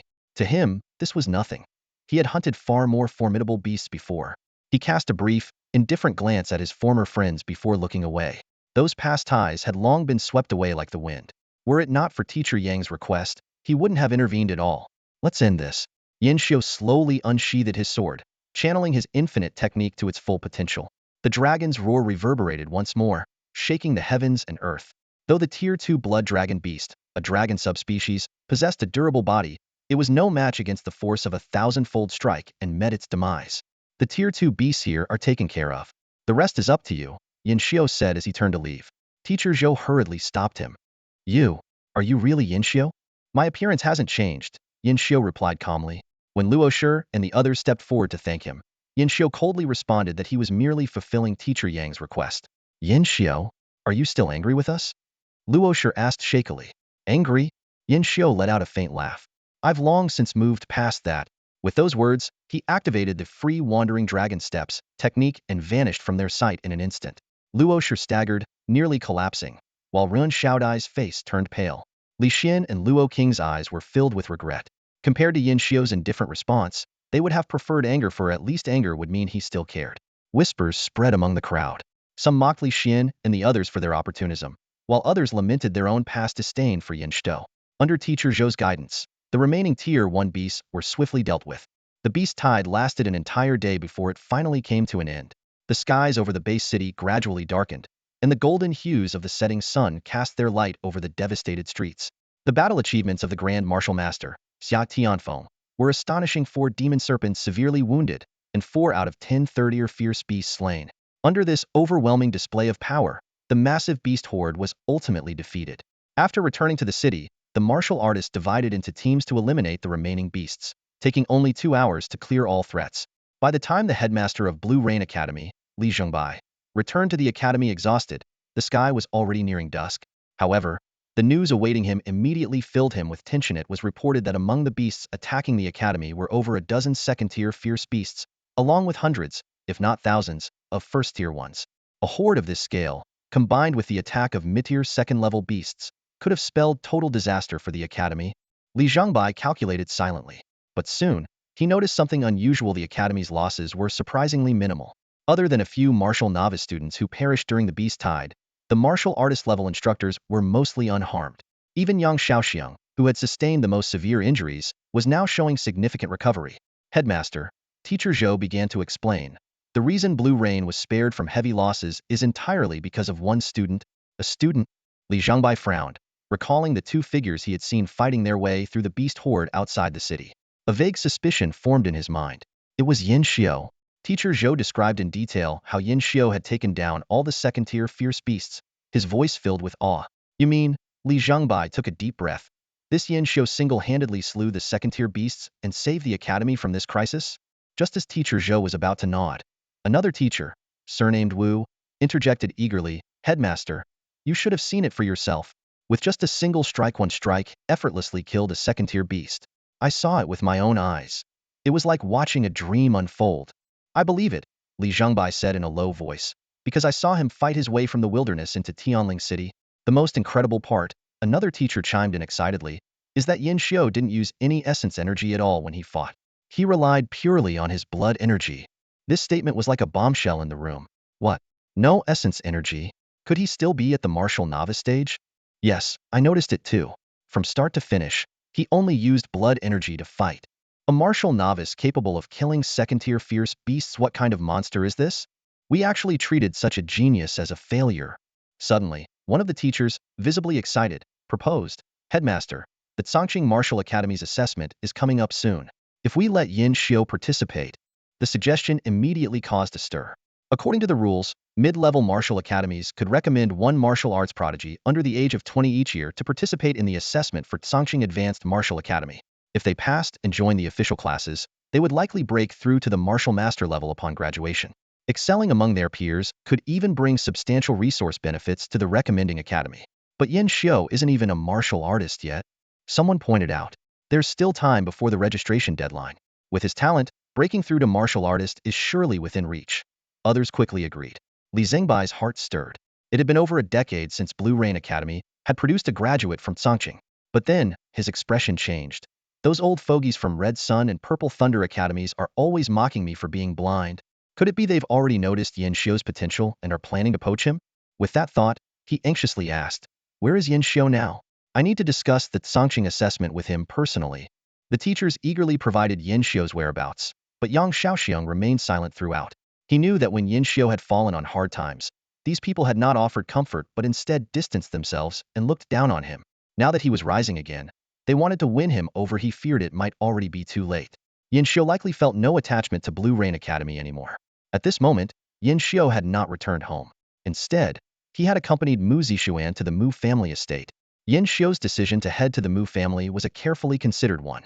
Achieving the extraordinary feat of slaying a second-tier fierce beast while still at the martial disciple level was nothing short of astonishing. In the thousand-year history of Tianlong City, only Li Hani had ever accomplished such a thing. Yin Xiu's performance during the Beast Tide would undoubtedly cause a huge stir. To avoid unnecessary trouble, he decided to temporarily lay low at Mu Zixuan's residence. Yin Xiu, if I hadn't taken you in, I bet the martial artists of Tianling City would have already surrounded your home by now. You owe me another favor this time. Don't you dare forget it, Mu Zixuan said with a bright smile, her tone full of smugness as they made their way back to the Mu family estate. Yin Xiu's lips twitched. Got it. No need to remind me over and over. I'm just making sure you don't forget. I think you're just showing off. The Mu family estate was situated on the southern side of Tianling City. Nestled by the mountains and water, it was a standalone manor. Owning such a vast property in a space-scarce base city was a testament to their extraordinary influence. However, the Beast Tide had wreaked havoc, and even the Mu family hadn't been spared. The stone-paved paths were littered with the bodies of both humans and fierce beasts, and hired workers were busy cleaning up the aftermath. Yin Xiu noticed two familiar figures, none other than the two martial artists who had come to rescue Mu Zixuan when she was being hunted by the twin killers of heaven and earth. Uncle Zhang, Uncle Dong, are you all right? Mu Zixuan greeted them sweetly. Zhang Tianbai's stern expression softened immediately upon seeing the young lady of the Mu family. Ah, it's you, little girl. Your Uncle Dong and I are doing just fine. We wiped out every beast that dared set foot here. But what about you? The Beast Tide came so suddenly. You didn't get hurt, did you? Dong Rui also looked at her with concern. Of course I'm fine. I'm from the Mu family. How could a mere Beast Tide hurt me? Mu Zixuan replied confidently, though she couldn't help but glance at Yin Xiu beside her. Had it not been for this young man, she might have been in real danger when she encountered so many second-tier beasts in the warning zone. The two martial artists turned their gaze to Yin Xiu, their eyes flashing with curiosity before settling into knowing smiles. They clearly remembered this young man who had outsmarted the twin killers of heaven and earth despite being only at the martial disciple level. Little girl, you must be pretty close with this boy, bringing him all the way home, Zhang Tianbai teased, emphasizing the word close and winking. Dong Rui chimed in with a grin. Little girl, is this the first time you brought a friend home? And it turns out to be a boy. Looks like you're really growing up. Flushed with embarrassment, Mu Zixuan quickly protested. Oh, come on, uncles. Yin Xiu and I are just regular friends. Don't overthink it. We have things to do, so we'll head inside now. With that, she hurriedly walked toward the manor. Thank you, seniors. I'll take my leave, Yin Xiu said politely before following Mu Zixuan. With his keen hearing, he caught snippets of their conversation as he walked away. That little girl's actually flustered. I don't remember her being like this before. What else could it be? Someone must hit the nail on the head. That girl may have exceptional talent in martial arts, but at the end of the day, she's just an 18-year-old girl. When she meets someone she like. Yin Xiu shook his head, amused. Who would have thought these seemingly serious martial artists could be so nosy? Once inside the manor, Yin Xiu was surprised to find that while the outer areas had suffered damage, the interior remained completely untouched. Lush greenery, babbling streams, and a gentle breeze made it feel like a world apart from the blood-soaked chaos outside. Surprised, aren't you? The Beast Tide left the outside in ruins, but the Mu family estate is perfectly intact, Mu Zixuan said with a triumphant smile. Yin Xiu nodded. It's pretty impressive. That's because the Mu family's protection doesn't rely solely on Uncle Zhang and Uncle Dong. We've also deployed over a dozen treasure-grade martial weapons around the manor to form a small martial array, which can repel most first and second-tier beasts. Like a wall of sword energy? Something like that, but on a slightly lower level. Yin Xiu couldn't help but admire the Mu family's deep reserves of power. As one of the top martial families in Tianling City, they certainly lived up to their reputation. Since Mu Yinglong was still handling post-tide matters outside the city, Mu Zixuan arranged a private room for Yin Xiu. By the way, Yin Xiu, Mu Zixuan suddenly remembered something and said hurriedly, whatever you do, don't go up to the third floor. That's where I live. Got it.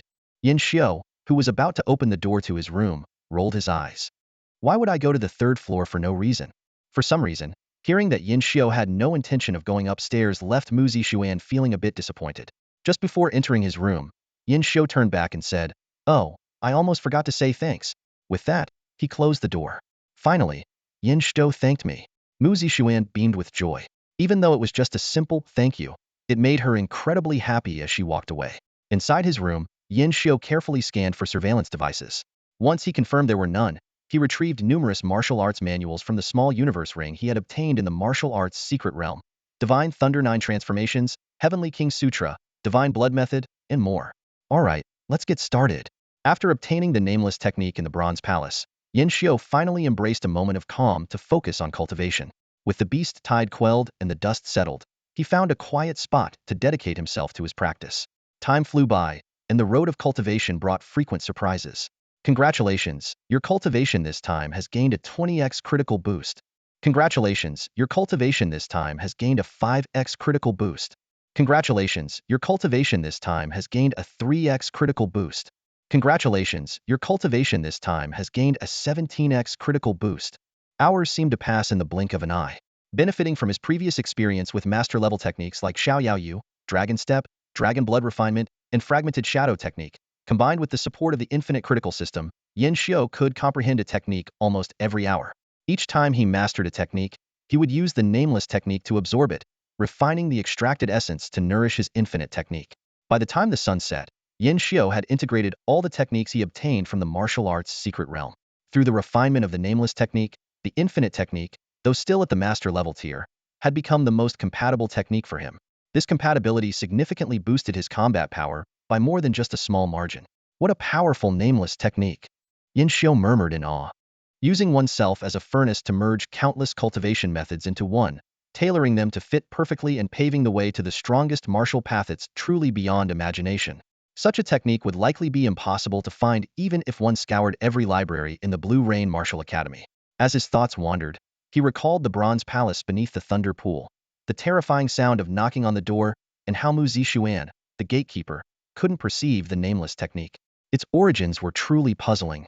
Meanwhile, elsewhere, Mu Yinglong had just finished handling the battlefield outside the city and delivering the corpses of 30 fierce beasts to the Myriad Medicine Pavilion. He hurried home immediately after. Upon learning that his precious granddaughter had brought Yin Xiu home and that the two were under the same roof, he became frantic. What? Zixuan and that boy are under the same roof? No, I need to go back right away. Zhang Tianbai, however, was unfazed. Old man, what are you so worried about? Little Mu is no ordinary girl. In all of Tianling City, not even Mu Tianfeng's great-granddaughter is her match. Are you afraid she'll suffer a loss? Dong Rui chimed in agreement. Neither of them had witnessed Yin Xiu's strength firsthand while guarding the Mu family estate and merely regarded him as a capable young man. Mu Yinglong glared at the two. Don't let that boyish appearance fool you. That kid is formidable. No, I must go back immediately. If he dares to bully my precious granddaughter, it'll be a disaster. Come on. How strong could he possibly be? Zhang Tianbai said with a laugh. Exactly, Dong Rui added. Little Mu is the most talented individual I've ever seen. Even in Tianlong City, she wouldn't lose to anyone. That boy may have used his knowledge of the restricted zone to outwit the twin fiends, but when it comes to combat strength, how could he possibly compare to her? Mu Yinglong silenced them with one sentence. That boy killed a second-tier fierce beast while still at the martial disciple level. Yes, killed, not just defeated. With that, Mu Yinglong rushed to the villa. Upon finding Mu Zixuan and learning that Yin Xiu had been placed in a guest room on the second floor and that the two had not been alone together, the vice president of the Martial Arts Association finally breathed a sigh of relief. Grandpa, what nonsense are you thinking? Yin Xiu and I are just friends. How could we possibly be alone together at home? Mu Zixuan shot him a glare. She knew her grandfather too well. His expression clearly betrayed his thoughts. Mu Yinglong, realizing he was in the wrong, quickly backed down. Grandpa was just worried about you. All right. Grandpa was wrong. By the way, he suddenly remembered something, his eyes lighting up. When that boy finishes his retreat, make sure to call him over. I have something to discuss with him. What is it, Grandpa? She asked. Heh, it's a secret. No one expected Yin Xiu's retreat to last 2 whole days and nights. On the morning of the 3rd day, as he emerged from his meditation, a flash of divine light flickered in his eyes. Feeling the profoundness of the infinite technique, a faint smile curved his lips. All the cultivation techniques were finally refined. Using the infinite technique as the foundation and temporarily centering it around dragon blood refinement, he had absorbed the essence of countless techniques to achieve the wonders of infinity. Though the infinite technique remained within the master level tier, its profundity now far surpassed that of dragon blood refinement, reaching an entirely new level. His greatest gains were in martial skills. With numerous offensive techniques absorbed and refined by the Nameless Technique, The infinite dragon sword had advanced significantly, now at least 40 stronger than the 9-tremor dragon hand. As for Xiao Yaoyu, dragon step, and fragmented shadow technique, their intricacy had also improved considerably through the nameless technique's purification. And this was without condensing true essence. Once he broke through to the martial artist level, the power of these skills would undergo a dramatic transformation. Having completed his review, Yin Xiao stepped out of his room, ready to head to the Myriad Medicine Pavilion to exchange for cultivation resources. His blood energy had now reached the strength of 100 elephants, marking him as a 10th-tier martial disciple and preparing him to condense true essence for a critical breakthrough. As luck would have it, just as he left the room, he ran into Mu Zixuan. The Mu family heiress was startled to see him and quickly exclaimed, Yin Xiao, finally, you're out. Do you know the entire Tianling city has been in an uproar because of you? Yin Xiao blinked in confusion. Huh. After a brief moment of shock, Yin Xiao quickly regained his composure. He understood that his performance during the beast tide slaying a tier 2 ferocious beast as a mere martial disciple had already caused a huge stir in Tianling city. Word about you has spread everywhere now, Mu Zixuan said, taking a deep breath, her tone tinged with urgency. Everyone in Tianling city is talking about how Lan Yu has produced a monstrous genius who can slay tier 2 beasts as easily as cutting down dogs, all while being in the martial disciple stage. You must have anticipated this, right? Yes, Yin Xiao nodded. Such an extraordinary feat spreading throughout Tianling city in a short time was no surprise. If it weren't for the rampant ferocious beasts in the wilderness, making it difficult to establish communication stations between major base cities, this news would likely have already reached the entire human federation. Mu Zixuan's voice took on a slightly exasperated tone. Speaking of you, right after the beast tide ended, the principals of the 3 major martial academies Lan Yu, Hongyang, and Zilei all showed up at your doorstep. This caused quite a commotion at the martial arts guild, and then, Yin Xiao immediately sensed that the matter was far from over. Sure enough, Mu Zixuan continued, those 3 martial masters waited outside your house for an entire day without seeing any sign of you. Eventually, someone mentioned that you had left with me, so they came to the Mu family and demanded my grandfather hand you over. The 4 of them even had a fight over it. If my grandfather weren't strong enough, his old bones might have been in serious trouble. Yin Xiao was a bit surprised. He had hidden in the Mu family precisely to avoid being tracked down by the martial masters of Tianling City, but he hadn't expected things to escalate to this extent. And after that, my grandfather gave them all a good scolding and told them you weren't in the Mu family. That finally got them to leave, Mu Zixuan said, her tone much calmer now. Oh, by the way, the principals of Hongyang and Zilei mentioned that you had promised to meet with them. This reminded Yin Xiao of something. He recalled agreeing to meet Xiaosheng and Lu Yunsheng during his journey to Tianlong City. He hadn't expected these 2 principals to be so impatient in seeking him out. As for Lan Yu's principal, Yin Xiao felt indifferent and had no intention of meeting him. Thank you, Yin Xiao said sincerely. If it weren't for Elder Mu stepping in, his exposed abilities after the beast tide would have undoubtedly landed him in trouble. Why are you thanking me? We're friends. Helping you is the least I can do, Mu Zixuan said, waving her hand dismissively. Even so, a favor is a favor. No matter what, I owe you one. You owe me plenty of favors already. How do you want me to repay you? Of course, Never mind, let's just leave it for now. No rush this time, Mu Zixuan said, pouting slightly. In her heart, she thought that favors shouldn't be repaid so easily. If they owed each other nothing, they might end up going their separate ways. 2 days passed, and the commotion outside seemed to have settled down quite a bit. Yin Xiao decided it was time to leave. I can't keep troubling Elder Mu anymore. I'll take my leave for now. Let's stay in touch if anything comes up. Wait. Mu Zixuan quickly stopped him. My grandfather wants to see you. He told me to wait here and bring you to him as soon as you were done cultivating. Mu Yinglong wants to see me? Yin Xiao was slightly taken aback but nodded. All right. Not long after, Mu Yinglong, who had just finished handling the aftermath of the beast tide, returned to the estate and met Yin Xiao in a pavilion. Grandpa, I'll leave you 2 to talk. I need to get back to my training, Mu Zixuan said before leaving. She couldn't resist reminding him, and don't bully Yin Xiao. He's my friend. Mu Yinglong's face darkened slightly as he muttered to himself about how daughters grow up and become harder to keep around. With a hint of exasperation, he replied, don't worry. Your grandfather won't do anything to your friend. He deliberately emphasized the words, your friend. After Mu Zixuan left, Yin Xiao was about to express his gratitude, but Mu Yinglong cut him off. You brat, don't get any ideas about my granddaughter. Well, not that you can't, but not now. You're both still young and should focus more on martial arts. If you do end up together, you'd better treat her well. Senior, you've misunderstood. Mu Zixuan and I are just friends, Yin Xiao quickly clarified. Who knows what the future holds? Mu Yinglong chuckled. Anyway, let's get to the point. I wanted to talk to you about 2 things. If I'm not mistaken, you've reached the peak of the martial disciple stage and are about to break through to martial artist, correct? Yin Xiu was silent for a moment before responding. You're correct, senior. I've reached 100 units of strength and am a tier 10 martial disciple. As I thought, Mu Long said with a mysterious smile. Years ago, I came across a bottle of divine blood dragon pills. There are 10 in total, and they can help maximize the refinement of one's blood energy, significantly increasing the success rate of condensing true essence. Are you interested? Divine blood dragon pills? Yin Xiu's pupils contracted instantly. Divine blood dragon pills? Yin Xiu's pupils contracted sharply. This was a renowned fourth-grade elixir in the martial arts world, specifically designed for martial apprentices, a rare and precious treasure. Instantly, a legend from 300 years ago surfaced in his mind. A young martial apprentice who consumed the divine blood dragon pill not only broke through the 10th stage, but also cultivated the strength of a dragon, eventually forming an immensely powerful true essence and sweeping away all his peers.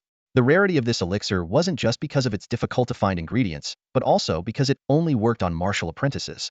Few high-level alchemists were willing to spend their energy crafting it. Even great martial masters found it extremely hard to obtain, let alone acquiring 10 pills.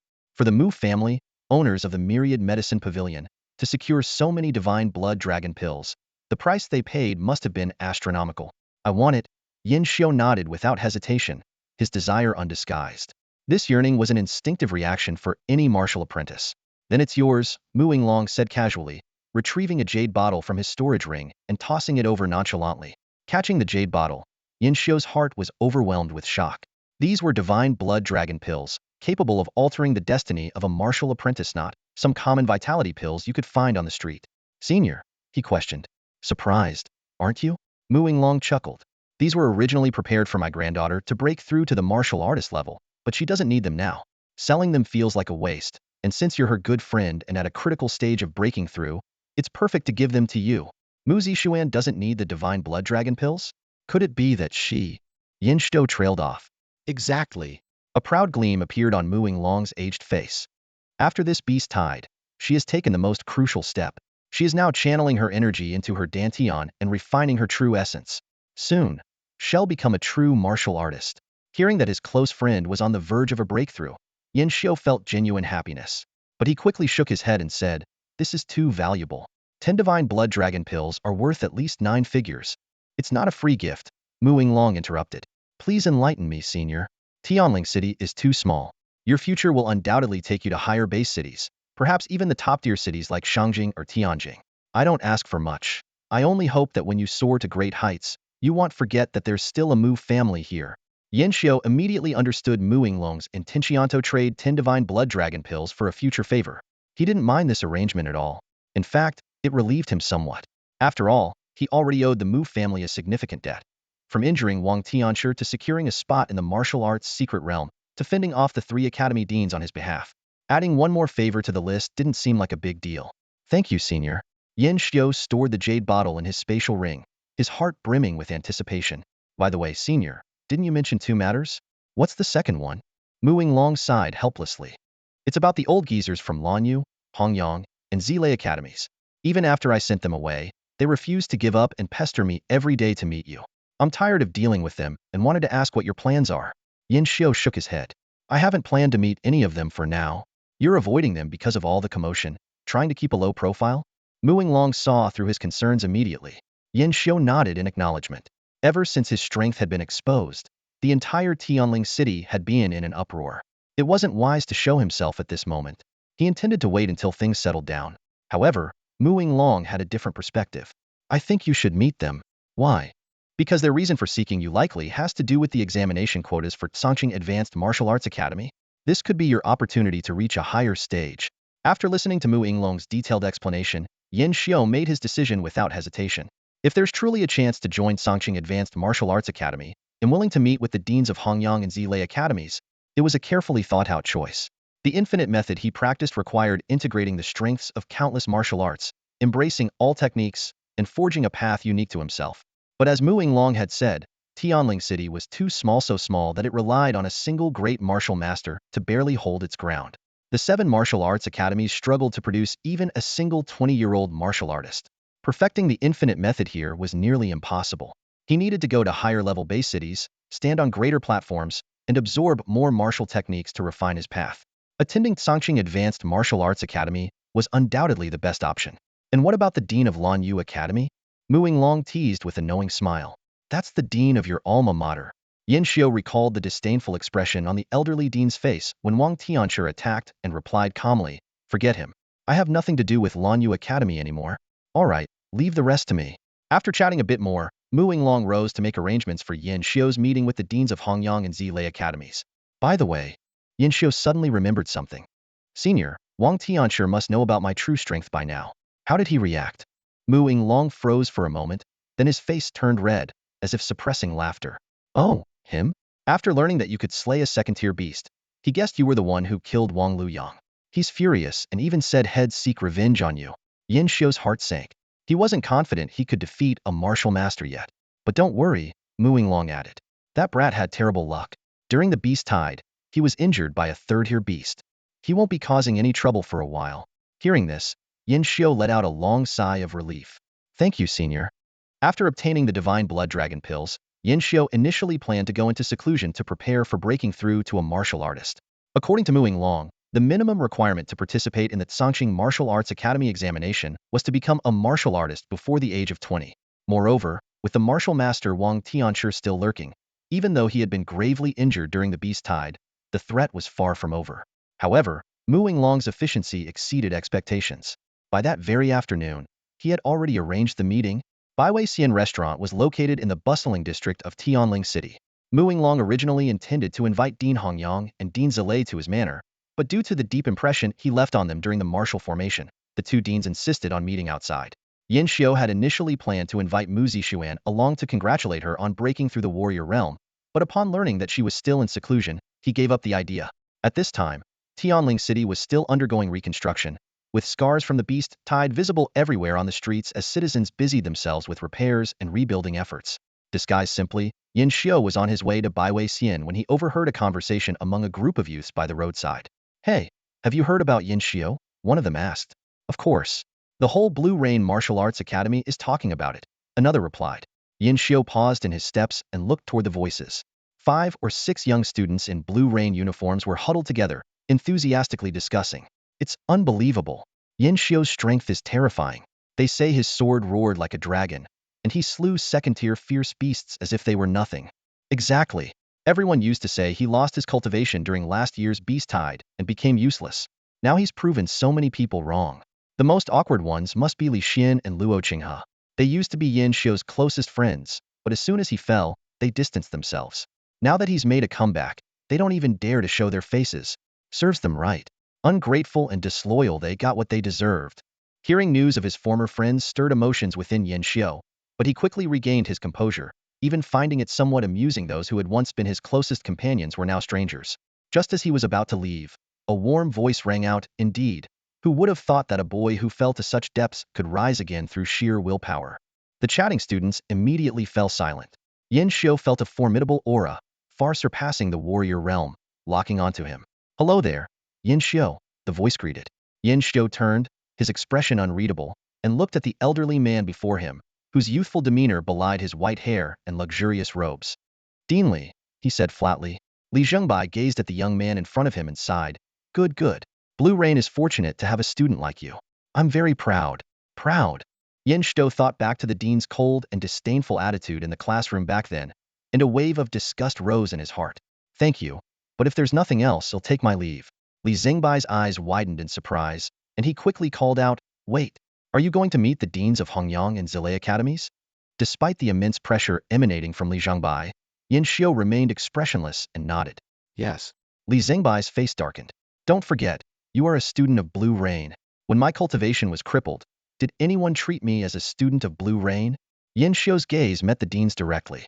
Li Zhengbai was momentarily speechless, his expression alternating between pale and flushed. It was true that, back then, even he had deemed Yin Xiu a burden. "Dean, if there's nothing else, I'll be on my way." "Hold on." Li Zhengbai's entire presence exuded a powerful sense of oppression. "I forbid you from going. You are only allowed to represent Blue Rain in the assessment for Sangqing Martial Arts Academy." The last shred of hope in Yin Xiu's heart dissipated completely. In a cold tone, he responded, "And if I insist on going?" "If you insist, then fine," Li Zhengbai said. stepping directly in front of him. His expression was no longer warm but icy. You may go if you can make me take even half a step back. It was evident that Li Zhangbai had no intention of letting Yin Xiu go. As a martial master, his true essence had long been refined to the peak, and he had grasped the true meaning of martial arts. Every move he made carried immense power. Such strength was leagues beyond the level of martial artists, let alone martial apprentices. At a hidden corner, the Red Sun Dean cursed under his breath. He and the Purple Thunder Dean had already been waiting at the Hundred Flavors Tavern, but when Yin Xiu failed to show up, they couldn't help but step out to look for him. They hadn't expected to stumble upon such a scene. This old bastard is utterly shameless. The Purple Thunder Dean spat angrily.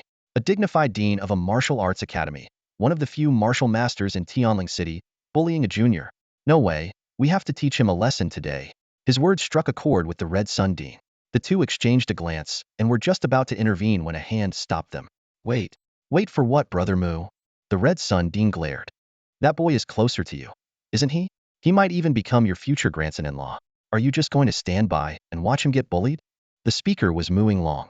Concerned that Yin Xiu might suffer against two martial masters, he had arrived at the tavern earlier. Hearing the words grandson-in-law, a flicker of amusement crossed his eyes. How's he being bullied? Mu Long steadied himself and said, Oldly clearly stated he would only block him, not fight back. Why not let Yin Xiu give it a try? What if he actually manages to pull it off? Pull it off? Impossible. The Purple Thunder Dean snapped. That old Li Zhangbai may have questionable character, but his strength is undeniable. He's a bona fide martial master. That boy can't even make him budge, let alone force him to use his hands. Both deans were convinced it was impossible after all. Even if Yin Xiu could slay second-tier beasts, he was still just a martial apprentice. Making Li Zhangbai move, even slightly, seemed utterly out of reach. Using blood energy to shake the essence of martial arts? It does sound like a fantasy, Mu Long said with a calm expression, a faint smile on his lips. But what if the boy actually manages to do it? Impossible, the two deans said in unison. Then let's make a bet, Mu Long said, his interest piqued. If I lose, the pills allocated to the Red Sun and Purple Thunder Academies from the Myriad Medicine Pavilion next year will all come with a 10% discount. Hearing this, the two deans drew a sharp breath. The number of pills their academies purchased from the Myriad Medicine Pavilion each year was staggering. A 10% discount might seem small, but the savings were enough to be tempting. And if you win? If I win, the benefits you promised Yin Xiu earlier must be increased by 30%. The two deans exchanged looks, their expressions shifting. It was clearly no small amount. But considering that a martial apprentice shaking a martial master was nearly impossible, they both gritted their teeth and agreed. Brother Mu, what makes you so confident that boy can shake the essence of martial arts? No particular reason. Mu Long shook his head and gazed deeply at Yin Xiu. I just heard that this boy can easily slay second-tier beasts, even those at the upper tier. So I wondered what he could achieve if he went all out. Besides that, it's just a feeling. A feeling? I just feel that this boy has the potential to create miracles. Yin Xiu, unaware that three martial masters were hiding in the shadows, continued to face Li Zhangbai. Even Li Zhangbai himself hadn't noticed their presence. Dean, is this really necessary? Yin Xiu's voice grew colder. The two stood in a standoff on the street, and the crowd of onlookers grew larger. Some had already recognized Li Zhongbai's identity. If things escalated, regardless of the outcome, it would surely tarnish the reputation of the Blue Rain Academy's dean. Yin Xiu cared little for such matters, but he disliked the idea of clashing with a martial master over such an inexplicable reason. Of course, if it came to that, he would not back down. Li Zhangbai dropped all pretense, his expression icy. Yin Xiu, this is for your own good. Don't go to meet the deans of Red Sun and Purple Thunder. Represent our Blue Rain Academy in the entrance examination for the Azure Green Advanced Martial Academy. I'm willing to offer you 3 billion federal coins as a personal reward. Hearing this, the Red Sun and Purple Thunder deans grew anxious, fearing Yin Xiu might agree. But his response allowed them to breathe a sigh of relief. What if I refuse? Refusal isn't just words, Li Zhangbai said coldly. Move me, make me shift position, and I won't stop you. Otherwise, you're not going anywhere today. So there's no choice but to fight? Exactly. Then pardon my offense. Yin Xiu suddenly smiled. From his small Chinquan ring, he drew a treasure-grade weapon he had acquired in the martial arts trial Realma Frosty Longsword radiating cold energy. He activated the infinite method, and a faint dragon's roar echoed around him. In the next moment, a sword light swept out, frost spreading across 19 provinces. The dragon's roar grew louder. Infinite martial technique, first form, infinite dragon sword. Congratulations. Your attack has triggered a 300x critical strike. You've got guts, Yin Xiu. You actually dare to attack. Li Zhongbai's eyes glinted with cold light. He had assumed the boy would be intimidated by his martial master strength and status as the Blue Rain Dean, eventually choosing to comply. He hadn't expected Yin Xiu to actually strike. Li Zhangbai dismissed the incoming strike with a casual expression, reaching out to catch the blade with ease. Yet, in the blink of an eye, his expression changed. Li Zhengbai's face changed instantly. This scene was far beyond his expectations. As a seasoned martial artist who had immersed himself in the essence of martial arts for years, he had assumed that dealing with a martial disciple like Yin Xiu would be effortless even if Yin Xiu were exceptionally talented. He believed that using just 2 fingers to catch the incoming longsword would suffice. However, reality struck him hard. Before his fingers could even touch the blade, an indescribable and terrifying dragon force surged forward. It carried the strength of 30,000 elephants, crashing down on him like tidal waves. If he had tried to intercept it hidden, his fingers would undoubtedly have been severed instantly. Damn it! Li Zhangbai cursed under his breath and had no choice but to raise both hands to catch the longsword midair. With a thunderous crash, cracks spread across the marble tiles on the ground like a spider web, sending dust flying everywhere. Even as a martial master, his body swayed uncontrollably, and it took considerable effort to stabilize himself. This shocking scene immediately sparked heated discussions among the onlookers. Oh my God, what did I just witness? A martial disciple almost overwhelmed a martial master? That's the headmaster of Blue Rain Academy. He's someone who can easily handle third-ear fierce beasts. Isn't that the Yin Xiu everyone's been talking about lately? This is insane. Hidden among the crowd, 3 other martial masters, Headmaster Hongyang, Headmaster Zilei, and Mu Yinglong, were equally stunned. Holy crap! Headmaster Hongyang's eyes widened. That strike was outrageous. If it were me, I probably couldn't have taken it. Headmaster Zilei turned to Mu Yinglong. Old Mu, did you already know just how monstrous your future son-in-law is? Is that why you made that wager? Mu Yinglong merely smiled without responding, though his inner shock was no less than that of the other 2. A martial disciple managing to challenge a martial master such a feat would be considered legendary even in the high-level Bay cities. Pay attention to Old Li's reaction, Mu Yinglong suddenly warned. Don't let him lose his temper and attack Yin Xiu. Don't worry, we've got our eyes on him. If he dares make a move, we'll subdue him immediately. The 2 headmasters quickly reassured him. After all, such a prodigious talent was a rare gem for Tianling City. And with Yin Xiu soon representing the academy in the Tsangqing assessment, anyone who dared harm him would face serious consequences. Li Zhengbai's face turned red with frustration as he stammered. How is your force this terrifying? You're just unlucky. My first strike triggered a 300 times critical hit. Yin Xiu thought to himself but maintained a calm and indifferent expression. Headmaster Li, shall we continue? Of course. Li Zhangbai gritted his teeth. At this moment, he abandoned any notion of persuasion. One thought consumed him. Such a prodigy must represent Blue Rain Academy in the Tsangqing assessment. No one else could have him. Under the sunlight, his face twisted into a fierce expression. Seeing this, Yin Xiu immediately tried to withdraw his ice crystal longsword, only to find that Li Zhengbai's hands were as immovable as heavenly iron. After several failed attempts, Yin Xiu decisively retrieved another crimson longsword from his small Qiankuan Ringa refined-grade weapon called 7 Kill, gifted to him by Mu Zixuan. Accompanied by the sound of a dragon's roar, a cold light rained down like a storm of blades, once again targeting Li Zhangbai. The onlookers held their breath, eagerly awaiting the outcome of this astonishing battle. System notifications flashed in rapid succession. Congratulations! Your attack has received a 3 times critical hit bonus. Congratulations! Your attack has received a 10 times critical hit bonus. Congratulations! Your attack has received a 15 times critical hit bonus. Congratulations! Your attack has received a 20 times critical hit bonus. This strike was no less terrifying, carrying the force of at least 300 elephants. Combined with the domineering dragon force, the infinite technique's unique properties, and the limitless combat skill enhancements, it was an attack that could easily kill a second-tier fierce beast. However, in Li Zhengbai's eyes, this strike was far weaker than the previous one. With a casual wave of his hand, he unleashed a surge of true energy imbued with immense intent, effortlessly deflecting the blade's storm. I knew it. Li Zhengbai relaxed slightly. That earlier strike of yours isn't something you can unleash at will. It must require specific conditions, or come at a great cost. Without that strike, you can't possibly challenge me. Yin Xiu, just come with me obediently. The onlookers sighed in disappointment as they watched the scene unfold. The crowd's sighs rose and fell, but they were not out of pity for Yin Xiu. The scene before them was truly chilling. Swords filled the sky, spanning miles, their icy aura striking fear even into the hearts of seasoned martial artists. Yet, the idea that just a few swords could shake Li Zhangbai seemed utterly absurd to everyone. Hidden among the crowd, 3 martial masters whispered to each other. I thought this kid might actually have a chance to shake Oldley in one go, but it seems... Why sigh? For a mere martial disciple to make Oldley take him seriously is already astonishing. This swordsmanship, if it were any ordinary martial artist, they'd have been shredded to pieces by now. I was just hoping he could pull off a miracle. That's all no ill intent. Muing Long chose not to join the verbal sparring between the two academy heads. Instead, he squinted as he focused on the battlefield ahead, shrouded in the glow of countless swords. He noticed that while the fierce sword strikes had failed to harm Li Zhongbai in the slightest, Yin Xiu's expression remained calm and steady.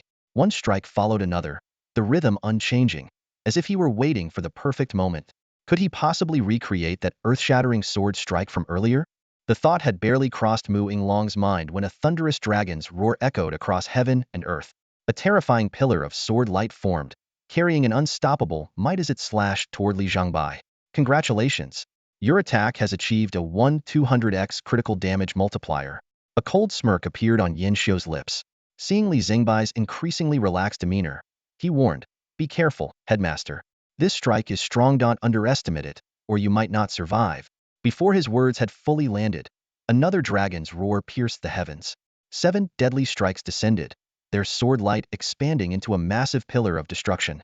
Its overwhelming power sent shockwaves rippling outward, forcing martial artists to retreat hastily. Many martial disciples and ordinary spectators were directly blown away. Li Zhongbai, though slightly more serious now, still believed this strike to be on par with the previous one.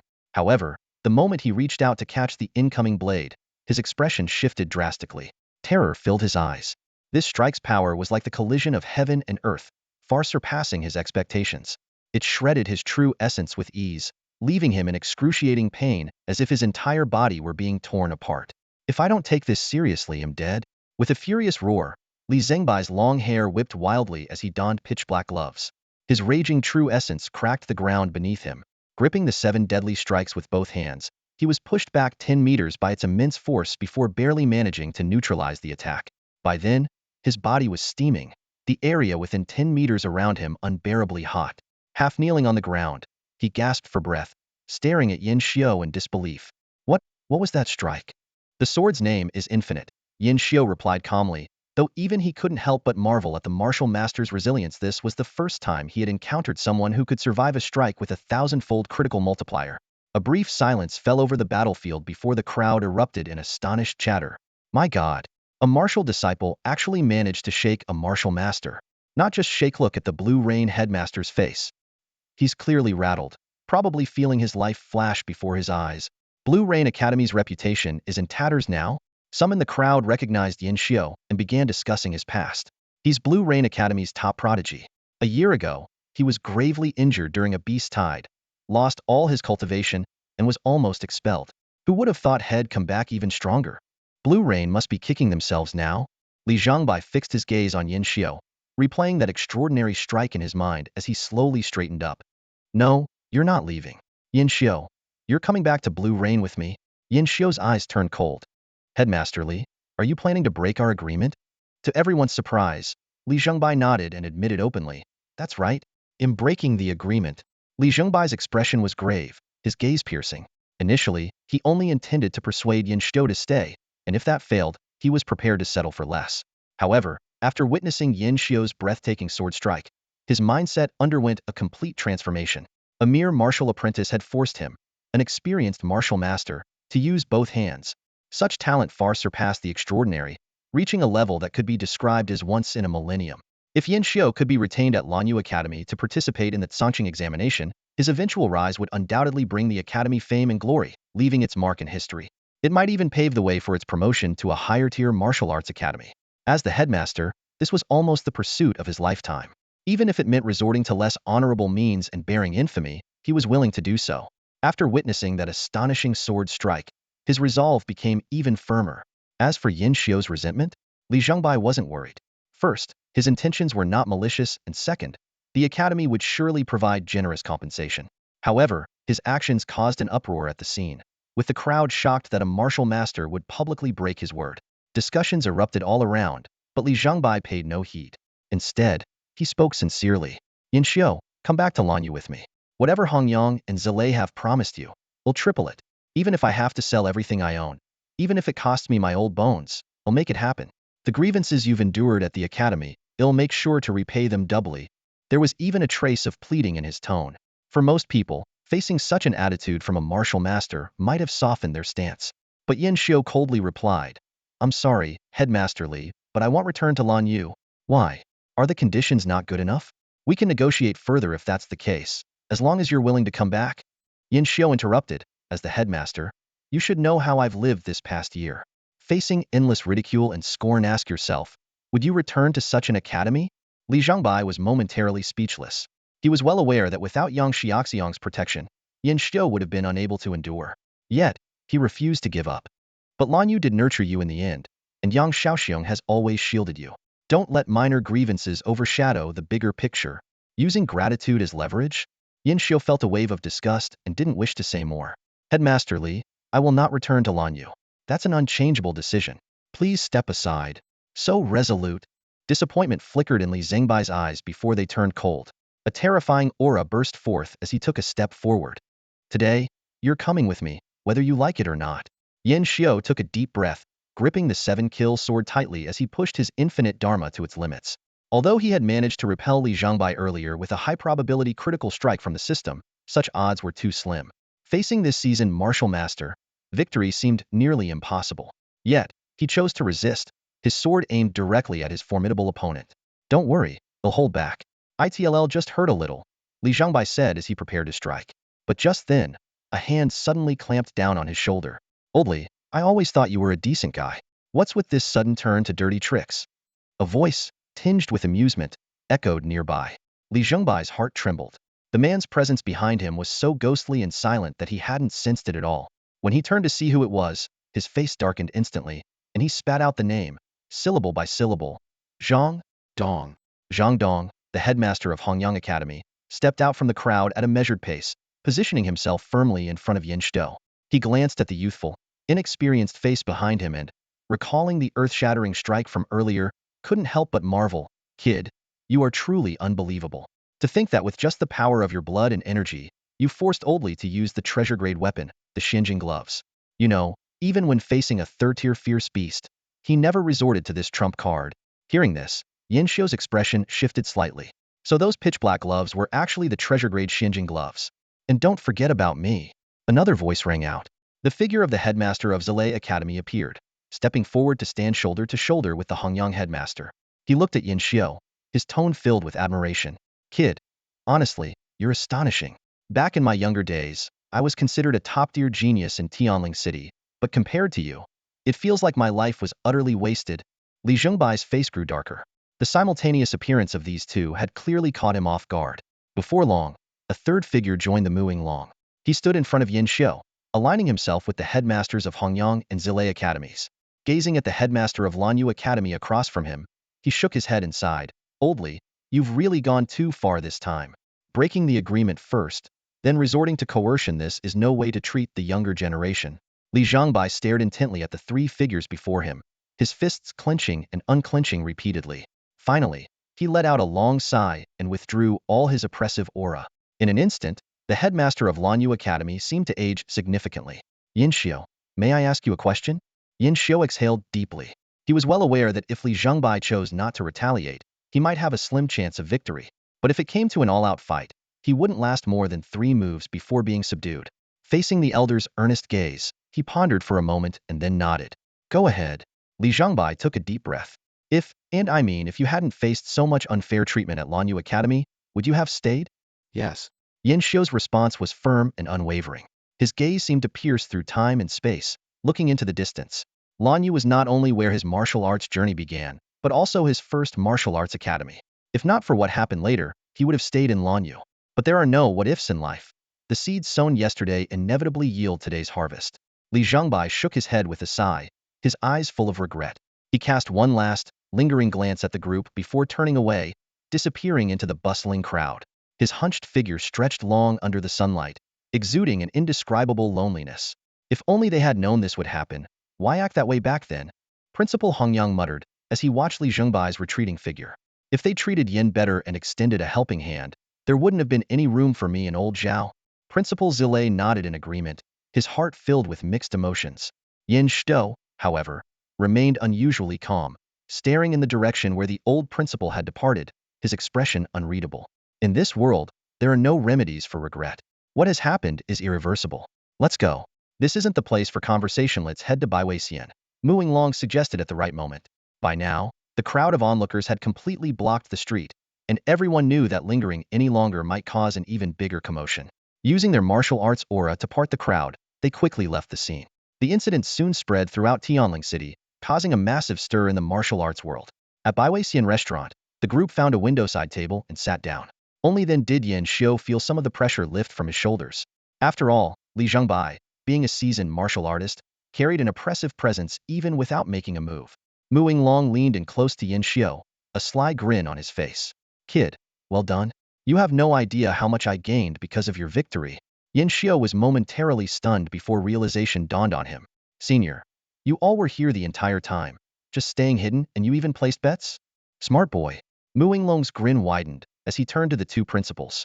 Hey, you two, stop pretending. According to the wager, since Yan Xiu defeated Li Zhengbai, I win. You'll have to increase your original offer by another 30. The smiles on Principals Hongyang and Zilei instantly froze, their faces twitching with visible pain. The terms they had originally promised were already astonishing. Adding another 30 felt like a death sentence. In the end, under Mu Yinglong's mediation, the two principals reluctantly agreed to jointly recommend Yan Xiu for the Tsangqing examination. In exchange, each would provide 30 top-grade blood chi pills, 5 divine blood dragon pills, and grant Yan Xiu unrestricted access to their academy's libraries. Watching the principals' expressions, as if they'd just suffered a great loss, Yan Xiu couldn't help but marvel at Mu Yinglong's clever use of the prisoner's dilemma. But when Mu Yinglong reminded them that they'd still need to honor the wager and add the extra 30 to their original terms, the two principals glared at the cunning old fox as if they were bleeding internally. Damn it, old Mu. The kid isn't even your grandson-in-law, yet do you have to go this far? Another 30%? Yan Xiu was stunned upon hearing the details. The original cost was already steep, and an additional 30% would be an enormous burden even for a martial master-level expert. Principal Zilei's expression twisted into one of frustration, his gaze sharp as a blade as it landed on Mu Yinglong. He then turned to Yan Xiu, his face etched with helplessness. Yan boy, 30 top-grade blood chi pills are one thing, but 5 divine blood dragon pills? That's practically my life savings. Adding another 30%? I simply can't manage that. How about I offer something else in exchange? Yan Xiu looked at the old man's pitiful expression and felt his heart soften. But before he could speak, Mu Yinglong interjected. Let's hear it. What do you plan to offer? And don't think you can fool us with some worthless martial techniques or equipment. Unless it's a grandmaster level technique, don't even bother mentioning it. Principal Zilei cursed Mu Yinglong's ancestors in his heart, but had no choice. After all, Yan Xiu was close to the Mu family, and there was even a possibility he could become their grandson-in-law in the future. Gritting his teeth, he said, I truly can't provide the divine blood dragon pills. Instead, I'll offer Federation credits to make up the difference. How much? Mu Yinglong asked. 1 billion. Yan Xiu silently swallowed the words he was about to say. With Principal Zilei showing such sincerity, the additional 30% didn't seem unreasonable anymore. Mu Yinglong took a sharp breath, surprised by the sheer scale of the offer. 1 billion Federation credits would be more than enough to sustain Yan Xiu's training in Tianling City for years. Without hesitation, he agreed, deal. The trio's attention then shifted to Principal Hongyang, and the pressure naturally fell on him. Under their collective gaze, Principal Hongyang's expression flickered between hesitation and determination. After a few minutes of internal struggle, he suddenly asked, Yin boy, how much do you know about true essence? The question was so basic that it caught Yan Xiu off guard. It was fundamental knowledge taught in the compulsory courses at Blue Rain Martial Academy. Although puzzled, he answered truthfully, true essence is formed by absorbing violent spiritual energy, condensing it in the dantian, and refining it with the fire of one's own blood qi. It's the first step on the martial path. Principal Hongyang continued pressing for details, and Yan Xiu explained the 3 grades of true essence and their characteristics. Growing impatient, Mu Yinglong said, Old Zhang, are you giving a lecture here? Just get to the point. Principal Hongyang's lips curved into a sly smile. Unlike Old Zhao, I don't have the luxury of pulling out 1 billion Federation credits. However, I can offer an opportunity for fortune in exchange for the 30%. He then recounted how, in his youth, he had discovered a fortune pool in the wilderness, a place likely formed by the death of an exceptionally powerful beast. At the time, his strength was insufficient to explore it fully, and when he later tried to locate it again, it was nowhere to be found. His words held everyone's attention, and the room grew silent. When Principal Hongyang revealed that he would hand over the map he had painstakingly drawn over the years to Yan Xiu, Even Mu Inglong's expression grew serious. If that fortune pool could be found, it could offer a chance to break through as a martial artist and condense high-grade true essence. Such an opportunity far exceeded the original 30% compensation.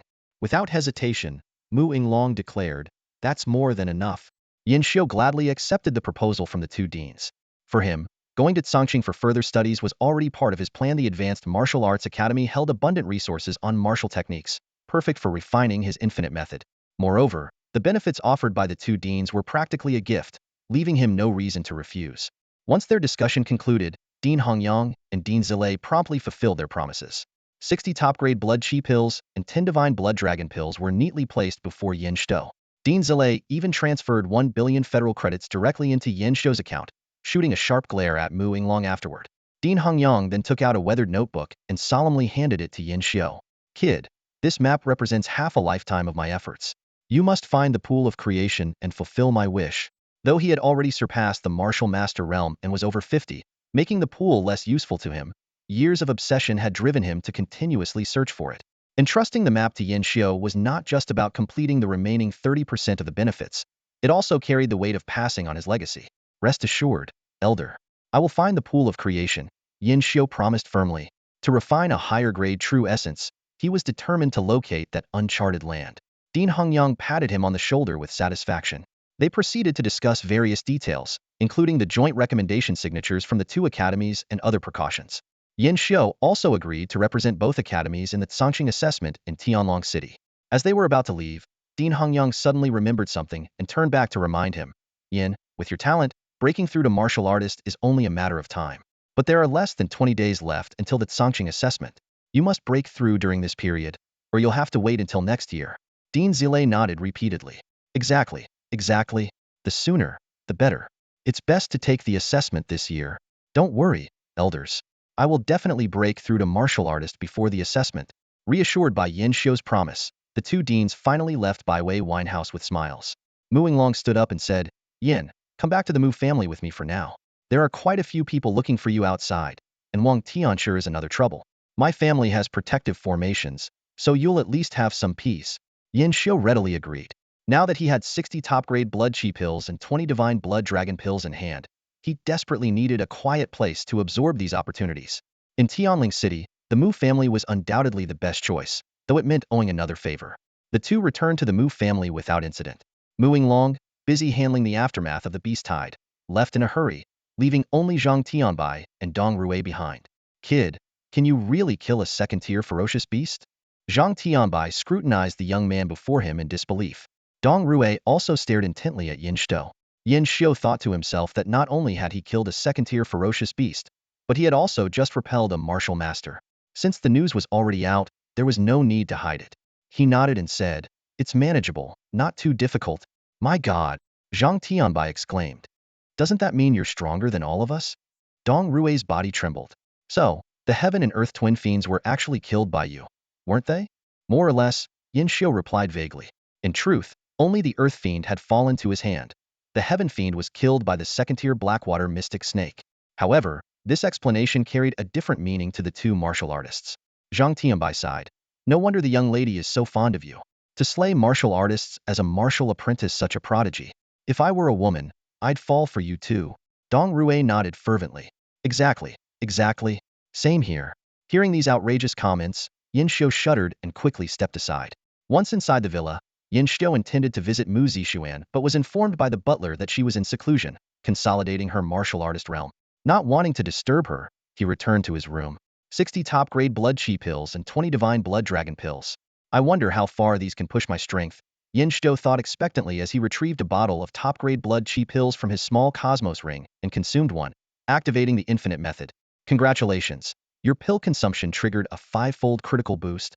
Congratulations. Your pill consumption triggered a 13-fold critical boost. Congratulations. Your pill consumption triggered a 21-fold critical boost. Congratulations. Your pill consumption triggered an 18-fold critical boost. Congratulations. Your pill consumption triggered a 3-fold critical boost. Congratulations. Your pill consumption triggered a 1,500-fold critical boost. As his cultivation advanced, Yin Xiu's ability to absorb martial pills improved significantly. In just half a day, he had consumed all 60 top-grade blood chi pills. The results were remarkable. 5 triple-digit critical boosts, 1 4-digit critical boost, and countless 1 and 2-digit boosts. His strength steadily increased. 103 elephant strength, 107 elephant strength, 110 elephant strength, 113 elephant strength, finally stabilizing at 115 elephant strength. 60 top-grade blood chi pills, including a 1,000-fold critical boost, and my strength only increased by 15 elephants. Yin Shou sighed.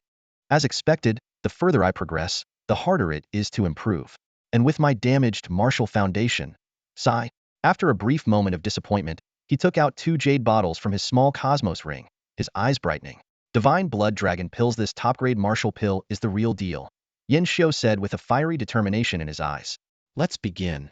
The Divine Blood Dragon Pill, a top-tier elixir crafted from the blood of dozens of high-level ferocious beasts combined with rare heavenly treasures, is hailed as the ultimate miracle drug for martial disciples.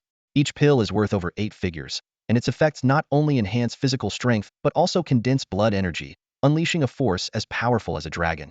The pained expressions of the 2 deans, Hong Yang and Zi Lei, as they each handed over 5 Divine Blood Dragon Pills, were a testament to the pill's immense value. As the crimson pill entered his mouth, a surge of potent medicinal energy instantly coursed through Yin Shou's body. System notifications began flashing in rapid succession. Congratulations, you've received a 5x critical bonus, 12x critical bonus, 30x critical bonus, 47x critical bonus, 21,000x critical bonus. Excitement flickered in Yin Shou's eyes. This was the first time he had triggered such an overwhelming critical multiplier. With the support of the infinite critical system, the medicinal energy surged through his body like a tsunami, causing his blood energy and strength to skyrocket. 120 elephant strength, 130 elephant strength, 140 elephant strength, until it reached 198 elephant strength. Suddenly, Yin Shou's expression changed. The infinite technique was operating at full speed, attempting to harness the surging blood energy to capture the wild spiritual energy around him, pushing him toward a breakthrough into the martial artist realm. Breaking through now would allow him to condense at least mid-grade true essence, or perhaps even high-grade true essence. However, Yin Shou had no intention of breaking through at this moment. He planned to first locate the creation pool and absorb its power to ensure he could solidify high-grade true essence with certainty. Stop now. Gritting his teeth, Yin Shou's face twisted with determination as he fought to suppress the infinite technique's operation. This battle between his willpower and raw instinct lasted over 10 minutes. Finally, through sheer force of will, he managed to halt the infinite technique, calming the raging blood energy and dispersing the surrounding wild spiritual energy. Phew, that was close. Yin Shou exhaled deeply, his face still pale with lingering fear. If those martial disciples struggling to break through had witnessed this scene, they would likely have been furious enough to cough up blood. Testing his grip strength, the instrument displayed 203 elephant strength. This was already near the peak limit of 3 9-stage martial disciples combined. Aside from rare prodigies like Li Hani, this level of power was unattainable for ordinary geniuses. By the time Yin Shou finished his closed-door training, night had already fallen. He considered seeking out Mu Zixuan but decided against it due to the late hour and went straight to bed. The next morning, as Yin Shou stepped outside, he ran into Mu Zixuan. She was dressed in a light purple gown, her long hair adorned with a butterfly hairpin, and her face beamed with happiness. However, her expression froze the moment she saw Yin Shou. What immense blood energy! Like a flood dragon. Mu Zixuan murmured to herself, clearly stunned by Yin Shou's progress.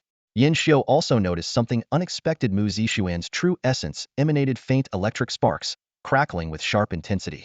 It was unmistakably high-grade true essence, an extremely rare achievement. Considering her even rarer purple thunder battle body, this was not entirely surprising. Congratulations on breaking through to martial artist, Yin Shou said. Thank you. Yin Shou, what's your current strength? Just standing near you feels oppressive.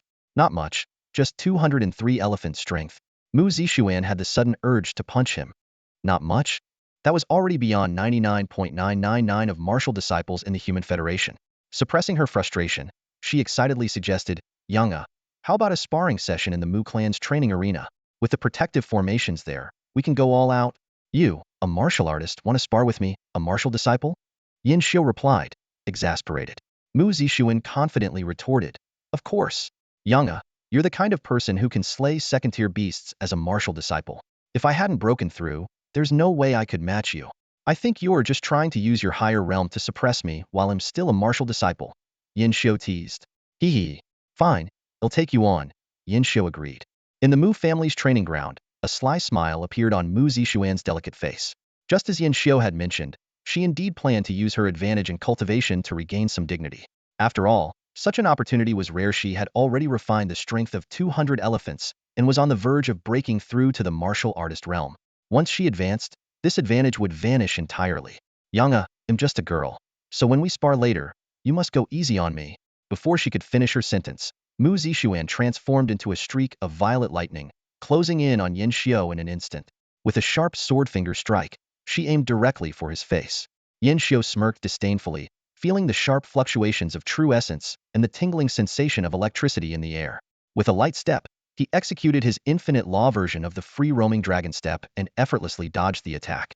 As expected, so fast, Mu Zixuan murmured under her breath. Her sword finger turned into a palm strike as she unleashed a heaven-ranked martial technique. The training ground was instantly filled with dancing lightning serpents and rampant electric light. The Mu family's young lady seemed like a thunder god incarnate, her attacks growing increasingly ferocious. However, faced with this storm-like barrage, Yin Xiao merely continued to evade. After more than half an hour, Mu Zixuan finally lost her patience. Yin Xiao, I know you're fast, but can you stop dodging? Fight back. We're supposed to be sparring.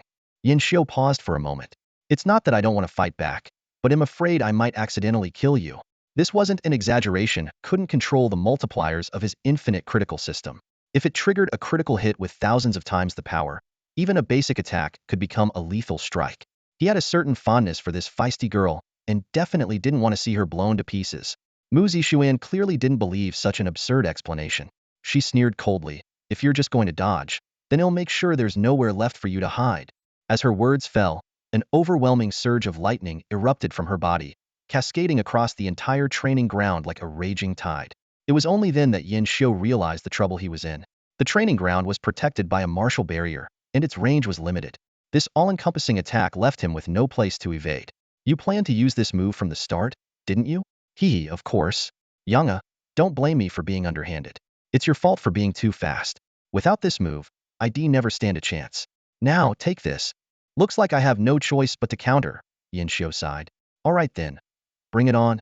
Forming his hand into a sword, he stood calmly before the oncoming lightning and lightly pointed forward. Infinite martial technique. First form. Infinite dragon sword. The system notification promptly sounded. Congratulations. 138x critical hit triggered. A dragon's roar echoed throughout the training ground as the raging lightning was shredded in an instant. Despite having just broken through to the martial artist realm, Mu Zixuan was so terrified by the sight that her soul nearly left her body. She desperately activated her Nine Heavens violet lightning art to dodge, but the residual force still flung her into the barrier with a heavy impact, nearly causing her to cough up blood. Boom! The sword energy slammed into the martial array barrier, causing the light screen to tremble violently, almost shattering it. Fortunately, the handiwork of Mu Yinglong, a master craftsman, had reinforced the barrier, preventing it from breaking. Are you all right? Yin Xiao hurried over to check on her. Fortunately, Mu Zixuan had managed to avoid the brunt of the attack and was only grazed by the residual force. After circulating her energy through 2 small cycles, she opened her eyes and angrily exclaimed, Yin Xiao, were you trying to kill me? You said this was just a sparring match, did you really have to go that hard? Yin Xiao shrugged. I told you earlier, I was afraid I might accidentally kill you. Mu Zixuan was left speechless.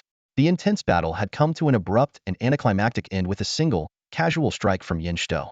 She finally understood the terror of those second-tier savage beasts that Yin Xiao had slain and silently vowed never to spar with him again. Your true essence is impressive, must be of a high grade, right? Yin Xiao remarked, recalling the formidable destructive power contained within her lightning. Still fuming, Mu Zixuan shot him a glare before responding, yes, it's high-grade true essence, called violet lightning true essence. Only those with the violet lightning battle physique can refine it. By the way, I've now broken through to the martial artist realm and completed my teacher's trial. They'll probably be heading back to Tianlong City today. Your teacher? A trial? My teacher is a very important figure in Tianlong City, one of the top elites. He gave me a trial. Before breaking through to the martial artist realm, I wasn't allowed to reveal that I was his student. At the time, I was already a 9th-level martial disciple, so I returned to Tianling City to seek an opportunity to break through. Yin Xiao finally understood. No wonder she had previously hinted at her impressive background and looked down on the prodigies of the Tsangqing Martial Academy's preparatory class. It all made sense now. What a remarkable background indeed. As Yin Xiao left the Mu family's training grounds, it was already midday.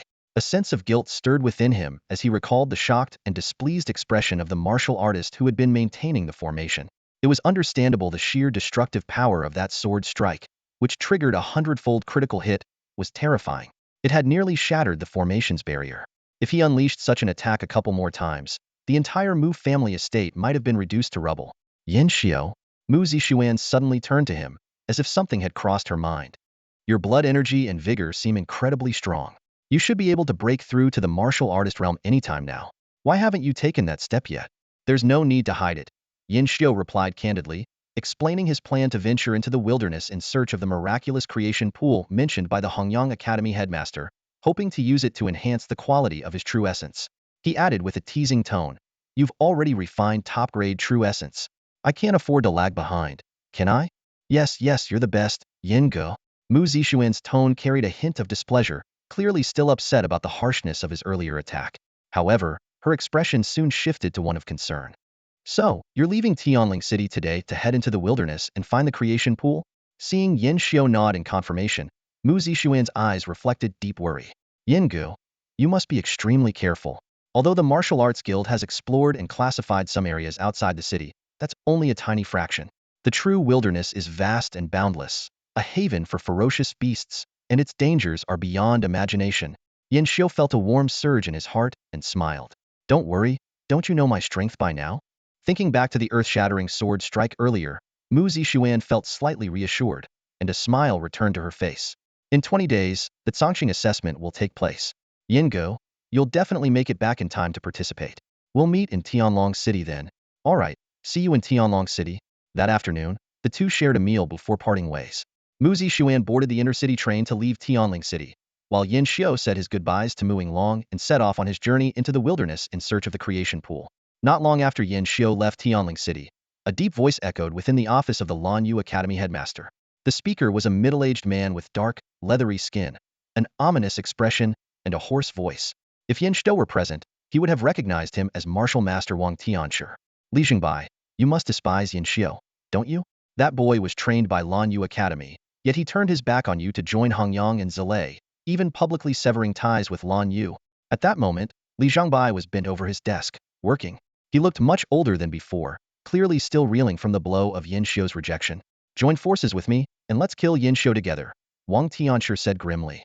We can't hesitate any longer, Li Lao. You know better than anyone how fast that boy is growing. Give him another year or two, and we won't stand a chance of stopping him. As Li Zhangbai remained silent, Wang Tianshi pressed on. I've already received information that Yin Xiao has left the Mu family and is heading into the wilderness. I've hired assassins from the Black Sermon. It cost me a great deal, but even that isn't foolproof. That's why I'm here to ask for your help. If you agree, we'll track him down immediately and eliminate the threat once and for all. The Black Sermon? Li Zhangbai finally reacted, his eyes flashing with surprise. You were able to contact them? Call it a stroke of luck, Wang Tianshi replied with a sinister smile. Their people are wandering in the wilderness near Tianling City, seemingly searching for something. I took the opportunity to commission them. Li Zhangbai frowned deeply. Are the assassins at the martial master level? No, they're martial artists. Wang Tianxi's expression twisted slightly. But the Black Sermon is the most formidable assassin organization in the endless wilderness. Their members excel at assassination. Even as martial artists, they're more than capable of killing Yin Xiao. Besides, I'll be joining the hunt myself. The vast office was engulfed in silence. A peculiar glint flickered in Li Zhengbai's eyes, and his hesitant expression only made the atmosphere more oppressive. Under such an unsettling gaze, Wang Tianshi could no longer suppress the discomfort bubbling within him. What is it? What's so strange? He asked. Nothing. Li Zhangbai hesitated for a moment before finally speaking. Haven't you heard about the wager between me and Yin Xiao yesterday? A wager? Wang Tianshi was momentarily confused. Having just recovered from a severe injury, he knew little of the outside world. In that brutal beast tide, a third-tier fierce beast had inflicted a nearly fatal wound on him, and he had been recuperating in a secluded place ever since. He had only learned by chance, through a friend, about Yin Xiao declining Lan Yu Academy's dean and instead choosing to participate in the Zhongqing Academy's examinations led by Hongyang and Zilei. If you don't know, forget it. Li Zhangbai shook his head and sighed. It's just a pity for those members of the Black Ritual. They're going to suffer because of you. Irritated by this vague and cryptic attitude, Wang Tianshi cut straight to the point. Deanly, just give me a straightforward answer. Are you going to join me in eliminating Yin Xiao or not? If you don't want to get directly involved, fine. Just hold off mooing long for me, and I'll take care of him myself, he calculated in his mind. As long as Li Zhangbai could restrain any potential protectors but the two deans of Hongyang and Zilei or Mu Yinglong, was confident he could deal with Yin Xiu. Wang Ti unsure, you've misunderstood something. Li Zhangbai slowly raised his head, his aged eyes gradually opening. His voice was steady and resolute. I have never hesitated from the beginning. Wang Tianchu's heart leapt with joy. So, you're agreeing? No. Li Zhengbai's voice suddenly turned icy. There's something you got wrong. Yes, I hate Yin Xiu. I'm angry at him, and I'm frustrated with him. You're not wrong about that. His choice of Hongyang and Zilei over Lanyu indeed cost us a chance to rise. But you forget I am the dean of Lanyu, and more importantly, I am a teacher. How could I ever personally destroy one of my own students, especially one with such a bright future? Wang Tianchu's expression darkened, a mix of shock and fury. Then what were you thinking just now? I was thinking about how to make sure you stay. Before the words had fully landed, Li Zhangbai had already made his move. The wilderness stretched vast and boundless, with the wind howling fiercely across the desolate expanse. Yin Xiu walked alone through the dense, overgrown terrain, his plain robes billowing in the wind, his face calm and composed. At his feet lay the lifeless bodies of a dozen ferocious beasts, each slain with a single, precise strike to the throat. Since leaving Tianling City, he had been moving tirelessly, traversing through both the safe zone and the alert zone, following the route meticulously detailed in Dean Hongyang's journal. Along the way, he had encountered and effortlessly dispatched first and second-tier beasts. Now, having just concluded yet another battle, Yin Xiu stood still, his gaze fixed on the coordinates noted in the journal, a frown gradually forming on his face. The area explored by Senior Li over decades of searching seemed minuscule compared to the vast, uncharted wilderness before him. In this endless unknown, where should he even begin? The wilderness was immense and largely unexplored by the Human Federation, with only a few areas mapped and categorized. Most of it remained untouched by the Martial Arts Guild. No records, no information, and no classification of dangers. One could never predict when they might encounter a catastrophe level or even city-destroying beast.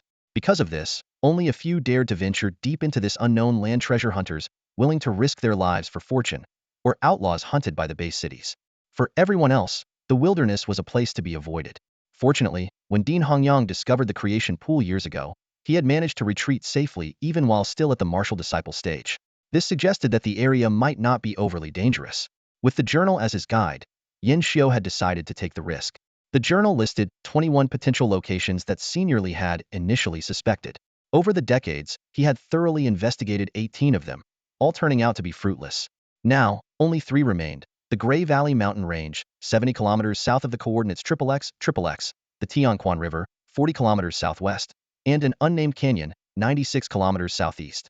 Time was pressing, and Yin Xiu had at most 20 days to explore these 3 marked areas. As for other unknown locations where the creation pool might exist, there simply wasn't enough time to consider them. Yin Xiu quickly made his decision. He would head to the nearest location, the Tianquan River, followed by the Gray Valley Mountain Range, and finally, the unnamed canyon. The food and water stored in his Qinkuan ring would be sufficient for this period. Just as he was about to set off, his expression suddenly turned icy, his voice carrying a deadly edge. Come out. You've been following me for quite some time, aren't you tired? The surroundings were desolate and silent, with no response. If you don't come out now, I'll be on my way. Apart from the distant growls of beasts, the silence remained unbroken. Yin Xiu's cold demeanor softened slightly as he furrowed his brows, carefully scanning his surroundings. He couldn't shake the feeling that a pair of malicious, murderous eyes were watching him from the shadows. Yet, even when fully activating his infinite technique to heighten his senses, he found nothing. His earlier words had been a test, but there was still no response. Perhaps it was just my imagination, Yin Xiu muttered, shaking his head. Without further delay, he headed toward the Tianquan River as marked in the journal. Meanwhile, in a highly concealed spot nearby, 4 figures lay in perfect camouflage, blending seamlessly with the environment through a mysterious martial technique. They exchanged glances, their foreheads slick with cold sweat. Only after the young but overwhelmingly intimidating figure of Yin Xiu disappeared into the distance did they exhale in unison, relieved. That young man is the target? This is insane. He took down second-tier beasts so effortlessly. Is he really just a martial disciple? If it were just his combat strength, finite's rare but not unheard of for someone to cross realms and kill second-tier beasts. But his perception is terrifyingly sharp. He somehow sensed us, even with our concealment technique. It's unbelievable. Good thing we didn't fall for his bluff. If we'd been forced into a confrontation, the 4 of us wouldn't stand a chance. Damn it. That martial master from Tianling City said he'd bring reinforcements soon, but the target has already been out of the city for so long, and there's still no sign of them. Do you think he might have been killed? Boss, should we keep going with this mission? As the question hung in the air, the other three turned their gazes to a middle-aged man with thick eyebrows and a square face. It was clear that he was the leader of this small group. The assassins of the Shadow Devotion had good reason to hesitate. Known as the most formidable assassin organization in the wilderness, they were famed for their unparalleled stealth and lethal techniques. Their prey often didn't even realize death was upon them until a poisoned dagger silently pierced their heart. But this time, their target unnerved them. Despite being merely at the martial disciple level, this individual could easily slay Tier 2 beasts. Even more alarming, he could sense their presence. The techniques of shadow devotion were derived from the supreme martial art manual, the Tome of Shadows. Even martial artists an entire realm above them would struggle to detect their movements. Yet this martial disciple could do so. How could they not feel a tinge of fear? The thick-browed member of shadow devotion clenched his teeth, a sinister glint flashing in his eyes. That brat might have sensed something, but he can't pinpoint our exact location. This is our chance. His voice was low and cold. As assassins, our creed is to remain hidden, bide our time, and strike with precision. Even the most vigilant prey will falter eventually. Hell, relax. Hell need to rest, and that's when we strike. The middle-aged man paused briefly, greed flickering in his eyes as his voice trembled with excitement. Don't forget, there's something unusual about this kid. For someone at the martial disciple level to detect several of us from shadow devotion, he must be hiding some kind of treasure. Even without that commission from the martial master in Tianling City, this prey is worth hunting. Hearing this, the other members of shadow devotion exchanged glances, their eyes glinting with avarice. Boss, him with you. Exactly. Assassination is what we do best. Let him meet death in the shadows. As soon as the words were spoken, the four assassins from shadow devotion moved once more. Their figures seamlessly blended into the surroundings, and with astonishing speed, they closed in on their target. The path to Tianquan River lay through untamed wilderness, a region uncharted and ungraded by the Martial Arts Guild. Unlike areas with clearly defined danger levels or protective barriers of sword energy, this land was shrouded in uncertainty. Yin Xiu was well aware of the traits of such unknown territories. Calm surfaces often concealed turbulent undercurrents. While most of the region might be inhabited by low-tier beasts, there was no guarantee that a catastrophic or city-destroying entity wouldn't emerge at any moment. Every step he took was measured and deliberate. He avoided confrontation whenever possible, but when forced to fight, he unleashed his full strength, ensuring battles ended swiftly and silently. In a short span of time, dozens of beasts had already fallen to his blade. Congratulations! Your attack just triggered a 10-fold critical hit bonus. Congratulations! Your attack just triggered a 6-fold critical hit bonus. Congratulations! Your attack just triggered a 15-fold critical hit bonus. Even so, he narrowly escaped danger multiple times. On one occasion, though the surrounding area appeared desolate, an ominous sense of peril emanated from the barren land ahead. Trusting his instincts, he halted and waited. Minutes later, a third-tier beast wandered into the area, only to be devoured instantly by a massive abyssal maw that emerged from nowhere. Its harrowing screams echoed long after. Perhaps it's the result of the nameless technique or the infinite method, Yin Xiu mused with a sense of relief. My perception has sharpened far beyond what it used to be. Without this heightened awareness, he knew he might have already met his end in this vast wilderness. Halfway through his journey, two second-tier beasts launched a sudden attack. Yin Xiu's expression turned icy as he swung his sword with precision, channeling the infinite method to its peak. Yet this time, he didn't rush to finish the fight. Instead, he appeared calm and composed. Congratulations! Your attack just triggered a 700-fold critical hit bonus. At that moment, Yin Xiu's lips curved into a faint smile. His swordplay shifted abruptly not towards the beasts in front of him, but toward the shrubbery to his rear left. Like a shower of cold starlight, the sword rain blanketed the area, carrying an unstoppable force of destruction. Within the thicket, a few members of the Black Abyss Order were whispering among themselves. Boss, this guy is ridiculously cautious. He hasn't left a single opening the entire way, almost as if he can sense us, one of them muttered. The leader of the group, a middle-aged man with thick eyebrows, wore a conflicted expression. What they thought would be a simple assassination of a mere martial apprentice had turned into a nightmare. This was no ordinary apprentice, could defeat beasts of a higher tier, and possessed an uncanny level of perception. For an assassin, there was nothing more terrifying than facing such a sharp adversary. Quietly, the thought of retreat began to creep into his mind. Sigh. The middle-aged man let out a heavy sigh, a trace of helplessness flashing in his eyes. If that martial master from Tianling City had come along, we might have had a chance. But now, he shook his head. This young man is beyond what we can handle. Let's retreat. The other members of the black ceremony let out a collective sigh of relief.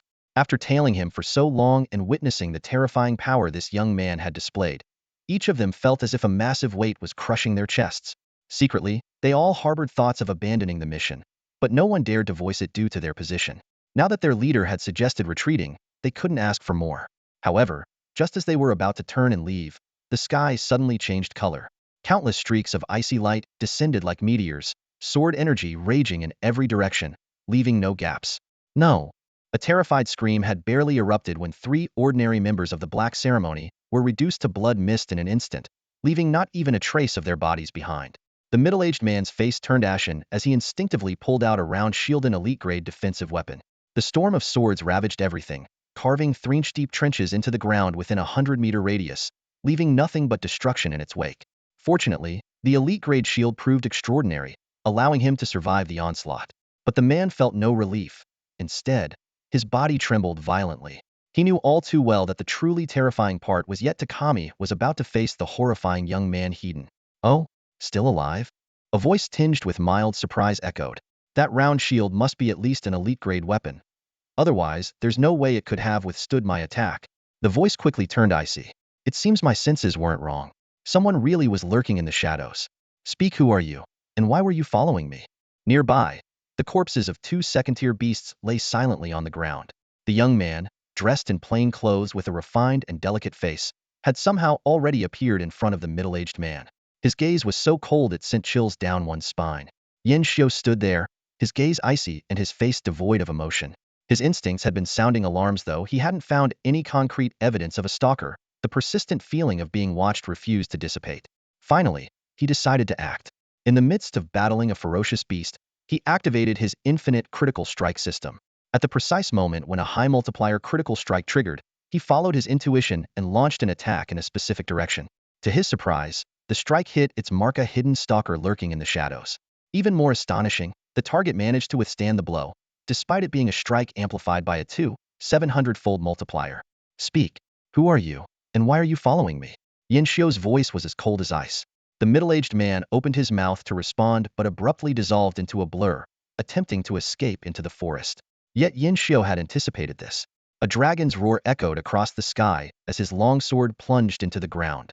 A surge of sword energy ripped the earth apart, cutting off the man's escape route. This is your final warning, Yin Xiu said, his voice laced with murderous intent. Run again, and this sword will fall on your head. If you think you can withstand it, go ahead and try.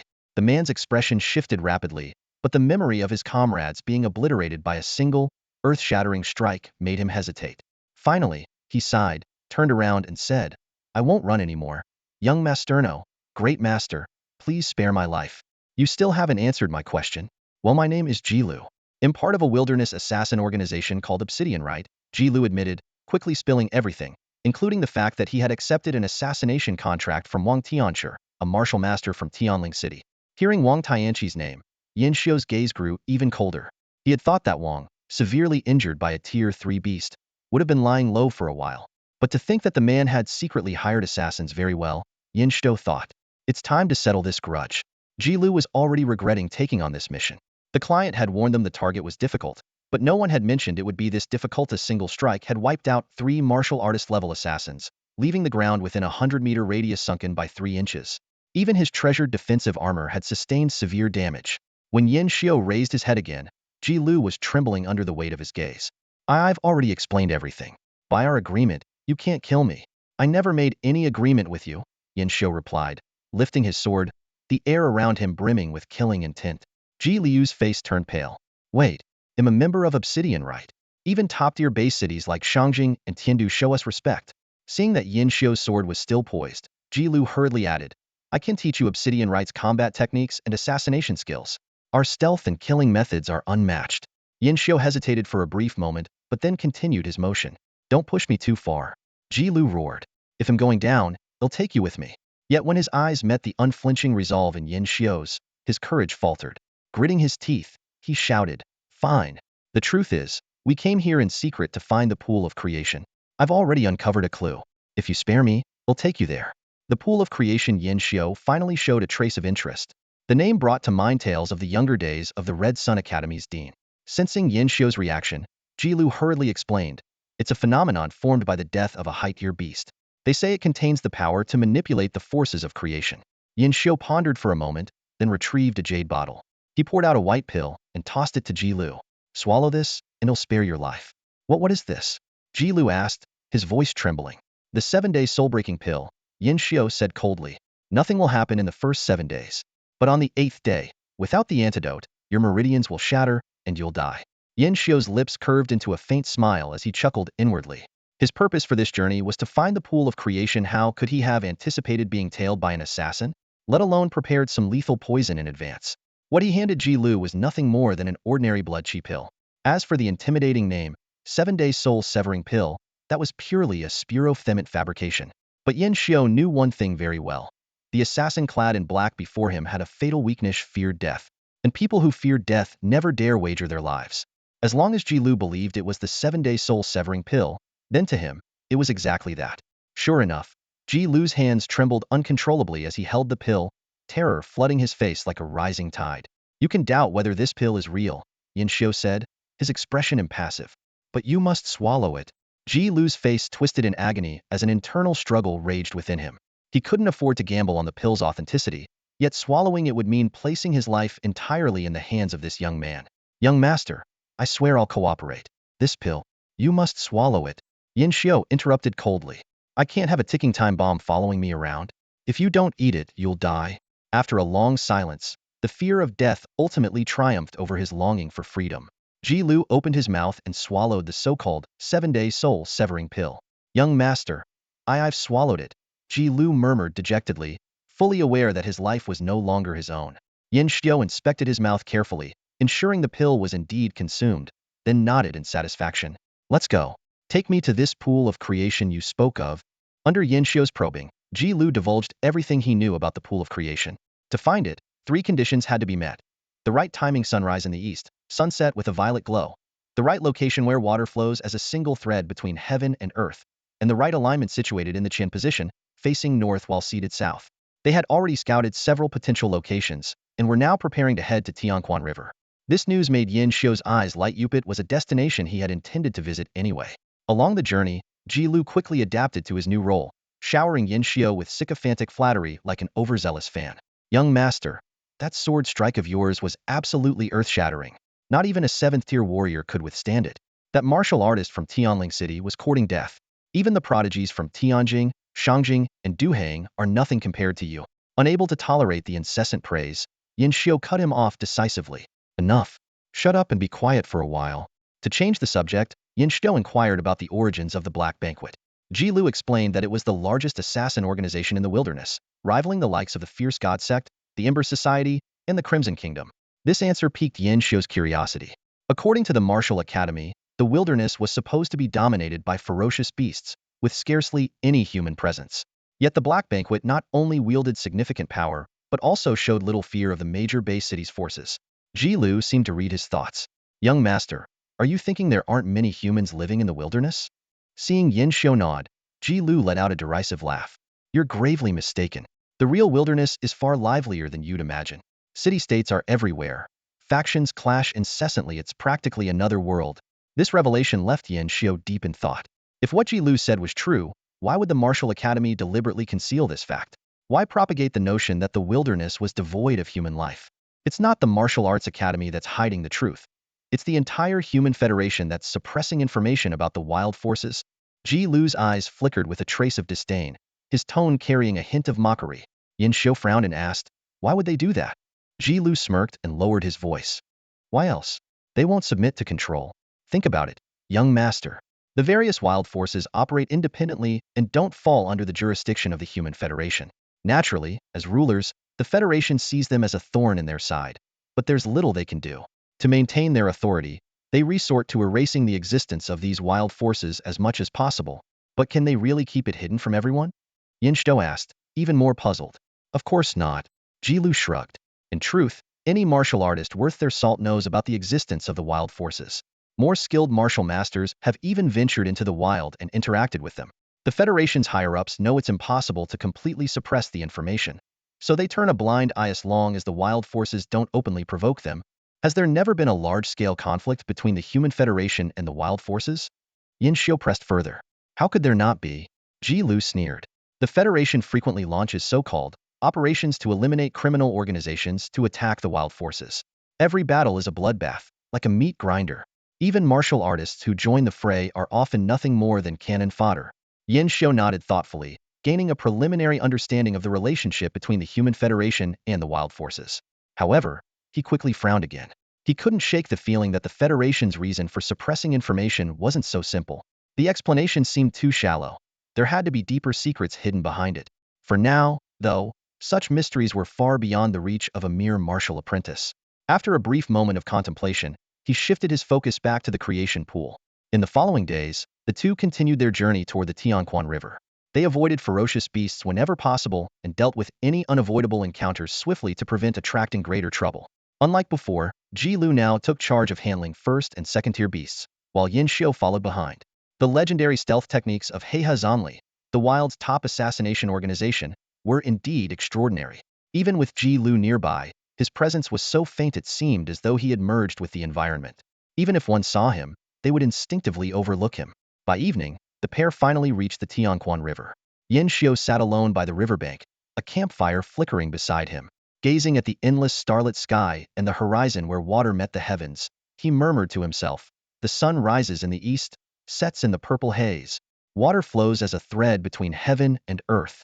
Positioned in Qian, facing north while sitting south, the riddle isn't too hard to decipher. But I wonder if the Tianquan River is the right place.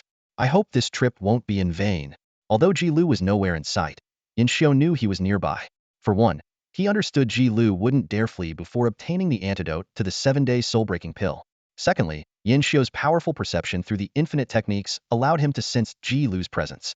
However, the remarkable stealth skills of Heihe Zanli intrigued Yin Xiu. If he could learn such techniques, his future endeavors would undoubtedly become much easier. Over the next 2 days, Yin Xiu faced several dangerous situations. At one point, he even sensed the terrifying aura of a potential disaster classer, possibly city-destroying class beast upstream. Fortunately, the aura quickly faded, leaving him unscathed. During this time, he explored nearly the entire Tianquan River, trying various methods based on the 3 clues: timing, terrain, and human harmony, but he still couldn't locate the secret realm of the creation pool. By then, he was certain the creation pool's secret realm wasn't in this area. On the morning of the second day, after dispatching 2 wandering second-tier beasts, Yin Xiu and Ji Lu set off for the Grey Valley Mountains. As Ji Lu prepared to activate his stealth technique, Yin Xiu called out to him. "Wait, young master, what are your orders?"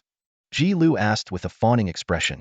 Yin Xiu said calmly, "Your Heihe Zanli's cultivation techniques are interesting. I'd like to try cultivating them as well. Are you willing to teach me?" "Of course, I'm willing," Ji Lu responded eagerly. "For a genius as extraordinary and talented as you, young master, someone destined to defy fate and achieve greatness, it's an honor for Heihe Zanli to have you practice our techniques." "I'm thrilled, more than willing." "Is there a problem with Heihe Zanli's techniques?" A cold, penetrating voice interrupted him. Ji Lu froze for a moment before quickly regaining his composure. "How could there be? I've practiced them myself." Yin Xiu's gaze was sharp as a blade, his presence imposing. "I suggest you think carefully before answering. A person only has one life, and if you bet wrong, there's no second chance." This wasn't an unfounded suspicion. As the foundational technique of Heihe Zanli, it should have been strictly guarded. Yet Ji Lu had agreed to teach it without hesitation and even seemed overly enthusiastic. Combined with a strong sense of foreboding, Yin Xiu was convinced there was something wrong with the technique. Ji Lu's expression shifted unpredictably before he finally slumped in defeat. "Young master, I swear I'm not lying to you. There's nothing inherently wrong with Heihe Zanli's techniques. It's just that there might be a tiny bit of a side effect." Yin Xiu's gaze remained icy, devoid of any warmth. The invisible pressure emanating from him made Ji Lu tremble involuntarily, his eyes darting away, unable to meet Yin Xiu's. "Our Heihe Zanli technique is called the Scroll of Darkness." Ji Lu's voice quivered slightly. "It is a simplified derivative of the supreme martial Tao's Tome of Darkness, encompassing cultivation methods, martial skills, and essential insights." He took a deep breath before continuing. "However, cultivating the Scroll of Darkness does come with a side effect. Every practitioner is bound by the Tome of Darkness, their life and death dictated by its holder's will. Currently, there are only 3 practitioners: the leader of Heihe Zanli, the Dark Saint Son, and the Dark Saint Daughter. The true master who transcends these limitations to control all practitioners, the Lord of Darkness, has yet to appear. Yin Xiu let out a cold laugh. On the surface, the chances of encountering those three individuals within the vast human federation and the sprawling wilderness seemed slim. But in reality, cultivating the scroll of darkness meant being eternally under Qi He Zanli's control. This, perhaps, was the real reason Ji Lu had been so enthusiastic upon hearing of Yin Xiu's intent to cultivate this technique. The Lord of Darkness is... Yin Xiu narrowed his eyes, intrigued by the fact that even the leader could not fully control the Tome of Darkness. Relieved that Yin Xiu hadn't shown anger, Ji Lu exhaled deeply. That is said to be the child of the gods, favored by divine beings. Legend has it that the Tome of Darkness is a sacred relic bestowed by the gods upon their chosen one, granting them dominion over all darkness. Yet, for millennia, the true child of the gods has never emerged. The leader, the saint's son, and the saint daughter have been locked in an ongoing struggle, both openly and covertly, to claim this title. A sacred relic from the gods? Yin Xiu scoffed. More likely, it's just something left behind by a martial artist of extraordinary skill. The two continued their journey, avoiding two second-tier ferocious beasts they encountered along the way. A short while later, Yin Xiu suddenly spoke. I'm quite interested in the Scroll of Darkness. Teach it to me. Ji Lu's eyes widened in shock. He had assumed that after explaining the side effects, this fearsome young man would undoubtedly refuse. After all, anyone with a clear mind would understand the implications of being controlled by a more advanced technique. What's the matter? Unwilling? Yin Xiu's tone carried a hint of teasing. Ji Lu quickly nodded. Willing, very willing, young master. I'll teach you right away. In the days that followed, as they evaded ferocious beasts and traveled onward, Yin Xiu began studying the Scroll of Darkness. Although the technique was not of the highest tier, its mastery of stealth, infiltration, and assassination was near the level of Grandmaster doctrines, profoundly intricate. According to Ji Lu, completing missions within the organization and accumulating points would earn one the opportunity to receive revelations from the Tome of Darkness, further enhancing the technique's power. Young master, your comprehension ability is simply unparalleled, Ji Lu exclaimed in disbelief. In mere days, Yin Xiu had grasped 6 or 7/10 of the Scroll of Darkness, a technique notoriously difficult to master compared to most others. Yet, recalling this young man's ability to unleash a world-shaking sword strike while still in the martial disciple realm, Ji Lu found himself less surprised. It's still too slow, Yin Xiu remarked calmly. If luck were on my side, it would have been even faster. This was no exaggeration. Had he triggered a few more high multiplier critical hits, he would have already fully mastered it. As Yin Xiu quietly operated his nameless cultivation technique, he began integrating the essence of the Scroll of Darkness into his infinite method. By applying the infinite martial skills, he aimed to avoid being bound by the Tome of Darkness while still utilizing its stealth and infiltration capabilities, a perfect solution. 2 days later, under Ji Lu's guidance, Yin Xiu, aided by his infinite critical system, not only fully comprehended the Scroll of Darkness but also became adept at wielding it. At one point, he even managed to stand unnoticed before 3 second-tier ferocious beasts, a feat that left Ji Lu utterly astonished. When the two reached the outskirts of the Ash Valley mountain range, a sudden violent tremor shook the ground. A wave of savage energy surged forth like a tidal wave. Ji Lu's face turned pale. Young master, it's the Gale White Tiger and the Earth Giant Beartooth third-tier ferocious beasts are fighting. Yin Xiu stood amidst the desolate wilderness, a flicker of surprise flashing through his eyes. The scene before him was truly rare. 2 Tier 3 ferocious beasts locked in a brutal life-and-death battle. Having roamed the wilderness for 5 or 6 days, Yin Xiu had encountered his fair share of savage creatures, even crossing paths with catastrophe-class beasts. Yet, such a spectacle was a first. Tier 3 beasts were known for their intelligence, instinctively avoiding unnecessary risks. It was uncommon to witness them engaged in such a ferocious, all-out fight. Is there a way around them? Yin Xiu asked. Young master. Ji Lu shook his head, a helpless expression on his face. The battlefield of these 2 beasts is in such a tricky spot that it's completely blocking the path. There's no way around. Yin Xiu pondered for a moment before responding. Then let's wait here for now. Wait until their fight is over. Ah, I see. Young master is truly wise and resourceful, Ji Lu flattered with a grin. I'll go keep watch nearby. If you need anything, just call for me. With that, he turned and walked away. Unbeknownst to Yin Xiu, as Ji Lu turned his back, a fleeting, sinister smile crossed his lips. Yin Xiu watched Ji Lu's retreating figure, his brows furrowing slightly. This member of the Obsidian Rite displayed a surface of servility and flattery, seemingly subdued by the 7-day soul-breaking pill. Yet, Yin Xiu couldn't shake the feeling that beneath Ji Lu's words lay a trace of mockery. Could this man have a hidden agenda? Was he somehow connected to the obsidian scroll? Soon, Yin Xiu's furrowed brows relaxed, and a subtle, enigmatic smile curved his lips. Had better behave himself, or hell regret it. In the valley below, the battle between the Gale White Tiger and the Earth Colossus Bear was far more savage than expected. The two colossal beasts were entangled in a deadly struggle, blood spraying in all directions, shattering stones into fragments. Violent gusts of wind and jagged earth spikes swept the battlefield, creating a chaos so perilous that even high-ranking warriors would be torn to shreds if they ventured too close. Yin Xiu activated the obsidian scroll, seamlessly blending himself into the environment as he cautiously observed the breathtaking fight. Despite his extensive experience, he couldn't help but feel a sense of awe at the sheer intensity of the scene. As the golden hues of dusk bathed the valley, the blood spilled by the fighting beasts reflected the warm light, casting an otherworldly image. In the interplay of shadows and light, a surreal vision emerged. Veils of mist, ethereal plants swaying gently, and a massive pool radiating an unending aura of vitality and creation. The creation pool? Yin Xiu murmured, his eyes lighting up with excitement. At that moment, he finally understood the true meaning behind the cryptic verses. Heaven's timing. The sun rises in the east and sets in purple twilight. Earth's alignment. Water flows in a single line between heaven and earth. Human harmony. Stand in the Qian position, facing south from the north. All the clues aligned perfectly in this moment. The twilight hour, the blood of the battling beasts forming a singular flow, and his position in the northern Qian direction, gazing southward. The gateway to the creation pool's hidden sanctuary had revealed itself. Yin Xiu fixed his gaze on the mysterious path leading to the creation pool, his heart surging with excitement. It's so close. Once I acquire the creation pool, I can finally attempt to break through as a martial artist. After the initial excitement, Yin Xiu's brows gradually furrowed. Everything seemed far too coincidental. The battle between the two Tier 3 fierce beasts just happened to fulfill the conditions for activating the creation pool, revealing the path to the secret land. Could it be? As Yin Xiu muttered to himself, the actions of the two beasts confirmed his suspicions. The Gale White Tiger and the Earth Giant Bear suddenly stopped tearing at each other and dashed toward the secret land of the creation pool. Their swift reactions seemed as if they had been waiting for this moment all along. Damn it, kid. Those two beasts are also after the creation pool. Ji Lu appeared beside him at some point, his face filled with urgency. The earlier excitement from seeing the creation pool's secret realm open had vanished completely.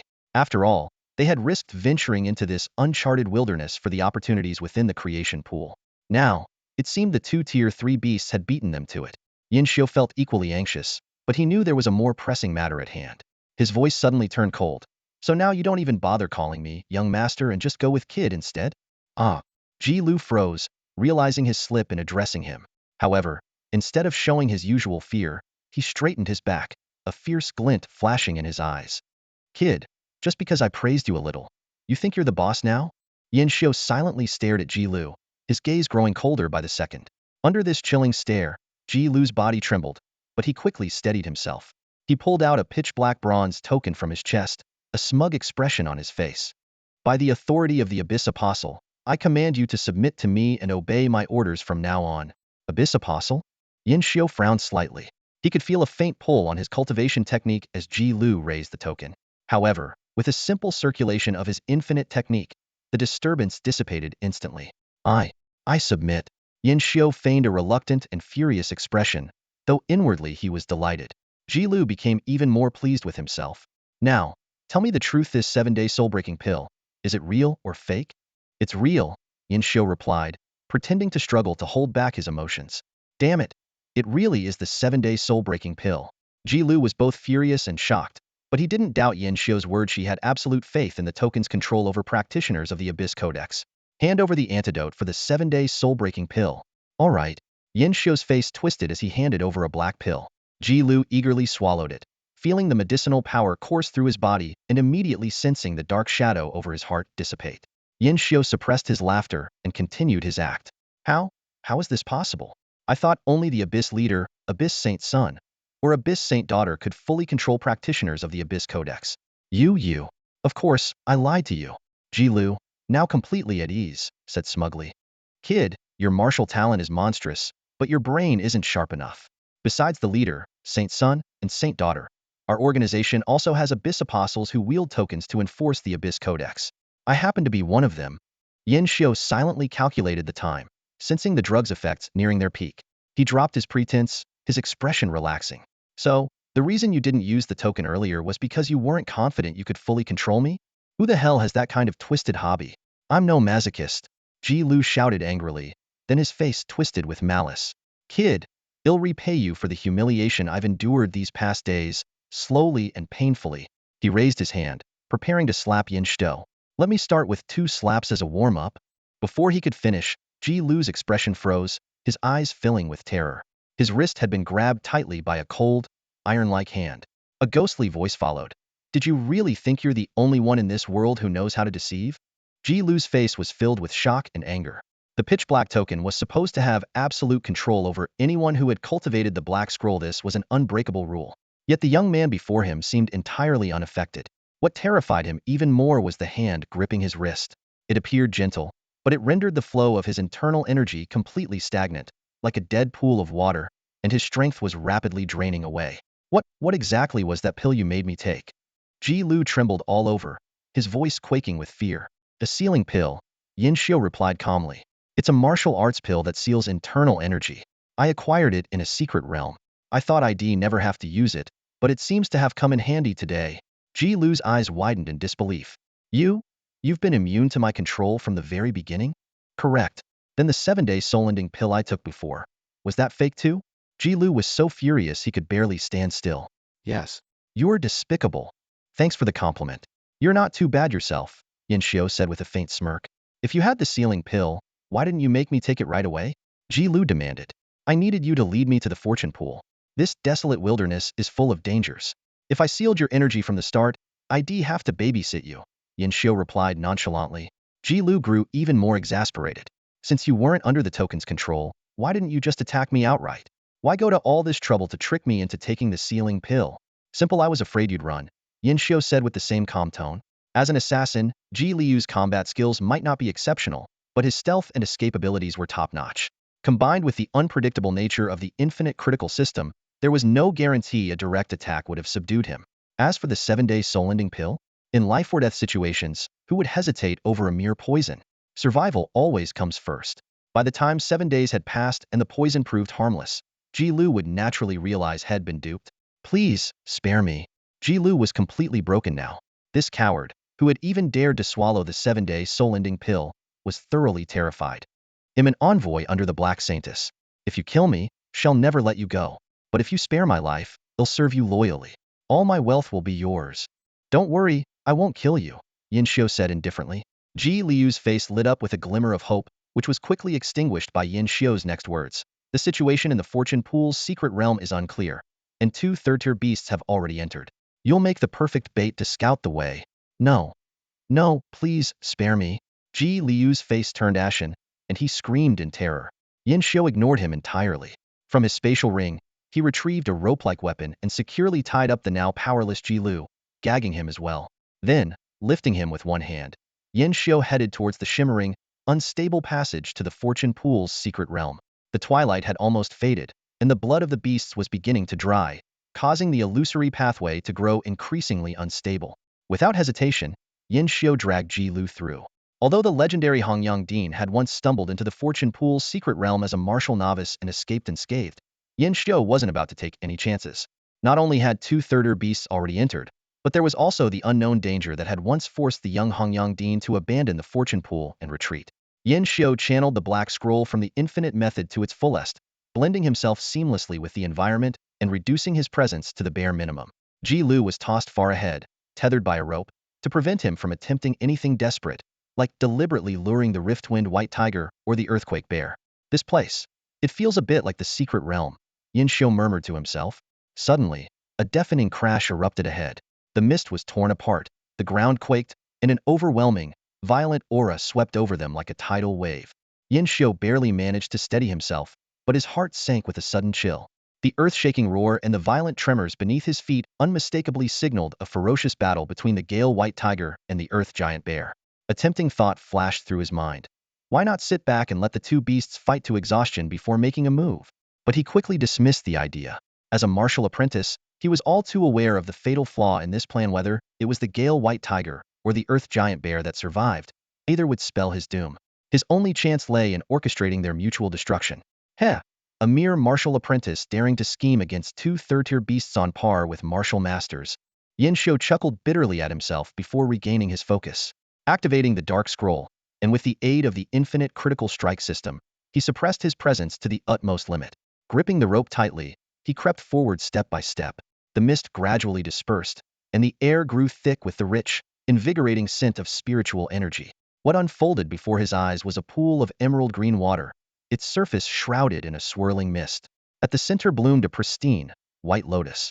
Even from a distance, waves of immense, gentle spiritual energy washed over him in an unending tide.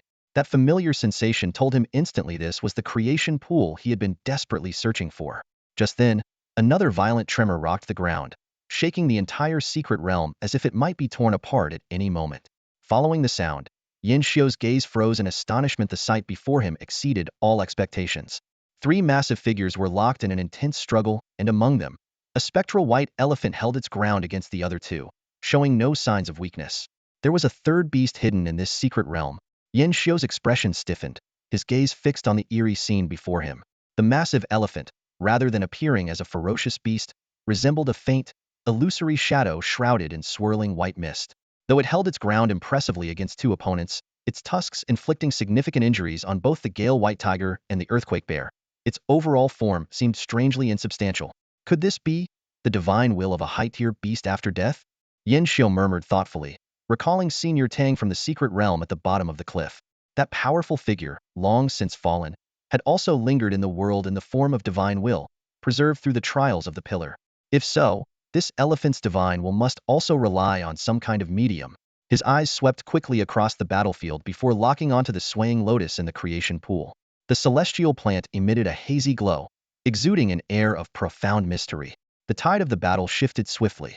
Despite the reinforcement of the secret land, the elephant's divine will was ultimately rootless, like a drifting duckweed. Under the relentless assault of the two ferocious beasts, it began to falter. With a mournful cry, the elephant dissolved into a streak of light and merged into the white lotus in the creation pool. The final defense of the secret land had been breached. However, the true ferocity of the battle was only just beginning. The Gale White Tiger struck first, its claw, enhanced by wind blades, tearing a deep gash across the Earthquake Bear's back, causing blood to spurt forth. The Earthquake Bear retaliated fiercely, delivering a strike imbued with mountain-splitting force to the tiger's waist, the sharp crack of breaking bones echoing clearly. The power of third-tier beasts is truly terrifying, Yin Xiu thought to himself, deeply shaken. At this moment, he was channeling the Black Scroll technique with all his might, perfectly blending his presence into the environment. Without this top-tier concealment skill, it would have been impossible to evade the sharp senses of these third-tier beasts. He was waiting for the right perfect opportunity to send these two ferocious beasts to their doom. And soon, that moment arrived. The Earthquake Bear let out a thunderous roar, its massive paw pinning the Gale White Tiger down. Despite the tiger's desperate counterattacks, its wind blades slicing the bear's flesh into ribbons, it could not break free. Their ranks are comparable, but the difference in endurance has finally become apparent, Yin Xiu realized. As the Earthquake Bear raised its paw, preparing to deliver a fatal blow to the tiger, the moment he had been waiting for finally came. Now, Ji Lu, Yin Xiu whispered to himself, suddenly swinging his arm to hurl the rope-bound Ji Lu forward. His timing was impeccable just as the Earthquake Bear, triumphant, let its guard down for a brief instant. At this critical juncture, even the slightest disturbance could alter the course of battle. Bound and terrified, Ji Lu arced through the air, hurtling toward the two third-tier beasts. Under normal circumstances, a martial artist with sealed true essence would have no place in a battle of this magnitude. But in this precise, calculated moment, everything could change. The earth-shaking roar of the massive earth bear abruptly ceased as it was startled by a sudden figure. Instinctively, it raised its colossal paw, covered in thick, dusty yellow fur. The power of the earth gathered within that paw, causing the very air to tremble. Boom! Ji Lu didn't even have time to scream before his entire body was obliterated into a mist of blood under the terrifying blow. His body, with its true essence sealed, was as fragile as paper against such force powerful enough to shatter mountains. Was I too ruthless? Yin Xiu muttered as he observed the scene, a hint of hesitation flashing across his mind. But the ripple of emotion quickly faded, and his gaze returned to its usual calm. In that instant, the battle took a dramatic turn. The Gale White Tiger seized the moment when the Earth Bear was distracted, letting out an earth-shaking roar. It seemed to descend into madness, its entire body enveloped in sharp wind blades. With ferocious intensity, its razor-sharp claws tore toward the bear's head. The earth bear reacted immediately, lifting its paw to counter, but it was already too late. Roar! Wail! Two piercing cries of anguish echoed almost simultaneously. The Gale White Tiger's claws ripped through the earth bear's abdomen, shredding its massive heart into pieces. Yet, the earth bear's final strike landed squarely, smashing the white tiger's head into a bloody pulp. In the blink of an eye, both majestic Tier 3 beasts lay lifeless in pools of blood, their formidable presence extinguished. Well, I was considering finishing them off, but I guess that's unnecessary now, Yin Xiu remarked with a faint chuckle as he stepped out of the mist. He gazed at the two enormous beast corpses before him, a mix of emotions stirring in his heart. Initially, he had planned to wait for them to weaken each other before stepping in to claim victory. Unexpectedly, the two beasts had ended up taking each other out. With a wave of his hand, Yin Xiu stored the two massive corpses into his spatial ring. Then, his eyes shifted to the distance. There, amidst a dreamlike pool of water, lotus flowers swayed gently, painting an ethereal and otherworldly scene. The ominous Season 6 of the Black Abyss had been resolved, and the two third-tier ferocious beasts had perished together, leaving almost no obstacles in their wake. Yin Xiu stood before the pool of creation, his gaze fixed on the swaying lotus within, his expression growing increasingly grave. The massive phantom of the white elephant, though severely damaged by the combined efforts of the Gale White Tiger and the Earth Giant Bear, had not been destroyed. Instead, it transformed into a streak of light and merged into the mystical lotus. Cautiously, Yin Xiu approached the pool of creation, his internal infinite law already operating at its peak, ready to execute the drifting dragon step at a moment's notice to retreat. As expected, an abrupt change occurred. Boom! The pool of creation churned violently, the white lotus swayed frantically, and the surrounding mist thickened in an instant. The massive white elephant's phantom reappeared. Yin Xiu muttered a quick curse under his breath, "Damn it," and prepared to retreat. But suddenly, he froze. The sight before him left him utterly speechless. A miniature phantom of a white elephant, scarcely 2 centimeters tall, was shaking its head atop the lotus, growling at him with hostility. Its tiny size rendered it entirely non-threatening and, instead, irresistibly adorable, exuding a fierce yet endearing charm that made it hard not to laugh. In that moment, Yin Xiu understood. No wonder the Gale White Tiger and Earth Giant Bear hadn't pursued Ithis. Lingering divine consciousness had weakened to such an extent that it posed no real threat. With his sixth sense giving no warnings, Yin Xiu stepped forward confidently. The miniature white elephant grew frantic, letting out a series of urgent growls. Yet, due to its diminutive size, it only appeared even more comical and cute. Seeing that it couldn't stop Yin Xiu from approaching, it suddenly began chanting an obscure incantation. A miraculous scene unfolded. Pure white flames ignited on the lotus, their essence merging into the pool of creation. A vibrant, multicolored barrier rapidly took shape. Sensing the danger, Yin Xiu instantly executed the drifting dragon step, lunging toward the pool of creation. But it was too late. The barrier solidified in an instant, repelling him forcefully and causing him to tumble awkwardly to the ground. The miniature white elephant burst into gleeful laughter, its eyes filled with unmistakable provocation. Yin Xiu stood up expressionlessly. "Do you think I can't break this barrier?" The miniature white elephant tilted its tiny tusks as if to say, "You? Really?" Yin Xiu's gaze turned icy as he unsheathed his crystalline long sword and swung it casually. A dragon's roar echoed sharply. "Congratulations! Your attack triggered a 15-fold critical strike bonus." However, when the sword's light struck the barrier, it didn't even cause a ripple. The miniature white elephant laughed even harder, bouncing joyfully within the pool of creation. Yin Xiu rubbed his temples, frowning. This barrier's strength. Even if the Gale White Tiger and Earth Giant Bear joined forces, they probably couldn't break it in a short time. Then, a faint smile appeared on his face. But in a different case, breaking stationary targets? That's my specialty. Give me enough time, and even a god wouldn't stand a chance. Yin Xiu's sword slashed down like falling meteors, each strike swift and relentless. System notifications flickered one after another. "Congratulations, triple critical hit bonus triggered. Congratulations, 10-fold critical hit bonus triggered. Congratulations, 70-fold critical hit bonus triggered." Finally, on the 13th strike, an astonishing notification appeared. "Congratulations, 100x critical hit bonus triggered." A brilliant blue sword light descended with the roar of a dragon, shaking the entire barrier violently. Its surface bulged and strained, as if on the verge of bursting under an immense force. The smug laughter of the miniature white elephant was abruptly cut short, replaced by a fit of violent coughing. Its eyes widened in disbelief as it stared at the scene before it, a mere human martial disciple capable of shaking the guardian barrier of the creation pool. Yin Xiu's lips curled into a menacing smile. Once I break this barrier, you're next.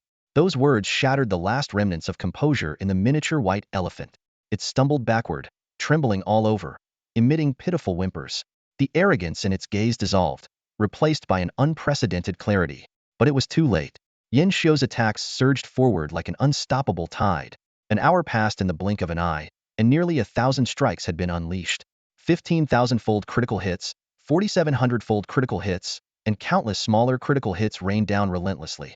Each time a 100-fold critical hit was triggered, visible ripples spread across the colorful barrier, leaving the miniature white elephant trembling with fear. 1,000-fold critical hits, however, brought the barrier to the brink of collapse, forcing desperate cries of despair and bitter tears from the tiny creature. Finally, as the grueling hour came to an end, the system unleashed its most thunderous announcement yet. Congratulations! Congratulations! Congratulations!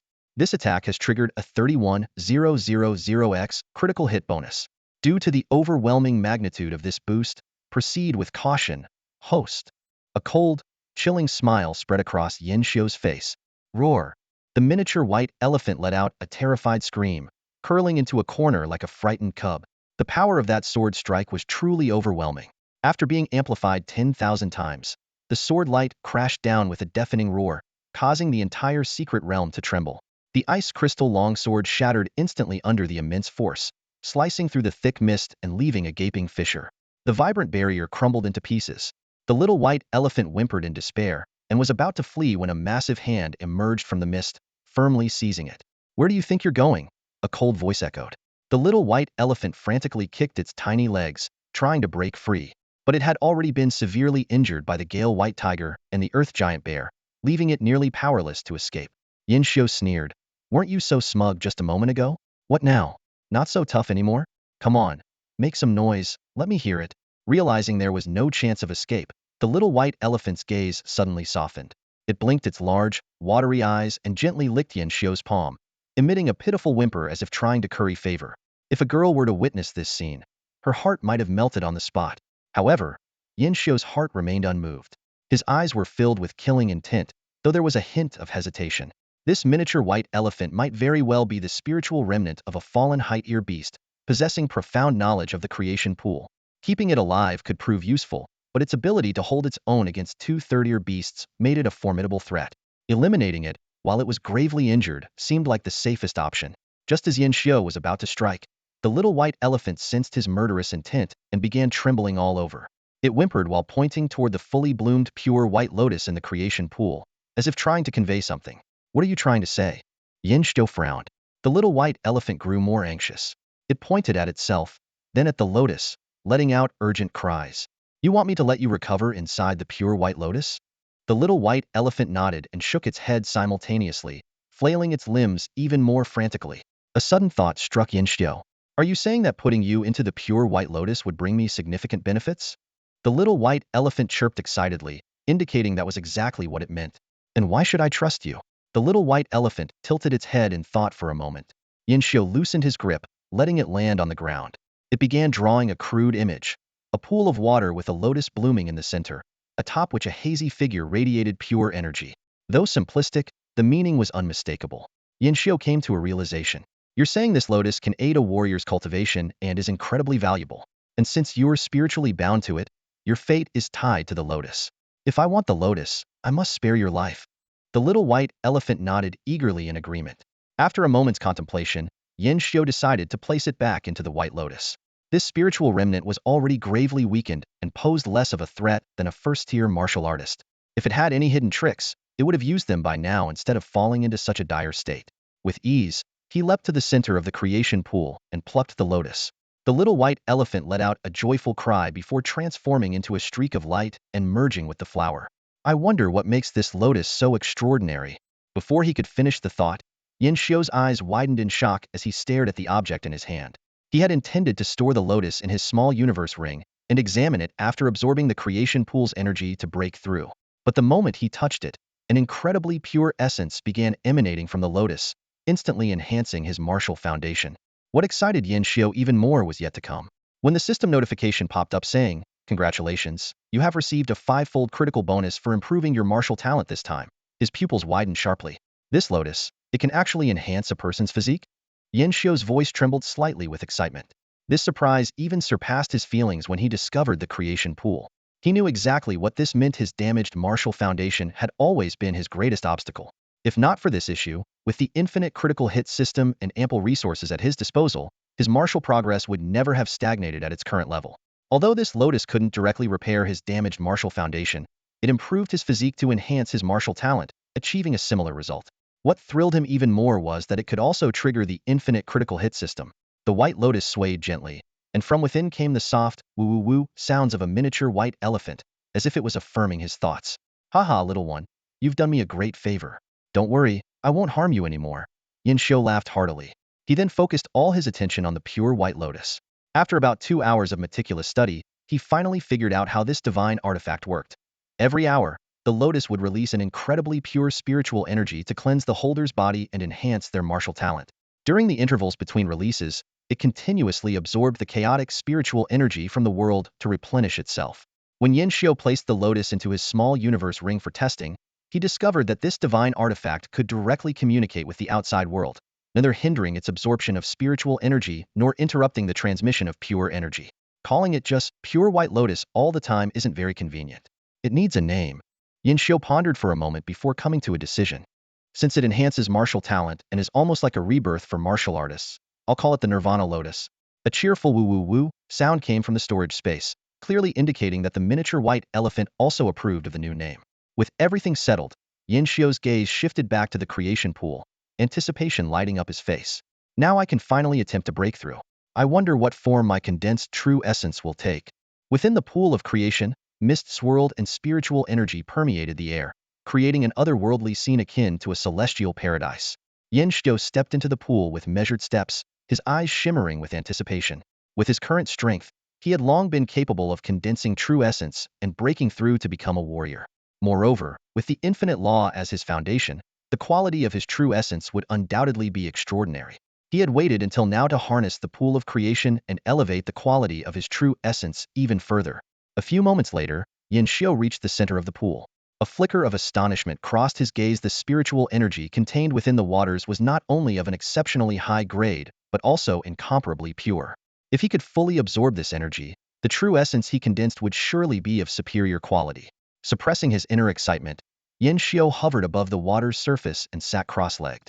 Closing his eyes, he began to meditate and activated the infinite law. In an instant, a torrent of spiritual energy surged into his body, circulating through his limbs and meridians before ultimately converging in his dantian. Congratulations! Your cultivation has triggered a five-fold critical boost. Congratulations! Your cultivation has triggered a 13-fold critical boost.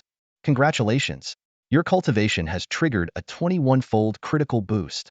Moments later, a look of delight spread across Yin Xiu's face. He could distinctly feel a faint sense of qi forming within his dantian, a sign of true essence beginning to manifest. However, he did not rush the breakthrough, as there was still a vast amount of spiritual energy in the pool waiting to be absorbed. He had a strong intuition that fully assimilating this energy would result in an extraordinary quality of true essence upon his breakthrough.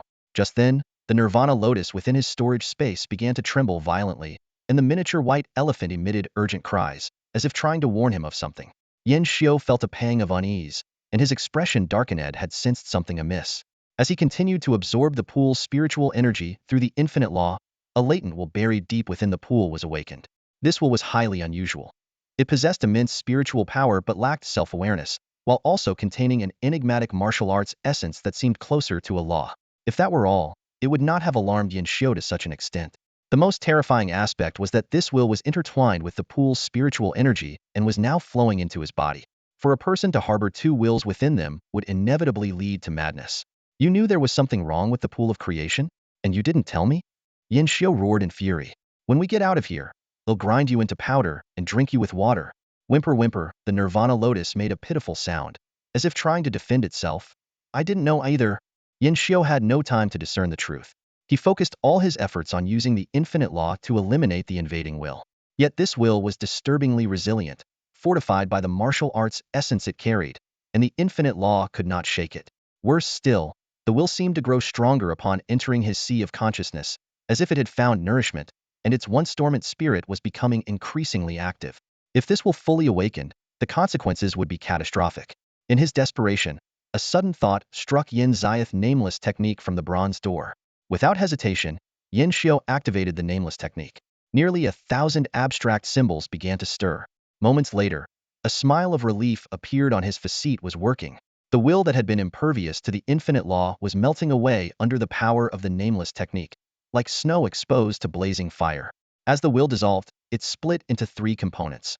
The essence containing martial arts laws merged with the infinite law, the spiritual energy flowed into his dantian, and the spiritual essence was absorbed into his sea of consciousness. No, a furious, hateful, venomous, and terrified roar echoed. The will was unwilling to flee. It had just achieved self-awareness, only to face annihilation. Yin Xiao remained unmoved, knowing he could not afford to show mercy. Should this will exploit any opening, the consequences would be dire. He intensified the operation of the nameless technique. As the invading spiritual essence was absorbed, a series of unfamiliar visions unfolded before Yin Xiao's eyes, memories belonging to the unknown will. Curiosity piqued, he observed these scenes. Time rewound, revealing how the faint remnants of a high-level beast's consciousness had fused with a pure white lotus, sustained and nurtured by the pool of creation's spiritual energy. He saw the white lotus sprout, grow, and blossom under the pool's influence, and even glimpsed the pool of creation's primordial origins. The visions eventually traced back to the moment before the high-level beast's demise. It was an incomprehensibly terrifying creature, resembling a western dragon, with a body spanning nearly 100 miles. A single breath from it could reduce 1,000 miles of land to scorched earth, leaving death and destruction in its wake. Even humanity's greatest cities were no match for its devastation. A chilling dread filled Yin Xiao's heart. What kind of beast was this? A calamity? A king-level creature? Or something even more powerful? Yet what intrigued him most was how such a monstrous entity had met its end. The answer soon became clear, as the visions reached their climax. In its final moments, the colossal beast encountered a lone human. The figures stood on the vast earth with their back to the beast. Though their form was as insignificant as a speck of dust compared to the creature, they exuded an overwhelming aura of supremacy over all things. Before the human, the beast trembled and recoiled in terror, desperate to flee. But it was too late. A calm, deep voice echoed, "I am the Dragon Emperor, and I have come to slay you." In the next instant, a beam of light pierced through the heavens and the earth. The beast's massive body was instantly torn apart, its remains scattering across the boundless land. Dragon Emperor? When Yin Xiao emerged from the fragmented memories, his mind was in turmoil. This legendary supreme figure was prominently featured in both the core curriculum of Lanyu Academy and the historical texts of the martial age. The history of the Human Federation is relatively short, spanning nearly 1,000 years. In the distant past, human civilization had undergone several eras: the era of dawn, the era of emperors, the era of ashes, and the era of fallen gods. Among these, the era of emperors lasted nearly 3,000 years, dominating much of the martial age's recorded history. At the dawn of the era of emperors, as the remnants of the era of dawn faded, human civilization struggled to survive under the crushing oppression of ferocious beasts, with its living space reduced to the brink of extinction. It was during this life-or-death crisis that the Dragon Emperor emerged. With unmatched power, he swept through the reigning beast overlords of the time, founding the Dragon Martial Empire amidst the ruins and restoring humanity's dominion over the land. However, historical records about the Dragon Emperor are unusually sparse, leaving many to wonder whether they were lost to the passage of time or deliberately erased. Several mysteries about this martial arts legend linger in the minds of scholars and the public alike. If he was capable of defeating the beast overlords, why did he not eradicate all ferocious beasts? Why did he suddenly vanish? Did he die of old age or fall in battle? Yin Xiao never imagined that the mysterious warrior who had slain the Height-Ear beast was none other than the legendary Dragon Emperor from 4,000 years ago. This revelation blurred the lines between reality and myth before his eyes. The origin of the will within the creation pool also became clear. When the Dragon Emperor slew the ferocious beast all those years ago, its flesh and blood scattered across different locations, and this place was but a small fragment of that aftermath. Yet even this minor fragment had been sufficient to evolve into a secret realm, birthing the creation pool and even reviving a trace of the slain Height-Ear beast's consciousness, allowing it to regain the power of a third-ear beast after countless years. What was even more astonishing was that the will did not originate from the fallen beast, but from the martial intent left behind by the Dragon Emperor's casual strike. This intent was so profound that it could give rise to a new will, a feat akin to the power of a deity. At this moment, That will had been completely absorbed by Yin Xiu's nameless cultivation technique. The boundless, pure spiritual energy within the creation pool, infused with the Dragon Emperor's martial intent, was now surging endlessly into Yin Xiu's dantian. Time ticked by. As the spiritual energy compressed to its limit, a wisp of mist condensed within his dantianthus was the martial true essence. Yin Xiu had broken through. When he opened his eyes, the morning sun was just rising in the east, its golden rays dispelling the darkness and illuminating the earth. The creation pool had lost all spiritual energy fluctuations, and its waters now appeared ordinary. Could this be a sign that the secret realm was merging with the outside world?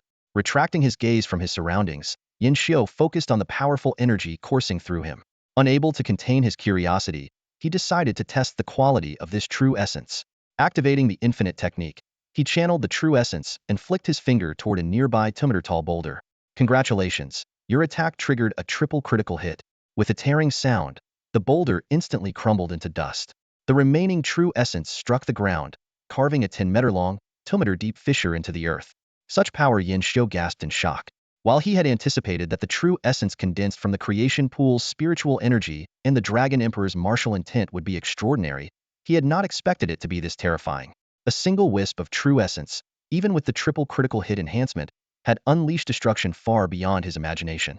Even a high-tier martial artist would likely suffer severe injuries or be outright obliterated by such an attack. A sharp glint flashed in Yin Xiu's eyes. Perhaps now, I truly have the qualifications to challenge a martial master. And this was just the beginning? He continued to ponder. Yin Xiu focused intently, feeling the surging true essence within his body, a glimmer of wisdom flashing in his eyes. Compared to Mu Zixuan's fragile purple thunder true essence, the power he had cultivated was akin to the difference between the radiant moon and a flickering firefly. The Human Federation categorized true essence into 3 grades: lower, middle, and upper. However, Yin Xiu was well aware that the force coursing through him far surpassed such simplistic definitions. This was a wholly unprecedented form of true essence, rooted in the infinite law, fused with the martial intent of the Dragon Emperor, and refined through the boundless spiritual energy of the creation pool. It was a truly unique existence.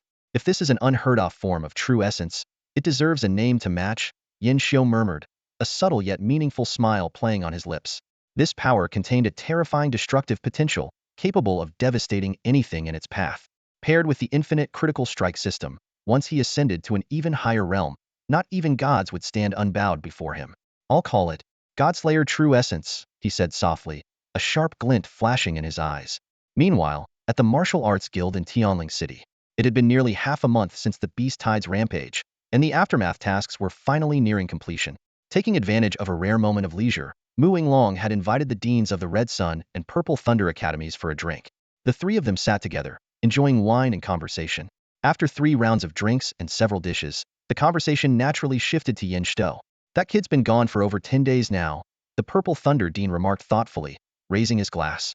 I wonder if he's managed to find the creation pool and break through to become a warrior? The other 2 exchanged glances and shook their heads, signaling their uncertainty. Mu Long suddenly narrowed his eyes and teasingly looked at the Red Sun Dean. Oldly, don't tell me you made up the story about the creation pool just to cash in your bets? That's utter nonsense, the Red Sun Dean immediately retorted, his beard bristling and his eyes glaring. I swear by my martial path, the creation pool truly exists. Calm down, Mu Long said quickly, waving his hands and offering a conciliatory smile. It was just a joke. No need to get so worked up, Oldly. Still fuming, the Red Sun Dean turned his head away, refusing to engage further. At that moment, the Purple Thunder Dean suddenly posed a question. What do you think? If Yin Xiu really broke through to become a warrior, what grade of true essence would he form? This question immediately piqued the interest of the 2 martial masters seated at the table, sparking a lively discussion. The eyes of Deans Hongyang and Zilei shimmered with a mix of anticipation and concern. As one of Yin Xiu's earliest angel investors, Mu Long, however, appeared particularly relaxed. At this moment, the 3 martial arts masters were fervently discussing the potential quality of true essence that the young man might condense. It should be of middle grade, Dean Zilei cautiously remarked. I believe it'll be top grade, Mu Long responded with unshakable confidence. That kid managed to slay a second-rank beast while still just a martial apprentice. He's a true prodigy. Condensing top-grade true essence should be well within his reach. Dean Hongyang raised an eyebrow in surprise. Are you that sure?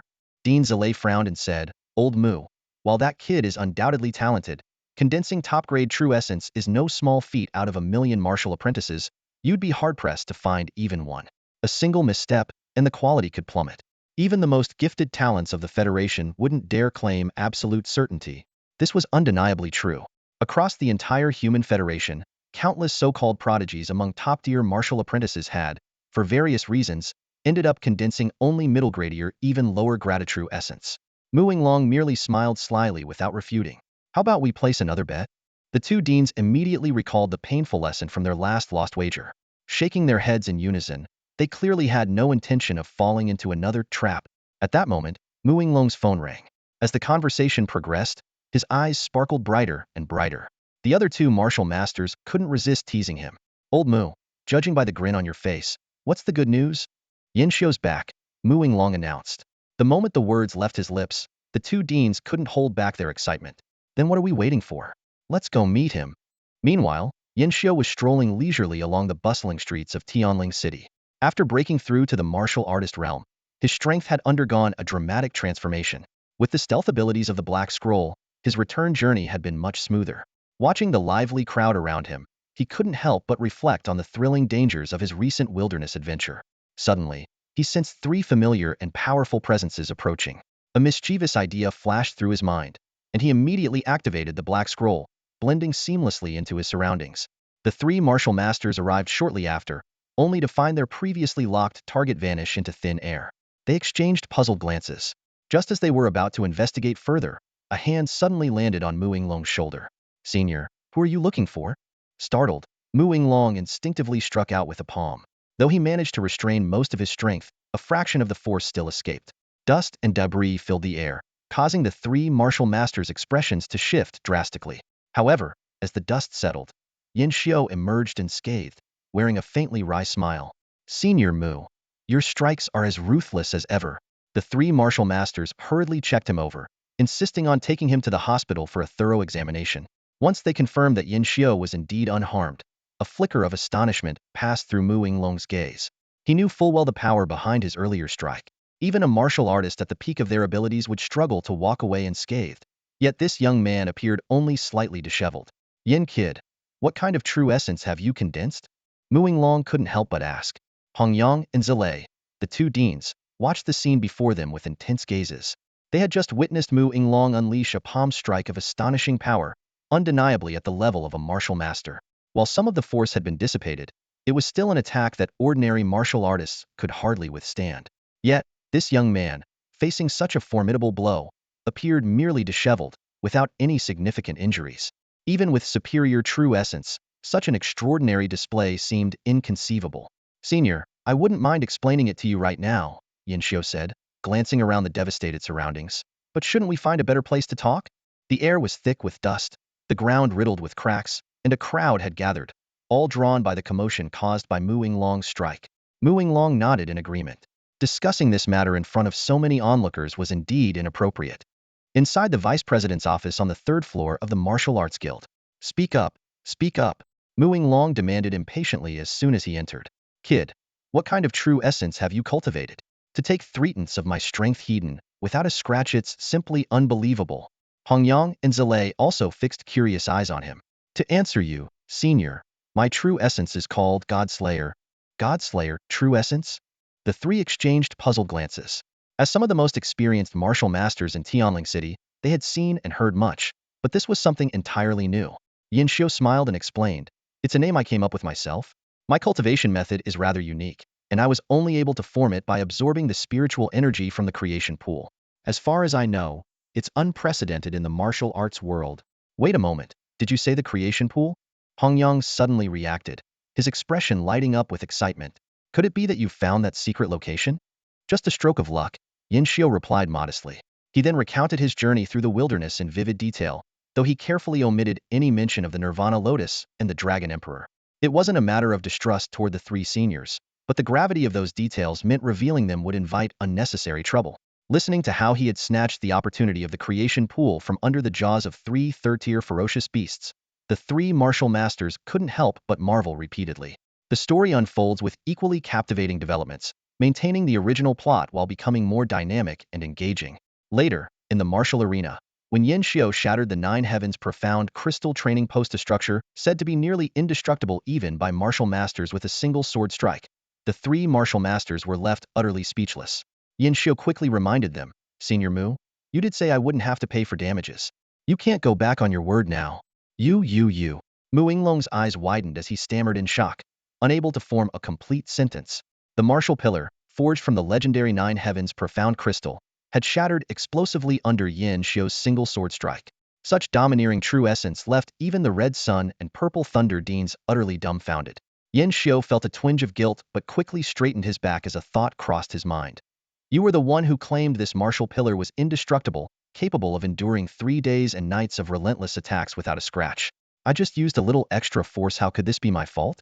Hit me, Mu Yinglong suddenly said. What? Yin Xiao was taken aback by the unexpected request. Mu Yinglong explained, Yin boy, your Godslayer true essence is absurdly powerful, far beyond any true essence I've ever encountered. I want to personally experience what makes it so extraordinary. The Red Sun and Purple Thunder Deans, having recovered from their shock, chimed in eagerly, Count me in? Haha, let me try it too. I'm sorry, seniors. Yin Xiao shook his head and refused. I can't strike you. Why not? Mu Yinglong frowned, pressing for an answer. Yin Xiao only shook his head again, offering no explanation. He couldn't reveal the truth that he feared his luck might falter, and he could accidentally kill them. After sparring with Mu Zixuan, he had secretly vowed never to casually attack those close to him, even with the lightest blow. The three martial masters tried every tactic to pry an answer from him, but Yin Xiao remained tight-lipped. In the end, they had no choice but to give up. Fine then, boy. Just strike the martial pillar again. That should be acceptable, right? Mu Yinglong relented. Let this old man witness the power of your Godslayer true essence once more. All right. This time, Yin Xiao didn't refuse. With a flick of his finger, his true essence burst forth, striking the martial pillar. Congratulations. This attack triggered a 5-fold critical enhancement. Although the martial pillar didn't shatter this time, it bore a faint scratch on its surface. Yet, the expressions of the three martial masters grew even more serious. This time, they had truly felt the unique nature of the Godslayer true essence. What an overbearing true essence! The Red Sun Dean exclaimed. It suppresses everything, annihilates everything, and destroys everything. Even among top-tier true essences, few could rival it. The Purple Thunder Dean nodded in agreement.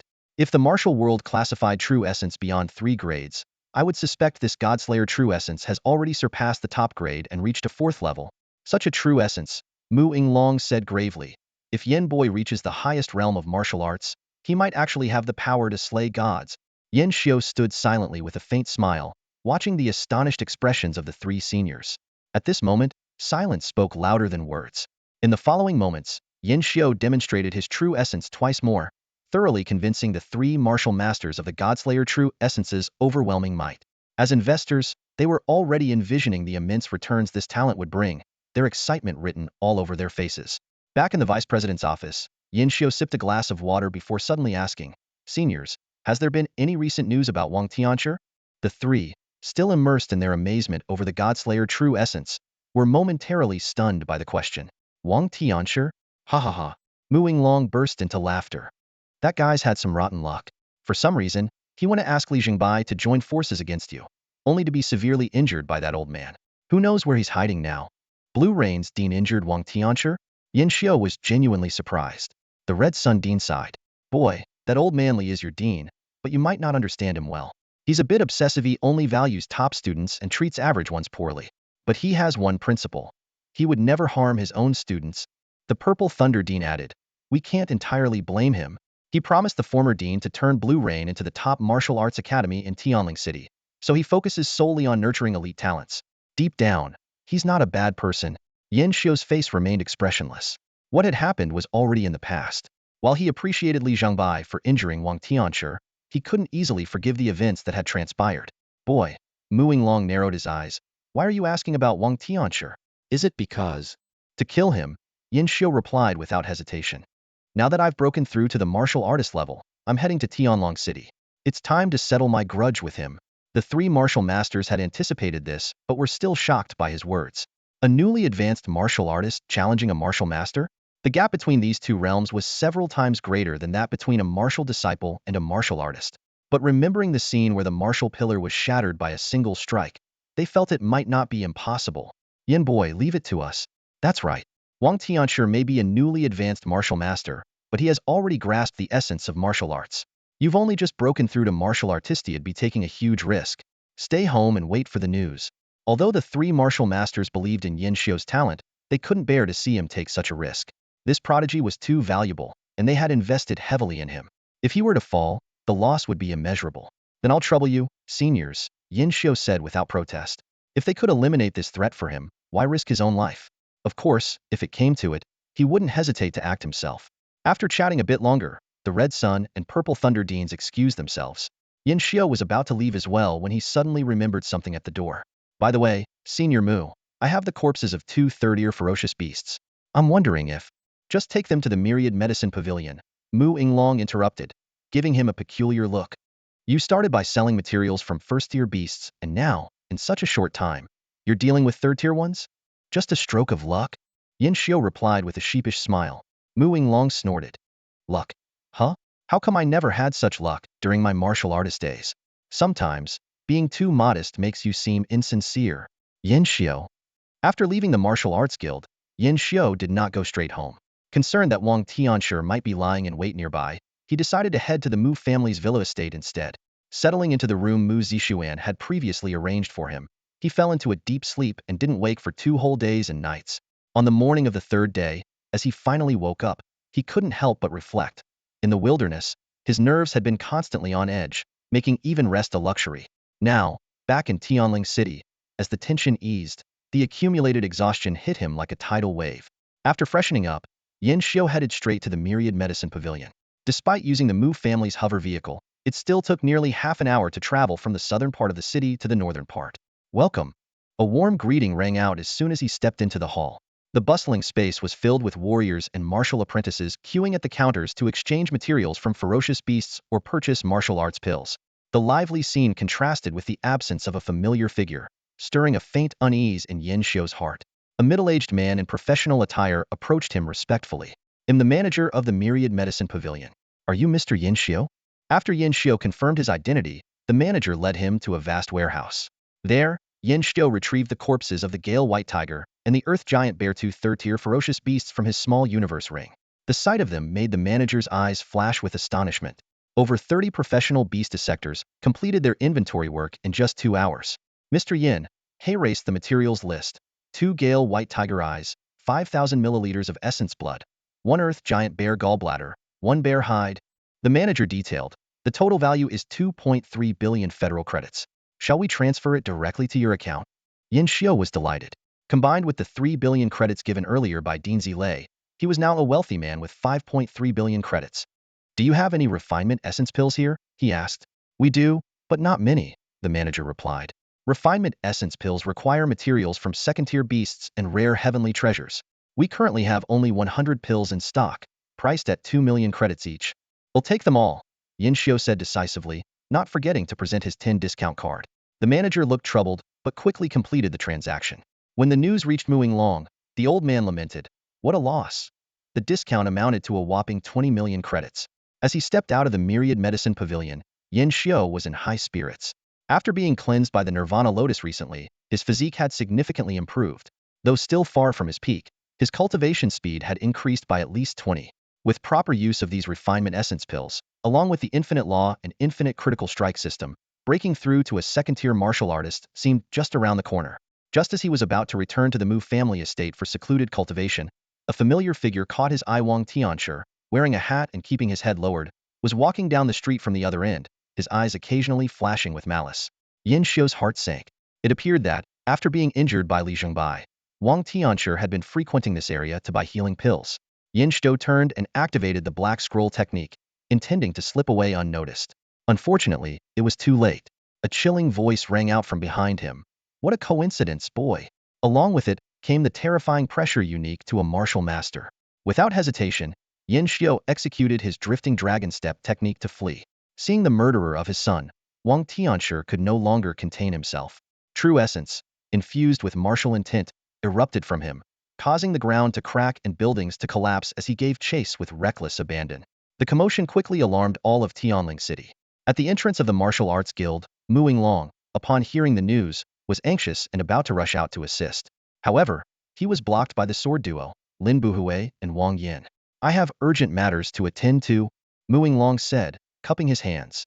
No need to rush, the two said in unison, raising their hands. We just want to ask if Yin Xiao is as powerful as you claim. Why hasn't he helped Xiaohua and Xiao Qian? Coming here now to question Measurely, this isn't a coincidence.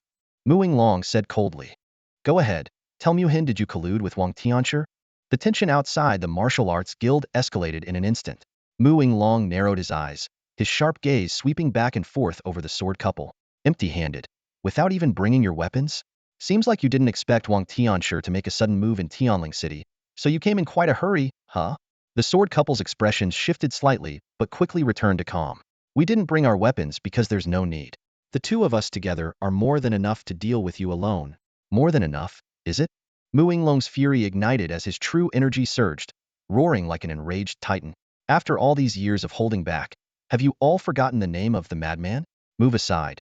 Or don't blame this old man for being ruthless. The sword couple's faces turned cold. Then let's see what you've got, senior. Boom. A deafening explosion shook the air as the three of them clashed in an instant. Meanwhile, inside the Purple Thunder Martial Academy. Damn it. The Purple Thunder headmaster seethed with anger upon hearing the news. That Wang Tianshi has some nerve, daring to make a move in Tianling City. Just as he was about to leave to provide support, a gray-robed elder blocked his path. The elder spoke in a raspy voice. You are not allowed to leave for the rest of the day. The headmaster, anxious to act, swung his sleeve to strike the elder aside. To his surprise, the gray-robed man effortlessly deflected the blow with a subtle countermove, sending the headmaster stumbling back several steps with a single flick. A martial master, the headmaster's expression grew grim. You're one of the wildlings, aren't you? The elder sneered coldly. Wang Tianxi's offer was too tempting to refuse.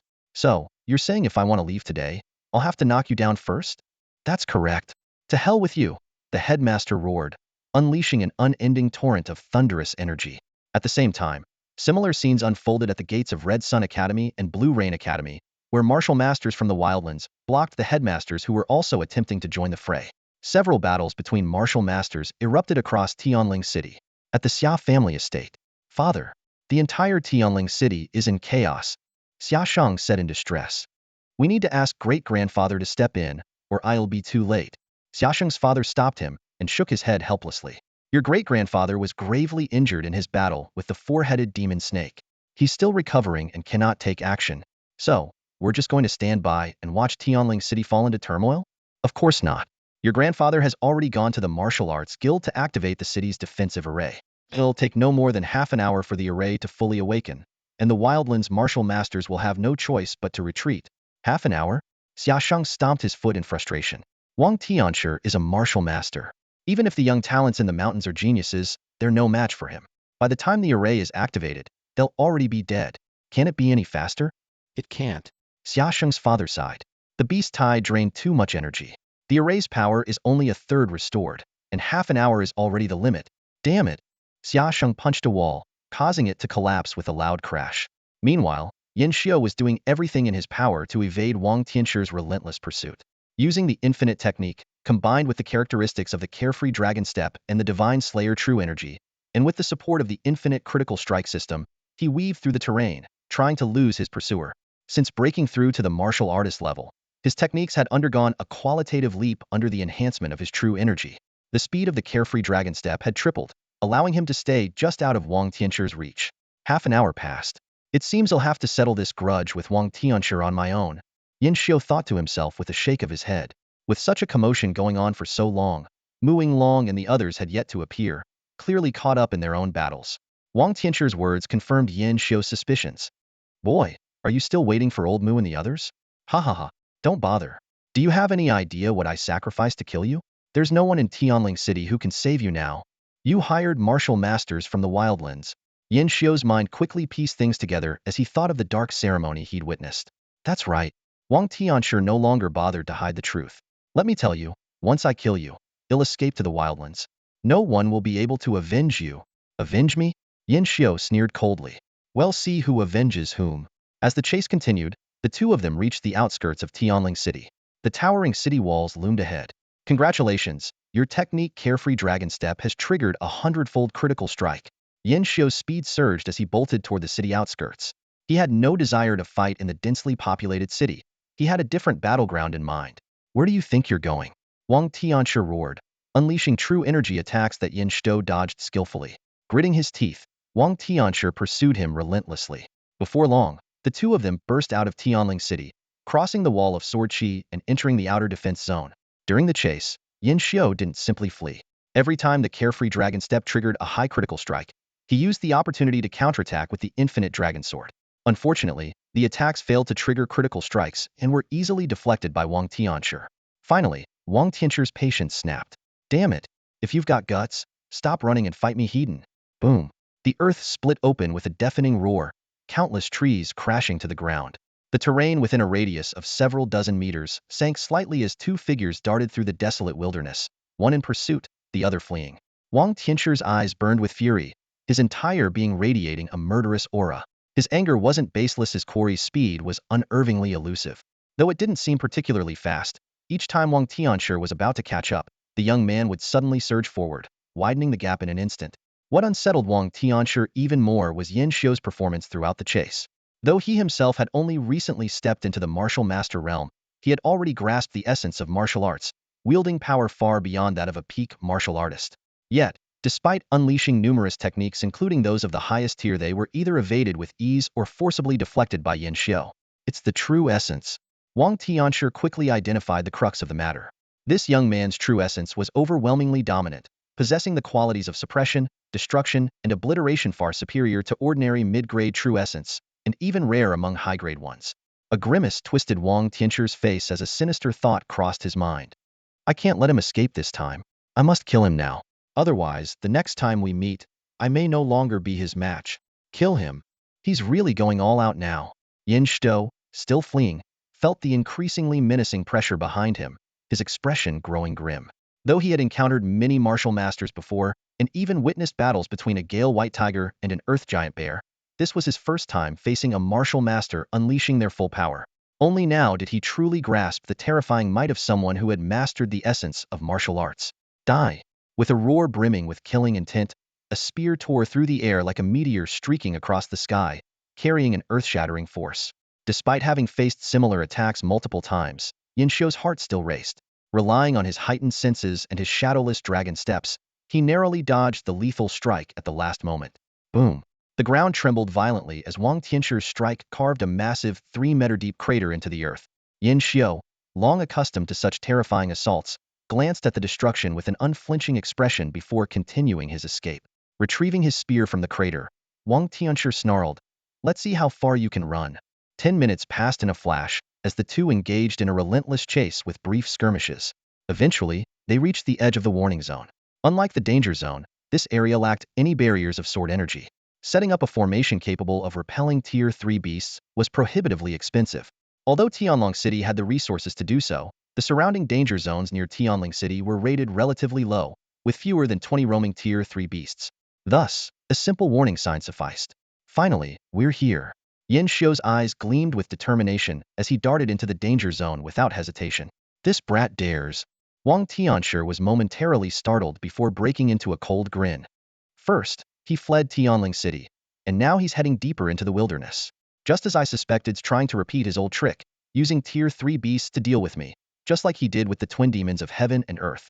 Too bad for him. I'm prepared this time. As he spoke, Wang Tianshi retrieved a white jade bottle and swallowed its contents without hesitation. The pills inside were Tianxiang pills, a grade 3 elixir with a unique purpose.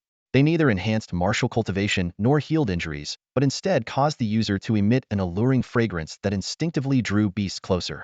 Wang Tianshi had spent over 1 billion Federation credits purchasing these from a wilderness martial master, along with additional fees for their services. It could be said that he had nearly emptied his fortune to avenge his son. Yin Shou, I will kill you.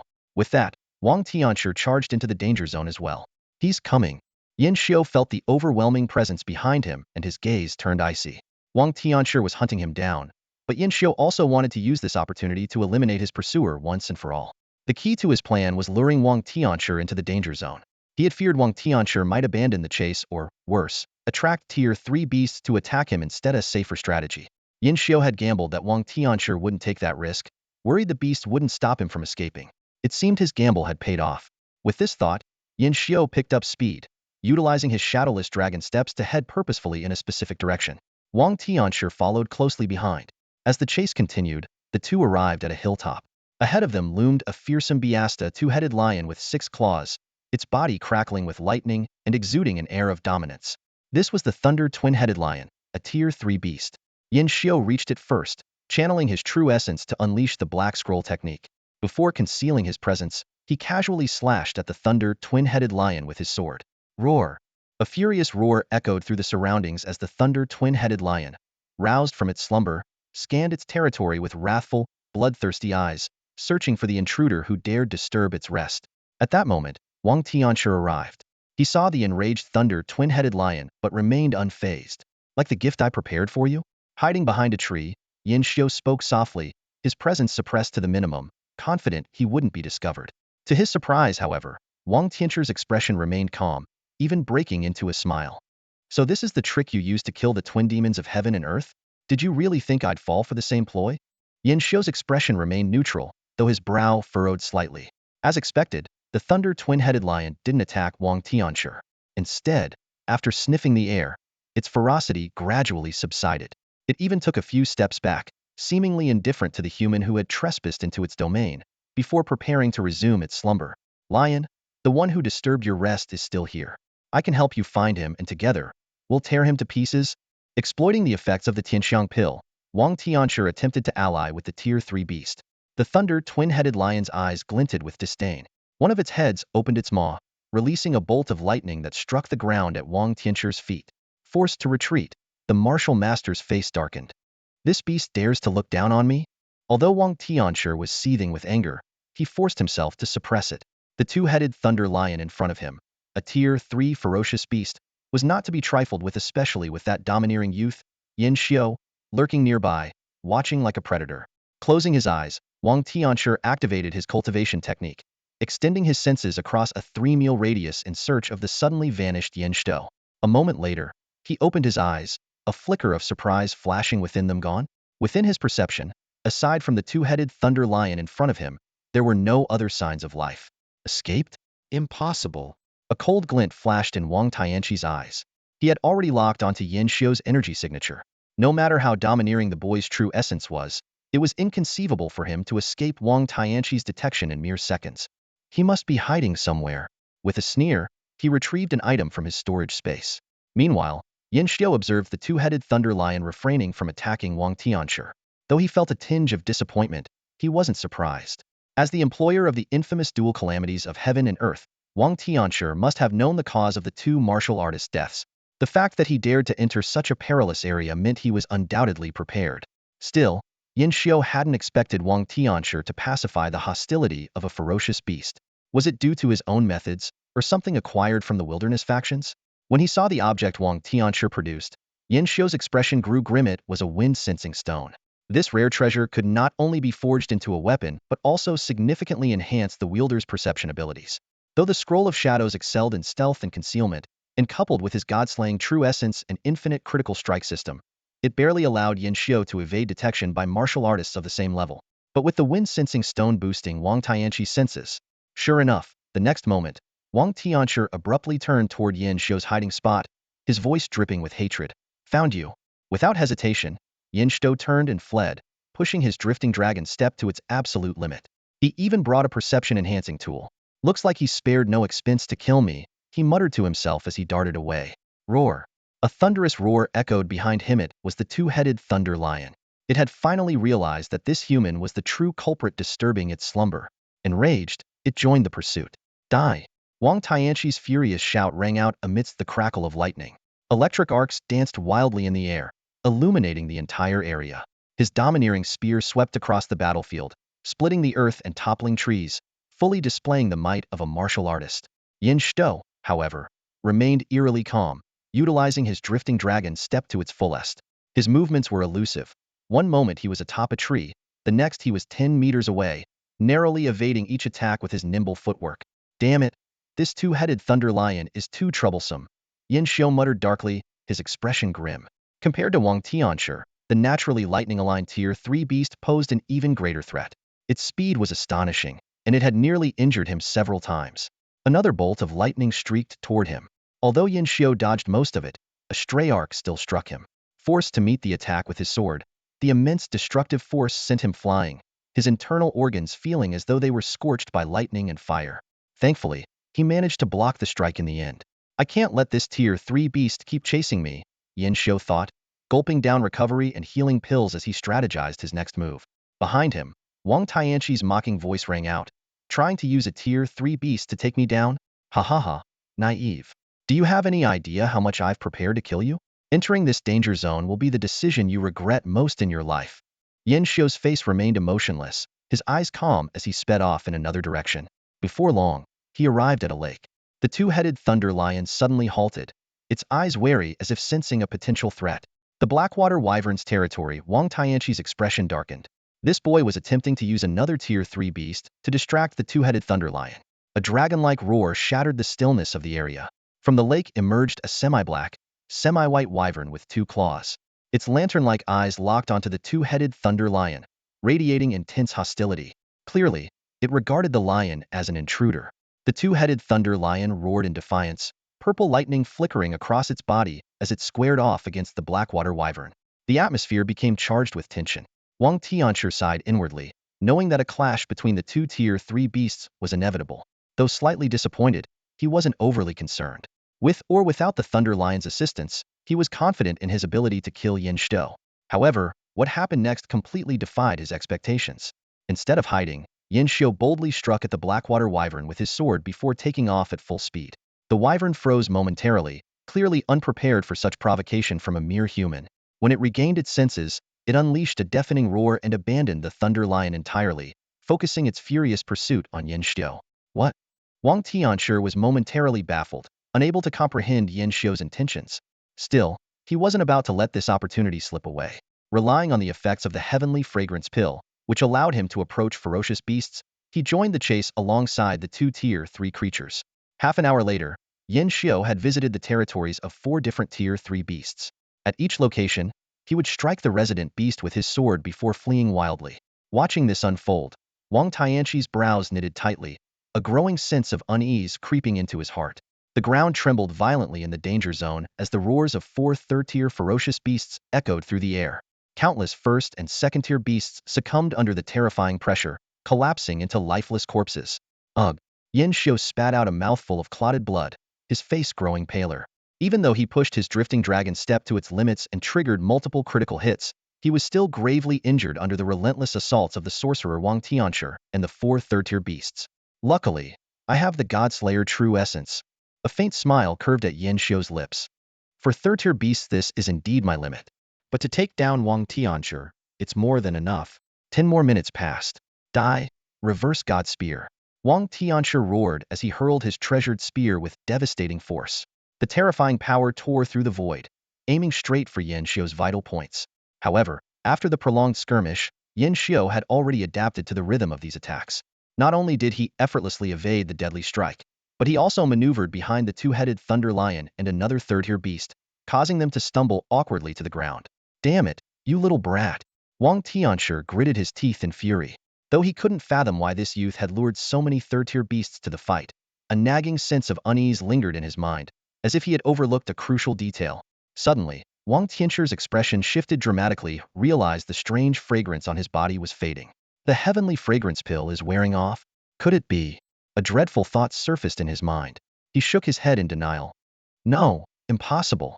He's just a kid under 20. How could he have calculated everything to this extent? The 4 third-tier beasts continued their relentless assaults on Yin Xiu, their devastating power leveling nearly half of the danger zone. The other third-tier beasts, unwilling to get involved, remained hidden.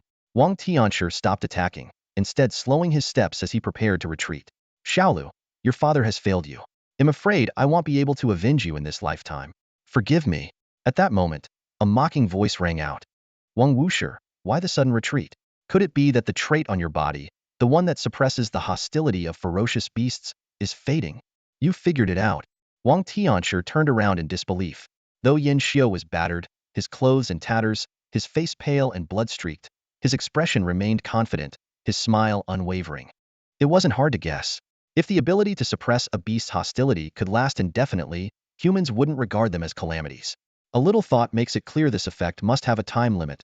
a very short one at that, and likely comes at a great cost. The heavenly fragrance pill? So that's it. Yin Xiao dodged another round of attacks from the four beasts. Otherwise, why do you think I deliberately lured these beasts to chase me?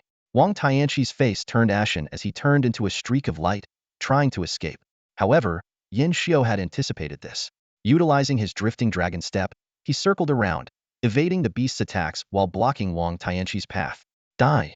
Wang Tianqi roared, brandishing his spear. But Yin Xiao easily avoided the strike. The four third-tier beasts, still intent on pursuing Yin Xiao, charged in Wang Tianqi's direction instead. Curse you! Stop running if you dare. Wang Tianqi was nearly driven mad with rage. Yin Xiao smirked. Not dodging isn't an option. But if you think you can shake me off, think again. The tables had turned. Wang Tianqi frantically tried to break free, but Yin Xiao's elusive movements kept him locked in place. As the effects of the heavenly fragrance pill were about to dissipate, Wang Tianqi's voice grew desperate. Get out of my way. Don't push me.